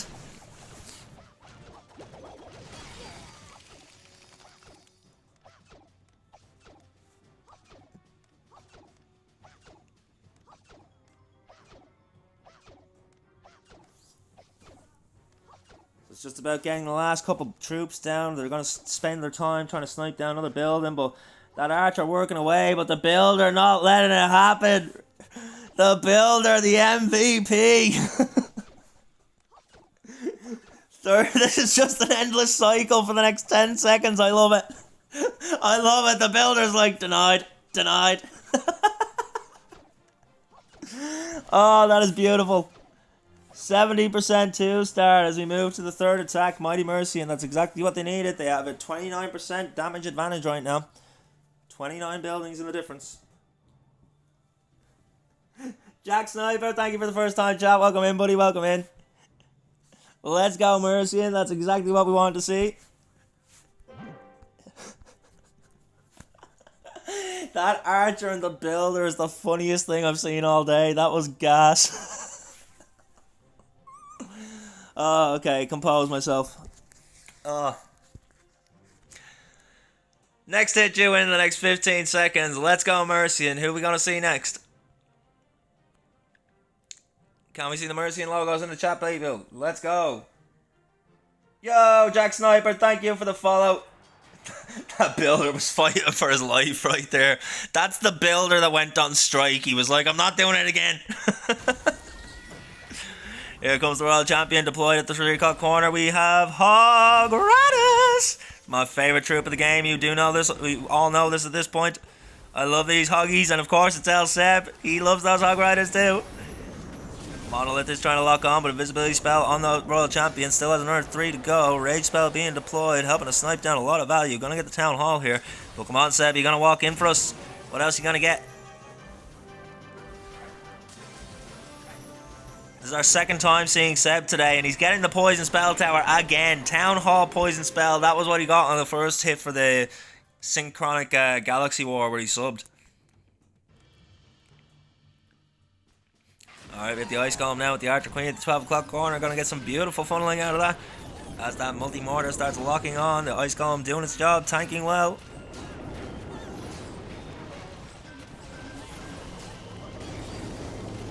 There goes the Spiky Ball and the Earthquake Boots, skipping across the base, getting some beautiful value, opening up that monolith compartment. But he does find that Tesla farm. And there's the Skelly Traps too. Here come the Hogs coming in from the 9 o'clock side, along with the Grand Warden and the Royal Champion. Those Electro Boots getting beautiful damage on all those trash buildings while the Hogs path through the defenses. I love these guys so much. Thank God Hogs are back. W Electro Boots. Here come the enemy CC Ice Golems, looking to slow down this attack. Poison Spell Tower is popped over in the middle there. On the top side, we have some Super Barbs and a Baby Dragon clearing everything out. We have the Archer Queen fighting for her life, but through the 12 o'clock corner, looking to snipe down the Tesla. Now she's going to do what the Queen does best, and shoot some walls. Now she's going to shoot skeletons, but then she's going back to shooting those walls, if she lives that long. Here comes the Royal Champion up to the 3 o'clock corner. This is looking absolutely smashed, Seb. Oh, Seb, what a beauty of a hit, giving Mercy in a 3-star. This guarantees them the lead. They have the percentage damage. Tigger! Where the hell have you been all day? I put... Tigger, let me show you something. Exclamation Wars right now, brother. Every match you asked me for is on that list. How dare you?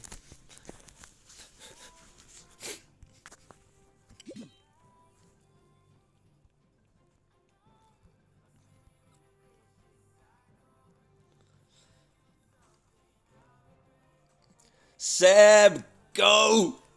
Absolute go!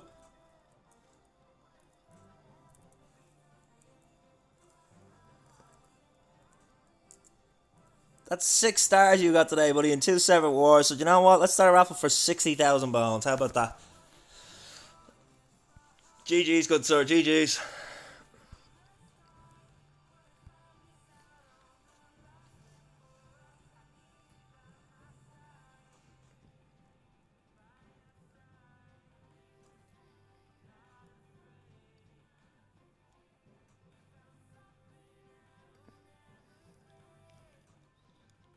No, Seb, 100%, man. Ever since the first war I grabbed for you guys, I was like, these guys are absolutely ridiculous. Like, I think it was the final of the last Battle Chess Championship when Rich DM'd me and asked me to be your official streamer. I was like, hell yeah. These guys are goated, 100%.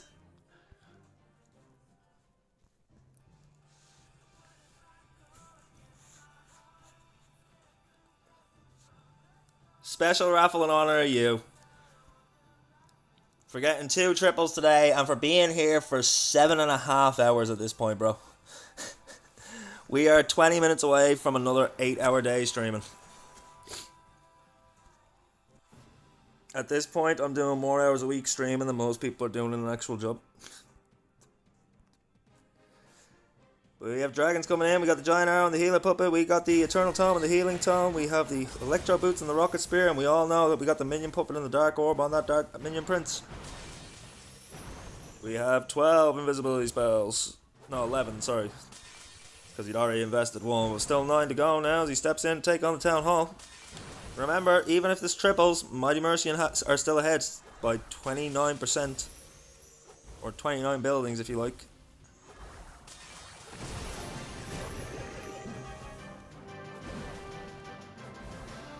Plenty of value here.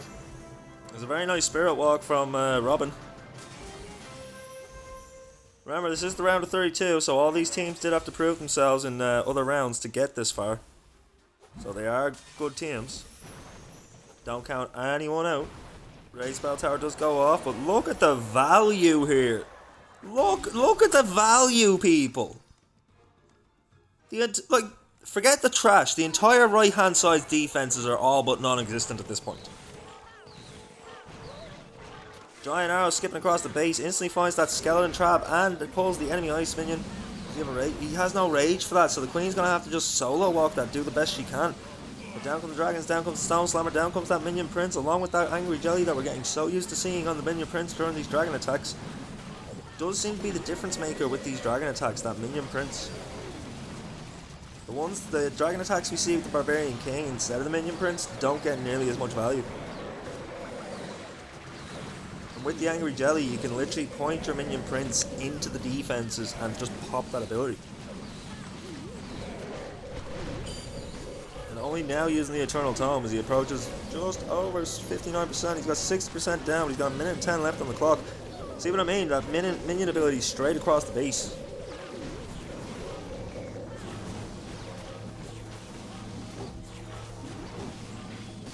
Don't know if the Angry Jelly had come down at that point, to be honest, but same basic principle. No, Angry Jelly is still in tow. The Angry Jelly's still alive! Shout out to the Angry Jelly, only now starting to get obliterated. 85% of the base down, got plenty of dragons, is looking absolutely crushed, but it won't be enough to take the lead. Mercian will still keep the lead on damage.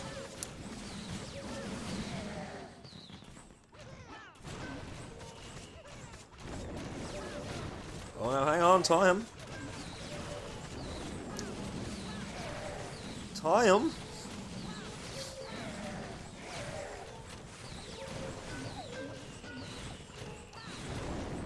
Absolutely obliterated all the dragons at the end. W defense. What the? Let's go. Ricky's base OP. There's like 10 dragons left and just that last corner obliterated all of them. Big W's, guys. So Mercian will take a 1-star lead as we move to the midpoint. Can we see the Mercian logos? Super close gap. Let's see them in the chat, everybody. Spam the Mercian logos.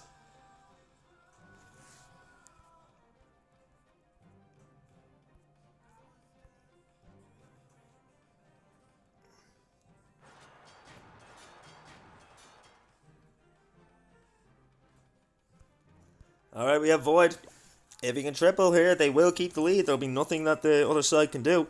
Mercian in total control here. If they miss, it opens the game back up. But if they triple, Freestyle have nothing they can do. Mercian have the higher 2-star of 99%.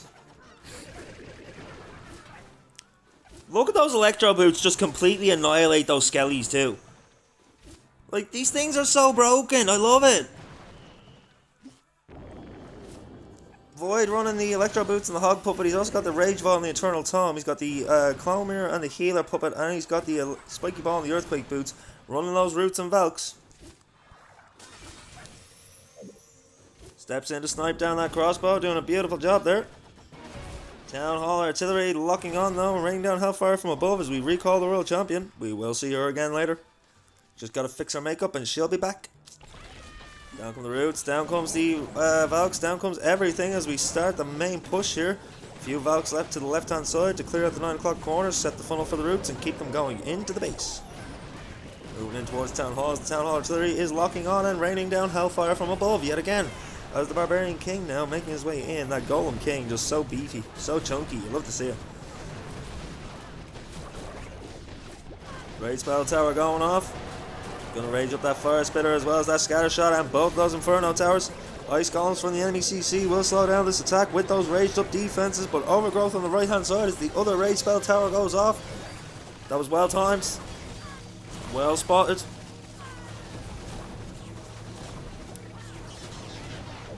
Hogs out of the Siege Barracks. Didn't even realize he placed the Siege Barracks, I was watching the Roots. Archer Queen making her way down from the 12 o'clock side, sniping out some defenses. Skeleton's moving to intercept. She has no healer, so this is probably going to be the end of the line for her.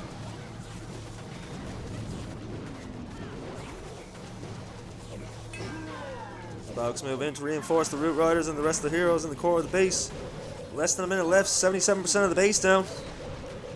Super Barbs coming down around the outside to start cleaning up. 48 seconds left on the clock. He's got 10% of the base left to go. Still has a Ricochet Cannon, still has a more, but down they go. Grand Warden should step in. Where's the Grand Warden going? Come back and take down the Ricochet Cannon. No, don't shoot the wall. Thank you. That will be a triple for Void. What the hell was that Grand Warden doing?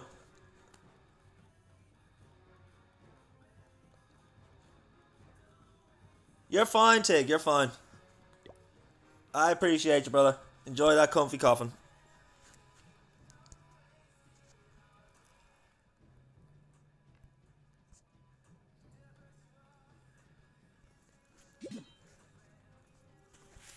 Mercy and Esports with a dominant lead here.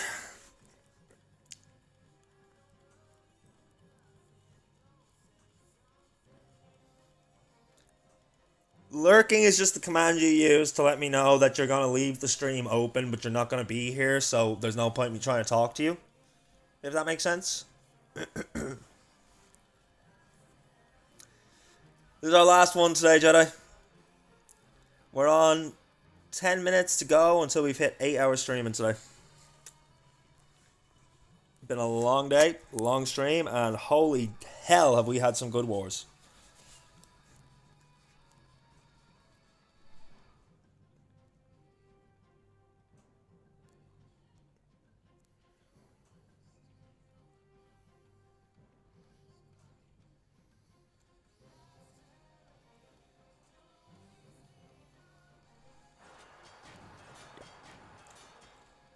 So we are live. We have Blue Fame trying to take down Ace. He's bringing in Root Riders and Valks on the equipment. He's got the Electro Boots and the Haste Ball. He's got the Eternal and Healing Tomes. He's got the Magic Mirror and the Healer Puppet and that Spiky Ball and that Earthquake Boots. Starting off with the Royal Champion. Going to go for a little walk here. Just a little walk. Got our 2 invisibility spells to invest here. I'm guessing the target is that Rage Spell Tower. That's hella value if he takes that down.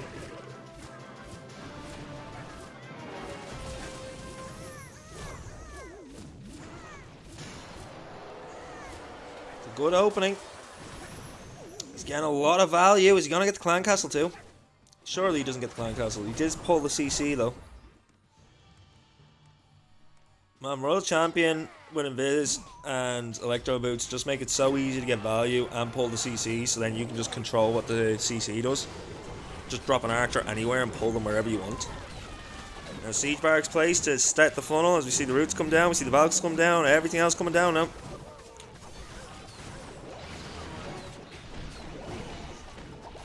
Royal Champion has been redeployed behind the main force, going to come in behind those Roots and start sniping down some defenses. While the Roots tank and break open the walls, giving access to the rest of this base, also tearing through defenses on the way. Rage Spell Tower does go off in the back end. The Monolith is under that Rage Spell Tower. Maybe he should have went from the other side with that charge. Monolith is already a tricky defense to deal with. You do not want to deal with the Raged Up one. Does freeze it down. As the Roots finally managed to take it down. Did get quite a few shots off though.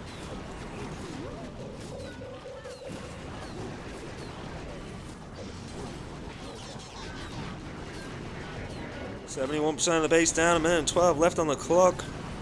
Looking okay.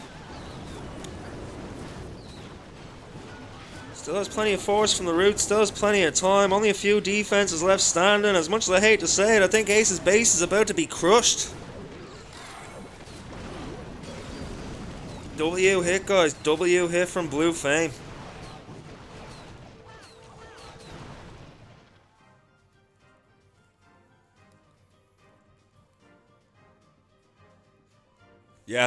Yeah, the first war was W as hell. Dizzy's new squad absolutely dominated that war. They really did. It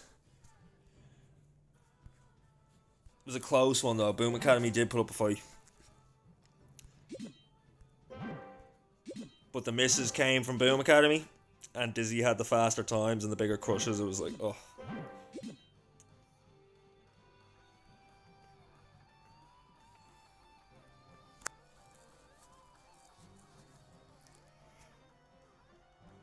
But now Mercy and Judah reply. The only 2 left to hit are Ace and Punisher.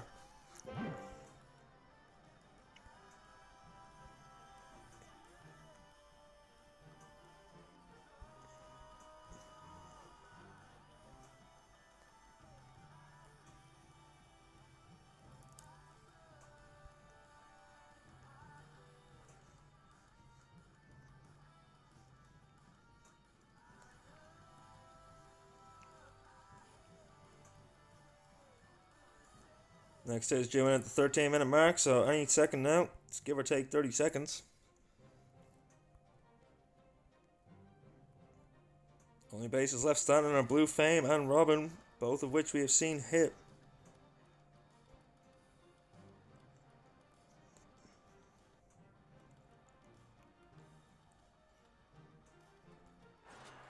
Punisher coming in to take down Blue Fame.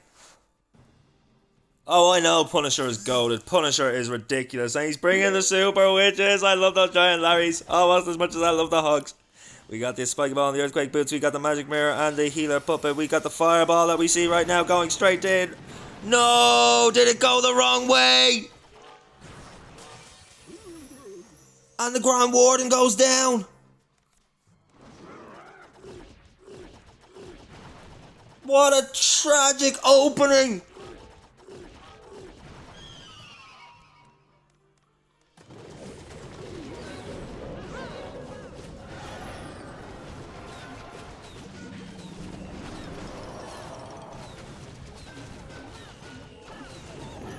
Spiky Ball and the Earthquake Boots skipping across the base. Let's see if he can recover here. I'm sorry I went quiet for a second, guys, but holy ham. You jinxed it for saying Punisher is goated, and I jinxed it for saying I know he's goated. But let's see if he can prove both of us right by still managing to pull the triple out here.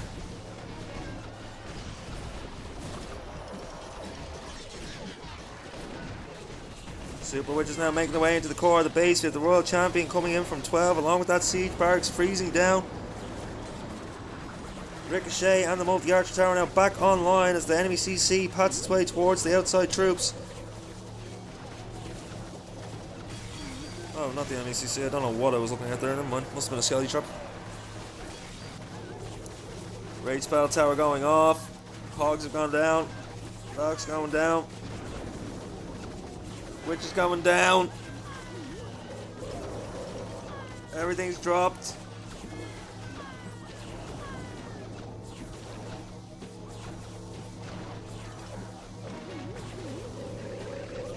Scouting's moving to take out the last queen. No.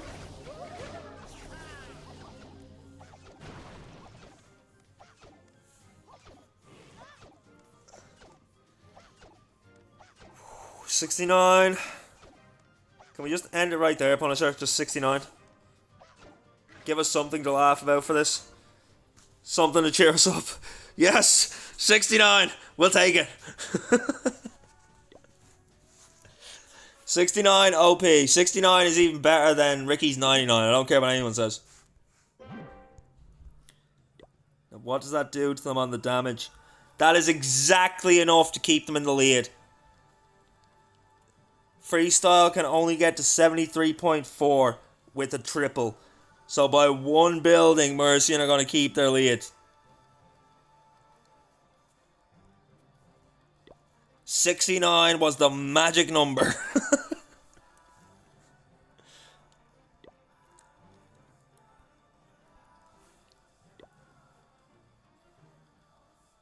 Let's go, Kratos. Hypes for the Mercians.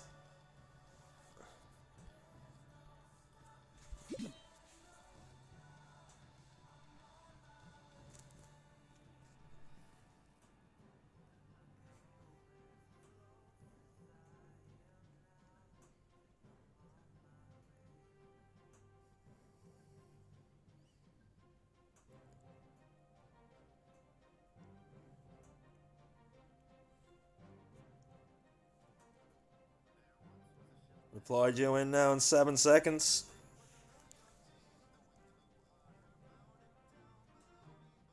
You want to think Freestyle are licking their lips right now, though. There is still one attack left on each side after this.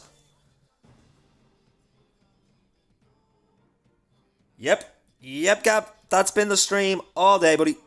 It has literally been all day that all of us have been on the edge of our seats, not sure what's going to happen. Do you know how many times I've literally broke down screaming about something? I'm pretty sure people that have been here all day, like Seb, are probably half deaf at this point. RIP headphone users, I apologise, but goddamn do we get excited here. We got so many invisibility spells here now as well. Let's see how much value Lauren can get out of this world champion. Looking to take on Seb's base. Can Seb find a defense for Mercian?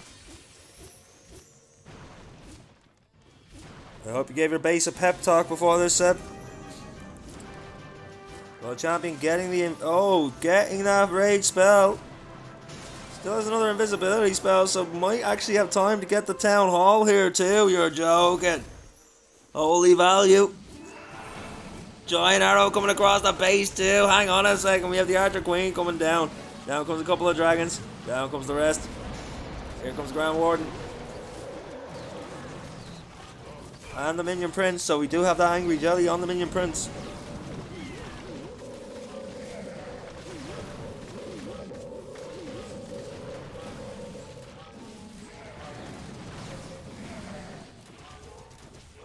Here goes the Eternal Tome, gonna help protect these dragons as they path their way towards the 3 o'clock corner. Out comes the Stone Slammer.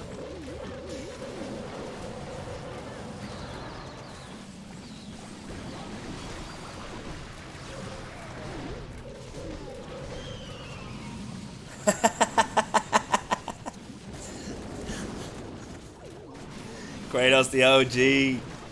I know exactly what you mean, the way that I always like sign off with like your souls can return to their coffins now.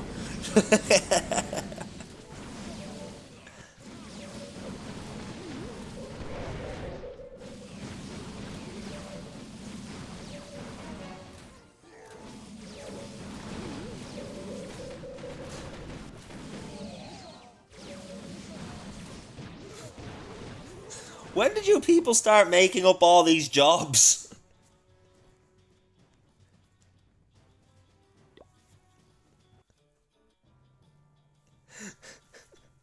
Like, Jess, what are you again? You're the head, like, gravekeeper or something like that? So you're the head gravekeeper, and now Kratos is the crypt doorkeeper. Don't get me wrong, I love it, but when did these jobs get assigned? And why wasn't I a part of this conversation? To anyone new here, be sure to hit the follow button, !Discord to get the link to the Discord. If you want to know every time I go live with Wars, I go live pretty much every day for roughly about the same amount of hours as today. We're currently on 8 hours. We just ticked over the 8-hour mark, ladies and gentlemen. And yeah, I cover a lot of different tournaments with a lot of different teams. A lot of big name teams, but some also lesser known teams to give the little boys a little bit of a shine as well, you know?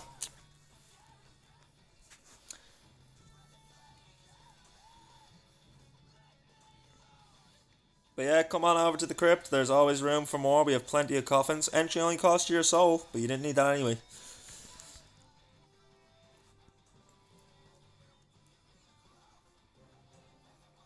They've all been extremely hype wars.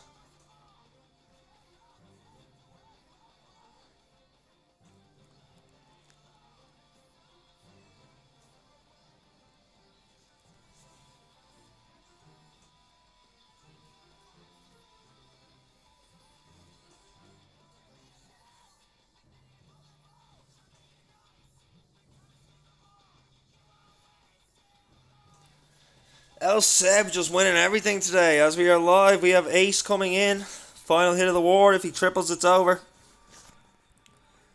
He's bringing in Super Dragons. Ace with Super Dragons, okay. Spiky Ball and the Earthquake Boots. Claw Mirror and the Healer Puppet. Eternal and the Healing Tome. The Electro Boots and the Hog Puppet. No invisibility spells, so we're not going to start with a World Champion here. Ace, I hope you know what you're doing. We've seen Super Dragons go wrong quite a few times. Skelly Spell has been deployed to distract those defenses. The World Champion comes into the 6 o'clock corner. Just up from there, we have the Barbarian King and the Archer Queen along with a Golem to clear out that compartment. Siege Barracks has been placed. Pekkas and Wizards coming out to clear everything up to the right hand side. Spiky Ball and the Earthquake Boots skipping across the base right to the right. Right to the right. Super Dragons have been placed. Down come the balloons. Down comes the Grand Warden.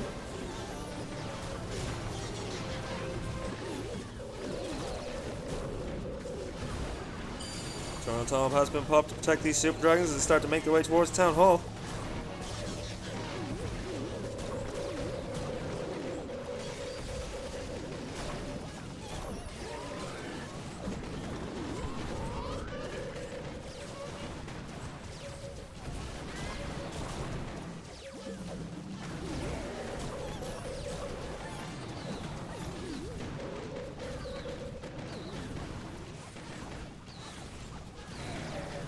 Super Dragon's under heavy fire from all those Inferno towers. He's looking okay though. He's got quite a bit of force still moving through. Minute and 43 left on the clock. 63% of the base down. Rage spell invested. Raging up those Super Drags. Oh no, they're gone. A minute and 30 left on the clock.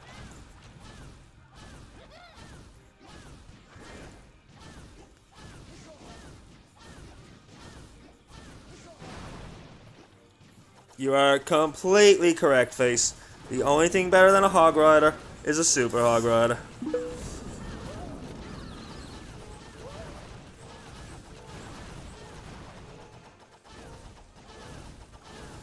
$60 seconds left. Ace, no! Oh, that's painful.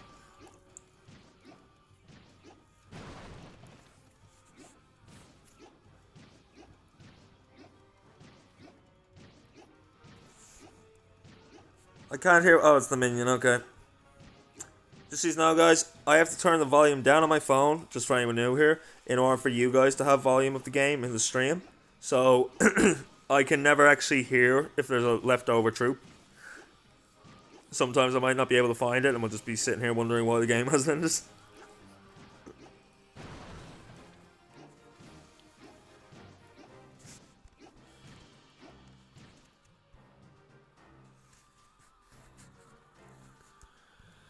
80% 2-star will be the final attack from Mercy, and the final damage will be 89.6. Oh no, that puts them well in hitting range.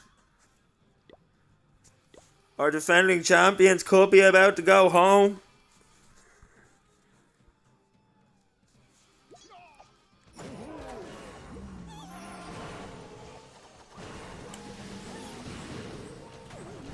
I don't know the exact percentage, but I think it's roughly about a 65-70% 2-star will seal it for them.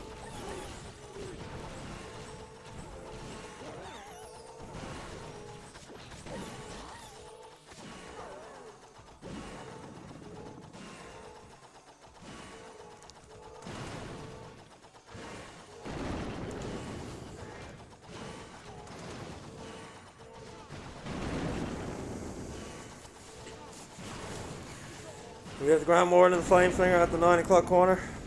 Flameflinger will get some nice value as the Grand Warden clears out the defense to outrange it. Wizard used to funnel the Grand Warden and make sure he keeps walking into the base.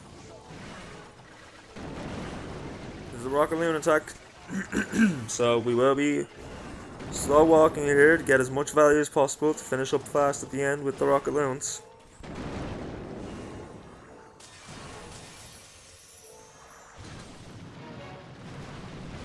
I'm visualizing a missed fireball. You made me miss the fireball.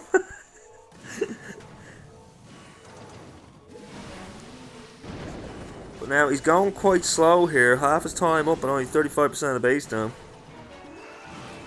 I know he's looking to finish fast with the Rocket Loons anyway.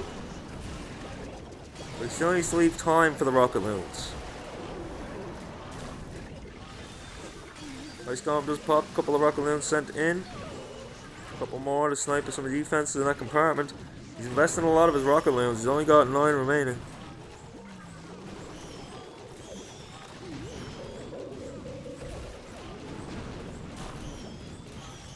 $60 seconds left on the clock, 50% of the base down.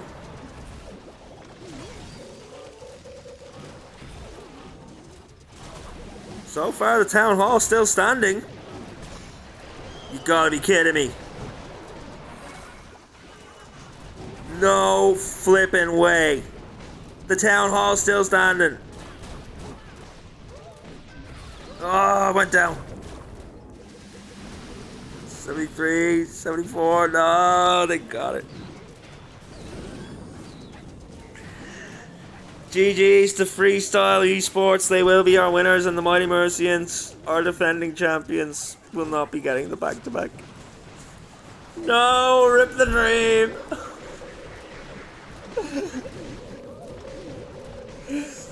Rip the dream.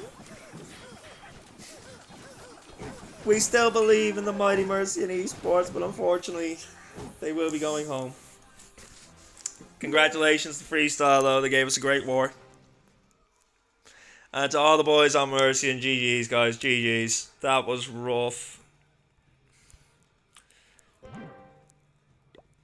12-12. 15 buildings in the difference.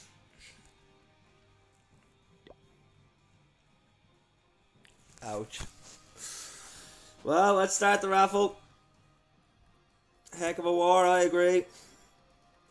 26,000. And we'll get the prediction paid out.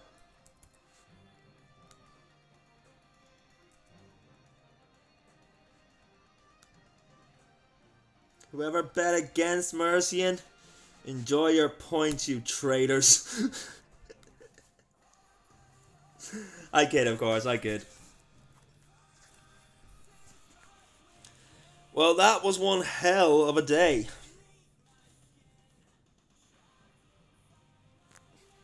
Traitors. Any highlights for you guys? Because I don't even know where to start. Just to recap, we seen Dizzy take down Boom Academy. They're moving to the quarterfinals of the WSA. We seen Synchronic Galaxy get defeated by COC Avengers, so Avengers will move to the WSA quarterfinals. Tribe Gaming took down the Supersonic Bears, and they will move to the quarterfinals. And again, in the WSA, we unfortunately seen Vatic Gaming take down TGG... No, we seen TGG Space take down Vatic, didn't we? No, Vatic won. Yep, Vatic won. They won on time. So Vatic are going to move to the quarterfinals. And unfortunately, Mercian will not be moving to the round of 16 for the BCC.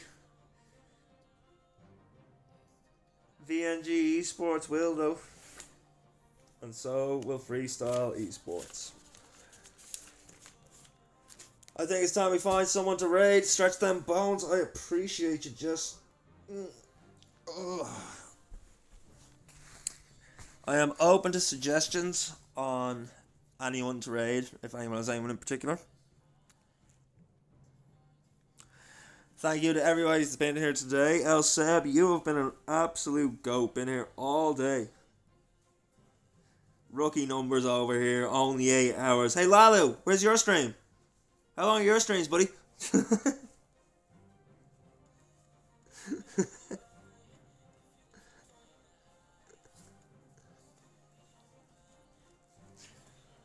I'll tell you guys, I'm starting to stream for more hours than most people work.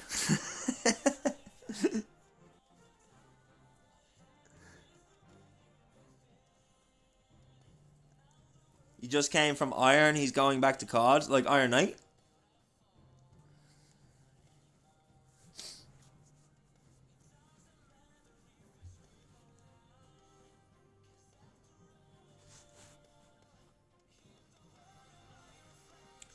My OnlyFans will be live in 10 minutes. See you there. No, thanks, Lalu. Punisher, that was just unfortunate, man. That was just so unfortunate. The missed fireball and the ground water going down. What could you do?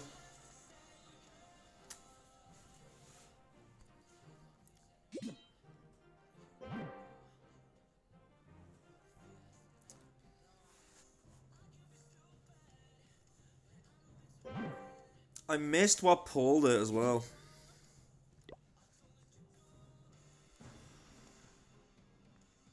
Oh, yeah. Yeah. It was the Tesla popped, wasn't it? Because I'm almost certain this was where you were aiming for. And the Tesla popped and messed you up.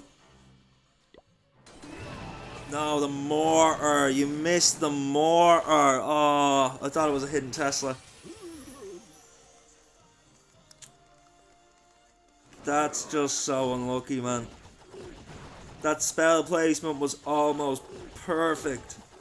And the value you would have got in here, the Rage Spell Tower, the Fire Spitter, the Inferno Tower, the Builder Hull, The multi-art, there's so much value to be gained, like.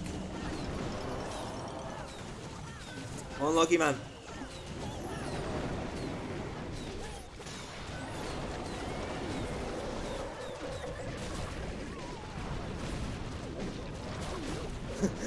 What could you do? Could have not missed the fireball. Come on! Don't be so hard on yourself, man. Like, what could you do? It was a rough one, you know? I was like, oh, I could have not missed the fireball. Punisher, that's bad talk.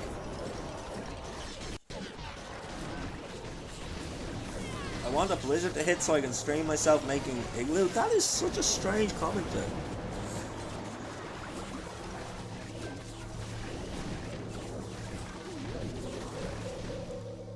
Yeah, guys, GG's. Once again, to anyone new here, be sure and follow.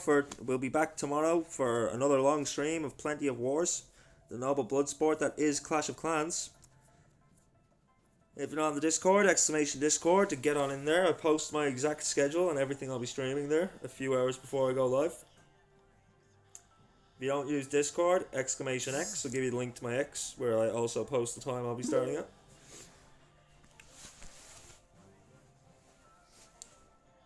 But yeah, for now, guys, I think we're going to find some of the raid.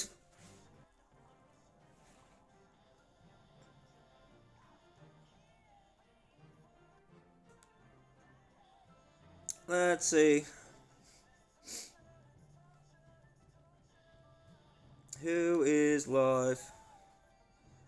I guess One Hive or Iron. So, One Hive Doses is doing back-to-back friendly wars, and Iron Knight is playing Black Ops 6.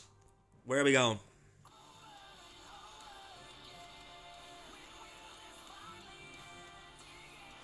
Just the saying raid Doses. You know what? Why not? That'll be the third raid in a week that we've given that man. Send me back to his chat. Save you having to click the button, is it?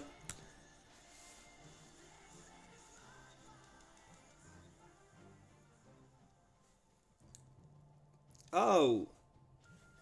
Yeah, I done the raffle and all. Okay. So yeah, guys, we're going to raid out. We're going to go see One Hive Doses. You can all return to your coffins for the evening. Your souls are no longer required, so you can get out of the aqueduct. The grave is now closed. The crypt is closed. So get comfy. We are going to raid out into One Hive. Be sure and give him all the skulls he loves. Give him the throwbacks and all that. One Hive Doses coming at you. Right, my laptop just froze. I can't do the raid. If my laptop freezes, don't do that.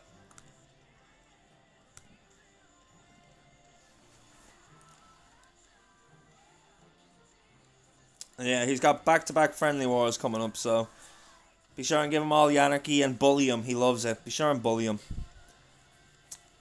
But yeah, guys, until next time, return to your coffins. Be good to each other. Look after each other. But above all else, rest in peace.